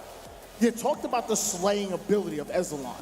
There's no way that I'm ever gonna forget that Game 2 Street Slayer in the Winners Bracket semifinals where he was 15-6. The team only had 29 kills as a unit. He had 15 kills by himself, literally grinding his team forward. And what's important to note, Tony, is we're in best of 5 territory. Winners finals, no more best of 3s. You gotta get it done in 3. And this is an important match because if you win from the winner's side and you go to grand finals, well, you get a 1-game advantage in grand finals, which can be an absolute difference maker. This match is for massive stakes in today's tournament. That one game can be everything. It could be the difference of you going to a Game 5 or you ending a 3-1 series. Lots of implications on the line here in this Winners Bracket Finals. Well, I want to get right into the action right away, so let's go to our 2 casters, Shyway and Magic. Magic, don't move a muscle. This is very difficult. I think I won the 1v1 balancing a Halo figurine on your head upside down contest. I haven't moved yet. It's still, it's still there. It's terrifying. You know, we'll see what happens. I think the best Halo players have a very balanced approach to the game. I like that. I like that. They have to have poise. They have to have a inner stillness. Oh, shoot.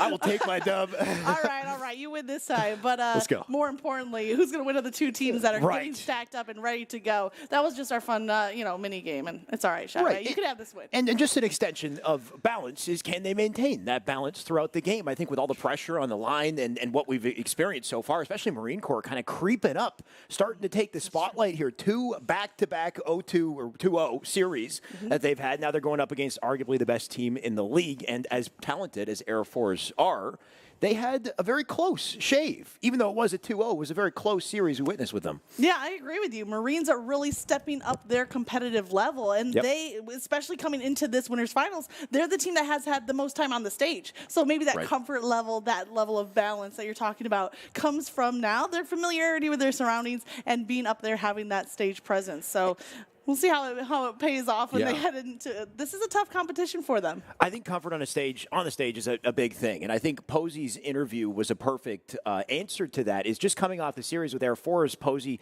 talked with Blaze, and he said that we weren't playing at our pace, at the pace that we're used to playing. They were playing very slow, a little bit scared, maybe a little bit nervous, right? And I think it's that main stage energy, just the fact that there's a lot on the line, there's a lot of pressure, so you don't take the risks that you're used to taking in game, and the next thing you know, your whole pacing is off the balance as the team, right? Isn't as it should be. So I think it's just like you said, getting the reps in, getting comfortable on the stage. You start to play your game, you start to play at your pace, and then everything starts to connect. Yeah, it's like a tower of Jenga bricks. If Right. you take away too many, Exactly. it starts to lose that stability. But the team can rally. They can slide in some blocks to kind of formulate that foundation and build back up. And they have a lot to work off of. And it looks like just like that, we're hopping into game number 1. We've seen these 8 players before, but we have not seen them facing off against each other. We definitely have it, Magic, so I'm glad we got it on screen. Back on the streets, and this time King of the Hill, and you can see the Rockets up center. Command Station, the first one to grab him, but can she get away with her life? She's being hunted.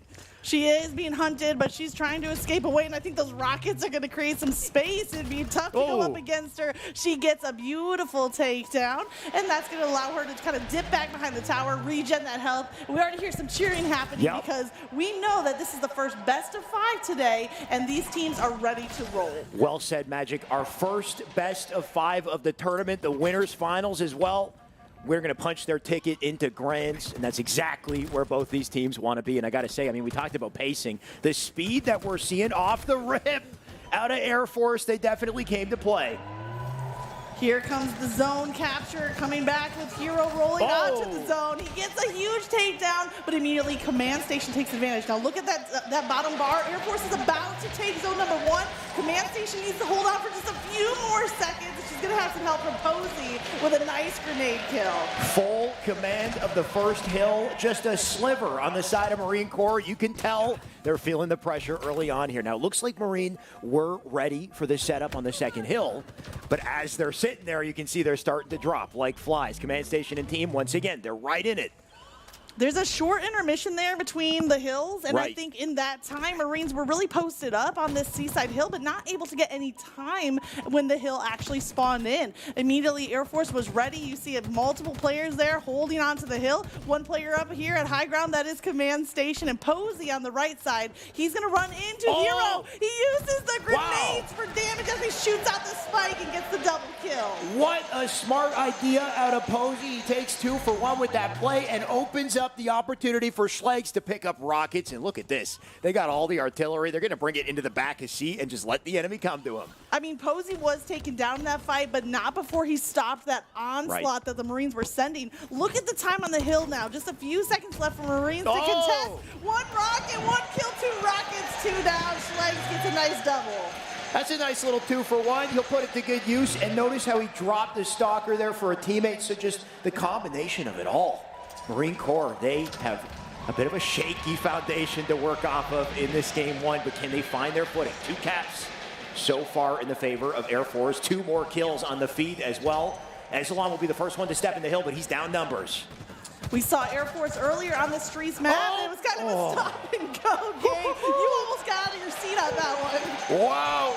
The savior from Command Station there, Posey, just looks down and shakes his head. Don't you try it. That's what they need from Air Force, is covering for each other. And that's when I think this squad is really at their finest, is when they can get that cover fire. So love to see that kill come through. Command Station picks up another. Posey picks up another. But the Marines keep on coming, one after the other. Command Station using that high ground and winning a fight, ducking down the low ground, winning another fight.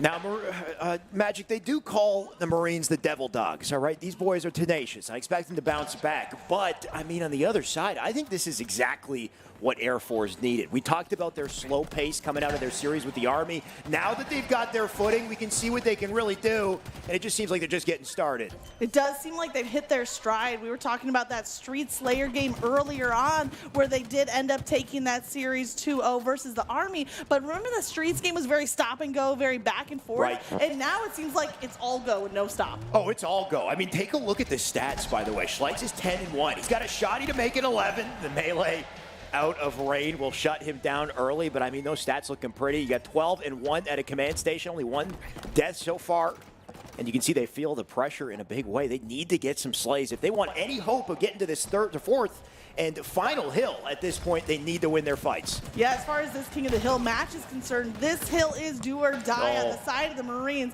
They're throwing everything they can at that hill. Hero launching frags across the map. There's going to be 2 players around the corner. He gets some shots on command station. Here we Takes go. her down, locking on to the next target. But Trey's going to win out that fight.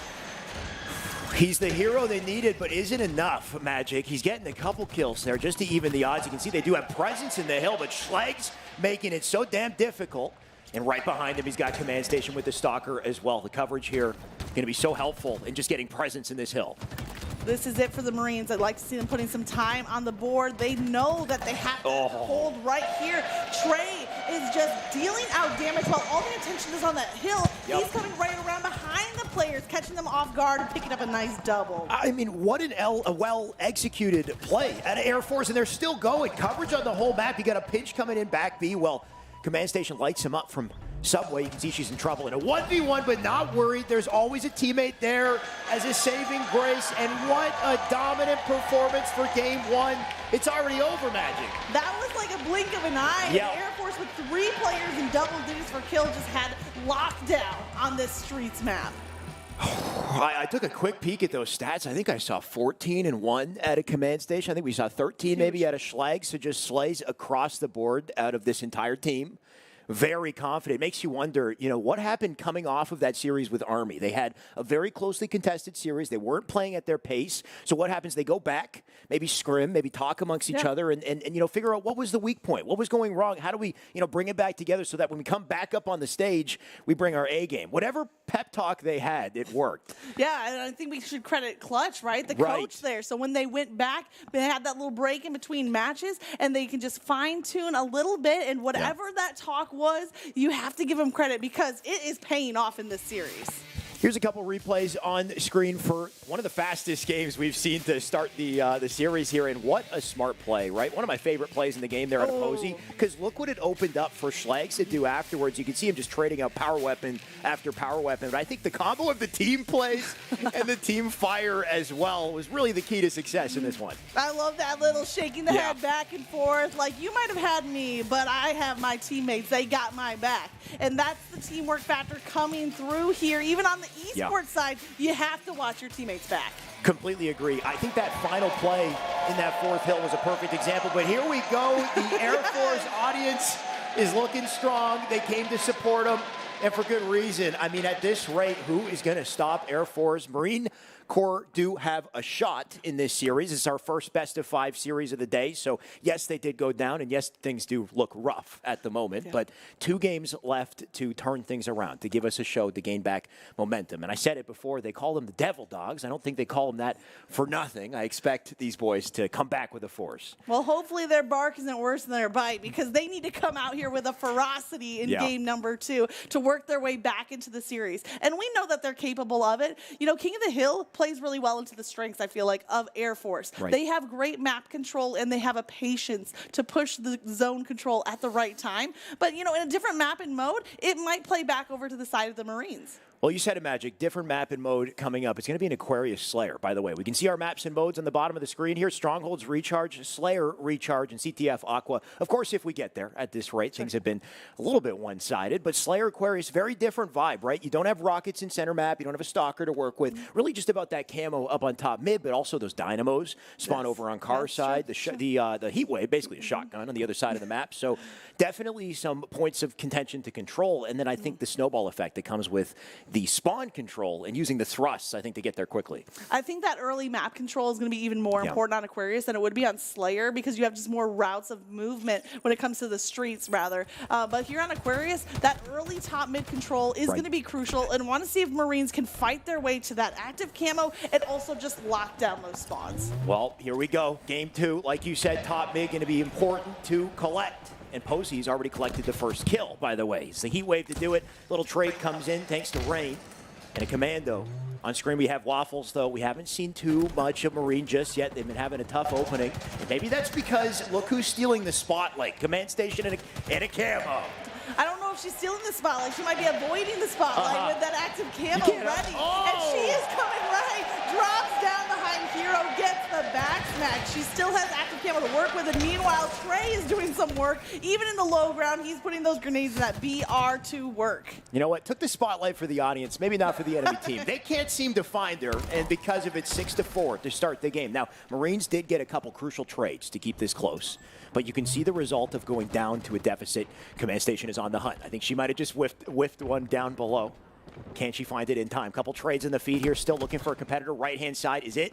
She's going to have to back down here. That shot across mid, although, you know, dealing out some damage, gives away her position as well. There's 2 players there in that utility room that could easily double back. And now we see 3 players from Air Force all forced back into this utility corner. Waffles going for the flank play, but they were ready with grenades, and now Schlegs picks up another kill. Now look at all 3 players from Air Force locking in on this target across top mid, and Command Station gets the melee on Rain. This is the worry here. Once Marine Corps goes down in unison like this, 3 dead, they end up spawning together as well. It makes the game easier for Air Force to lock down spawns. Right now, Command just holding down top pink. Schlegs looking to get aggressive and yellow. You can see he's blinking and have to stay up. The nades won't keep him alive, but Posey's here to pick up the pieces. Posey has Waffles down to 1 shot, but there's the team fire coming in as Posey is taken down. So I see a little bit of a shift here as now Marine Corps are starting to do the team shooting that we saw from Air Force early on. There's another takedown. Waffles is down, but 2 players from Air Force are also down. Posey with 1 kill, Command Station with another, and she's looping right back to high ground where she finds yet another target. She's going to win this fight, and she's not stopping. You know what? I think coming off of that last series, she said, you know, we didn't make big enough waves. We didn't do enough damage, right? 9-1 in this game, by the way. She was dominating game 1. Game 2, she's come out full confidence. So, you know what? Sometimes it takes time to get used to the main stage pressure. And then once you do, the snowball effect in session. 3 dead on the feed, by the way. 20-12 for Air Force here. 2 of those 3, credit to Schlegs, who picks up a double kill as well. Now Rain trying to contest that top mid control, dealing out some good damage on Command Station, but now that red alert saying that there's shots coming from behind you. He's forced to leave that fight. Perfect timing to drop down and get the back smack on Posey. Nice little live out of Rain, just doing whatever he can to even the odds. And it's going to be tough with Trey here in this heat wave. You get close to him, he's got a secret weapon in the back pocket. Looks like he's going straight out front for the fight here. Might find himself in a pinch, but if he plays his life carefully, and there you go. The teammates coming in as a saving grace. The timing of these collapses we've seen out of Air Force, they've always got somebody to work with nearby.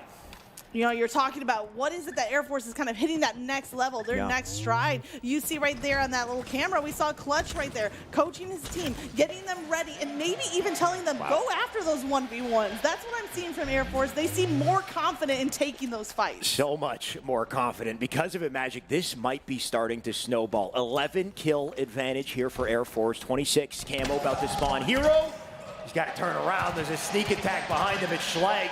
Trey with a kill on the feed. We got Eslon to hit the trade on it, but is it enough to win their fight center map? Camo's about to pop here. There was some more heat wave to try to compete against, and that is going to deal out some damage, all 4 Air Force players now. Back coming on the refrigerator side, looping back around to the base. There's a nice takedown. Schlegs is taking the low route. There's a player, I think that's Eslon, right around the corner. They're going to meet face to face, and Eslon with that quick jump back gets the win. Eslon with the win, but then Posey there to clean it up, and look who got away with camo. Command Station. Oh, she opens fire. About to be pushed by 2, though. Nate's going to come in. They will get the trade.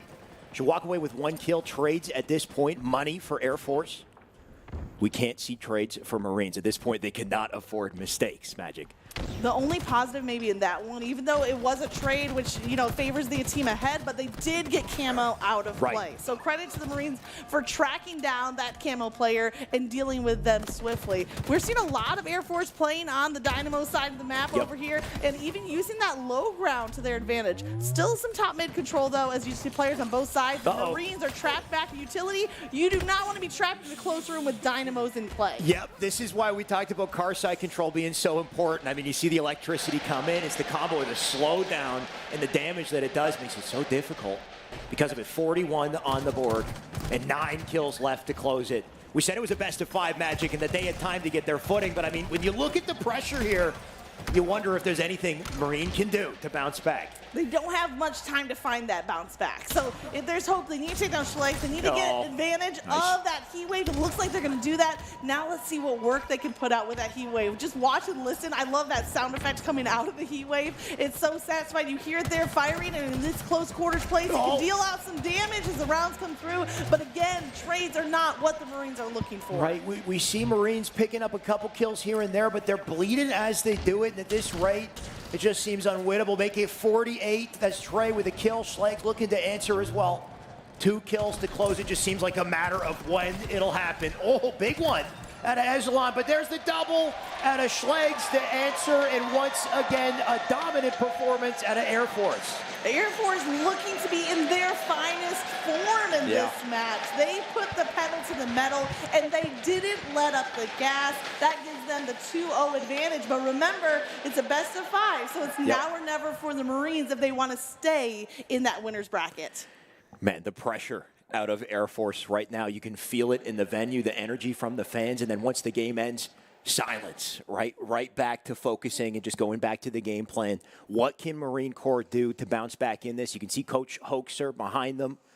He's going to need to find some words to boost them up, get them a little more optimistic about Game 3, and maybe we can see something. I love this camera angle. I mean, they did such a great job with the stage. We got the red and the blue and the lighting focusing on the players. But from here, we can even see those coaches, right? They've been such a crucial part of building up these teams over the past few days, getting them practiced up, ready for the big stage. And now both of them, you can see nonstop calling out instructions, giving those final pointers. And we talked about that even pre-tournament, just the unique position that a coach is in Halo. A coach is an active part of the team throughout the entire game, which you don't typically see in other sports. In esports, the coach might come in between plays. You'll talk to him, or in between matches. But Hoaxer, I mean, his comms are throughout the game, whether it's calling out players, calling out power-ups as they spawn, keeps the players in check, makes sure that they're aware of every little thing that they need to be aware of to stay in the game here. But at this point, I think it's going to take more than just a little awareness to bounce back against Air Force. They're just playing so well together, Magic. Yeah, I wonder if there wasn't a part of the conversation there with their coach Clutch where he says,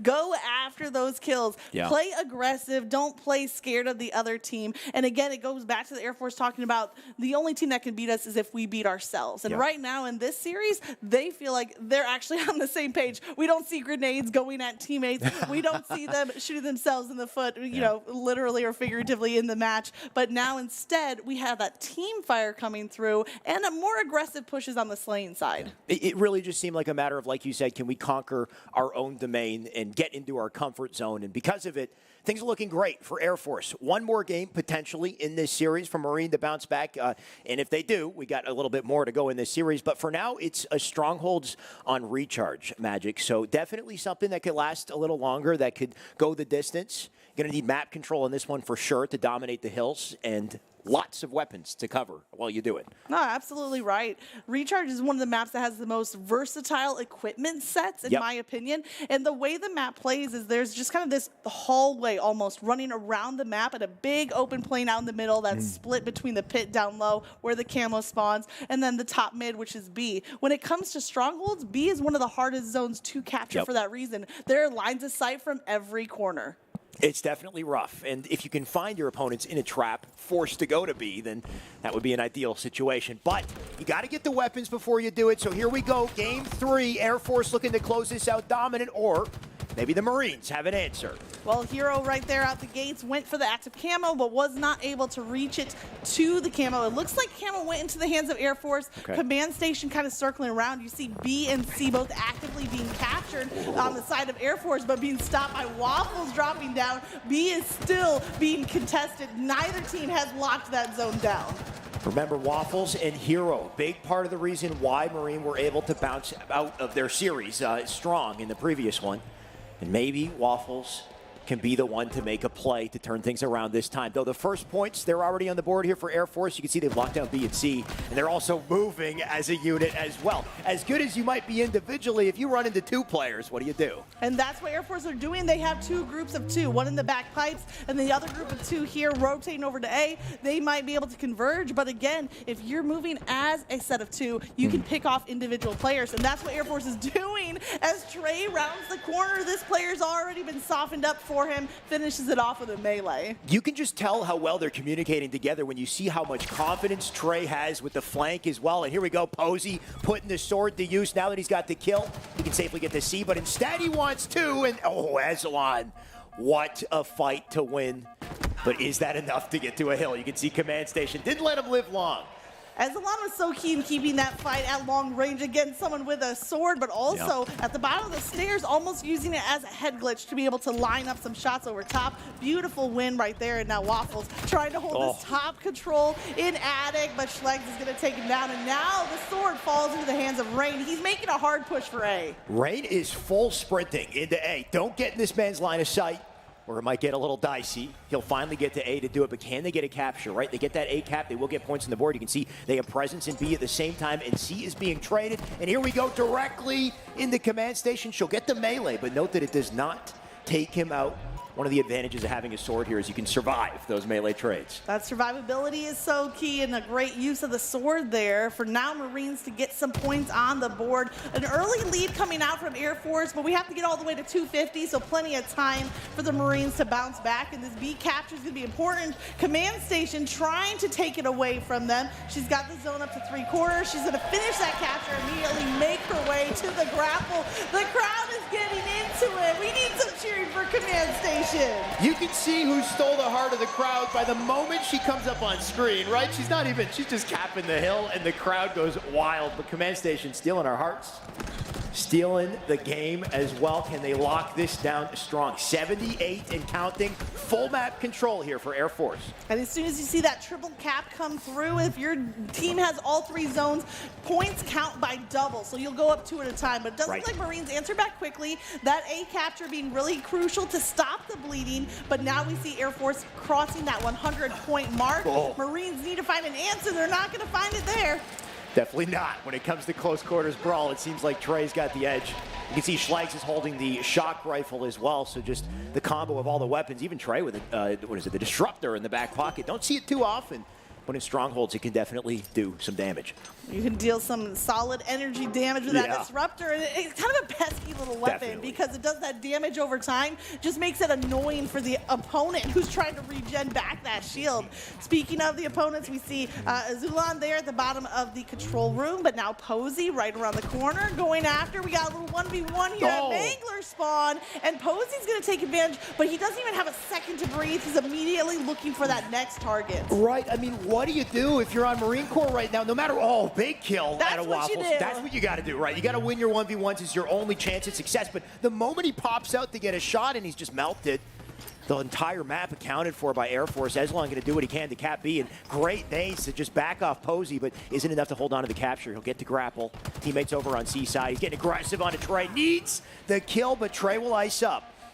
Trey iced up that kills, and with it, Trey passes the double digits marks. He's sitting at 11 kills now. Posey also at 10, so 2 players from Air Force leading the way on kills. And look at this, familiar from last game on Aquarius, Command Station with the active camo.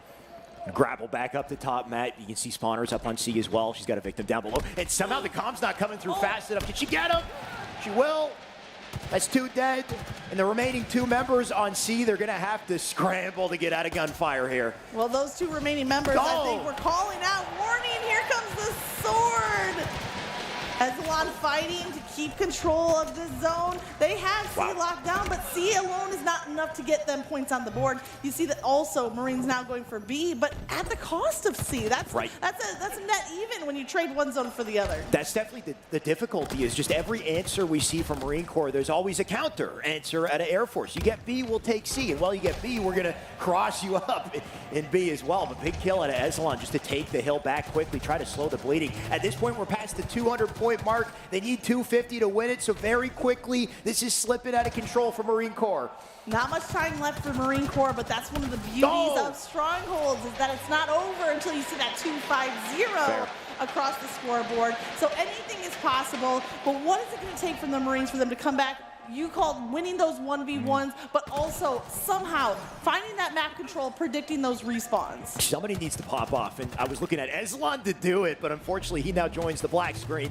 Remaining 2 members up on the box will get taken. There goes Rain, camo in the hands of Posey. 10 points now to close it as well, Magic. So, I mean, unless we see perfect play in a Marine, I think it's out of the running here. And just like that, they lost another zone, and the clock keeps ticking in the favor of Air Force. They have pressure on all sides, 249, 250. Air Force are going to sweep this series. What a performance out of Air Force. They came to play, Magic, and at this point, I mean, taking winners finals in that fashion, I mean, they're waiting in grands, and I don't know who can handle them at this point. I mean, we saw them against Army, and they won that series 2-0, but I think since then they've gotten even better than this best of 5. They really were the dominant team in the winners finals, but it's not over yet. They've secured their spot in the grand finals, but we will have some lower bracket play to see who else is going to work their way into the competition. See, the worry now is in the previous series with Army, it was a lot closer. Their pacing was off. It seemed like there were weak points in the defenses of Air Force. And if you're on the Army team, even though you lost, you're thinking, okay, we got potential, right? Yeah. We managed to get these very almost victories, very close games.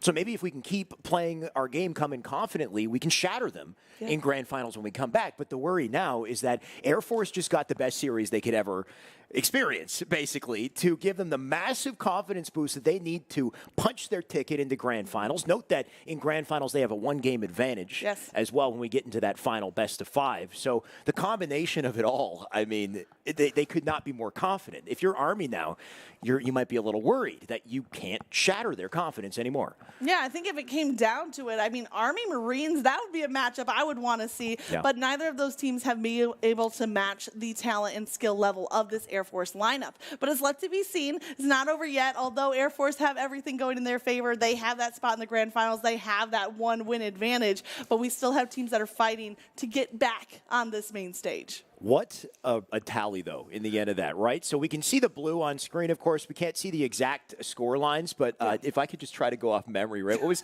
King of the Hill 4-0 out of Air Force? Slayer Aquarius, I want to say, was dominant fashion as well. Maybe not a stake, but definitely looked good out of them. I think it was 50 to 30-something for the Marines. Okay, and then, of course, Stronghold's recharge as well, closing it out with a dominant 3-0, and no doubt just setting the precedent for what's to come in grand finals. But before we get there, we do have multiple matches to go. I believe we still have losers semis. We still have our losers finals, so we still have opportunities for these other competitors to get some confidence and go up against Air Force. And it's not going to be pretty. I can't wait to see it, though. Let's send it back to the desk, send it back to Tony and Tools. Gaming are going to the grand finals. The fan favorites are guaranteed top 2 in this tournament no matter what happens, and also have a competitive advantage in that grand finals. You hear that crowd. You know who they want. This is an Air Force home crowd if I've ever seen one. The Air Force, well, they travel well. These guys are ecstatic in this venue. I've never seen someone have so much support, and the players from Air Force are taking it in stride. They look like they belong, especially with how Command Station played in particular. She absolutely popped off in Game 1 and Game 2. She looks as if she belongs on a main stage no matter what tournament she's playing in. My only question I have going forward is, who are they going up against? Who's going to be joining them in that grand finals? Who's going to step in? Because I'm going to tell you, there's some tough competition within the lower bracket. We now know that Marines are down there. We know that Space Force Gaming are down there. There are plenty who want to contend to make it into the grand finals for their rematch against Air Force Gaming. There's a ton of action still to come, and I have an eye on a couple teams in particular. The U.S. Army is going to be the team I'm looking out for the most. I think they got off that stage and they were telling them, I shall return. They're going to be back, in their opinion, and I think they have the talent to do so. But Space Force also sitting down in that lower bracket. We saw some impressive moments from them, and I want to see if they can maybe tie it together. Remember, it was 2 incredibly tight games that they played against the Marines that let the Marines go to our winners final. A couple mistakes change. Space Force could have been that team that we were watching instead of Marines. So I think they have an opportunity in the lower bracket. That being said, the 3 big teams remaining, Marines, Space Force, and the U.S. Army, I think it's all razor-thin edge. I'm not sure who's going to be the one that eventually claims the title. Yeah, it's gonna be great. I mean, that winners bracket finals was really close. Even the winners semifinals where they went up against U.S. Army. Yes, it was a 2-0, but it was the eyeball test. If you actually watched the series, you saw how close it was. You saw that U.S. Army was just a few mistakes away from maybe taking the game and possibly the series. I can't wait to see if that rematch is gonna happen or who's gonna make it out of that lower bracket. Yeah, the lower bracket's gonna be an absolute gauntlet. It's going to be incredible to watch. Now, I'm hearing we got special guests coming back. I'm hearing my man Xavier Woods is coming back. Oh, there he is. Oh, come on. WWE superstar Xavier Woods. Hey, I know this Air Force crowd can get loud. Get loud for Xavier Woods. I'm trying to find out who's giving that championship belt to. Who's getting that belt? Everybody, we just watched Air Force Gaming in a dominant 3-0 performance. Give it up for them one time. We got Airman First Class up here on the main stage. Command Station, okay? Allie, you just came out here and dominated that series. We saw you on a frenzy to kick it off. We saw y'all run through the Marine Corps every single game, and what a dominant performance it was. You know what? Let's actually take a look at the highlights and run it back for the one time. He'll take her kill, diving into the hill as well. I think we got two members in there to clean up, but she's not worried. Make it a spree and a double on the fakie there. But the Marines keep on coming, one after the other. Command Station using that high ground. Wow. And having a tough opening. Maybe that's because look who's stealing the spotlight. Command Station and a camo. I don't know if she's stealing the spotlight. She might be avoiding the spotlight with that active camo ready. And she is coming right. Scramble to get out of gunfire here. Well, those two remaining members, I think, were calling out. Warning, here comes the sword. Man, what a bunch of plays right there. Give it up one more time for Airman First Class, Command Station. Now, we got Xavier Woods up here, so that must mean one thing. You must got a presentation. You must got something to present to her. Well, there's a little something that I came with here today that I showed everybody, and that is this fantastic WWE Championship. And as I stated, it is going to the MVP, and that is Command Station! That is a beautiful belt you have right here. What does it mean? How does it feel to be here with everyone cheering for the Air Force? You guys got so many fans in the building. They've been absolutely keeping this place electric. How are you feeling right now? It feels amazing. It feels great to represent the Air Force and to represent women in gaming as well. Oh yeah, bring it up. And you know, I got a chance to watch you play in the big Halo tournaments in the open bracket, and now you're out here dominating for the Air Force. Tell me a little bit about your team and how did you guys get here? Oh man, I just got my team together. I just hit them up one by one. And then we played in the last call qualifier together, and we made it here, so. All right, Air Force in the building, getting it done. Allie, any last shout-outs you want to give, any thanks you want to give to the people out there who've been supporting you? Just telling everybody thank you. I wouldn't be where I am without all these amazing people in my life, so. All right, y'all, everybody give it up for her one more time.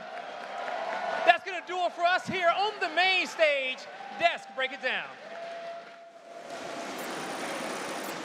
That championship belt was nice. I'm just saying, I'm not gonna try to 1v1 her for it because I'll probably lose. But if she could just let me hold it, I want to hold it for a little bit, just a minute. Hey, I gotta say, it has to stay on the main stage. It was sparkly. It looked as if it belongs in the spotlight, just like how Command Station's proving how she belongs on the main stage every single time. She absolutely popped off in our last game. Yes, she did, and they stamped their ticket into the grand finals. They are one series away from becoming your champions, is Air Force Gaming. Who can contend with them? They've been lights out. They've been undefeated throughout every single winner's bracket, and this tournament is no different. It's going to be a gauntlet in the lower bracket, but take a look at the U.S. Army. They're sitting there in lower semis. deciding between whether Space Force or the U.S. Navy will be there. That's my team to watch. The Marines had a miraculous winners bracket run, edging out game after game, but I think the U.S. Army's going to try to come back with a vengeance. And that's nice, Garrett. That's really nice.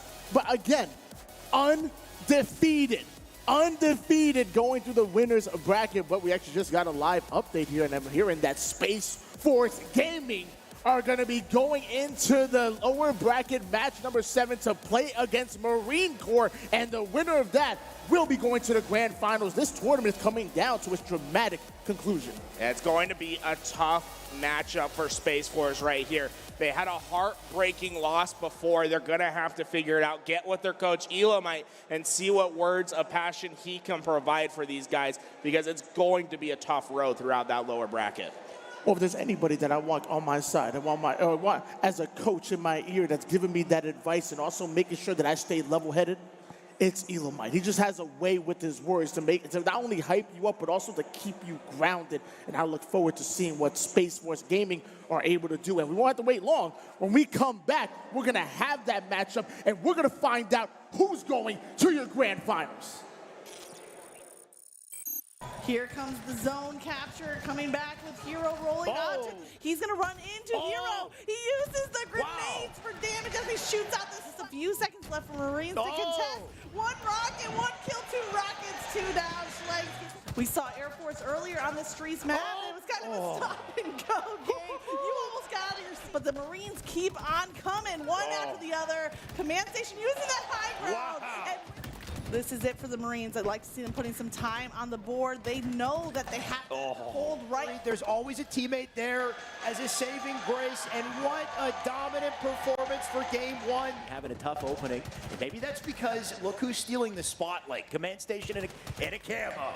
I don't know if she's stealing the spotlight. She might be avoiding the spotlight with that active camo ready. And she is coming right. Drop, saying that there's shots coming from behind you. He's forced to leave that fight. Big one out of Echelon, but there's the double. Echelon was so keen keeping that fight at long range again. And C is being traded, and here we go directly in the... see Air Force crossing that 100-point mark. Around the corner, going after. We got a little 1v1 here at Bangler. Scramble to get out of gunfire here. Well, those 2 remaining members, I think we're calling out.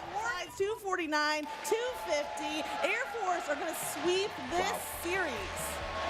What? I'm Emmanuel Lovejoy, aka Hoaxer. I'm a coach. I've just been involved in competitive esports and Halo since 2009, so I've been in it for a minute.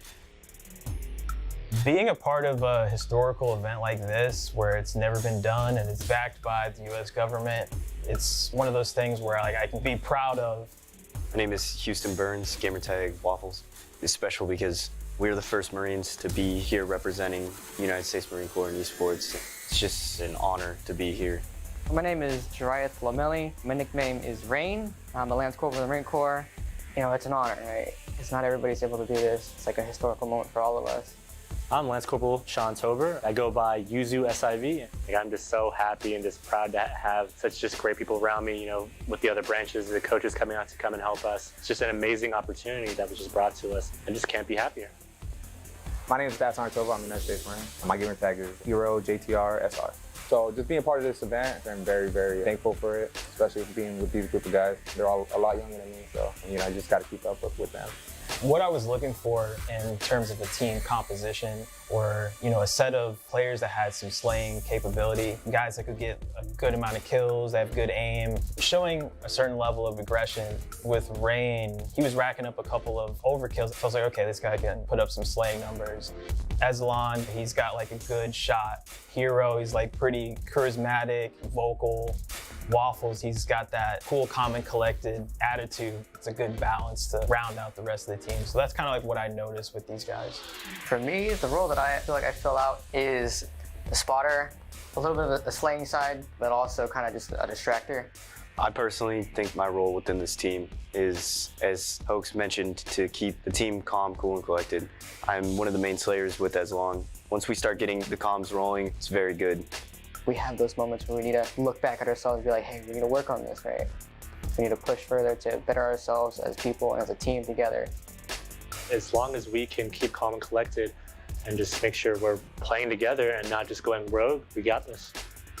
We are all individually skilled players, and once we are reading the same book together, it's going to be nasty. There's only 4 Marines representing the whole Marine Corps in the Armed Forces Championship, so if you're good, you're good. If you're not, then it's going to show. I think we've got a good shot of winning this event. It's an honor to be able to be in the company with these Marines and the rest of the servicemen. We have a lot of determination. We're going to make our names for ourselves right off the bat. I mean, we're Marines. We're prideful, and that's all there really is to that.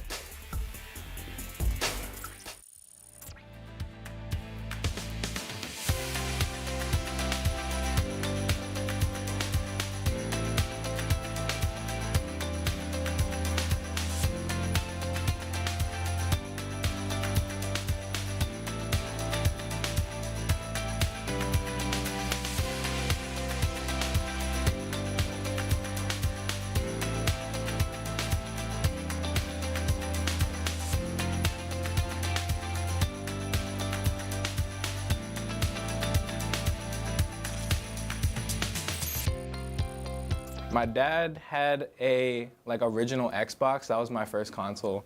It just had a bunch of different games. So we had Mortal Kombat on it, and then the one that I played a lot was Halo 1 and 2.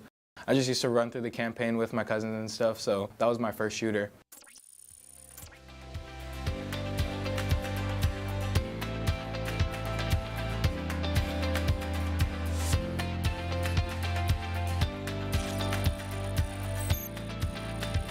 My favorite map probably has to be Live Fire, just because it has the SR-75 sniper, and that would be my favorite weapon, just because it's a really tough gun to use, but when you hit your shots, it's the most rewarding thing because, it's one shot to the head, and even if you don't get a headshot, it still does a lot of damage to put one of your opponents at a very weak state. So I would definitely say those two.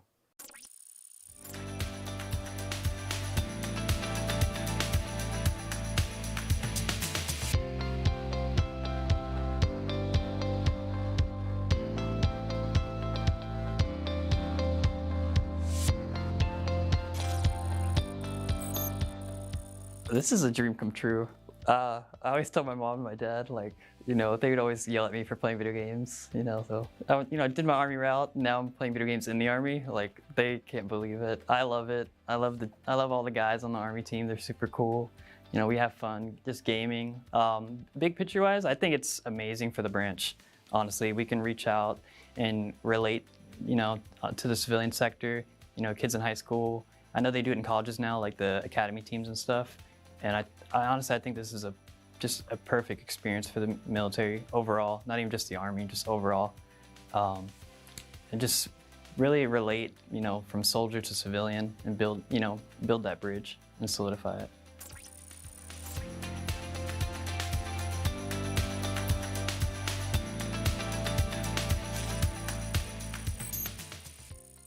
I would say Air Force National Guard is a little different. Active duty is definitely, they have more of a base life. For Air Force National Guard, we have a lot more group activities. So I just had drill right before I went to Patrick Space Force Base for the Air Force Finals for Halo Infinite. Before coming, while I was at drill, we went to the Louisville Slugs game, just hung out as a group, and we always do some sort of community event. So we're always getting together, going canoeing or whatever it is, lake, stuff like that. Definitely a community vibe on the Air Force National Guard side.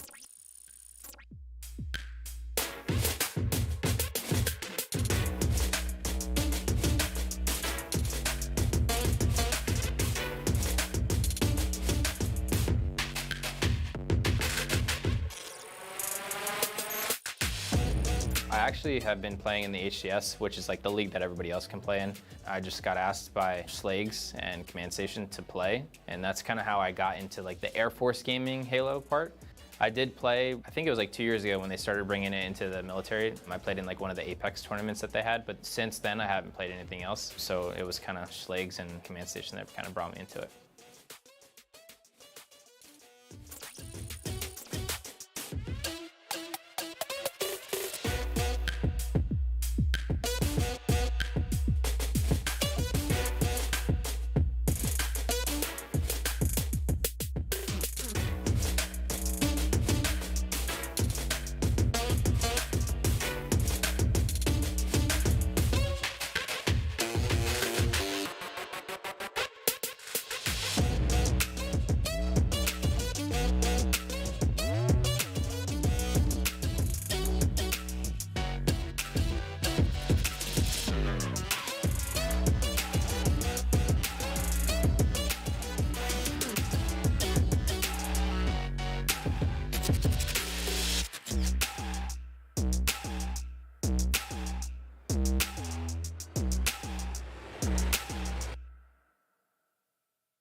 I just like the rocket, if at all possible.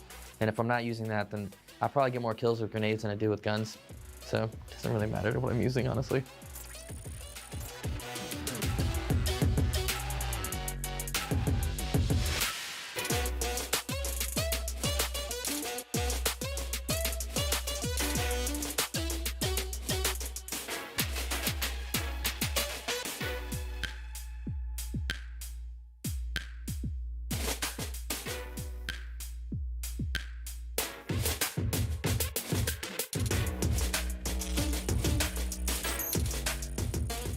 I'm super lucky. Like, I never thought that I'd be in this situation. I joined the Navy. I wanted to serve our country. I was on submarines. I loved every bit of it. I want to share my experience with other people and hopefully allow them to get the same joy that I got out of the Navy. That was where I was going. I never thought that one day I'd be here in San Antonio getting ready to play in a Halo tournament. But I'm super, super lucky, super happy.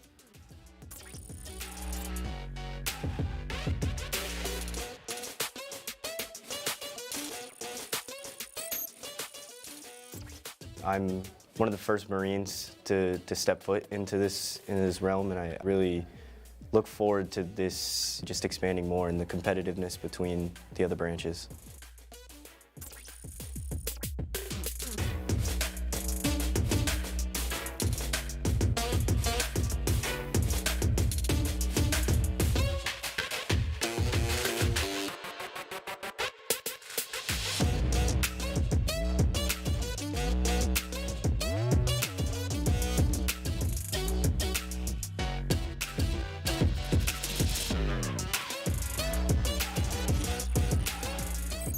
Yeah, shout out to my wife, Morgan. I love you, sweetie. I'm sorry I'm not here. I know I was away for the road the last 2 weeks. Thank you for letting me come out here. I want to also say shout out to my son, Jaden, our newest addition to the family. Madison, she's my sweetheart. She always makes me smile. Himawari, she knows who she is. She's probably smiling when I'm saying this right now. And JJ, he's always out there trying to be like Spider-Man, trying to web sling. So I miss you guys, and I'll see you soon. Love you guys.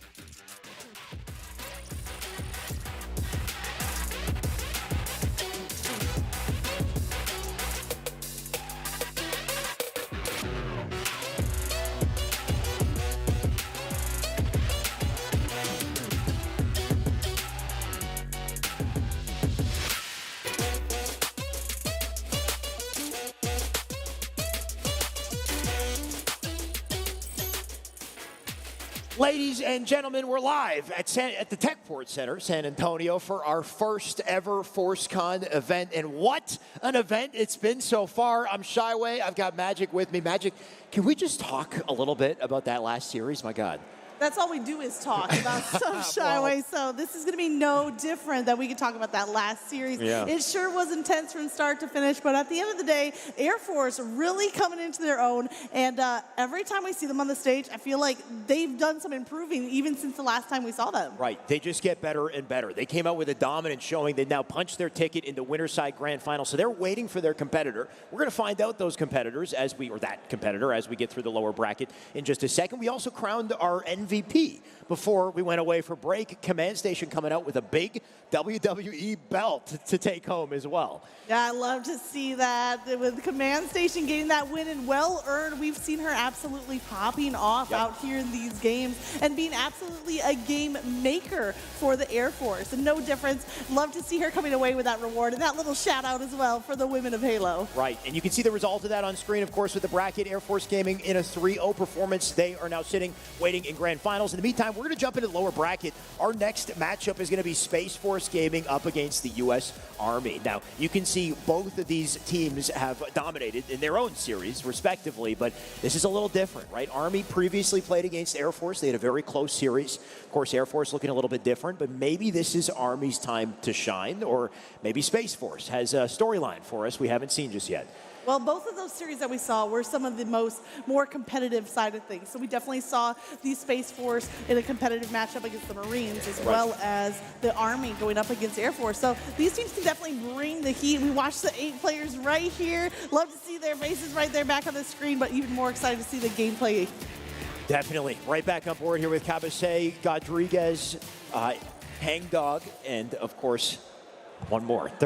No Dante No is the Dante. fourth player of that lineup. I'm not good with names, but what I am good with is just respecting the skill out of these players. They're so damn talented. And I'm sure we'll get to see that again. Of course, they had a rough series up against Marine Corps to drop into the lower bracket. They had to face the Navy to get back into this. But the Army, arguably one of the best teams in the tournament here today. And we got to witness some of their firepower a little bit earlier, especially with Leafeon and that sniper. Absolutely right. Leafeon was popping off earlier in the game, so I want to see if he can bring that same level of just outright slaying power here for this matchup. Really impressed with what I'm seeing overall from the Army, but it's not going to be an easy road. No. This is a good matchup between these two teams, and we really don't know what to expect other than good competitive Halo. Right, and of course with winners finals we swapped to a best of 5, so we had a longer series, an opportunity for maybe a comeback. We're back to best of 3 territory now, so this could go by very quickly. And once again, I think an opportunity for the Army to maybe showcase they got what it takes to take on Air Force later on. We'll have to see. Either way, let's send it back to Tools and Tony and see what they have to say about this game. If you would have asked us before this tournament started, who were 2 of the favorite teams to make it into the grand finals throughout the elimination bracket, we probably both would have said Army and Space Force Gaming. However, one of these 2 teams aren't even going to make it into the elimination finals. They're going to be going home a lot earlier than expected. Are you excited about this matchup? I have a feeling that it's going to be a close one. It's going to be hard fought, and well, I think it's going to come down to the coaches and how much preparation they're able to get with these players, right? Space Force, they have Elamite from Space Station Gaming. U.S. Army, they have Alumni sitting behind them, the Elamite alumni debate. I think it's going to be really important how these teams come out and play the maps on a macro sense this time around, Tony. No, ladies and gentlemen, they're not cousins, but they've been battling it out on the Halo battlefield and even the coaching battlefield for quite some time. Here we look at the series King of the Hill on Recharge, going to be game number 1. Game number 2 going to be Slayer on Aquarius, and then if necessary, we're taking our fight to the streets, Strongholds streets, for game 3. I think what we've seen is a consensus through the player base in general today is that Recharge is a fan favorite. We've been seeing it time and time again, especially on King of the Hill. It seems like people are enjoying that new game type, and I think King of the Hill plays best thus far on Recharge as well. I'm going to agree with you. I'm going to say besides that long haul hill, which is really tough to break out of, which I know you've given multiple analysis, we're probably going to talk about that during the game as well. Besides that one hill, I really like the flow of King of the Hill on Recharge as compared to the rest of the maps. I'm also really liking this matchup. U.S. Army, Space Force Gaming, game number 1 should be on its way here. Look at that. We are in, and it's already coming down. Kabase and the crew from Space Force Gaming taking on U.S. Army with Coach Alumni in the back, trying to keep them well-oiled.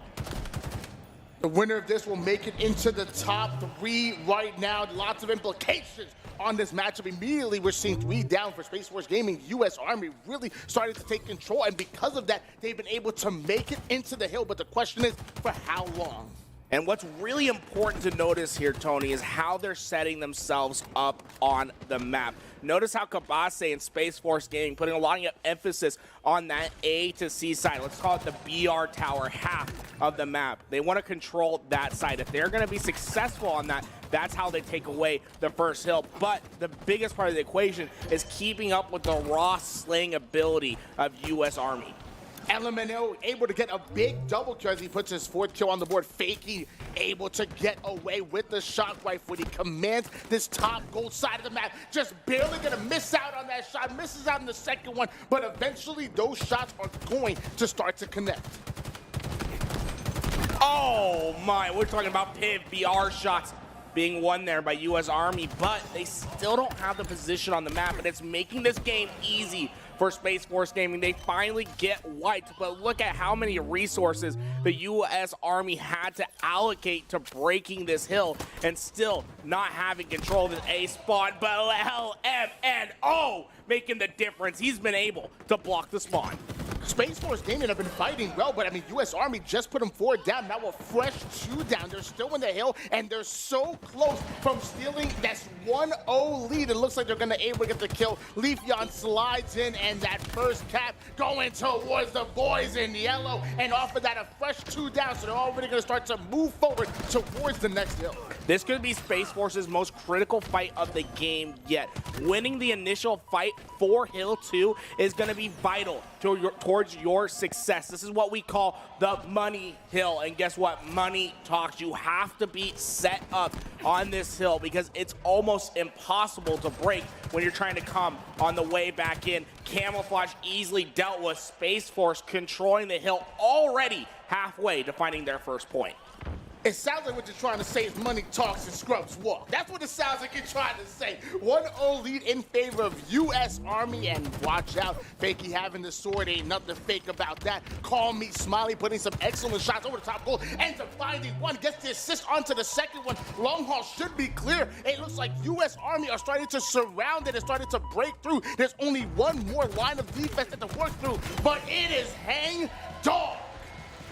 Leafeon got on that flank. It was just a hair too late, and we saw how dominant Hill 2 can be. A true money hill that's almost impossible to break, but even though Leafeon got those final 2 kills, what that essentially did was flipped out the spawns for Space Force. They had immediate access to Hill 3 as well. Now, for the U.S. Army, they are able to get the immediate slays and get back into this action, but already having to play close defense on Hill 3.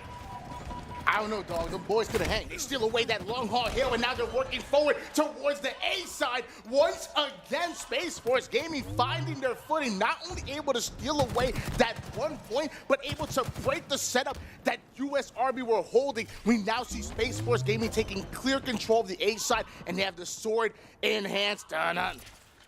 There's one right around. He needs to know the shots go in. Sword coming out. Smiley gonna try to go into the battlefield, and there it is. Finds the backside of one. Space Force Gaming still holding control and about to go up 2-1. Now Dante needs help towards this hill though. He has sword, but he's restricted to staying inside this hill. You want the freedom for your player with that energy sword. And finally, we're seeing the push materialize from U.S. Army Esports as they're finally able to get the break. Now the sword themselves, the key to victory right here, Tony. Find your slays, get that sword outside of the hill and let them go on a slice and dice spree. And look at the timer on this. Space Force was so close to capturing Hill 3, but U.S. Army coming in at the last second, getting control and stealing away Hill 3.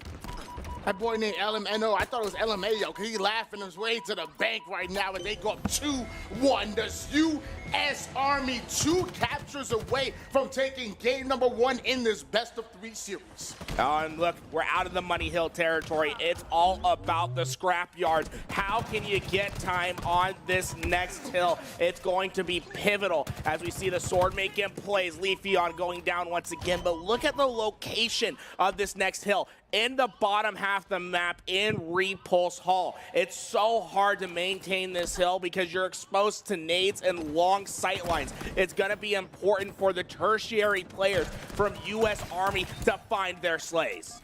Big double kill coming out of Godriguez, but can't find the third as they're able to hunt him down. 2 down. Go Space Force Gaming, and Fakey having the equalizer in hand and ends up getting the no-scope across the map, taking down that player that was trying to find the sight line from bottom control. Once again, U.S. Army down in numbers, but they equalize the situation. Oh. He's not done yet. That's a perfect kill. U.S. Army are stealing away this Repulse Hill. The creativity of Fakey right there, right? Playing his position perfectly as he finds the killing spree. The shock rifle in the backhand, keeping his distance but hitting his shots, and then most importantly, using the utility to the best of his ability. He puts them off the map. You're going swimming as Fakey gets 6 in a row. I ain't calling Fakey no more. He's the real deal right here. I don't know what we're doing. Sword plays, shock rifle plays, mind the gap. Fakey is absolutely taking over. Fakey looks locked in. Take a look at this man. He has no desire to lose, trying to lock this hill up. But the problem is no one from U.S. Army's in position to get hill time. He's trying desperately to alleviate the pressure, but Space Force is keeping them off hill at the moment. This next fight could be the critical one. Space Force needs to win the next couple slays. Fakey has been absolutely going off, and he's not done yet. Finds yet another kill with that sword. Finally, we are seeing this base really start to get towards the end game. Space Force Gaming go 3 down. Nade starts to fly here for Leafeon as he's the final player alive. They are fighting for this hill. He slides in. Nade's coming in from Godriguez. Godriguez ends up repulsing, but there was a counter repulse coming out of Leafeon, who knocks him off of the map. The U.S. Army up 3-1. We've seen this before, though. No lead is safe in this game. We move on to the Turbine Hill. This one's going to be a little bit tough to get on. It's hard to manipulate the spawns into your favor. You have to be careful about the sightlines that you expose yourself to. And what's most important is you have to dominate the kill feed. Winning your one-on-one and pivotal fights is what comes first in this hill. U.S. Army with the 3-1 lead have afforded themselves an opportunity to make a few mistakes and even lose a hill, but I don't think they want that. I think they want to end it right here, but the double kill coming out of Kabasi, big plays to put his 11th on the board. LMNO able to get away with the shock rifle, body shotting one. Can't find the kill just yet, but still having that elevation in the top corner. LMNO able to find that kill, and what that does, Tony, is he's securing the top red/glass spawn for his team, and that's a power position on the map, right? You have elevation, and you can see the swaths of map that is necessary, able to dictate the pacing through the middle half of the map. Being able to be in these power positions is what's necessary for the U.S. Army to close out the game here, but Space Force has consistently been able to weasel their way into this hill by going through unorthodox routes, going through bottom map, and finding their way into this hill and stealing away hill time that the U.S. Army feels that they deserve. Bunch of weasels, sneaky beavers, bandits, whatever you want to call them, they're stealing away hills. They're getting in another 3 down goes Space Force Gaming, and every time U.S. Army get that numbers advantage, they take control, they push forward. Space Force Gaming once again are on the ropes. Look at LMNO and how much of an impact he's had on this game. He finally gets taken down as we see a 4-man push from Space Force to go through the long haul. This is an all-or-nothing push. They have to win these next couple fights as the kill feed starts to light up yellow. It's getting dicey. Space Force has one last opportunity to find a break. Space Force Gaming, we got the chance to commentate them last weekend. They went undefeated, making it to the grand finals and stealing away the show. They earned their right here, but as of right now, they are in trouble. They are about to get knocked out of this tournament, courtesy of U.S. Army. LMNO finishes this game at 23-11, an absolute slayer. And let's not forget about that 21-8 stat line from Leafeon as well. 2 players coming up clutch for their squad, showing what it takes to take it to the next distance. A dominating game 1 victory from the U.S. Army Esports. This looks like a team that wants to make its triumphant return to the finals. We heard the rumors. We heard that U.S. Army were coming for that #1 spot. And we knew Air Force were going to be that top-ranked team. They were going to be the favorites. But U.S. Army are exactly what they thought they were. They're dangerous. Nobody wants to match up against that, and that includes Space Force Gaming. Down 0-1. Space Force Gaming need to make their stance right here. Otherwise, they're going home. Yeah, it's best of 3s, right? And that's the problem. You go down into the lower bracket, you have to get it done in 3, and it's so much harder to not be giving up 2 maps. You know, best of 5, you have a little bit of space to work with. In a best of 3 scenario, you have to play just about perfect. We're moving on to Slayer Aquarius, and this is concerning because the way that we saw the U.S. Army playing with each other, having each other's help, was so promising, and Aquarius is a map that absolutely leads itself to that, right? It's the ultimate team player map. You can't have these one-on-one rogue pushes. It's all about your BR and working as a team. Looks like we're seeing some of the highlights on screen here, and let me tell you, it was plenty of them. Love that play by No Dante, getting right behind enemy lines, slice and dice. He went an element. There was a nice little balance of flashy plays, but then also just good fundamentals, just good overall first-person shooter, something that carries from Halo to COD to Apex. Doesn't matter what you're playing, the fundamentals almost never change. And it was Fakey who really just started to change this game's pace by himself. Getting the power weapons, playing the power position. That's what you want to see from U.S. Army, is have those players be able to get into the strong spots and stay there and be a rock for your team. You know, be that hardened figure who is not going to go down to an individual push. You're going to have to send 2, 3 players at a time to take down a player like Fakey. Well, the one thing that I noticed that Fakey did really well of is controlling that sandbox and really being great. He just give me. He had the sword, he had the shock rifle, even had the repulse. Aquarius is a little bit different. You're not going to have that much utility. I think the Heat Wave is a phenomenal weapon. It's over toward the P side. You only have a thrust on each side. There's not that much utility control. So now I want to see what Fakey's going to do with that BR in hands. It's going to be a brawl here on Aquarius Game 2. One thing to note, Kabase from the other side. There was moments where he was able to get control of that commando rifle, and he found critical double kills on the map with it, was able to absolutely shred. He has that precision aim that you're looking for. Aquarius, another map that lends itself to that commando rifle style play. You're spawning in those bases so often, you have immediate access to that rifle. If you're able to use it in those short line of sights, you're going to be able to absolutely slay your way out. Aquarius game number 2, starting on board with LMNO, immediately going towards top mid. We talked about the keys to success. Controlling that car side, controlling that dynamo grenade that spawns over to how much value they can get, but don't forget about that camouflage. And clearly, Fakey has it. And I said it wasn't that much of a sandbox. He starts off with a heat wave and camo right off the rip. Hey, he needs to check his thumb, though. He's hanging himself a couple degrees to the right, missing some uncharacteristic shots. You don't want to see that. He had the position right, he had the utility right, but at the end of the day, you can't replace aim. He needs to make sure that he's not getting a little bit nervous on that main stage and keeping his aim steady. And let's be honest, them lights are bright. Them lights are bright. I'd be nervous I was up there, but these guys are cool, calm, and collected. They've been through the ringer, and they're here for a reason. Winner of this makes it towards the lower bracket finals.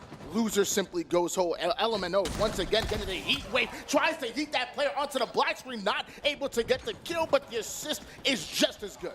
And you're seeing already U.S. Army might be in a bit of trouble right here as you see the push start to materialize on the flank. As this Kabase, he has a player right to his right. And it's going to be Leafeon who might be that player in trouble, or he could be the hero reversing the situation and trying to get behind these players. At Space Force, he's able to get one. He's able, no, just getting away with the second. But Leafeon changing a dangerous position to an advantageous one. Those are the plays that you want to see from your playmakers.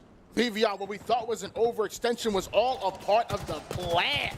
Coming out of U.S. Army, Handdog doing a great job of shooting from across the map and denying access over towards the P side, but eventually you have to fight for that mid-map. You got to get yourself on the car side or get yourself on the P side, and look who's waiting for them. It's Call Me Smiling, and something tells me they ain't gonna be smiling once they run into the heat wave.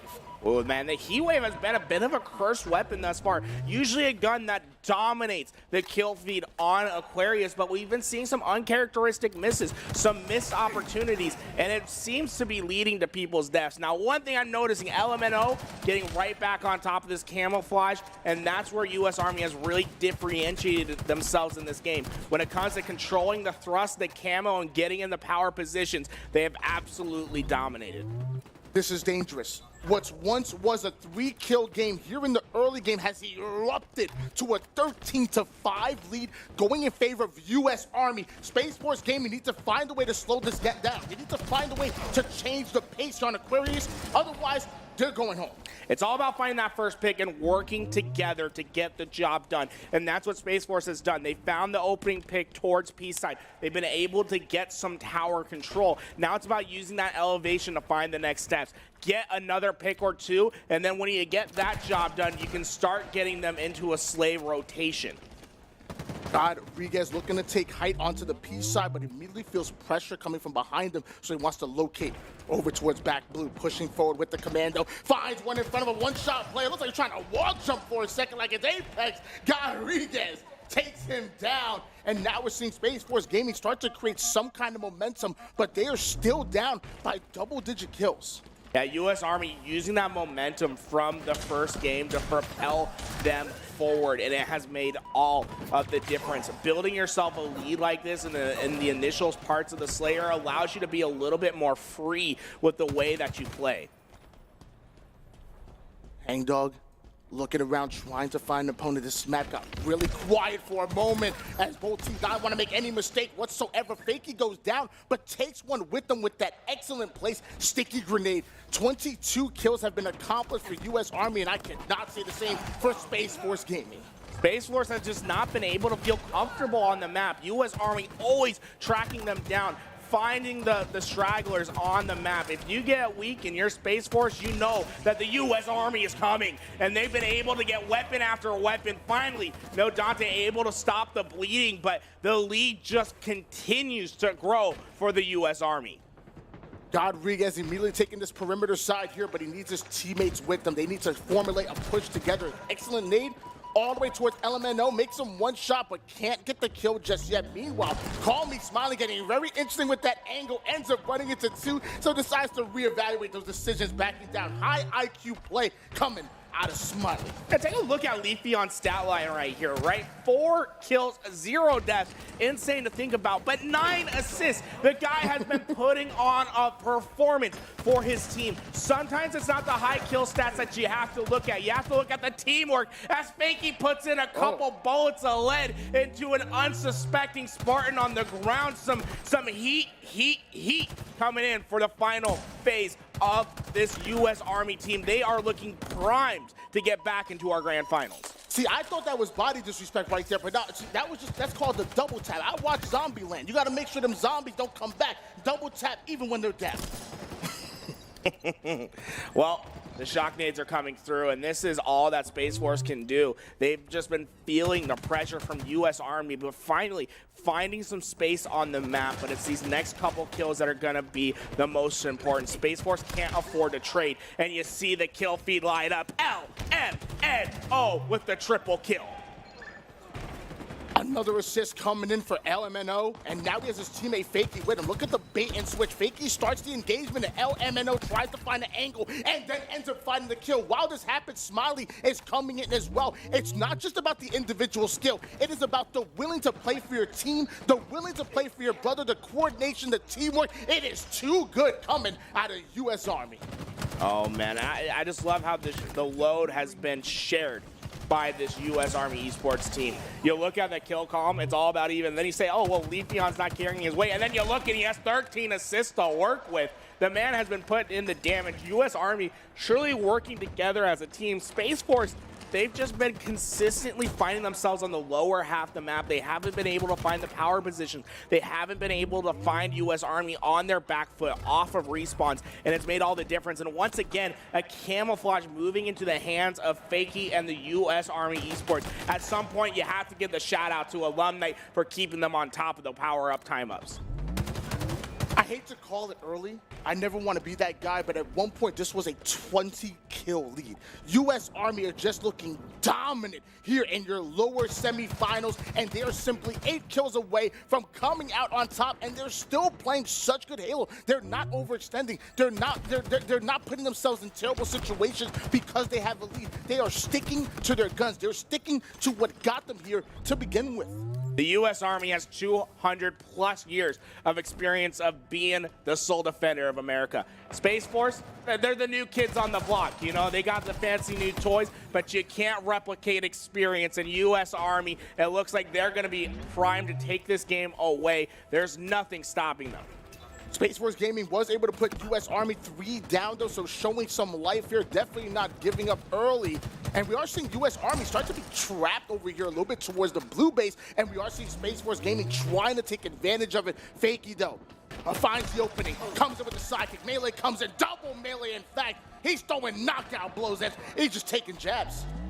And it's how can you do it in style. Heat wave in hand for Fakey as he looks to find the last couple kills and secure the 2-0 dub for U.S. Army Esports as the final players fall. A double kill for Fakey, and it feels so clean as they're able to get it done. A fat old steak dinner on the menu for U.S. Army Esports. That was not just a game. That was not just a series. That was a statement being made by U.S. Army Gaming. They're looking all the way towards Air Force saying, we are coming for you. Like I said, Douglas MacArthur, his famous words, I shall return. You know that they want to return to the stage and take on Air Force, who eventually knocked them down into this lower bracket. I think they want some sweet revenge. And it was just a couple things that changed between them and Air Force, and they could be where Air Force is sitting pretty in that grand finals. Revenge definitely on the plate for U.S. Army. I'm loving the scene, the comeback story of Army. I love, because we heard a lot. Like I said, we heard so much about them. We actually saw them put into play, but they ended up running into Air Force in the in the upper semifinals a lot earlier than expected. Obviously, Air Force ended up knocking them down into the lower bracket, but I feel like that's only motivated them. That's only driving them to go forward. And this is a newly motivated Army. This is a new-looking Army squad. And if I had to pick a squad to make it to the grand finals, I'm sorry, the way that just looked, I'm going then. I'm staying out of their way. Hey. One thing I'll say, that's a performance that the U.S. Army put on that, Alumni's back there and he's feeling proud of his boys. He's sitting there. He has the signature look, crossed arms, looking at the screens, giving the call-outs. And you have to know there's a little smile starting to appear on his lips. He knows that this is a team that could make some upsets happen today. We're going to cast like Alumni from now on. Oh, yeah? Yeah. This is it. Arms folded, all serious, all business. Yeah. This is it's exactly how he's all business all the time. And clearly, he got his team straight. U.S. Army doing very well. Now, our interview going to be taking place with Smiley. Let's go to Blaze on the stage. All right, everybody. We on the main stage with Staff Sergeant Smiley. Get up for the U.S. Army one time. Now, Smiley, you guys are in the elimination bracket. You took a devastating loss against Air Force earlier where it was a close series, right? What are you guys doing to build off of that and be the team that you guys know you could be to win this tournament? So what we're doing pretty much is recollecting ourselves. We were out of place at those couple of matches, but it was pretty close. So we just took a break, recollect ourselves, and then now we're going to play our game instead of theirs. Nice. And I felt like you guys were playing your game in this series, able to do what you guys wanted to do against Space Force. Everything was coming together. What makes the U.S. Army great, this squad here in Halo? Tell me about your teammates. My teammates are phenomenal. They're great all around. They can play objective, they can play Slayer, but our bond together is pretty much what's keeping us strong, and being able to rely on one another is what's going to get us through this. Hey, that sounds like the Army to me, baby, all right? Now, when it comes down to it, this event, the first event being federally recognized as an esport, what does that mean for you and your other service members that's out there? This is actually really phenomenal how this is like the first esports event for the military, and I'm glad that they're doing this, and I'm super proud and happy that I'm a part of this, and I appreciate everybody who was able to put this together and let this happen. Yo, shout out to all the amazing people who was able to put this event together. Give it up one more time for Staff Sergeant Smiley and the U.S. Army. Good luck in the elimination bracket. That's going to do it for us. Back to the desk. Awesome, bro. Great. The U.S. Army are looking great. And, well, unfortunately, this is the end of the journey for Space Force. It just seems like the beginning here for the U.S. Army. I mean, the fact that this is the first U.S. government-sanctioned tournament, they're already coming out, making a name for themselves here in this Halo Championship. We saw Army early on today, but I'm glad to see them come back around and with a nice victory under their belts. Agreed, Magic. Let's just reminisce for a second. Let's take a look at the map and modes that we just witness and recap it all. Of course, the Army, they've had quite a journey through this tournament. They had a very close series with Air Force, who are on top of their game right now, looking incredible. Got knocked down in that that close series, but now they have an opportunity to regain their confidence and come back with a vengeance. And I think this series really showcased that for them. I absolutely agree. Both games 1 and 2 were very dominant for the Army, starting off with that King of the Hill and a 4-1 win, looking very solid. And then game number 2 actually was a stake-tacular. So great work for the Army, good momentum carrying them forward. Yeah. Let's take a look at the rest of the teams in the overall of the bracket. Completely agree. No doubt that's some good momentum, and we can see how it all turned out here. Of course, they still have yet to go up against the Marine Corps. That's going to be our lower bracket finals, our second last match of the tournament. You can see they took it 2-0, Space Force, also a 2-0 over the Coast Guard. I don't know if we got to witness that series, but quite a bit of momentum they've gained, I think. And they talked about just being able to play their game, right? Don't let the enemy team set the pace. Be proactive instead of reactive. And I think if they can maintain that, especially up against Marine Corps seems like a good opportunity, right? A very high-level competitor. We've witnessed some of their great wins earlier on. Marine Corps could either give us a close series, or maybe Army can come out and dominate again. And if they do that, what does that mean for Grand Finals? I mean, behind the scenes, we were just talking Shyway, and I said Marine Army, that's the matchup I want to see. From what we've seen of the team so far today, I think this could be a really tight matchup. Both of them fighting to win that spot against Air Force Gaming, who has dropped both teams down to the lower bracket. Right. So they both have a lot to play for, maybe even a little vendetta on their shoulders. Ooh, I love this point in the tournament, Magic. Just a few more matches left to go, and everything just gets so close. So the pressure really sets in. And it's a pressure that makes, I think, diamonds, makes the biggest plays. And, of course, as you can see in that grand final, there is going to be a 1-point advantage for Air Force Gaming. That is the advantage that is given with coming out of winner's side in grand finals. Something to work with in that best of 5 as well. It could be a quick series because of it. But I think, once again, if armies are able to come out strong in lower bracket finals, then even with that 1-point advantage, I think the question mark still exists. We don't know what could happen here. We definitely don't know what could happen because we have already seen Army compete against Air Force. Yeah. Even though they went down 2-0, as you referenced, both matches were very close. So if they make their way back to the grand finals, that's a rematch to keep your eyes out for. Magic, I can't wait to see it. We've only got a few matches left to go in this tournament. If you're just tuning in, you picked the perfect time to do so. Don't go anywhere. Stay tuned. We're going to be back with more FORCECON. Coming out, Smiley gonna try to go into the battlefield, and there it is. Finds the batting out, Smiley gonna try to go into the battlefield, and there it is. Finds the Bass Force Gaming and Fakey have an equalizer in hand. U.S. Army down in numbers, but they equalize the situation. He's not done yet. Distance, but hitting his shots, and then most importantly, using the utility to the best of his ability. Always tracking them down, finding the stragglers on the map. If you get weak in your Space Force, you know that the U.S. say, oh, well, Leafeon's not carrying his weight. And then you look and he has 13 assists to work with. The man U.S. Army Esports, at some point, you have to give the shot. Finds the opening, comes in with the sidekick. Melee comes in, double melee in. For U.S. Army Esports, as the final players fall, a double kill for Fakey, and it feels so clean. Cola, JT, Stunts, you guys are my team for Call of Duty. You guys brought me here in the first place. Thanks. And I kind of want to see how the Army team is going. I've heard a lot of good things, and I'm sure we can put up a good fight. My name is Marcus Lovejoy. My gamer tag is Alumni. I'm a former Halo professional, transitioned from gaming professionally to coaching professionally. Now I'm a player manager, and I've managed many professional players over, many games. My name is Anthony Canelos, and my gamer tag is Vicky. I feel like sometimes I try to pull like almost an in-game leader role, just kind of reel everyone in, try to stay on the same page. We try to stay focused, communicate. We can almost fit any role. If one guy's slacking, one of us can pick up the kills, get us across that line, get the win in the end. With like Fakey, I heard a whole bunch of great things from his counterparts. He's got a lot of dynamic playstyle within himself. My name is Jacob Swancott, and my gamer tag is Leafeon. The role I think I bring to the team is almost like an all-around player. I'm whatever role I need to be. Like if I need to play objective, I can grab ball, or if they need me to slay, I can slay. Halo Infinite is such a skill-based game that like almost everybody on your team needs to be able to do almost everything. I had played with Leafy prior to this tournament and saw a lot of potential in him. My name is Christopher Caldillo. My gamer tag is LMNO. As far as for the role of the team, I think at any given moment, I'm able to slay or play support at the same time. If I have to play support because everyone else is just doing great, I'll do that. If I have to slay because someone is not doing so well, I'll do that as well. In general, I'm willing to just fit in wherever I need to and play any role that's going to give us the win. There was a lot of consistent play with LMNO, you know, pretty solid all-around shot, positioning.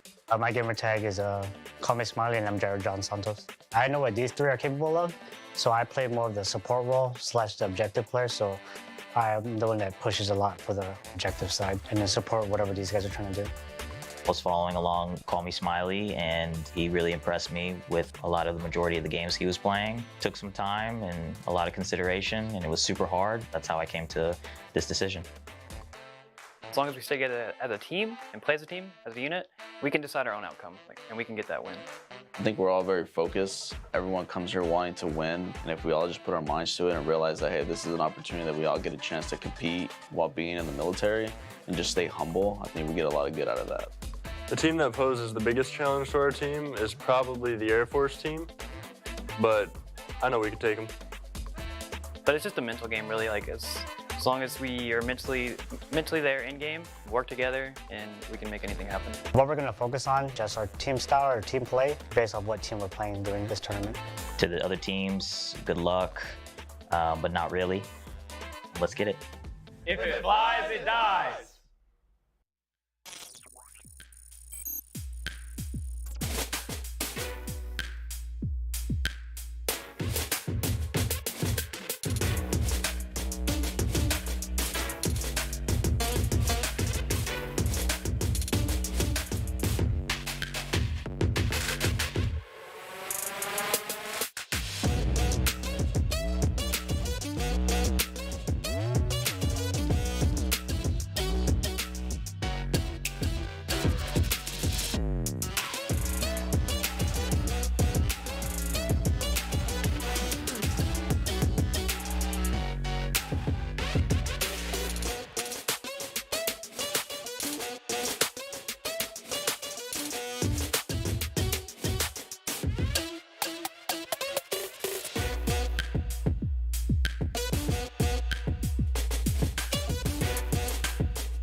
hundreds of players competed to make it here to FORCECON 2022.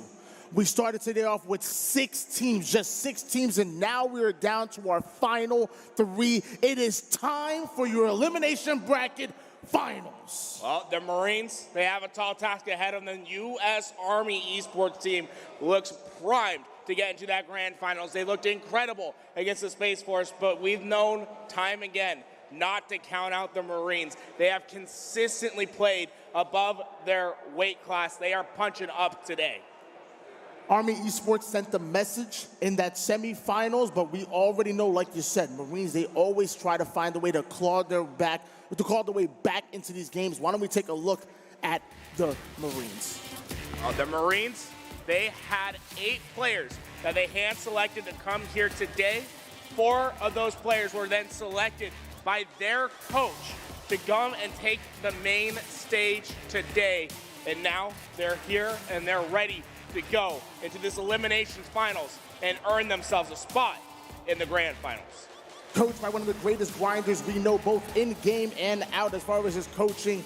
Now we got to look at the Army, because again, they put on a show in the semifinals. Yeah, the Army has been absolutely critical today. They have been just going through the gauntlet. Once again, they did the same exact process as the Marines. They hand-selected their 8 players, and then they got them in front of Alumni, and Alumni said, hey, I'm taking these 4. These are my guys. And now they're here on the stage. And speaking of the coaches, got a little bit of a rivalry today, huh, Tony? Okay. Two brothers going to be going at it on the stage today. The brothers coming out of Atlanta, Georgia, Alumni and Hoaxer going at it. You know there's going to be a little rivalry, just a little bit of trash talk, just a little bit. Just a tiny bit of trash talk. But the team that's waiting in the grand finals, their road was a little bit different. The Air Force had a 6-week competition in which all the teams would play each week against each other, and they selected 4 teams from there. A North American team, an EU team, and an APAC team, and then a last chance qualifier, which happens to be our team that's in the grand finals today. They happened to play at Florida 1 week ago.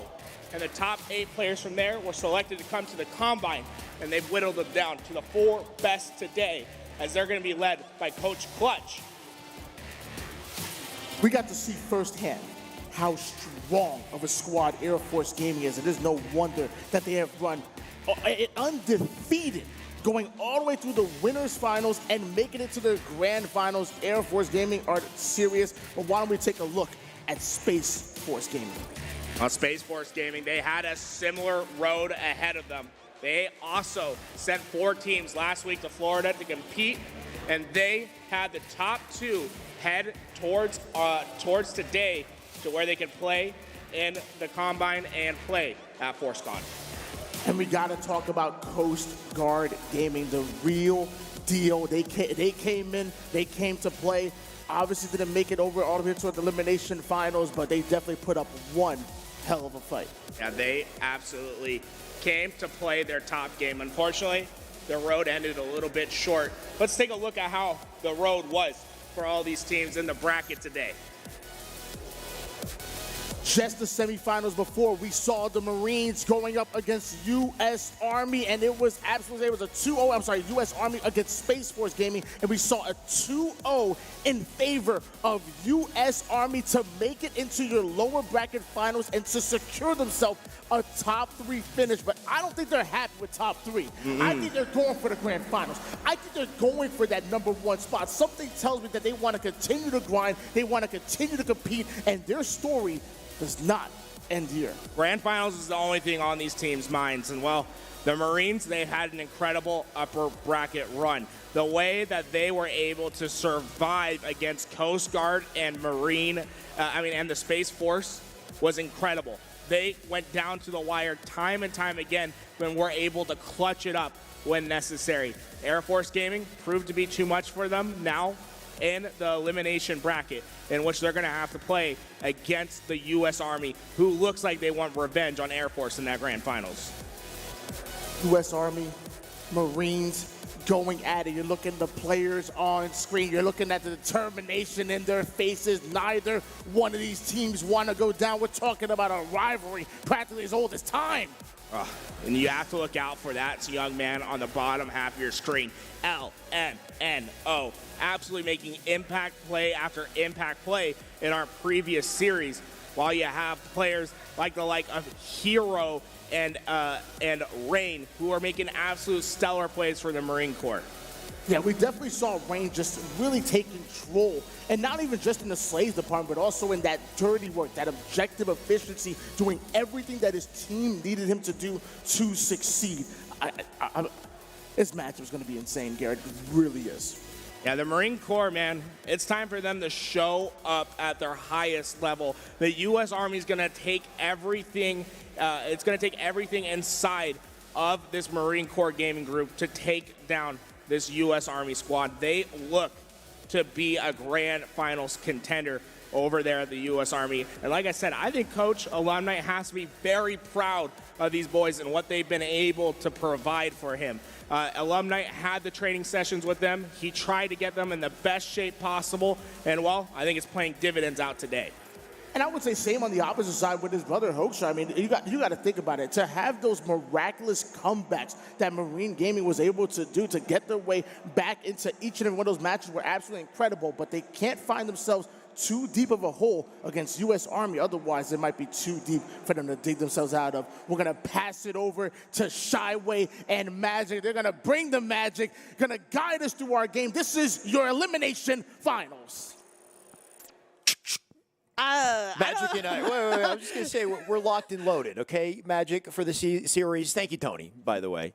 What were you going to say, Magic? I was going to say you might not want to reload an energy sword. That way you might be short a couple of fingers afterwards. Wait, that's not how you use this thing? No, not so much. You don't shoot with the energy sword? You sure? You know what? Stick to making the breakdown videos and stay to casting. Now I understand why you're not up on the stage. But we do have 8 impressive players. I GA this for the record. I don't use it. Either way, these players won't be, though. I'm pretty sure this sword might come in the mix in this series, and I can't wait to see it. Like Tony and Tools had been saying, we're down to the end of the line here. We're on Losers Bracket Finals. One more match after this, the Grands, and whoever gets there is going to have to win this best of 3. I mean, the fact that we're down to just 3 teams left is really showing how this competition is heating up. And with that, here's the maps in front of us. Going back to a familiar map from today, Recharge, but we're doing Strongholds this time around. Well, I mean, I said the sword might come into play. It looks like it will come into play in this series. Recharge will have the sword. It's going to have the grapple, the repulsor as well. Quite a few goodies to control. And, of course, we've talked a little bit about these teams coming into this. They've also, interestingly, 2-0'd the same teams to get to this point, right? Both Marine Corps and U.S. Army have 2-0'd the Space Force Gaming and the Coast Guard as well. So you'd think maybe we got a very closely contested series in hand here. I mean, we might, and I'm eyeing that game number 3 as well, with Capture the Flag being a possibility. I would love to see that come through on Aquarius, but it would take a game 3 to get us there. We haven't seen them yet in today's tournament, but we have another chance here, even before getting into the grand finals, as this lower bracket finals is going to take place. I'm really eyeing that live fire map. We've seen some amazing snipe plays today, and I am geared up and ready for some more. And we've got some amazing snipers, I think, to control it as well. I believe it was Leafeon, the designated sniper, on one side, and then Ezelon? Yeah, I think Ezelon has made some amazing snipe plays. So a bit of a head-to-head there once we get to live fire, and of course Recharge has a snipe of its own. So some great weapons to look to do some damage. But a couple different storylines I think coming into this one as well. Like the U.S. Army had such a close series once again with the Air Force to get to the lower bracket in the first place. So a bit of a revenge story for them. I don't think they just want to win; they want to dominate in this series. Whereas the Marines, on the other hand, they've been a bit of a sleeper hit. I think, kind of coming out of almost nowhere with so much talent, so much force on their side, that it makes you think that maybe Army have quite a contender to handle on the way to Grand. I absolutely agree with you. I mean, Marines, that first round, they took down Coast Guard, but I think it was really round 2 where they impressed me when they were up against Space Force. It was a competitive matchup, but they did take the series 2-0. Right. It is kind of interesting how Marines and Army have been interacting on this bracket, because Marines dropped both of those teams to the lower bracket, where Army then eliminated, and that's coming back to this, kind of wrapping it up, which team, you know, is going to take the lead because they haven't faced off just yet. Good point, right? So Marine had to kind of break the seal. Well, Space Force might have had some confidence, let's say, early on, and then Army just completely shut them down, shut them out, and, you know, let them know that this tournament life ends here. But what does that mean going into this series then, Magic, right? Because Army, there's clearly some firepower on board here. And then you got personality as well, like Fakey, for example. We've been seeing this man make plays, and then once he makes the play, he lets you feel it. He'll look down at your body, he'll shake his head, he'll add a couple bags in, right? There's a mental game, I think, with players like Fakey on the side of the Army, and I'm not sure if the Marines are ready for it. No, I love Fakey coming out and just making these dramatic, huge plays on the stage, but then they bring him back and they interview him, and he's, you know, calm, reserved, you know. He was, I believe he was one shouting out his son as well, so I love to see that coming through, and it just goes to show you can't judge a book by its cover, right? So when it comes to medium person, you would know he's such a savage slayer out on the battlefield. You know what? I think that's one of the coolest things with Halo is it's how you translate your energy into the game, because outside of the game, you could be a totally different person. I mean, take Roy, for example, a legend in the Halo scene. And we got Lunchbox here as well. But Roy, I mean, you know, very known to be so humble in his interviews. But when he plays the game, he is a demon on the sticks. The ego comes out in his gameplay. Yeah. So these players, some of the best players, they tend to save the ego. They save the energy for the moments in the game. And it's like they're a different person when they activate. Yeah, the only similarity I have between, you know, myself as a person and myself as a player is that I use the purple sparkle skin in game. So, you know, that part is consistent, but maybe not the skill ability on that side. People, you know, hype it up, think it's going to be something great. They're let down, but this matchup is not going to be a letdown, I'm sure. Look at Master Chief over there. Master Cheeks, you mean, by the way. That's a nice little profile, and I love the positioning, too, clearly lining up with the art in the background. It looks like they're doing a full 360 camera, by the way. That's a setup that anybody can jump in and take part in, and they look so damn cool when they come out. That makes you, if you want to feel epic, if you want to feel just full boss mode like Master Chief. Oh, I like this. I'm nerding out over here. Yes. I got a little bit of a crush going. Is it here? Is it just Master Chief on the screen? I can't tell. But they also have a VR station set up outside as well, where you can go into VR. It's about 15 minutes if you want to train and feel what it's like to be a Black Ops, actually. So there's a lot of cool things happening around here at Techport Center, and we love to see it all coming together.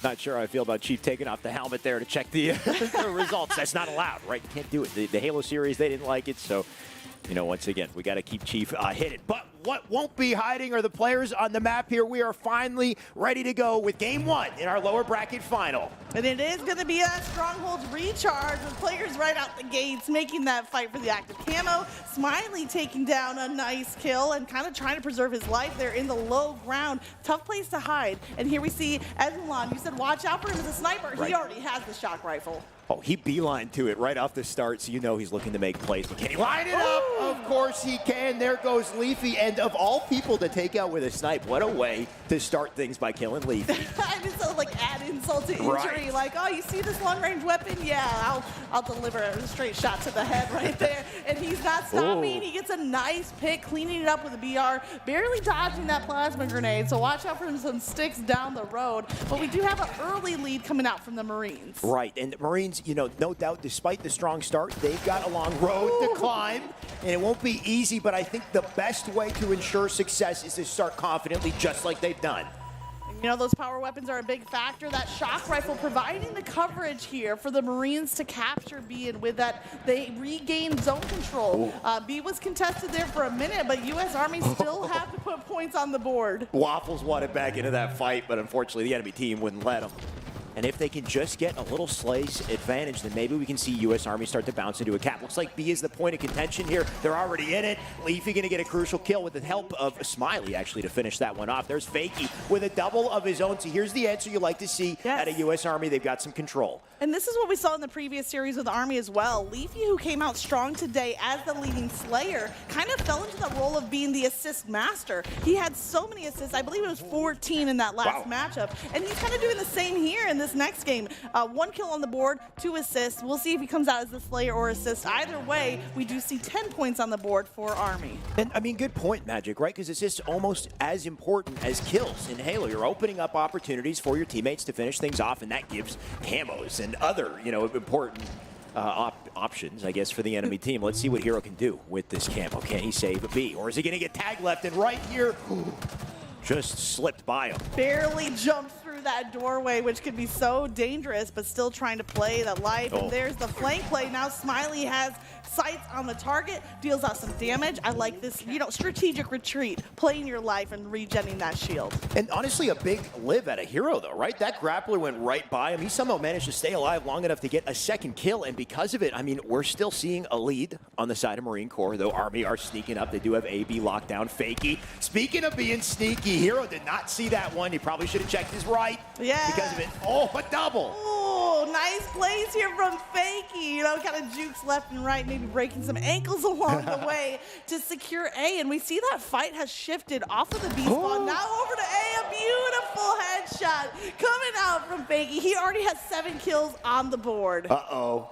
Oh, he picked just that perfect timing to look away from the scope when they walk through the hallway. But here's Fakey on screen. You can see this man is laser focused. Can he keep A control? Those plasma grenades are certainly going to help, even though they didn't get the stick. They prevent anyone from walking through that doorway, which was the objective. Right. Just playing those grenades defensively, dropping down, and they had a little 2v1, so nice plays with the teammate there. Like to see Army rallying, and this scoreline is getting tight. It definitely is. You can see 2 wars being waged on each side of the map, right? The coverage of B with 2 members of Army, and then the other side, you got Call Me Smiley and Fakey working together to just secure A because of this camo is about to spawn. They got a perimeter around it as well. For Marines, I mean, having C is a good spot to get the camo, but can they win without the weapons? You can see Smiley's already waiting for it. Fakey, oh, he wants kills, he wants camo, he wants it all. But in that defense of the active camo, they did lose B to the Marine Corps. So was it worth it to try to secure camo? Even in the end of the day, now Marines come away with the B capture and Rain with the camo. You know what? Good point. Somehow they managed to micromanage, I guess, that whole situation, controlling B, grabbing camo. But they have lost C. You can see capture back in the favor of Army. Army creeping up, I believe, taking the lead at this point. Just a slight advantage. Elemento, look at the lockdown B. We talked about it earlier. The most difficult point to control B in the center of the map, in the center of the action. Oh, look at Leafy actually going after that triple cap. But Waffles is going to shut it down as he sits on B. That capture is going to come through. And now BC hold for the Marines as they fought their way back to win C and then swapped B over. Waffles looking for some high ground. Rounds the corner into a 1v1 against Fakey. If you round a corner for a 1v1, you don't want to see Fakey on the other side. Definitely not. This man's got 8 kills to his name, only 5 deaths and 4 assists as well. He's doing damage for his team. And you know what? We talked about this coming into the series. Magic, this might be a close one. Look how close it is so far. And I hope it stays this way. This is what we came for. I mean, I love a close matchup. Yeah. You know, I don't have a favorite team, but I love to see it back and forth on the lead swaps. And here's a little brawl happening in the long haul. Both players going at each other with a little fisticuffs action. And then switching over, now Rain firing at long range. But I think there might be a player around behind him, actually around by the sword spawn. I think it was a teammate respawning over there. There was a player. It was on his own team, so it's okay. Fair enough. I mean, if anything, just locking down that point, he'll get a teammate spawn nearby, and maybe that gives them an opportunity. You can see long haul is the point of approach. Going to look to move together to get through to Attic. That's going to try to isolate the players in A out of the field to play and maybe give them a numbers advantage. But I mean, as I say it, it's just not working. The cross comes in across map, takes now 3 members of Marine. That's going to leave Rain alone, and he tries to get a cheeky stick, but it's just not enough. I think he's got no ammo either. Oh, out of ammo in the shock rifle. Did try to land that last shot, though, before running out. But I think that stop from the Army, that could have been the pivotal point of the game. When you saw that push through long haul, Army was ready to meet it and just shut it down. And now that leaves Marines back at that C spawn. Do they push to A? Do they push to B? They're kind of caught, and it looks like the push is going to come through B. Maybe a little bit of an alternate route. But again, Army shutting it down. Their defense is so strong. Defense so strong, and also they're working as a unit. It just seems like Marine Corps are kind of trying to pick and choose opportunities to get in, but not quite doing it in unison. And the result is, a solo player trying to push B with no help, and, he's melted because of it. You need to make sure you're pushing together, and I think when the pressure is on and the points are against you, I mean, look at the score. It is not what it was. A dominant game now for Army, and with that pressure, Marines, they're starting to make little mistakes, and the lead only grows. Well, you start to panic, right? If you see that lead go to that 100-point difference mark, it starts to mess with you. And we talked about the mental game earlier, Shyway. I think you brought it up. But once you see that 100-point difference, you might pick a fight that you really shouldn't. You might play more aggressive or separate from your team. And it's easy to get disjointed as the Army is just outside that 200-point mark. And you might not want to pick a fight with Smiley, by the way. He's got a sword. He is baiting players to this door for good reason. Oh, what? Oh, he landed the melee before the sword slice came through. No way. Waffles gets away with murder, and I don't know how he did it.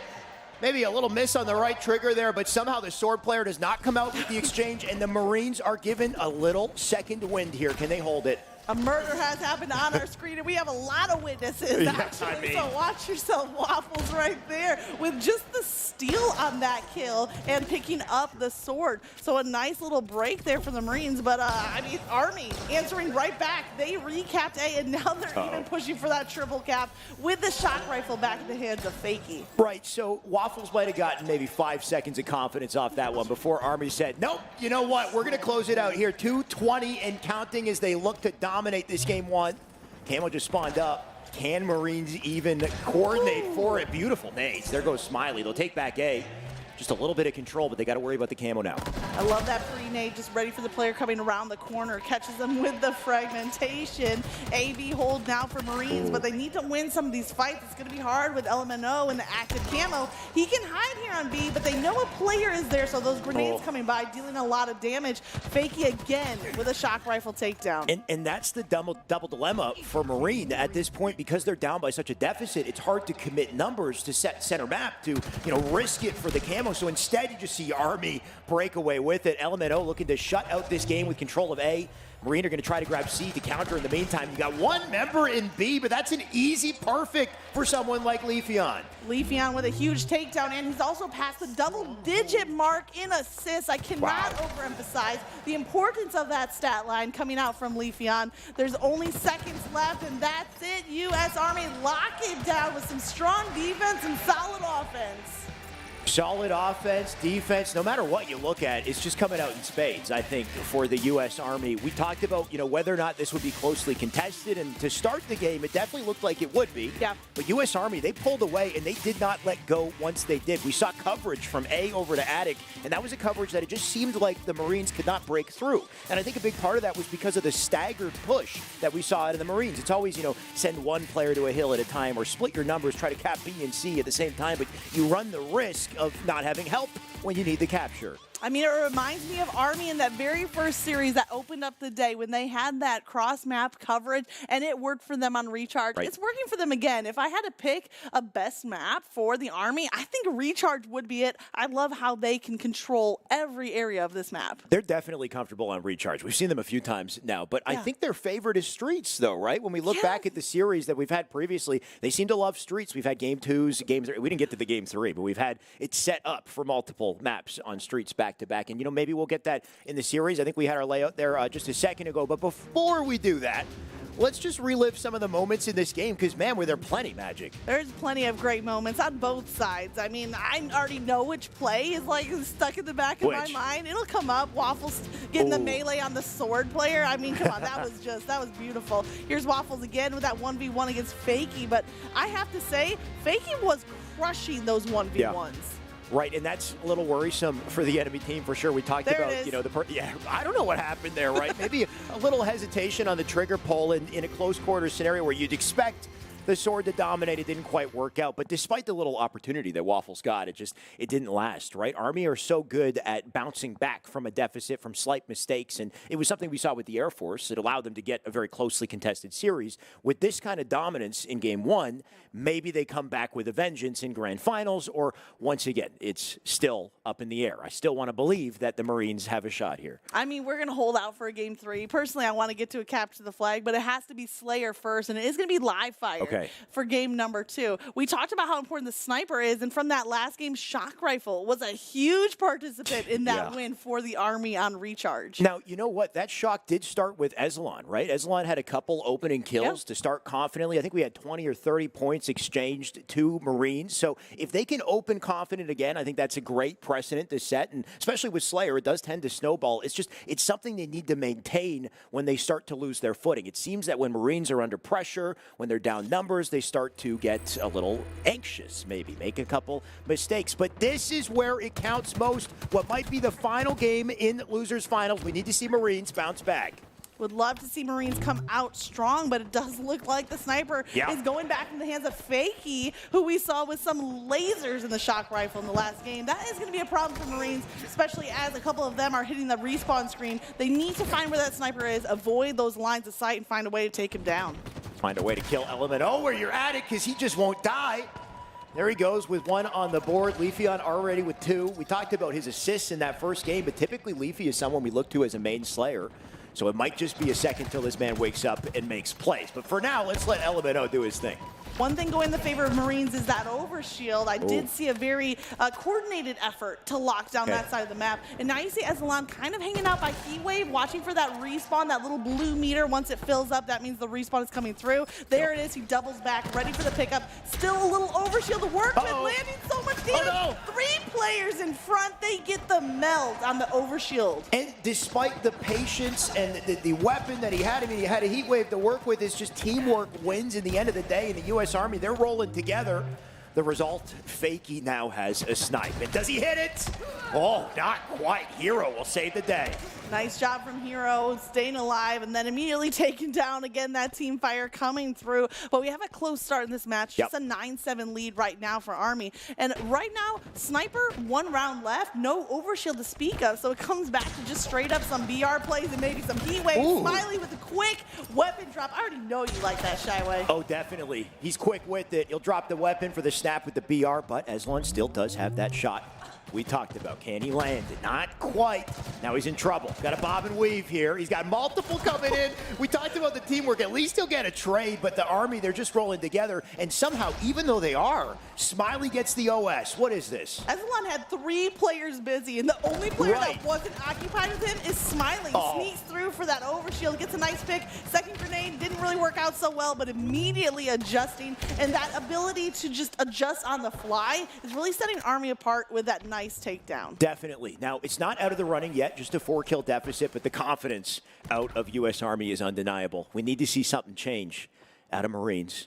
And Fakey is not going to make it easy, is he? He's got the coverage fire out of Smiley as he plays it slow on B. 3 members of Marine going to try to rotate up through outside while it happens, but don't leave him alone, by the way. Ezelon, he's been trying to change the route here. They need to be rolling together.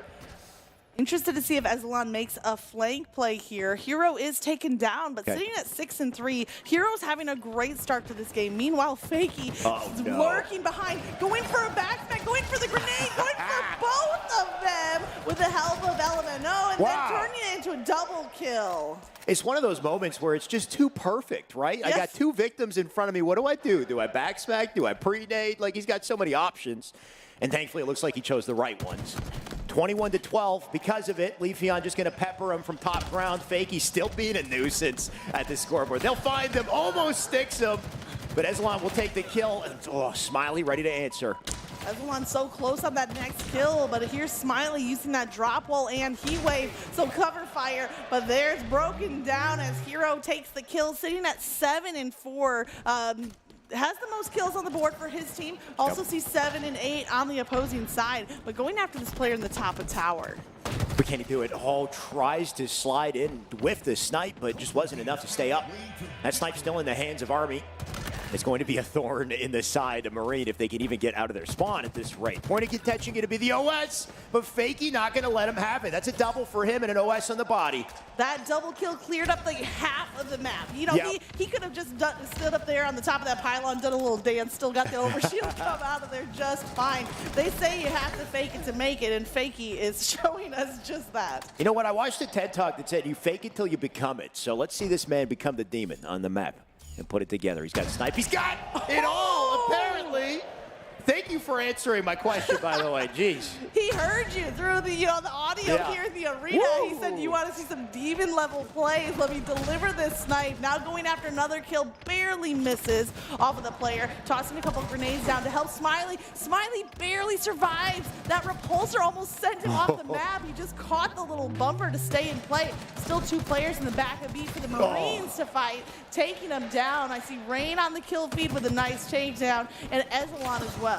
I feel like you can tell how hard a player is trying by how much they strafe in a gunfight, Magic. And I don't know if you're seeing these strafes, but the wiggles out of both sides here, giving their all, I think, to every gunfight. But really, it's just coming down at the end of the line here. 37 on the board for Army. Marine, they can't afford trades. They need guaranteed kills, and Hero's got to be the one to do it. He's got some coverage to help, and he takes Smiley as well. Smiley looking for it. Not quite going to hit the shot. And Hero, with help, he'll come out of that fight.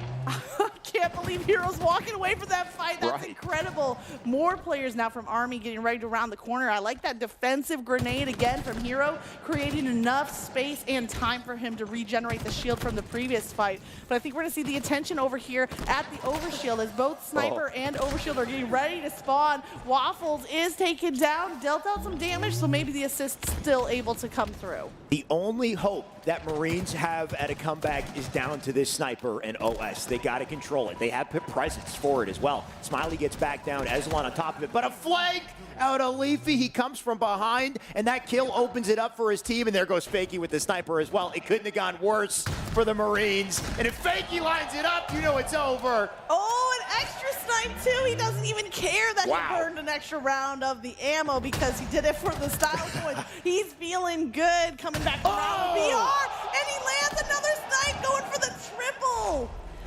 He was spawned for how many seconds? 0.5, half a second. He didn't get to live. Give him a break, Fakey. Half a second was all Fakey needed to make that play happen. And we're winding down as the scoreline is 47-24 in favor of Army. They're ready to come back. They're ready to secure their spot in the grand finals. It wasn't just about the win for Army. It's about whether or not they could dominate and be confident up against Air Force, and I think they made a statement here. They are about to make a statement here. Well, I would agree with 90% of what you said. I'm predicting the future and saying that this is already a statement. Element with the flank. There's one more left to close it. I want this to be a snipe from Fakey. It is the body shot, the BR cleanup for the Steak-tacular. Final shot in the snipe. And a headshot with the BR to close that one out in dominant fashion. The Army have punched their ticket to the grand final. What a way for them to do it. Yeah. U.S. Army, I feel like every game we've seen from them here on the stage, they've gotten better and better and better. But are they Air Force ready? We'll have to find out. You know, the one advantage I think we saw in that series with the Air Force was just their ability to force Air Force to slow down their pace and play uncomfortably, which is something that was uncharacteristic for them. And once again, going back to that interview with Posey said, you know, we weren't playing our game like we usually do. We were playing a little slower. You know, it almost looked a little scared, giving them a lot of respect. I think that Streets Slayer game they had was a good indication of it. So can Army, you know, put the fear back in them, or are Air Force too far gone at this point? Because they had some domination of their own and quite a lot of confidence, I think, to sit in grand finals, plus the one-game advantage. I mean, that's a lot stacked on their plate. There's a lot stacked on their plate for sure. They're piling it up like a Thanksgiving dinner plate would be. They're going to be eating pretty after tonight, I think, too, for sure, if they win it, of course. But they have, you know, Air Force Command Station taking that MVP, taking that amazing belt with her, and now she's trying to take her team to a championship. This would be her 32nd Halo championship win. And Army, I'm impressed with what we're seeing. Yeah. I think this momentum could carry them forward. Ultimately, it's going to be a test for the grand finals. You know what? No doubt, though, when we look back at that series, I think every single individual in Army popped off. Fakey definitely stole the spotlight at the end, so big shout out to him. I mean, the snipes, what a play. The spawn snipe as well. But Element had some plays to make as well, and let's hear what he has to say. We're going to send it back to Blaze for a quick interview. Thank you so much, Shyway. I'm up here on the main stage as U.S. Army comes away with another W on the board with Sergeant.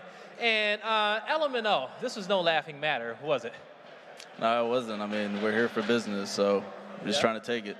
Trying to take it here for business, and you make it back to the grand finals to go up against Air Force. I was talking to your teammates earlier about it. You know, it was a series in which you were up in both maps, and, you know, we felt like you guys should have won it, but you just let it slip away. You ready to go up against them this time in the grand finals?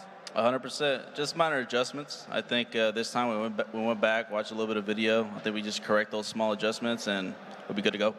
Now, speaking of those adjustments, you guys got a legendary coach on the stage, Alumni, and tell me what he does for this team and how is he helping y'all become the best version of yourselves and get through those adjustments so you can be better up against the Air Force. First of all, he's awesome, right? So when we go back and watch video, he lets us know what we're doing wrong. He's letting us know what we can do to improve. One of the biggest things is to make sure that we're calm. Calms are, you know, coming out smooth, and that we just don't get over too hyped. Yep. And when the right moment comes, it'll come. All right, I hope you can grasp the right moment in this next series. Any shout-outs there to the fans of the U.S. Army and the fans of your squad?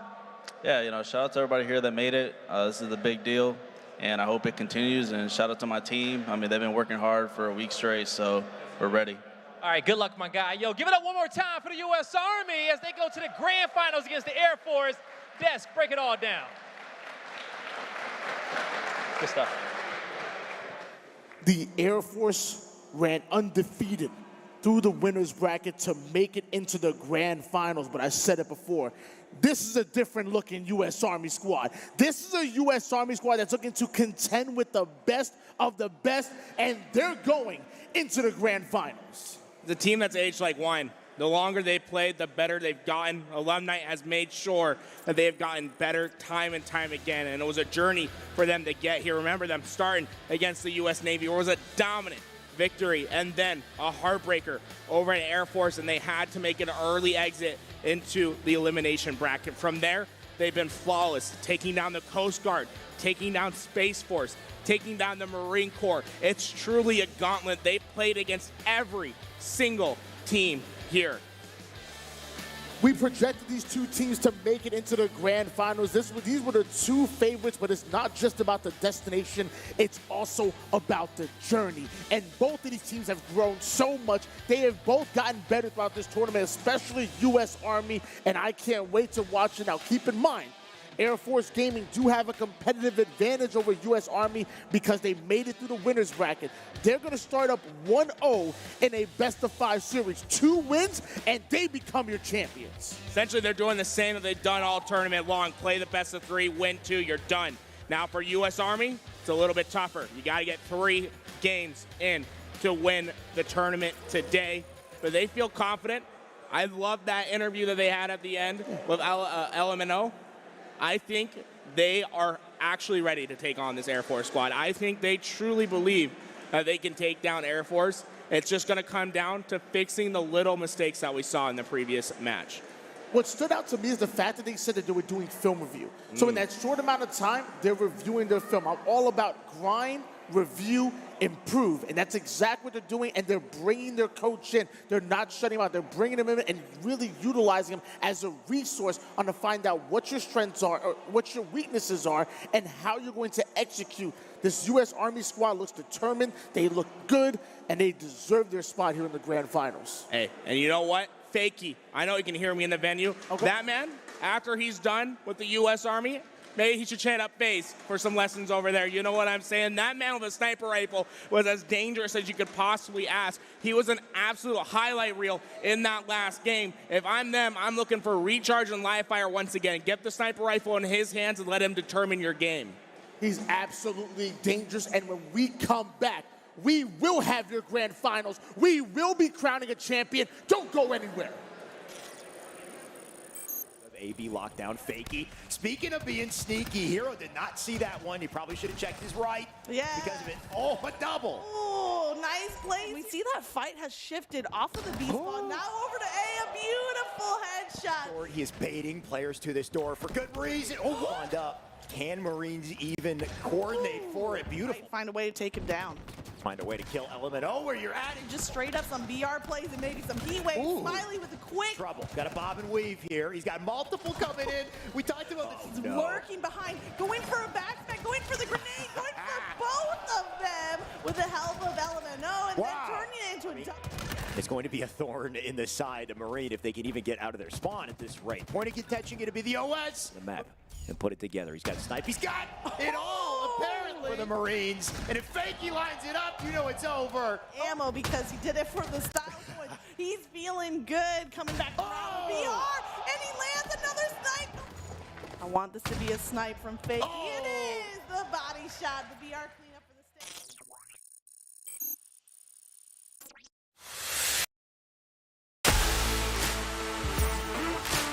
My name is Kenny Johnson. I go by Coach Clutch.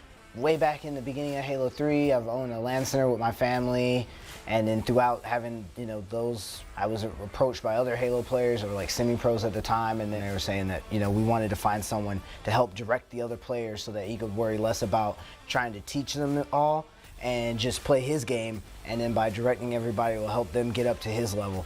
So anytime we can help each other out, we know what we're about. I'm excited to be back with my baby. My name's Paul Schlegel and I go by Schlegs. I definitely feel like I'm a utility player. I kind of do what needs to get done. I know how to play the OBJ. I know I can main slow when I need to. So it's just finding where we're not performing particularly well during that map and being able to fill that role adequately. My name's Trey Christensen. I go by Trey. I wasn't confident in myself being picked. I knew that I had to come out and perform. So that's what I'm here to do, just execute. Just excited to be a part of the team and sort of finalize it and then, practice leading up to Saturday and then perform. My name is Allison Stevenson and I go by Command Station. I'm more of like a sniper, slayer, but I can also be like an anchor. Like I'm where my teammates need me to be, and if somebody needs me to run with them, I'm always there to support. I definitely think I lucked out, just being in the military and then just being in this position to be able to be here. And yeah, I'm just here to play my game and represent the Air Force. I'm excited. My name is Shane Posey and I go by Posey. I just fill in where I need to. I can main slay, I can do OBJ, I can do support really well. That's actually what I do support, is mainly on my other teams, but yeah, I just kind of IGL a lot and then just fill in where it needs to be filled. I'm not trying to be egotistical when I say this. I know we are all better than everybody here, so as long as we play how we're supposed to play, then we'll be fine. It just comes down to teamwork and listening. It's never about the skill, because we all have that, and that'll come game day. It's just how we communicate and play with each other, and we're our biggest challenge, because I feel like we are the only people that can beat ourselves.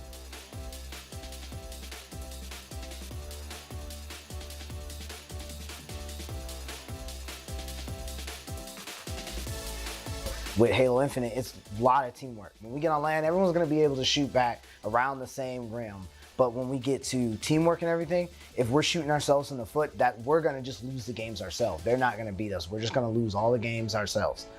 And so then that made it, we're like, okay, I still have to pick everyone and do this whole combine process. So then, yeah, they weren't sure, because I was giving them the poker face and the cold shoulder the whole time to be like, nope, we're going to do the process. I'm switching teams. I'm not letting you play with your friends. I'm letting you get comfortable. Just to kind of see what everybody's about and how they kind of handle that adversity, and can they just stand on their own merit and know that, like, no, I've got what it takes. He's going to see that, They picked him for a reason, and the other coaches, and then as us both being HCS coaches, like, I know he knew, like, okay, he'll know what he's doing. So maybe it might not be us, but they should have felt like it was.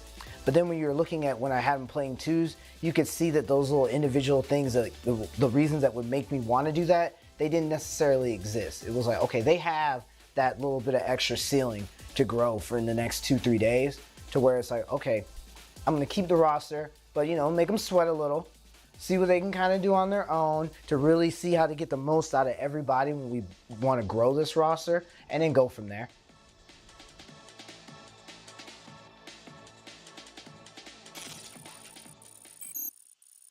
Humble brag.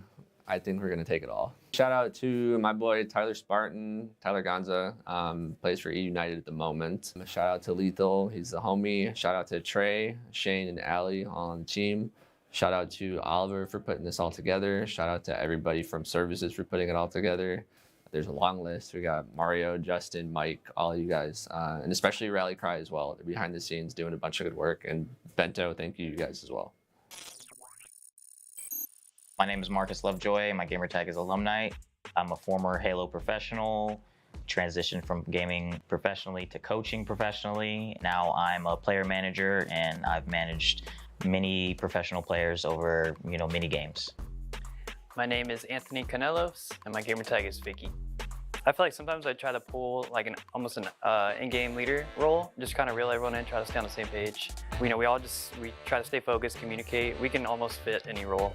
If one guy's slacking, one of us can pick up the kills, get us across that line, get the win in the end. With like Fakey, I heard a whole bunch of great things from his counterparts. He's got a lot of dynamic playstyle within himself. My name is Jacob Swancott, and my gamer tag is Leafeon. The role I think I bring to the team is almost like an all-around player. I'm whatever role I need to be. Like if I need to play objective, I can grab ball, or if they need me to slay, I can slay. Halo Infinite is such a skill-based game that like almost everybody on your team needs to be able to do almost everything. I had played with Leafy prior to this tournament and saw a lot of potential in him. My name is Christopher Caldillo. My gamer tag is LMNO. As far as for the role of the team, I think at any given moment, I'm able to slay or play support at the same time.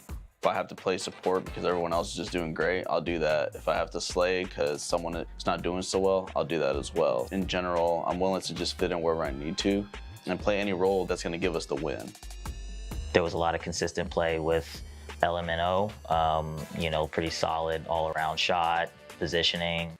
My gamer tag is Call Me Smiley, and I'm Jared John Santos. I know what these three are capable of, so I play more of the support role / the objective player, so I'm the one that pushes a lot for the objective side and then support whatever these guys are trying to do. I was following along Call Me Smiley, and he really impressed me with a lot of the majority of the games he was playing. Took some time and a lot of consideration, and it was super hard. That's how I came to this decision. As long as we stay together as a team and play as a team, as a unit, we can decide our own outcome, and we can get that win. I think we're all very focused. Everyone comes here wanting to win, and if we all just put our minds to it and realize that, hey, this is an opportunity that we all get a chance to compete while being in the military and just stay humble, I think we get a lot of good out of that. The team that poses the biggest challenge to our team is probably the Air Force team, but I know we can take them.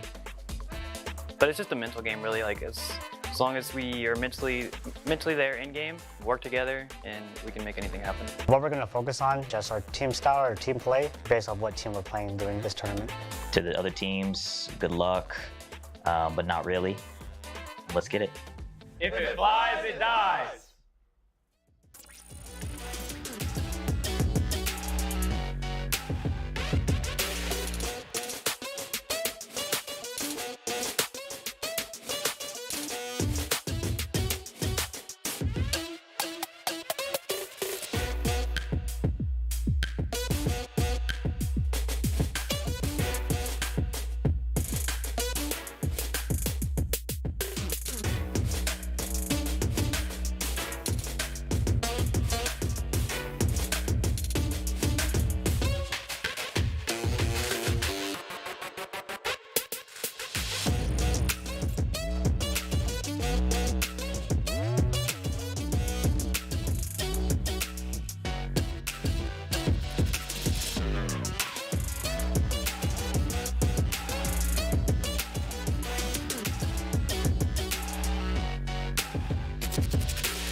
Ladies and gentlemen, hello and welcome back to FORCECON for the last time. We are live in the Techport Center, San Antonio, for our grand finals on Saturday. One hell of a tournament we've had so far, and I mean the energy in the venue, it's undeniable. We are packed stacked at this point. All that's left is one match in Magic. I mean, I can't wait to get into it. Just talk to me. What do you think of this event? Oh man, it's been amazing. And you said for the last time. I hope it's not the last time. The last time of today. For today. Yeah. So I'm hype. I'm ready. The audience has been amazing. They're cheering on their teams, and the energy in this place is just what you want. Speaking of energy, if you have a little extra energy you want to burn off, make sure to check out the Echo VR station. The Air Force has it ready there for you. Have a whole VR experience, and the best part, it's free. Wow. I haven't checked it out. So Magic, I don't know if, after the cast, maybe we're going to have to try it out. They got AR and VR. I think it just sounds like an incredible experience. Just one of several things you can do at ForceCon. So make sure that you attend the future events, right? This is just the first one. We're only just getting started. And man, has it been hype? Has it been exciting the whole way through? But we need to get into this matchup. We've got grand finals coming up. We've got two teams about to face off. Before we do that, actually, let's take a look at the bracket real quick, just to see where we've come from, how far we've come in this tournament. I mean, we started with 6 teams, and before that, even more players fighting to get these locked in. 24 players coming out today to compete, but we're down to just the final 8. 4 for Air Force Gaming, who held their spot through the winner's bracket, and then we just saw them coming off a nice victory. It's the U.S. Army Esports. Now, the U.S. Army, they are coming in with vengeance, right? They got a lot of heat off those past 2 series, dominating them as well, so that's going to put them in a pretty good spot. But as you can see in that Grand Finals matchup, Air Force Gaming, they currently lead 1-0. Because they've made it to winner's side of Grand Finals, they have been given a 1-0 advantage for this series, and that will definitely help when it comes down to it. I mean, it's a best-of-5 series, but for Air Force, it's almost like a best-of-3 to win just 2 games. Absolutely right. Air Force earned the right to have that 1-0 advantage coming into it, but everything seems to be stacked against Army. We'll see how they play under that pressure. Here are the 8 players we're talking about. Look at all these beautiful faces. Clearly, we've got talent at all sides of armed forces, but the best talent came for this Grand Finals matchup, and here we have it on screen. And we have a couple different achievements already, I think, getting to this point in the tournament. No doubt, Command Station, as you can see, has stolen the thunder a few times. She's stolen the MVP award today as well. Got a belt, thanks to Xavier Wood, who tuned in a little earlier today. But my God, what an achievement already before Grands. Amazing to see that MVP go to Command Station. She worked hard to earn that honor. I think it's fair to say she's still in the heart of the audience here in the arena as well. But all these 8 players really proving themselves on the battlegrounds. I mean, you can pick a name off of these rosters, and I could tell you a moment from today's tournament that stands out in my mind where they just came out clutch. I completely agree, Magic. Let's start to zero in on each one of these teams. We're going to start with the Air Force. Let's meet the Air Force.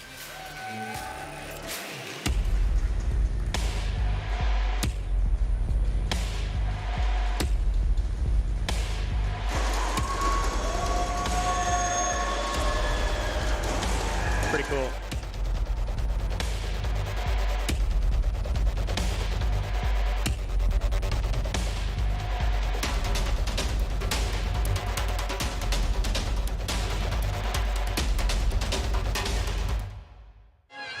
Can you remember any of the rap that you did? My money don't jiggle jiggle, it folds. I like to see you wiggle wiggle, for sure. Make me wanna dribble dribble, That's what I'm here to do, just execute. Anytime we can help each other out, we know what we're about. It's definitely something that's going to go down in the history books and be looked upon. I know we are all better than everybody here. They're not going to beat us, but make them sweat a little. Do whatever it takes for the win. Then the game's over. I feel like we are the only people that can beat ourselves. We know all the routes, and we're together 24/7. They're done, so.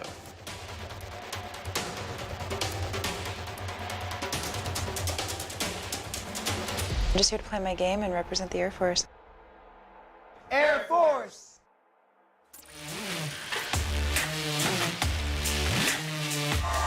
It's time to introduce the players one at a time and have them walk up to the main stage. First up, we've got Slags.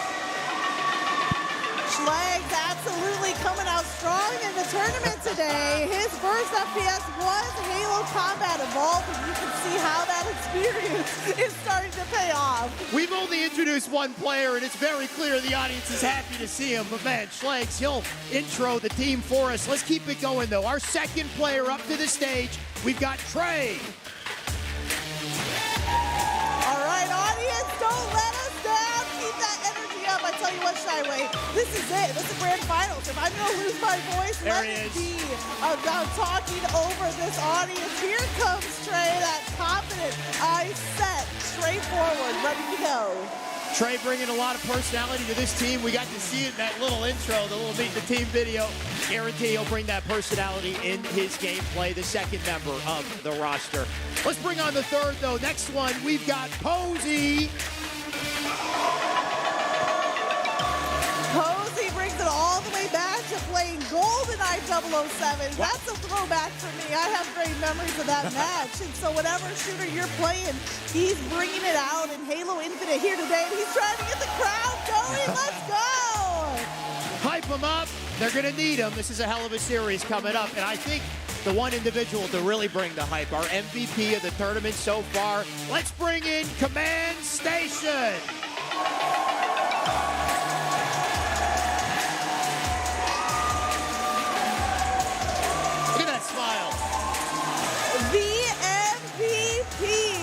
Today's FORCECON Halo Championship, Command Station. Her work is not yet done. She has to deliver one more series for this Air Force gaming lineup. Let's hear it, San Antonio, one more time for the Air Force. No, we're not done. Give him a minute. Give him a minute. We can't forget about that coach. Here he is, Coach Clutch. I was just building it up for the coach. Let's go, Clutch. This is the team to beat. They've got a 1-0 advantage in this series coming up, Magic. And they look focused and ready to play. Like you said, we already have an MVP belt on their side, but they're not here for just an MVP belt. They're here to take the dub. They're here to prove they're the best in the armed forces. But there's a team in their way, a team looking to take them down, and that is the Army. We're going to be meeting the U.S. Army in just a second. Let's meet them now. Actually, no, we're not going to meet them now just yet. We're hyped up, but before, let's look at the roster for real quick here. And I mean, we talked about it, just a bunch of beautiful faces, very talented players on this team. I really like their intro video. It shows so much personality, but also shows that drive to take this championship. Definitely. A lot of talent here. Let's see if they can control the pace of play. We can see where they come from in the U.S. as well. Magic all around U.S., just completely representing their country. Well, isn't that the beautiful thing about gaming? You can play from anywhere, anytime, match up with people across the country, and that team chemistry, that dynamic is still in place. And I think the beauty of an event like FORCECON is it just brings us all together, right? Brings the armed forces together, brings our players together in an environment, the best place to play. Puts them on a stage like this, too. I mean, what an environment to really feel like a champion. But let's take a look at the Army map as well. We can't forget about the U.S. Army. The boys here to defeat them, also spread out around the U.S. here. Yeah, similar geographic all across the U.S., but coming together. They can play together online, but there's nothing quite like playing together at the same table, side by side with your teammates. Checking out the roster here, we have Call Me Smiley, LMNO, Fakey, Leafeon. We just saw them. They're fresh off that last matchup and ready to roll. I mean, we just saw them dominate. Remember Fakey with the snipe in that final game? I mean, he's lining up spawn kills, making him feel it. And previously, we saw Fakey with a little bit of attitude, too, to the enemy team, right? He tries to get in your head. Leafeon as well. They got to watch out for these boys. They mean business. Let's meet them.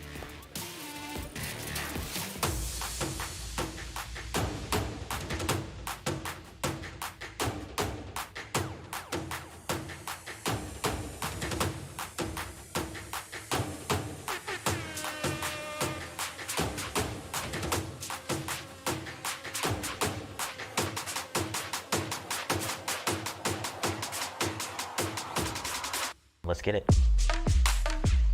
Our entire team is filled with talent. I'm just trying to do anything I can to be able to win the game. If I have to slay, I'll do that. I know we could take them. Any game is winnable, and we can get that win. I think that everyone comes here wanting to win, but Don't get too comfortable. We can make anything happen.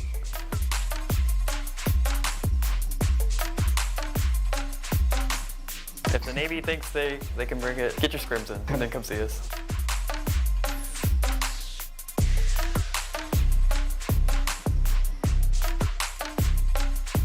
To the other teams, good luck, but not really. If it flies, it dies. Whew, Magic, if there's one thing that the Army are clearly not lacking, it's confidence. Let's introduce the boys, kick it off with LMNO.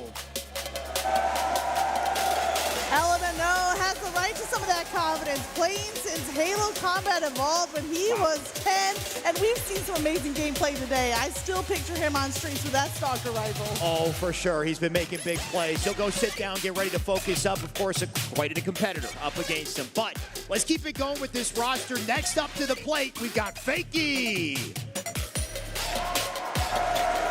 I tell you what, look at the shades on. This reminds me of what the Army was saying on the video. Good luck, but not really, because they want to come out with a win. Pulling out all the stops, the shades are in place.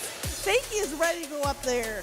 We talked about the confidence. I mean, he's bringing it out, right? Anything you can do to assault the mental of the enemy team. And, you know, sunglasses, that might just be one step forward. But we're not done yet. Let's bring out the third. We've got Call Me Smiley.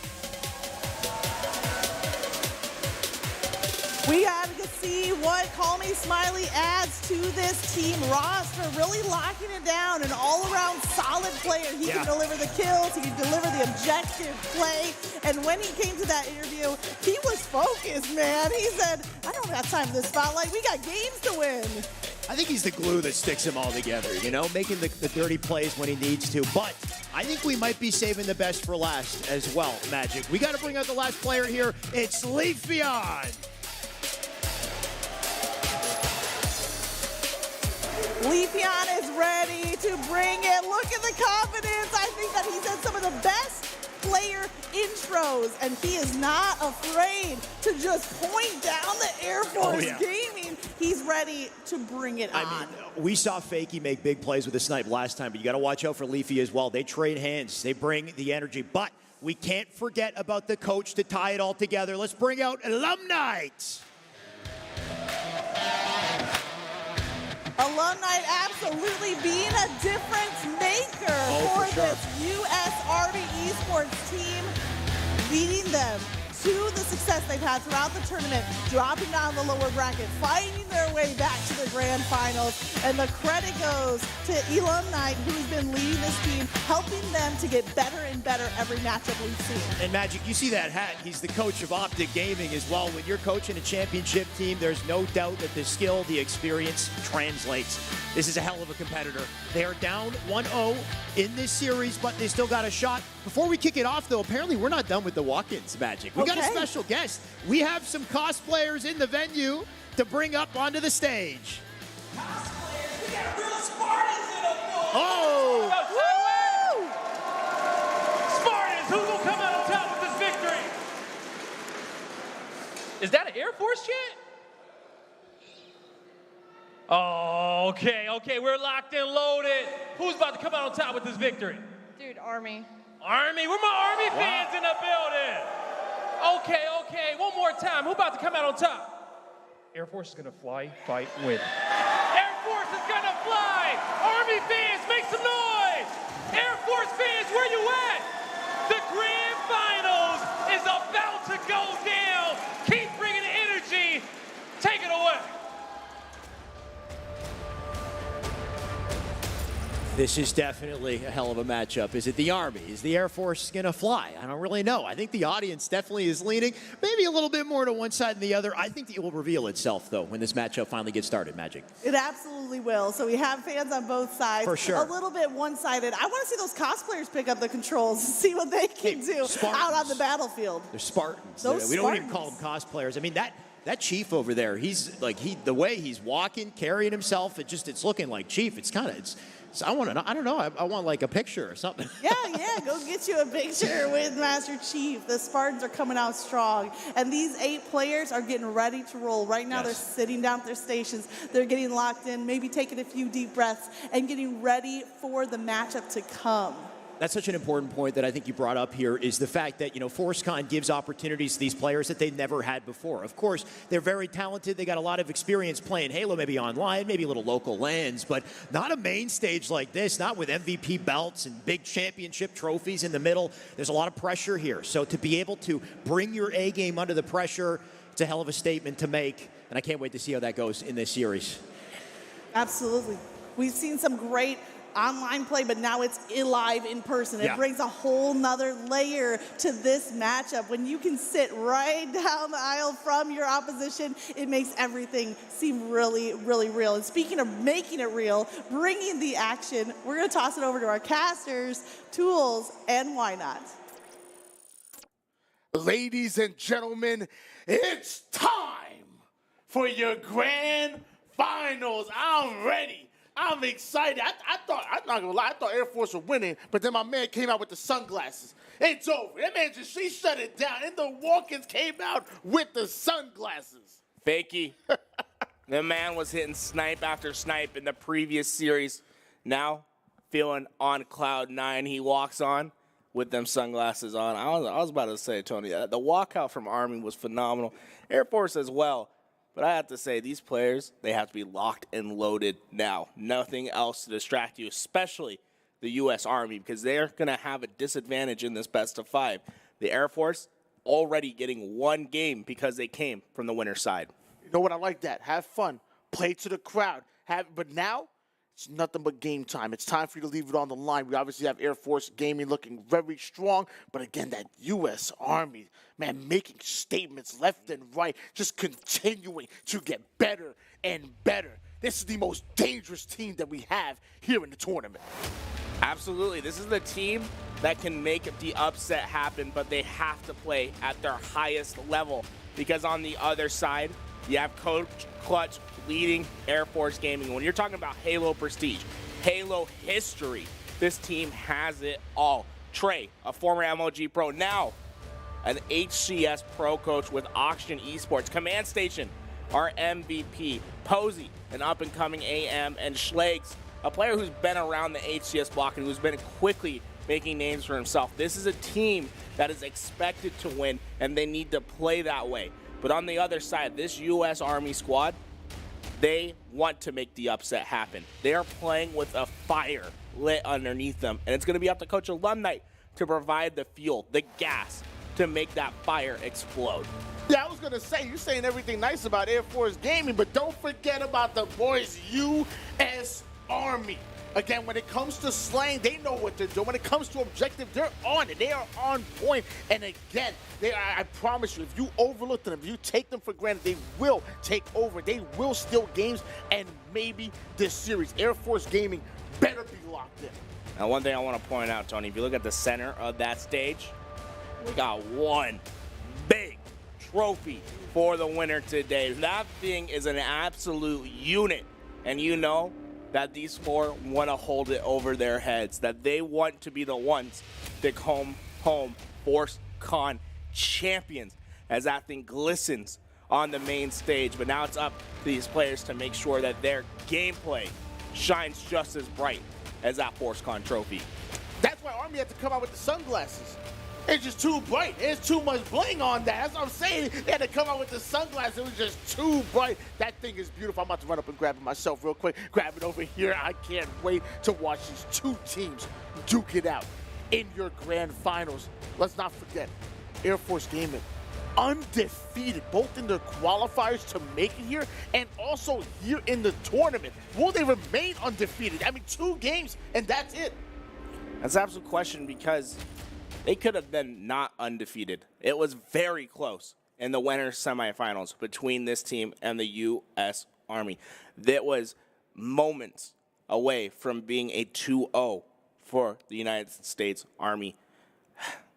They're going to have to try to replicate that success. And I was talking to Alumni before they came out on stage, and I was asking, what are they going to do different this time? And he said the key for them is to keep it calm. Don't get too hectic on the call-outs. Make sure that they're playing the same way, playing at their highest level, but communicating with each other calmly so that they can make sure that nothing goes under the radar. It's important. When you talk about communication, a lot of people think about giving as much information as possible. What's even more important is being able to actively listen to that information, understand it, and actually really dig deep and really converge it, if you will. And that's what's really important. And so I would say slowing it down, make sure you don't get overly hyped. I think that's exactly what I want to see them do. Meanwhile, on the other side, Air Force Gaming, I mean, they try to keep playing they try to keep respecting their opponents, but also keep playing their game. They know what they have to do. They know what they have to accomplish. And now it's all about execution from this point forward. Now, there's no lack of confidence on the side of Air Force Gaming. They feel as if they belong. They think that this is their birthright to take home the trophy today. They're players that have grinded in the Halo scene, but you can never take any team too lightly. They have an absolute demon across the way with Fakey and the plays that he was making at the end of the last series. That being said, Air Force, they've been gone for a little bit. U.S. Army, they've been going through the gauntlet. They're warm. They're hot. They're ready to go out this gate. Now, Air Force only have to get 2 games in, but you have to take that momentum that you have already and use it to get yourself immediately tying the series up 1-1. When these two teams matched up in the early rounds, I was upset. I'm happy to see the rematch here. Let's take a look at the map rotation again. That first game going to be a bye. That goes to Air Force Gaming. Coming out of the winner's bracket, they have that 1 game advantage. So it's right to game number 2, Oddball on Live Fire. Oddball Live Fire is going to be an interesting one, right? It's 3 rounds, and this one could go to round 3. Look out for that sniper rifle on the map in particular. It can absolutely change the pace of the game. We already saw what Fakey can do with it, but there's players like Command Station and Posey on the other side who are just as deadly with the long gun. And I hope you guys like Live Fire. Map's so nice, we put it in twice. It's coming in again at game number 3. This time it's going to be Live Fire Slayer. No objectives get in the way. At that point, it's all about slaying out. Your only objective, if you will, is to put 50 kills before your opponent does.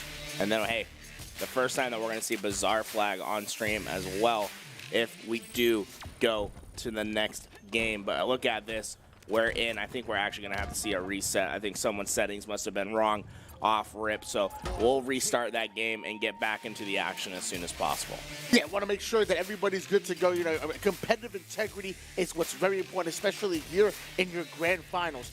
After the series, someone's being crowned champion. Someone will be raising that trophy above their heads, so we have to make sure that everything's all gravy. About as big of a trophy as you can raise. I lie.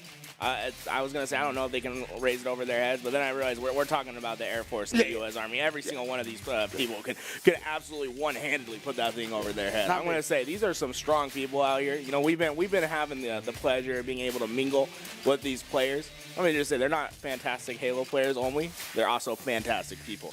It's been an absolute blast at FORCECON these last couple days. It really has been. This experience alone has been worth its weight, honestly, in gold. And I've been so happy to be a part of this community, a part of this game-breaking FORCECON 2022. And I hope we have it again year after year. It would be a shame if we only did it this one time. No, we have to come back with more, and we have to see if someone can put up a God roster as well. You can't let Air Force dominate everything. That being said, the U.S. Army, they're already trying to silence them in the first FORCECON. I think everyone had the Air Force being here. And it was a toss-up as to who would be the second team to challenge them. But there has been no mystery as to how good this U.S. Army team is. Game number 2, Live Fire Oddball. What are some of your keys to success, specifically when talking about Oddball? Because we haven't seen that on stream very much. It's all about keeping your Oddball in a correct rotation and making sure that they have support from the side, keeping a strong perimeter. If you're the most left or right player with Oddball, you're doing something wrong. Imagine that Oddball is a meat in the sandwich. You got to have your bread to your left and your right. And while that bread has to be strong as well, hold that meat together because it's important for them to make sure that the sides are not weak in the support. You have to find your slays. If you have your perimeter players dying early, that's where your ball becomes in jeopardy. And the other thing I'd have to say, Tony, is make sure you play that ball early if you can. If you're feeling the pressure, throw the ball off the map. You can always play the ball a little bit early. You can never play it too late. Agree 100%. If at that point in time, if that ball doesn't make its way off the map, like my man Hunter JJX always to say, every second of ball time the enemy team gets, it's on you. It's your fault. You have to take responsibility. It's up to you to make sure that that ball gets into a playable position and gets reset. Absolutely. Oddball is going to be a tough one as well because it's a war of attrition, right? We're starting out the gate. Oddball is often a map that goes 20 minutes long because it's 3 rounds. And if it's closely contested every single round, those minutes start to add up. And how players play in round 3 is really determinative of whether they have the ice to be a grand champion, in my opinion, because you're in minute 15 to minute 20. You can't afford to make those mistakes. That's where you have to play at your best when you've already been playing for a substantial amount of time. When we talk about live fire specifically, now we're going to talk. I want to hone in a little bit more on the map. How do you juggle controlling the ball and then also pushing forward for all those important resources? You talk about the sniper, you're talking about the heat wave. There's so many resources around the map. It looks like actually we just got word the vetoes have changed. I think the veto was wrong in the first time. Now we're moving on to streets. Okay. So it was not supposed to be live fire in the first place, hence the delay that we have. Looks like the map of choice was supposed to be streets, which plays radically different from live fire. No play ball positions on this map, no throwing it off. So having a good rotation and getting out early is what's most important. The only way you can play the ball off this map is by throwing it into the middle of the map in an open, exposed areas. We are on our way here. Game number 1, oddball on streets. Command Station already fighting over the Rockets. Early Schlags trying to get an angle over towards the B railing. Immediately will be dealt with. Smiley going in for individual challenge. Utilizing that thrust. Gets himself a double kill. And already we're seeing a fight between both of these squads. Oh, Smiley leading the back end of the Bulldog. Posey with 2 and making it 3. The triple kill. And Schlags gets it all to go through. 4 down. Air Force Gaming responding quickly. 4 down going for Air Force Gaming, and it looks like they're finally able to find that ball. 15-0 run for Air Force Gaming on board now with Posey locking down that B Street side. And look at that angle he's catching. Anybody that goes into the crossfire is getting hit left and right. LMNO goes down to 1 shot, but Posey was not able to get the kill. Posey getting a bit nerdy using that pulse rifle, gun you don't see too often. It's absolutely deadly if you can ensure the burst hits and essentially breaks shields right away. One burst that fully hits with a pulse rifle turns into a single fire BR to win your fight. Schlags having his teammate with him, ends up getting the kill onto Leafeon, and that's going to leave LMNO by himself. And goes in for the shots, ends up putting LMNO down to 1 shot, and looks like that player will be cleaned up. And while all this is happening, Air Force Gaming is continuing to put time on the board, but looks like they're actually trying to rotate that ball. A ball essentially in a pseudo play spot right in the middle of the map, the heart. And now you're going to have to go through the opposing team's BRs in order to pick that back up. But most importantly, the Rockets up for grabs as well. This next slay going to be very important as to who can control the Rockets and get more time on the board. For those of you who are new to Oddball here in Halo Infinite's Command Station gets a nasty Rocket taking down 1. It's actually going to be in a round-based system. You get 100 points, that's going to be a round. And as of right now, we see a 44-0 run in favor of Air Force Gaming. They're looking to take round number 1 handsomely. And it was so important for Command Station to get the Rockets in that position because as she did, the 3 teammates went down. She was a solo player who stopped the U.S. Army from getting any ball time, but finally, points on the board for the United States Army. I mean, Slay is really going in favor of the U.S. Army right now, but somehow it's Air Force Gaming that's still having an incredible run. Stalker rifle in the hands of Command Station, takes down 1, gets the assist on the other. There's a 3rd player in sight. Not for long as LMNO goes 1 shot. Command Station tries to go after them. They're just biting off a little bit more than she can chew, as Fakey also has the Bulldog. I love this position from Fakey. He's getting into the fight right away. Unfortunately for U.S. Army, they've given up the ball, and Posey once again with this pulse rifle, an interesting tech choice. You don't see it every day, but if you're confident enough that you can put them into the lane in which you can get easy shots down range, well, it's an absolute beast to work with. You know, the only player that I've seen really take use of that pulse carbine and put it to work is Lucid, one of the best players that we have in Halo Infinite. But Posey showing us how it's done. Fakey putting the shotty to the body, taking one down as well, but it's not enough to get the ball out of the hands of Air Force Gaming that are locked into their subway side setup. They're about 25 seconds away from taking that oh so important round number 1. Slays haven't been a problem for this U.S. Army squad as we see Fakey find another one. The problem has been executing on the next step, right? It's about getting the slay, but then also getting to that ball and playing the objective type. That's where U.S. Army has struggled the most. They need to translate their slays into an efficient objective play. Excellent shots going in, but Smiley not able to get away with his life. 2 down go U.S. Army, and numbers are oh so important in oddball. Air Force Gaming will be able to lock in the setup if they keep all of their players alive. One does quickly go down. That's going to be Trey Tribe. Meanwhile, Posey throwing some excellent denial grenades over toward that C side, but he is not confident enough to go in for that ball. He knows that U.S. Army are on the hunt. And this is an interesting choice by Air Force Gaming. They've decided to drop the ball and not get time. A risky proposition because U.S. Army still trying to find these slays. And although they could have maybe gotten another 6, 7 uncontested seconds of time, they decide to play for the slays, and it looks like it went to their favor as Command Station, the MVP, dots off the first round of oddball. U.S. Army are in trouble right now. Air Force Gaming already having a 1-0 lead in games. Now they have a 1-0 lead in rounds. They are 1 round away from going up 2-0 in this series. Army need to wake up right now. Air Force came out and played their game. The slays about even, but Air Force were able to play the efficient objective work, and that's what made the difference in round 1. U.S. Army gonna have to go back to the lab and ensure that they get better oddball time. LMNO staying up high toward the top A side. Meanwhile, his teammate Leafeon is going to rotate that ball back over toward the A side. An early setup, this time going in favor of U.S. Army. But Trey taking that angle, finding one, and Posey looking to find another. Look how easily they broke that setup, and it started with the Stalker Rifle. Command Station put it to use, able to get 2 and to break the setup completely open. And now U.S. Army, they're playing on their back foot, and they're all the way across the map, and they have to deal with the Stalker Rifle holding down mid-map.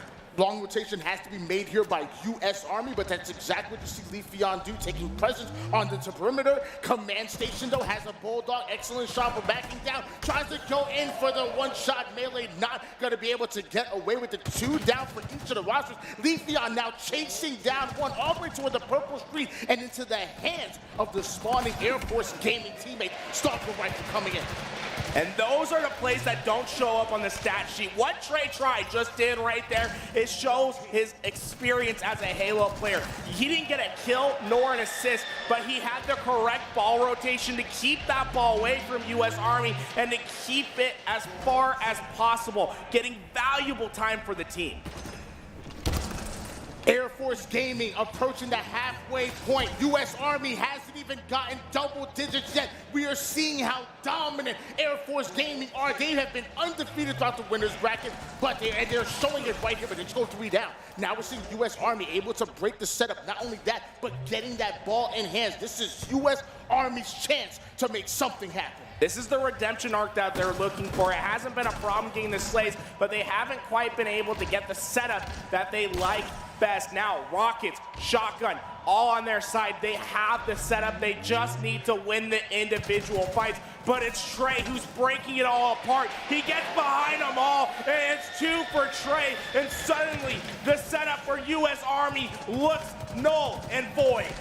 Missing the melee, but getting the shots and sacrificing that kill so his teammates can look good. The assist goes in. Ball in the hands of Air Force Gaming. Once again, Fakey trying to stop him, but it's not going to be enough. Fakey goes down. Smiley goes down. LMNO finally able to find the kill. But while all that happens, Air Force Gaming have rotated that ball toward the subway side. U.S. Army needs to get the ball out of their hands. LMNO's in a tough spot right here, and he gave up an easy life. Command Station taking advantage. The most forward player, but did not have the team help. And when you give Command Station opportunities like that, she'll take them every time. The MVP of today's tournament for a reason. 20 more seconds for Air Force Gaming to not only take this round, not only to take this game, but to be one game away from becoming your champions. U.S. Army Esports needs something here. Leafeon tries to go in for the challenge, ends up being put down. Slays is coming in from the weak side, and again, only 18 seconds needed for Air Force Gaming. It's do or die, and it's time to move forward for the U.S. Army. They need to find these next couple slaves, but who else but Posey to break it all open? He's had 19 kills thus far, and he has U.S. Army on their back foot. Command Station going in for the trades. Melee's coming in, but while that happens, Posey just sees an easy opening towards the ball. 86 points and counting, dodging nades left and right. Slay's doing an excellent job of putting his body on the line to slow down the enemy team's push. Smiley not able to take advantage of the Rockets. Now Trey has it, goes in for a snipe and taking the B stairs. That ball ends up out of the hands of Air Force Gaming, but 3 down, 2-0. Air Force Gaming are 2-0 in the series. Posey went absolutely off in that final game. 20 kills for him, and we saw him using the sandbox to the best of his ability. Not only using the shotgun, the stalker rifle, and the rockets, but also getting on top of that pulse carbine and the thrust and using it to dictate the pace of the game. A dominating start for Air Force Gaming. This is a best-of-5 series. Air Force Gaming started off with a 1-0 advantage. This is it. They're one game away from going undefeated in this entire tournament and hosting that giant trophy. Let's take a look at some of the highlights, because there was plenty of them. Oh, Air Force Gaming was dominating through and through, and it started with Posey getting the early triple kill with the shotgun, and from there, they really just never let off the gas pedal. Got some excellent grenades coming in from Fakey, but look at the setup coming in from Air Force Gaming. It was just too much. U.S. Army were eventually able to break some of those setups, but it was just so many seconds. Those seconds started to turn to minutes in favor of Air Force Gaming. They were just holding it down. Air Force Gaming, they are who we thought they were. Again, probably the favorites, definitely a crowd favorite. I see how loud they're getting in the crowd. It's absolutely insane. They're definitely a crowd favorite, is Air Force Gaming. Now, the U.S. Army, there's a lot to take back from them, right? They got outslayed, but it wasn't by a huge margin. They still had their opportunities. They had great breaks, but they need to play a cleaner game. They need to communicate with each other and work on playing the next step. They did a great job at finding the breaks, but the setups were where the poor performance came in. They need to be able to hold extended setups.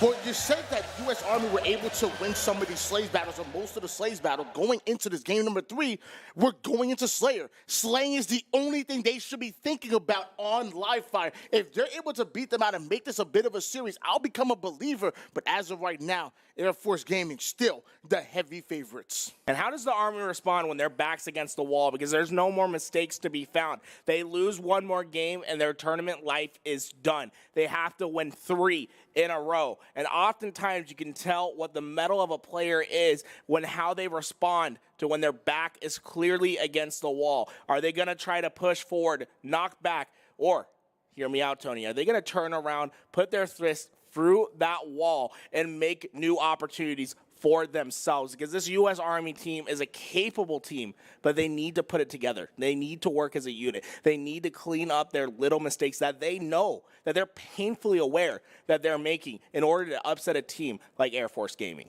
Well, whenever I think of Team Slayer, the one thing I think about, power weapons, equipment. That's if you can control the sandbox, you can maybe come out on top. If I'm U.S. Army, I'm making sure that every single power weapon is in my hands and I'm making use of it. And if worst case scenario, about to die, throw it off the map.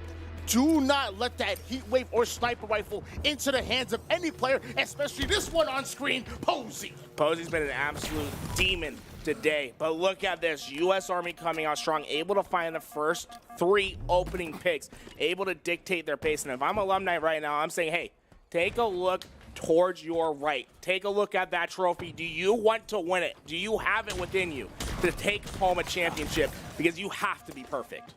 Well, it looks like Smiley wants it. Big plays coming out of him with the heat wave, but Schlaze gets it out of his hand, steals it, ends up using it to get a double kill. Now going in for the triple as that player is one shot. It's going to be Fakey, cleaned up by Command Station, who also cleans up the sniper rifle as well. We saw an early lead in favor of U.S. Army, but Air Force quickly striking back and making this just a one-kill game. That's an incredible response from Air Force Gaming. They lost the open. They didn't have sniper, they didn't have heat wave, and they didn't get an overshield, but still somehow able to stabilize out of the position, find the kills necessary, and now control the sandbox for their favor. Schleg starting things off with a 3-0 lead right now. Now it looks like Command Station finding her second kill, taking on Leafeon, but having 3 players in her sights. You see the ping comes in. She is notifying her teammates that they have spawned onto the A side. And remember, last time we saw Slayer between these two teams, it became painfully slow. They didn't want to make any mistakes, and we're already seeing how Air Force Gaming is adapting to that. Playing a bit faster this time, trying to get behind the players and make quick flanks to get quick collapse kills. The early lead that was in favor of U.S. Army Esports is no more. Air Force Gaming once again taking control here in the early game. Right as Overshield is coming up, and look at all of the players on Air Force Gaming surrounding that Overshield. They want it. They need this power up. This is where the action's going to come down. The Overshield acting as a pseudo black hole for everyone to get around, and it's Air Force Gaming who swoop in and turn on the afterburners. They're ready to start soaring away with a victory. This is where you can start to find your separation on the map. Air Force Gaming doubling the enemy team score line. Posey finding yet another one. It's going to be Smiley LMNO trying to get away with his life, but it looks like Posey ends up earning himself a quick assist, and now Posey immediately blocking that B-side spawn. Where are they spawning, Garrett? Hey, they're going to be taking the spawn over at back tower. U.S. Army needs to find their way out. The tower is a great position to be at, but you need to have more presence. And so far, they're finding themselves corralled over at tower. It's Schlegs who gets behind the opposing lines. He has yet to die, and it's not starting anytime soon. We'll see ya go swimming with the fishes. Schlegs being disrespectful right there. Ain't no reason for him to go for that mind the gap. He not only was going for perfection for a bit, but then styling on them with the repulsor. You know I like what I see. Meanwhile, Command Station coming right up a spawn, making her presence known immediately, pushing that sandbag. One ends up going down, but she's able to equalize the situation. 2 down for each of the teams, and Schlegs is back on the map with the power weapons. And Schlegs, you have to die at some point. Perfection, no more. But now, the sniper rifle in the hands of Command Station, and notice how Air Force Gaming is going to play around her. Let her make the decisive plays to decide this game. This is your MVP of FORCECON 2022. She already hoisted that championship belt, but now she wants to hoist that trophy as well. Sniper rifle in the hands of Command Station, and she's commanding space over toward the seaside as Air Force Gaming already have the lead, so they're looking to slow things down.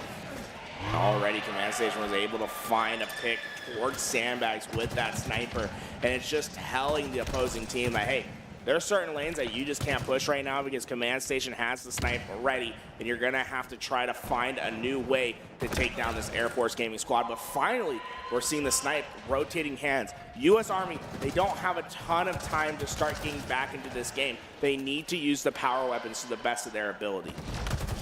Smiley ends up getting away with that overshield like you wanted to see, and I believe they even have the heat wave as well. You said you want to take control of the powers and power weapons. That's exactly what U.S. Army are doing. Smiley gets the melee, but somehow that's not enough. Smiley goes down.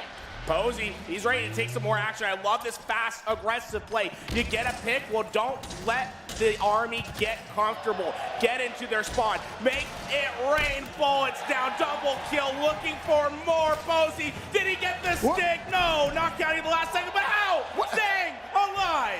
Posey refuses to go down using grenades and the repulsor, everything to stay alive, ends up dropping down bottom mid, gets himself a killing spree. You cannot stop Posey. And he's able to get the new heat wave as well, refill that ammo, all the power weapons in the hands of Air Force Gaming. Who is Posey? What is Command Station? And what is going on? Who is this Air Force Gaming roster? They're coming out of nowhere. They're commanding the space. Posey gets yet another kill onto Fakey. Heat wave still in the hands of Posey. We know how good he's been at simply staying alive in this game. 13-4, only has died 4 times as Posey. It's been these quick flanks that have been so effective for Air Force Gaming as Trey finds himself behind a player once again, able to get the kill and get his team back into the action.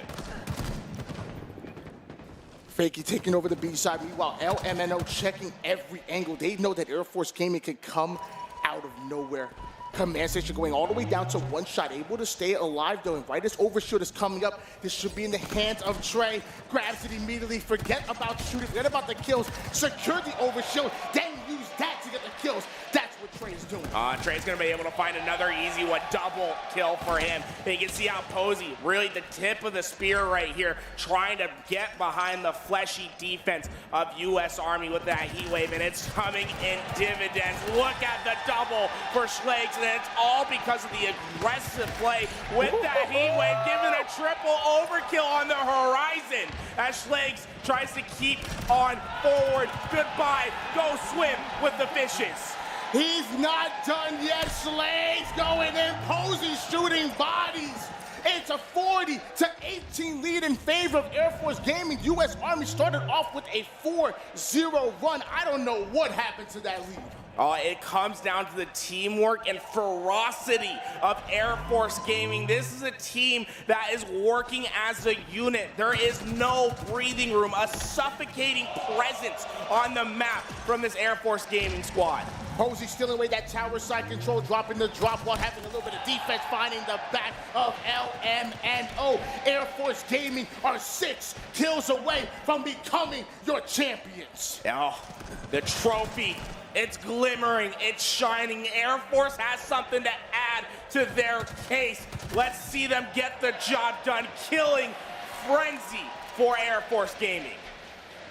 Posey sneaking it over towards top mid, playing very aggressive right now. He knows there is very little that U.S. Army can do at this point to steal away. Something catastrophic would have to happen for Air Force Gaming to give away this lead. We're talking 46-19. Sniper rifle in the hands of command station over toward the top tower and looking to find an angle on U.S. Army Esports. It looks like I think we might have had a crash on the side of U.S. Army. I'm not sure. We'll have to keep this playing as we see players trying to find those last couple kills, but it looks like we're going to have the end 50-19. Air Force Gaming getting the job done as they're going to stand up and take what is rightfully theirs, the trophy for FORCECON. Air Force Gaming, your favorites coming in. The crowd is going wild right now. They have earned their right to become your champions, undefeated through the winner's bracket, all the way towards the grand finals, and they remain undefeated. Air Force Gaming will be hoisting that trophy. Oh, get them all over there. Look at that beautiful trophy glistening in the stars as they reach high and above the competition. Air Force Gaming, your FORCECON champions. Well deserved. Well deserved. This has been the favorites going in, but there was a lot of expectations, a lot of pressure on them. There was teams going at them in sprints, not even the tournament, in sprints, trying to steal wins, trying to steal some kind of momentum, but they answered every single challenge. They accepted every single obstacle. Make some noise one last time for your Air Force Gaming champions of FORCECON. Wow, coming out on top with the first Armed Forces trophy. Give it up one more time for the Air Force in a dominating performance. Didn't drop a mat the entirety of the tournament. And I gotta start over here, Trey. Tell me about your team, man, because it seemed like you all were fighting for who could put on the best montage there in that last map. Honestly, I was a little worried I wouldn't have any kills by the end of the Slayer because I didn't get a chance to shoot anybody. So it's sort of just like, I don't know what was going on. Hey, they call it the anchor, okay? Right. Cole, come on over, man. You know, we saw some awesome snipes, some awesome plays from you throughout the entirety of the matchup. What does this win mean for you? You know, it means more for esports as a whole than it does to me. Obviously, it means a lot to me, but for esports, this is the first federally recognized esports event, so we are the roots. This is definitely going to go down the history books. This is an awesome moment to be a part of. It is an awesome one to be a part of. You guys happy to be here? I am too as well. So the man holding the trophy to go in a killing frenzy to end that game, so dominant, and we saw so many great repulsor plays from you, knocking people off the map. You put them in the water, man. How you feeling? Honestly, I was in my bag that whole series. So I feel great, honestly. He definitely was, okay? He truly was. Coach, come on, tell me about how it was to coach this team, get them up until this point. You know, we watched you coach some great teams in Halo once before, but what was it like working with everyone here? Well, first off, I just want to say thank you, and it was just an honor being with these other coaches, like 5 other Hall of Famers, you know, guys like legendary Halo coaches that have parts of the map named after them. And then just being here, able to coach with these guys, they gave me the grace and, you know, the professionalism to be able to coach them, especially working with this guy. It was great.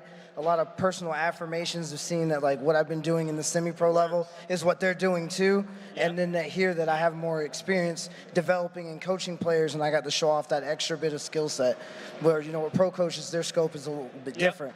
So I really enjoyed it all along, in the combine and everything. You did a great job, man. Give it up one more time for Coach Clutch.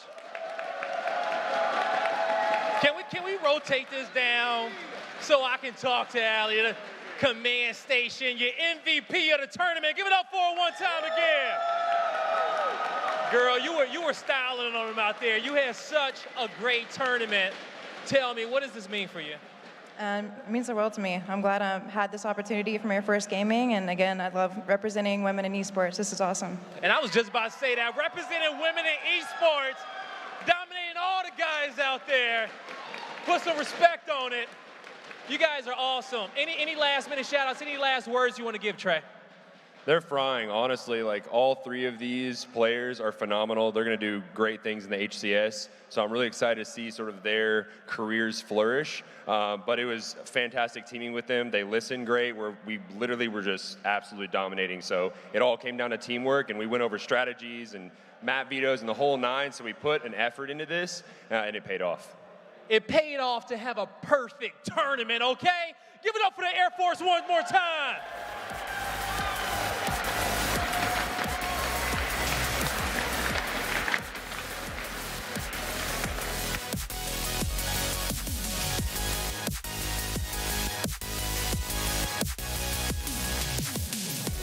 Man, what a show this has been. Magic. This is our first FORCECON, by the way. You'd think we've been doing this for years with this type of energy in the venue, with how well this all came together. But man, so thankful to be here. What a wonderful event, Magic. An amazing event. FORCECON 2022 does not disappoint, and I just hope that there's more to come, like setting the stage right now, and excited to see all the branches coming together with more competition. Absolutely. And of course, this is just Saturday. There's a little bit more FORCECON continuing tomorrow with other games in play as well. But let's just recap the day, take a look back at what we've experienced. Of course, we had 6 different branches of the Army, of the U.S. Armed Forces, coming into this tournament. Here they are in the bracket, of course. One hell of a day of Halo. A lot of 2-0s, as you can see. Actually, there was never a series that wasn't a sweep. There was not. They kind of stacked up that way, but we had a couple of close calls. I remember the 49-49 Slayer match that came down to the wire, along with some of the objective modes that were just neck and neck. But at the end of the day, Air Force Gaming take away that championship. Right. So many fierce competitors the whole way through. That's for sure. Of course, Air Force just dominating winner's side. They did not drop a game all tournament. But then you have the Marine Corps that kind of came in, had some very close series, had to fight their way through the gauntlet until they faced the Army. The Army with that revenge grind, it just didn't quite work out in the end. It just seemed like Air Force, too much confidence, too much dominance, right? Too much chemistry with that team as well. And I think that makes 32 wins for Command Station at this point. Absolutely. That's a nice number for her. And adding the belt on top of it, Command Station coming out with the victory along with the rest of the Air Force roster. That's FORCECON. That's Saturday for FORCECON. This event has been absolutely incredible. Once again, Magic, just an honor to be here casting with you. By the way, I have so many thank yous to give out to everyone who put this together. This would not be possible without our hosts. I want to give a quick thank you to Air Force Gaming, to Armed Force Sports, to Rally Cry and the Techport Center as well, where all this action is happening. This would not be possible without it. Of course, all 6 branches of our armed forces as well. You got the Air Force, the Space Force, the Army, the Navy, the Marines, and the Coast Guard participating in this. Each one of them represented by a very talented coach as well. Magic, let's read off some of the coaches, too. Yeah, absolutely. Working with the Air Force, we have Coach Clutch himself. You got to hear a couple words from him right there. Right. Absolutely coming in clutch, if I may, for the Air Force with his leadership. Also for Space Force, we have Elamite, who's the head coach for Space Station Gaming. Moving down to the Army alumni, Also a general manager for Optic. Navy, represented by Eli the Ninja, who's the G1 coach. Marines have Hoaxer, and Coast Guard, last but not least, Lunchbox leading the way with that team. So thank you to all 6 coaches coming out, giving your time, investing in these players. What a lineup. And of course, massive thank you to the talent as well in this blaze. Shout out to him, to Xavier Wood as well from the WWE, comes in and hands off that MVP belt. Of course, Tools and Tony as well with the casting. Unbelievable job in grand finals and production for putting this all together. So many teams involved behind the scenes, putting on incredible events like this. And of course, hopefully just the beginning. Our weekend is not over, by the way. We still got Sunday coming up. I think we got Fortnite and what am I missing? Apex Legends. We got some Rocket League and another Halo Open. And the Halo Open. There's so much more to come tomorrow, so I hope we'll see you right back here. It's been an amazing day, and it's not over yet. It's not over. Thank you, everyone, for tuning in. That's it for the show. Have a good night. We'll see you tomorrow. Here in beautiful San Antonio, Texas, where the weather is nice, but the food is even nicer. Oh, coming out to the stage. Oh, my. Invincible. Woo! Invincible. Here. I'm going to say, look for this man. Needler, I got Magic with me, and I can't help but feel like this isn't a fair fight. We're a goose there, and hopefully we see that change. What we're seeing, though, the sword takedown and what looked to be a great flank was cut short, quite literally. My takedown with me. That's right. But there we go, and a fakie, that would be pretty wild. But it's looking good so far. By the way, in this game, Magic and Rockets about to pop up yet again, but he's worried about the kills. Rockets yet again. This is the third set of Rockets on board. There's one takedown. Can he survive this? There's a big skill gap between Army and Navy right now, so you know how to win some fans over. Right. If we regionally... Sorry. Well, we're going to kind of put them down immediately. Then the flank's going to come in, utilizing the pancake.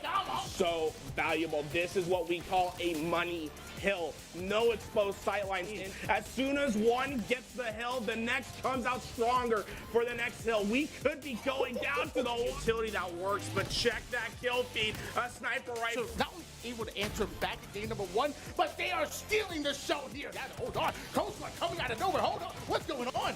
Oh, it's going to... No, come on, get the punch, and it's over. Great try, professional coach. Take your kill, diving in the hill as well. I think we got 2 members in there to clean up, but she's not worried. Make it a spree and a double on the fakie there. This is where it really opens the floodgates. This is the opportunity to make big plays in command station. Go for them. Oh, we found the Rockets. That's a nice little gift. There goes 2. They can start to get aggressive. From the other side, I think there's a player damage. It's LMNO, and here come the Rockets. They just drop into the waiting arms of Flags. He gets the shot off. He finishes off with a melee. The Bulldog, but taken down as he's trapped between this closing force of Air Force. He's looking to stay alive as well. 30 seconds on the board. He's going to put pressure on the Army, and down they go. A double for command station. Both side, anybody that tries to come and got to go through him, goes for the challenge on Ezalon. Ends up getting the kill up there. Perfect. That's shock rifle. Unfortunately, he falls down, but it's no Dante behind everyone throwing in the damage. That's what Space Force Gaming are doing. Match point for them. One more hill, and they're taking game number 1. They are poised to do so. It's a 1-0 lead. Ezalon ends up finding the backside with the sword slice and dice. Make sure you play your corners as it's 49-49, but no! Rodriguez goes down. A hero was needed, and he executes at the end. The Marine Corps get it done. Magic, don't move a muscle. He's going to run into Hero. He uses the grenades for damage as he shoots out. This is a few seconds left for Marines to contest. 1 rocket, 1 kill, 2 rockets, 2 down. We saw Air Force earlier on the streets map. It was kind of a stop and go game. You almost got out of your seat on that. But the Marines keep on coming, one after the other. Command station using that high ground. Wow. Scramble to get out of gunfire here. Well, those 2 remaining members, I think, were calling out warning. Going to the MVP, and that is Command Station. I got a little bit of a crush going. Is it here? Is it just Master Chief on the screen? I can't tell. But I tell you what, look at the shades on. For those of you who are new to Oddball, Fortunately for U.S. Army, they've their hands. LMNO's in a tough spot right here, and he gave up an easy life. Command Station taking advantage. The most Army with that heat wave, and it's coming in dividends. Look at the double for Schlegs, and it's all because of the aggressive play with that heat. Schlegs tries to keep on forward. Goodbye. Go swim with the fishes. He's not done yet. Schlegs going in, posing, shooting bodies. It's a couple kills, but it looks like we're going to have the end 50-19 Air Force getting the job done as they're going to stand reach high and above the competition. But they answered every single challenge. They accepted every single obstacle. Make some noise one last time for your Air Force Gaming champions of FORCECON.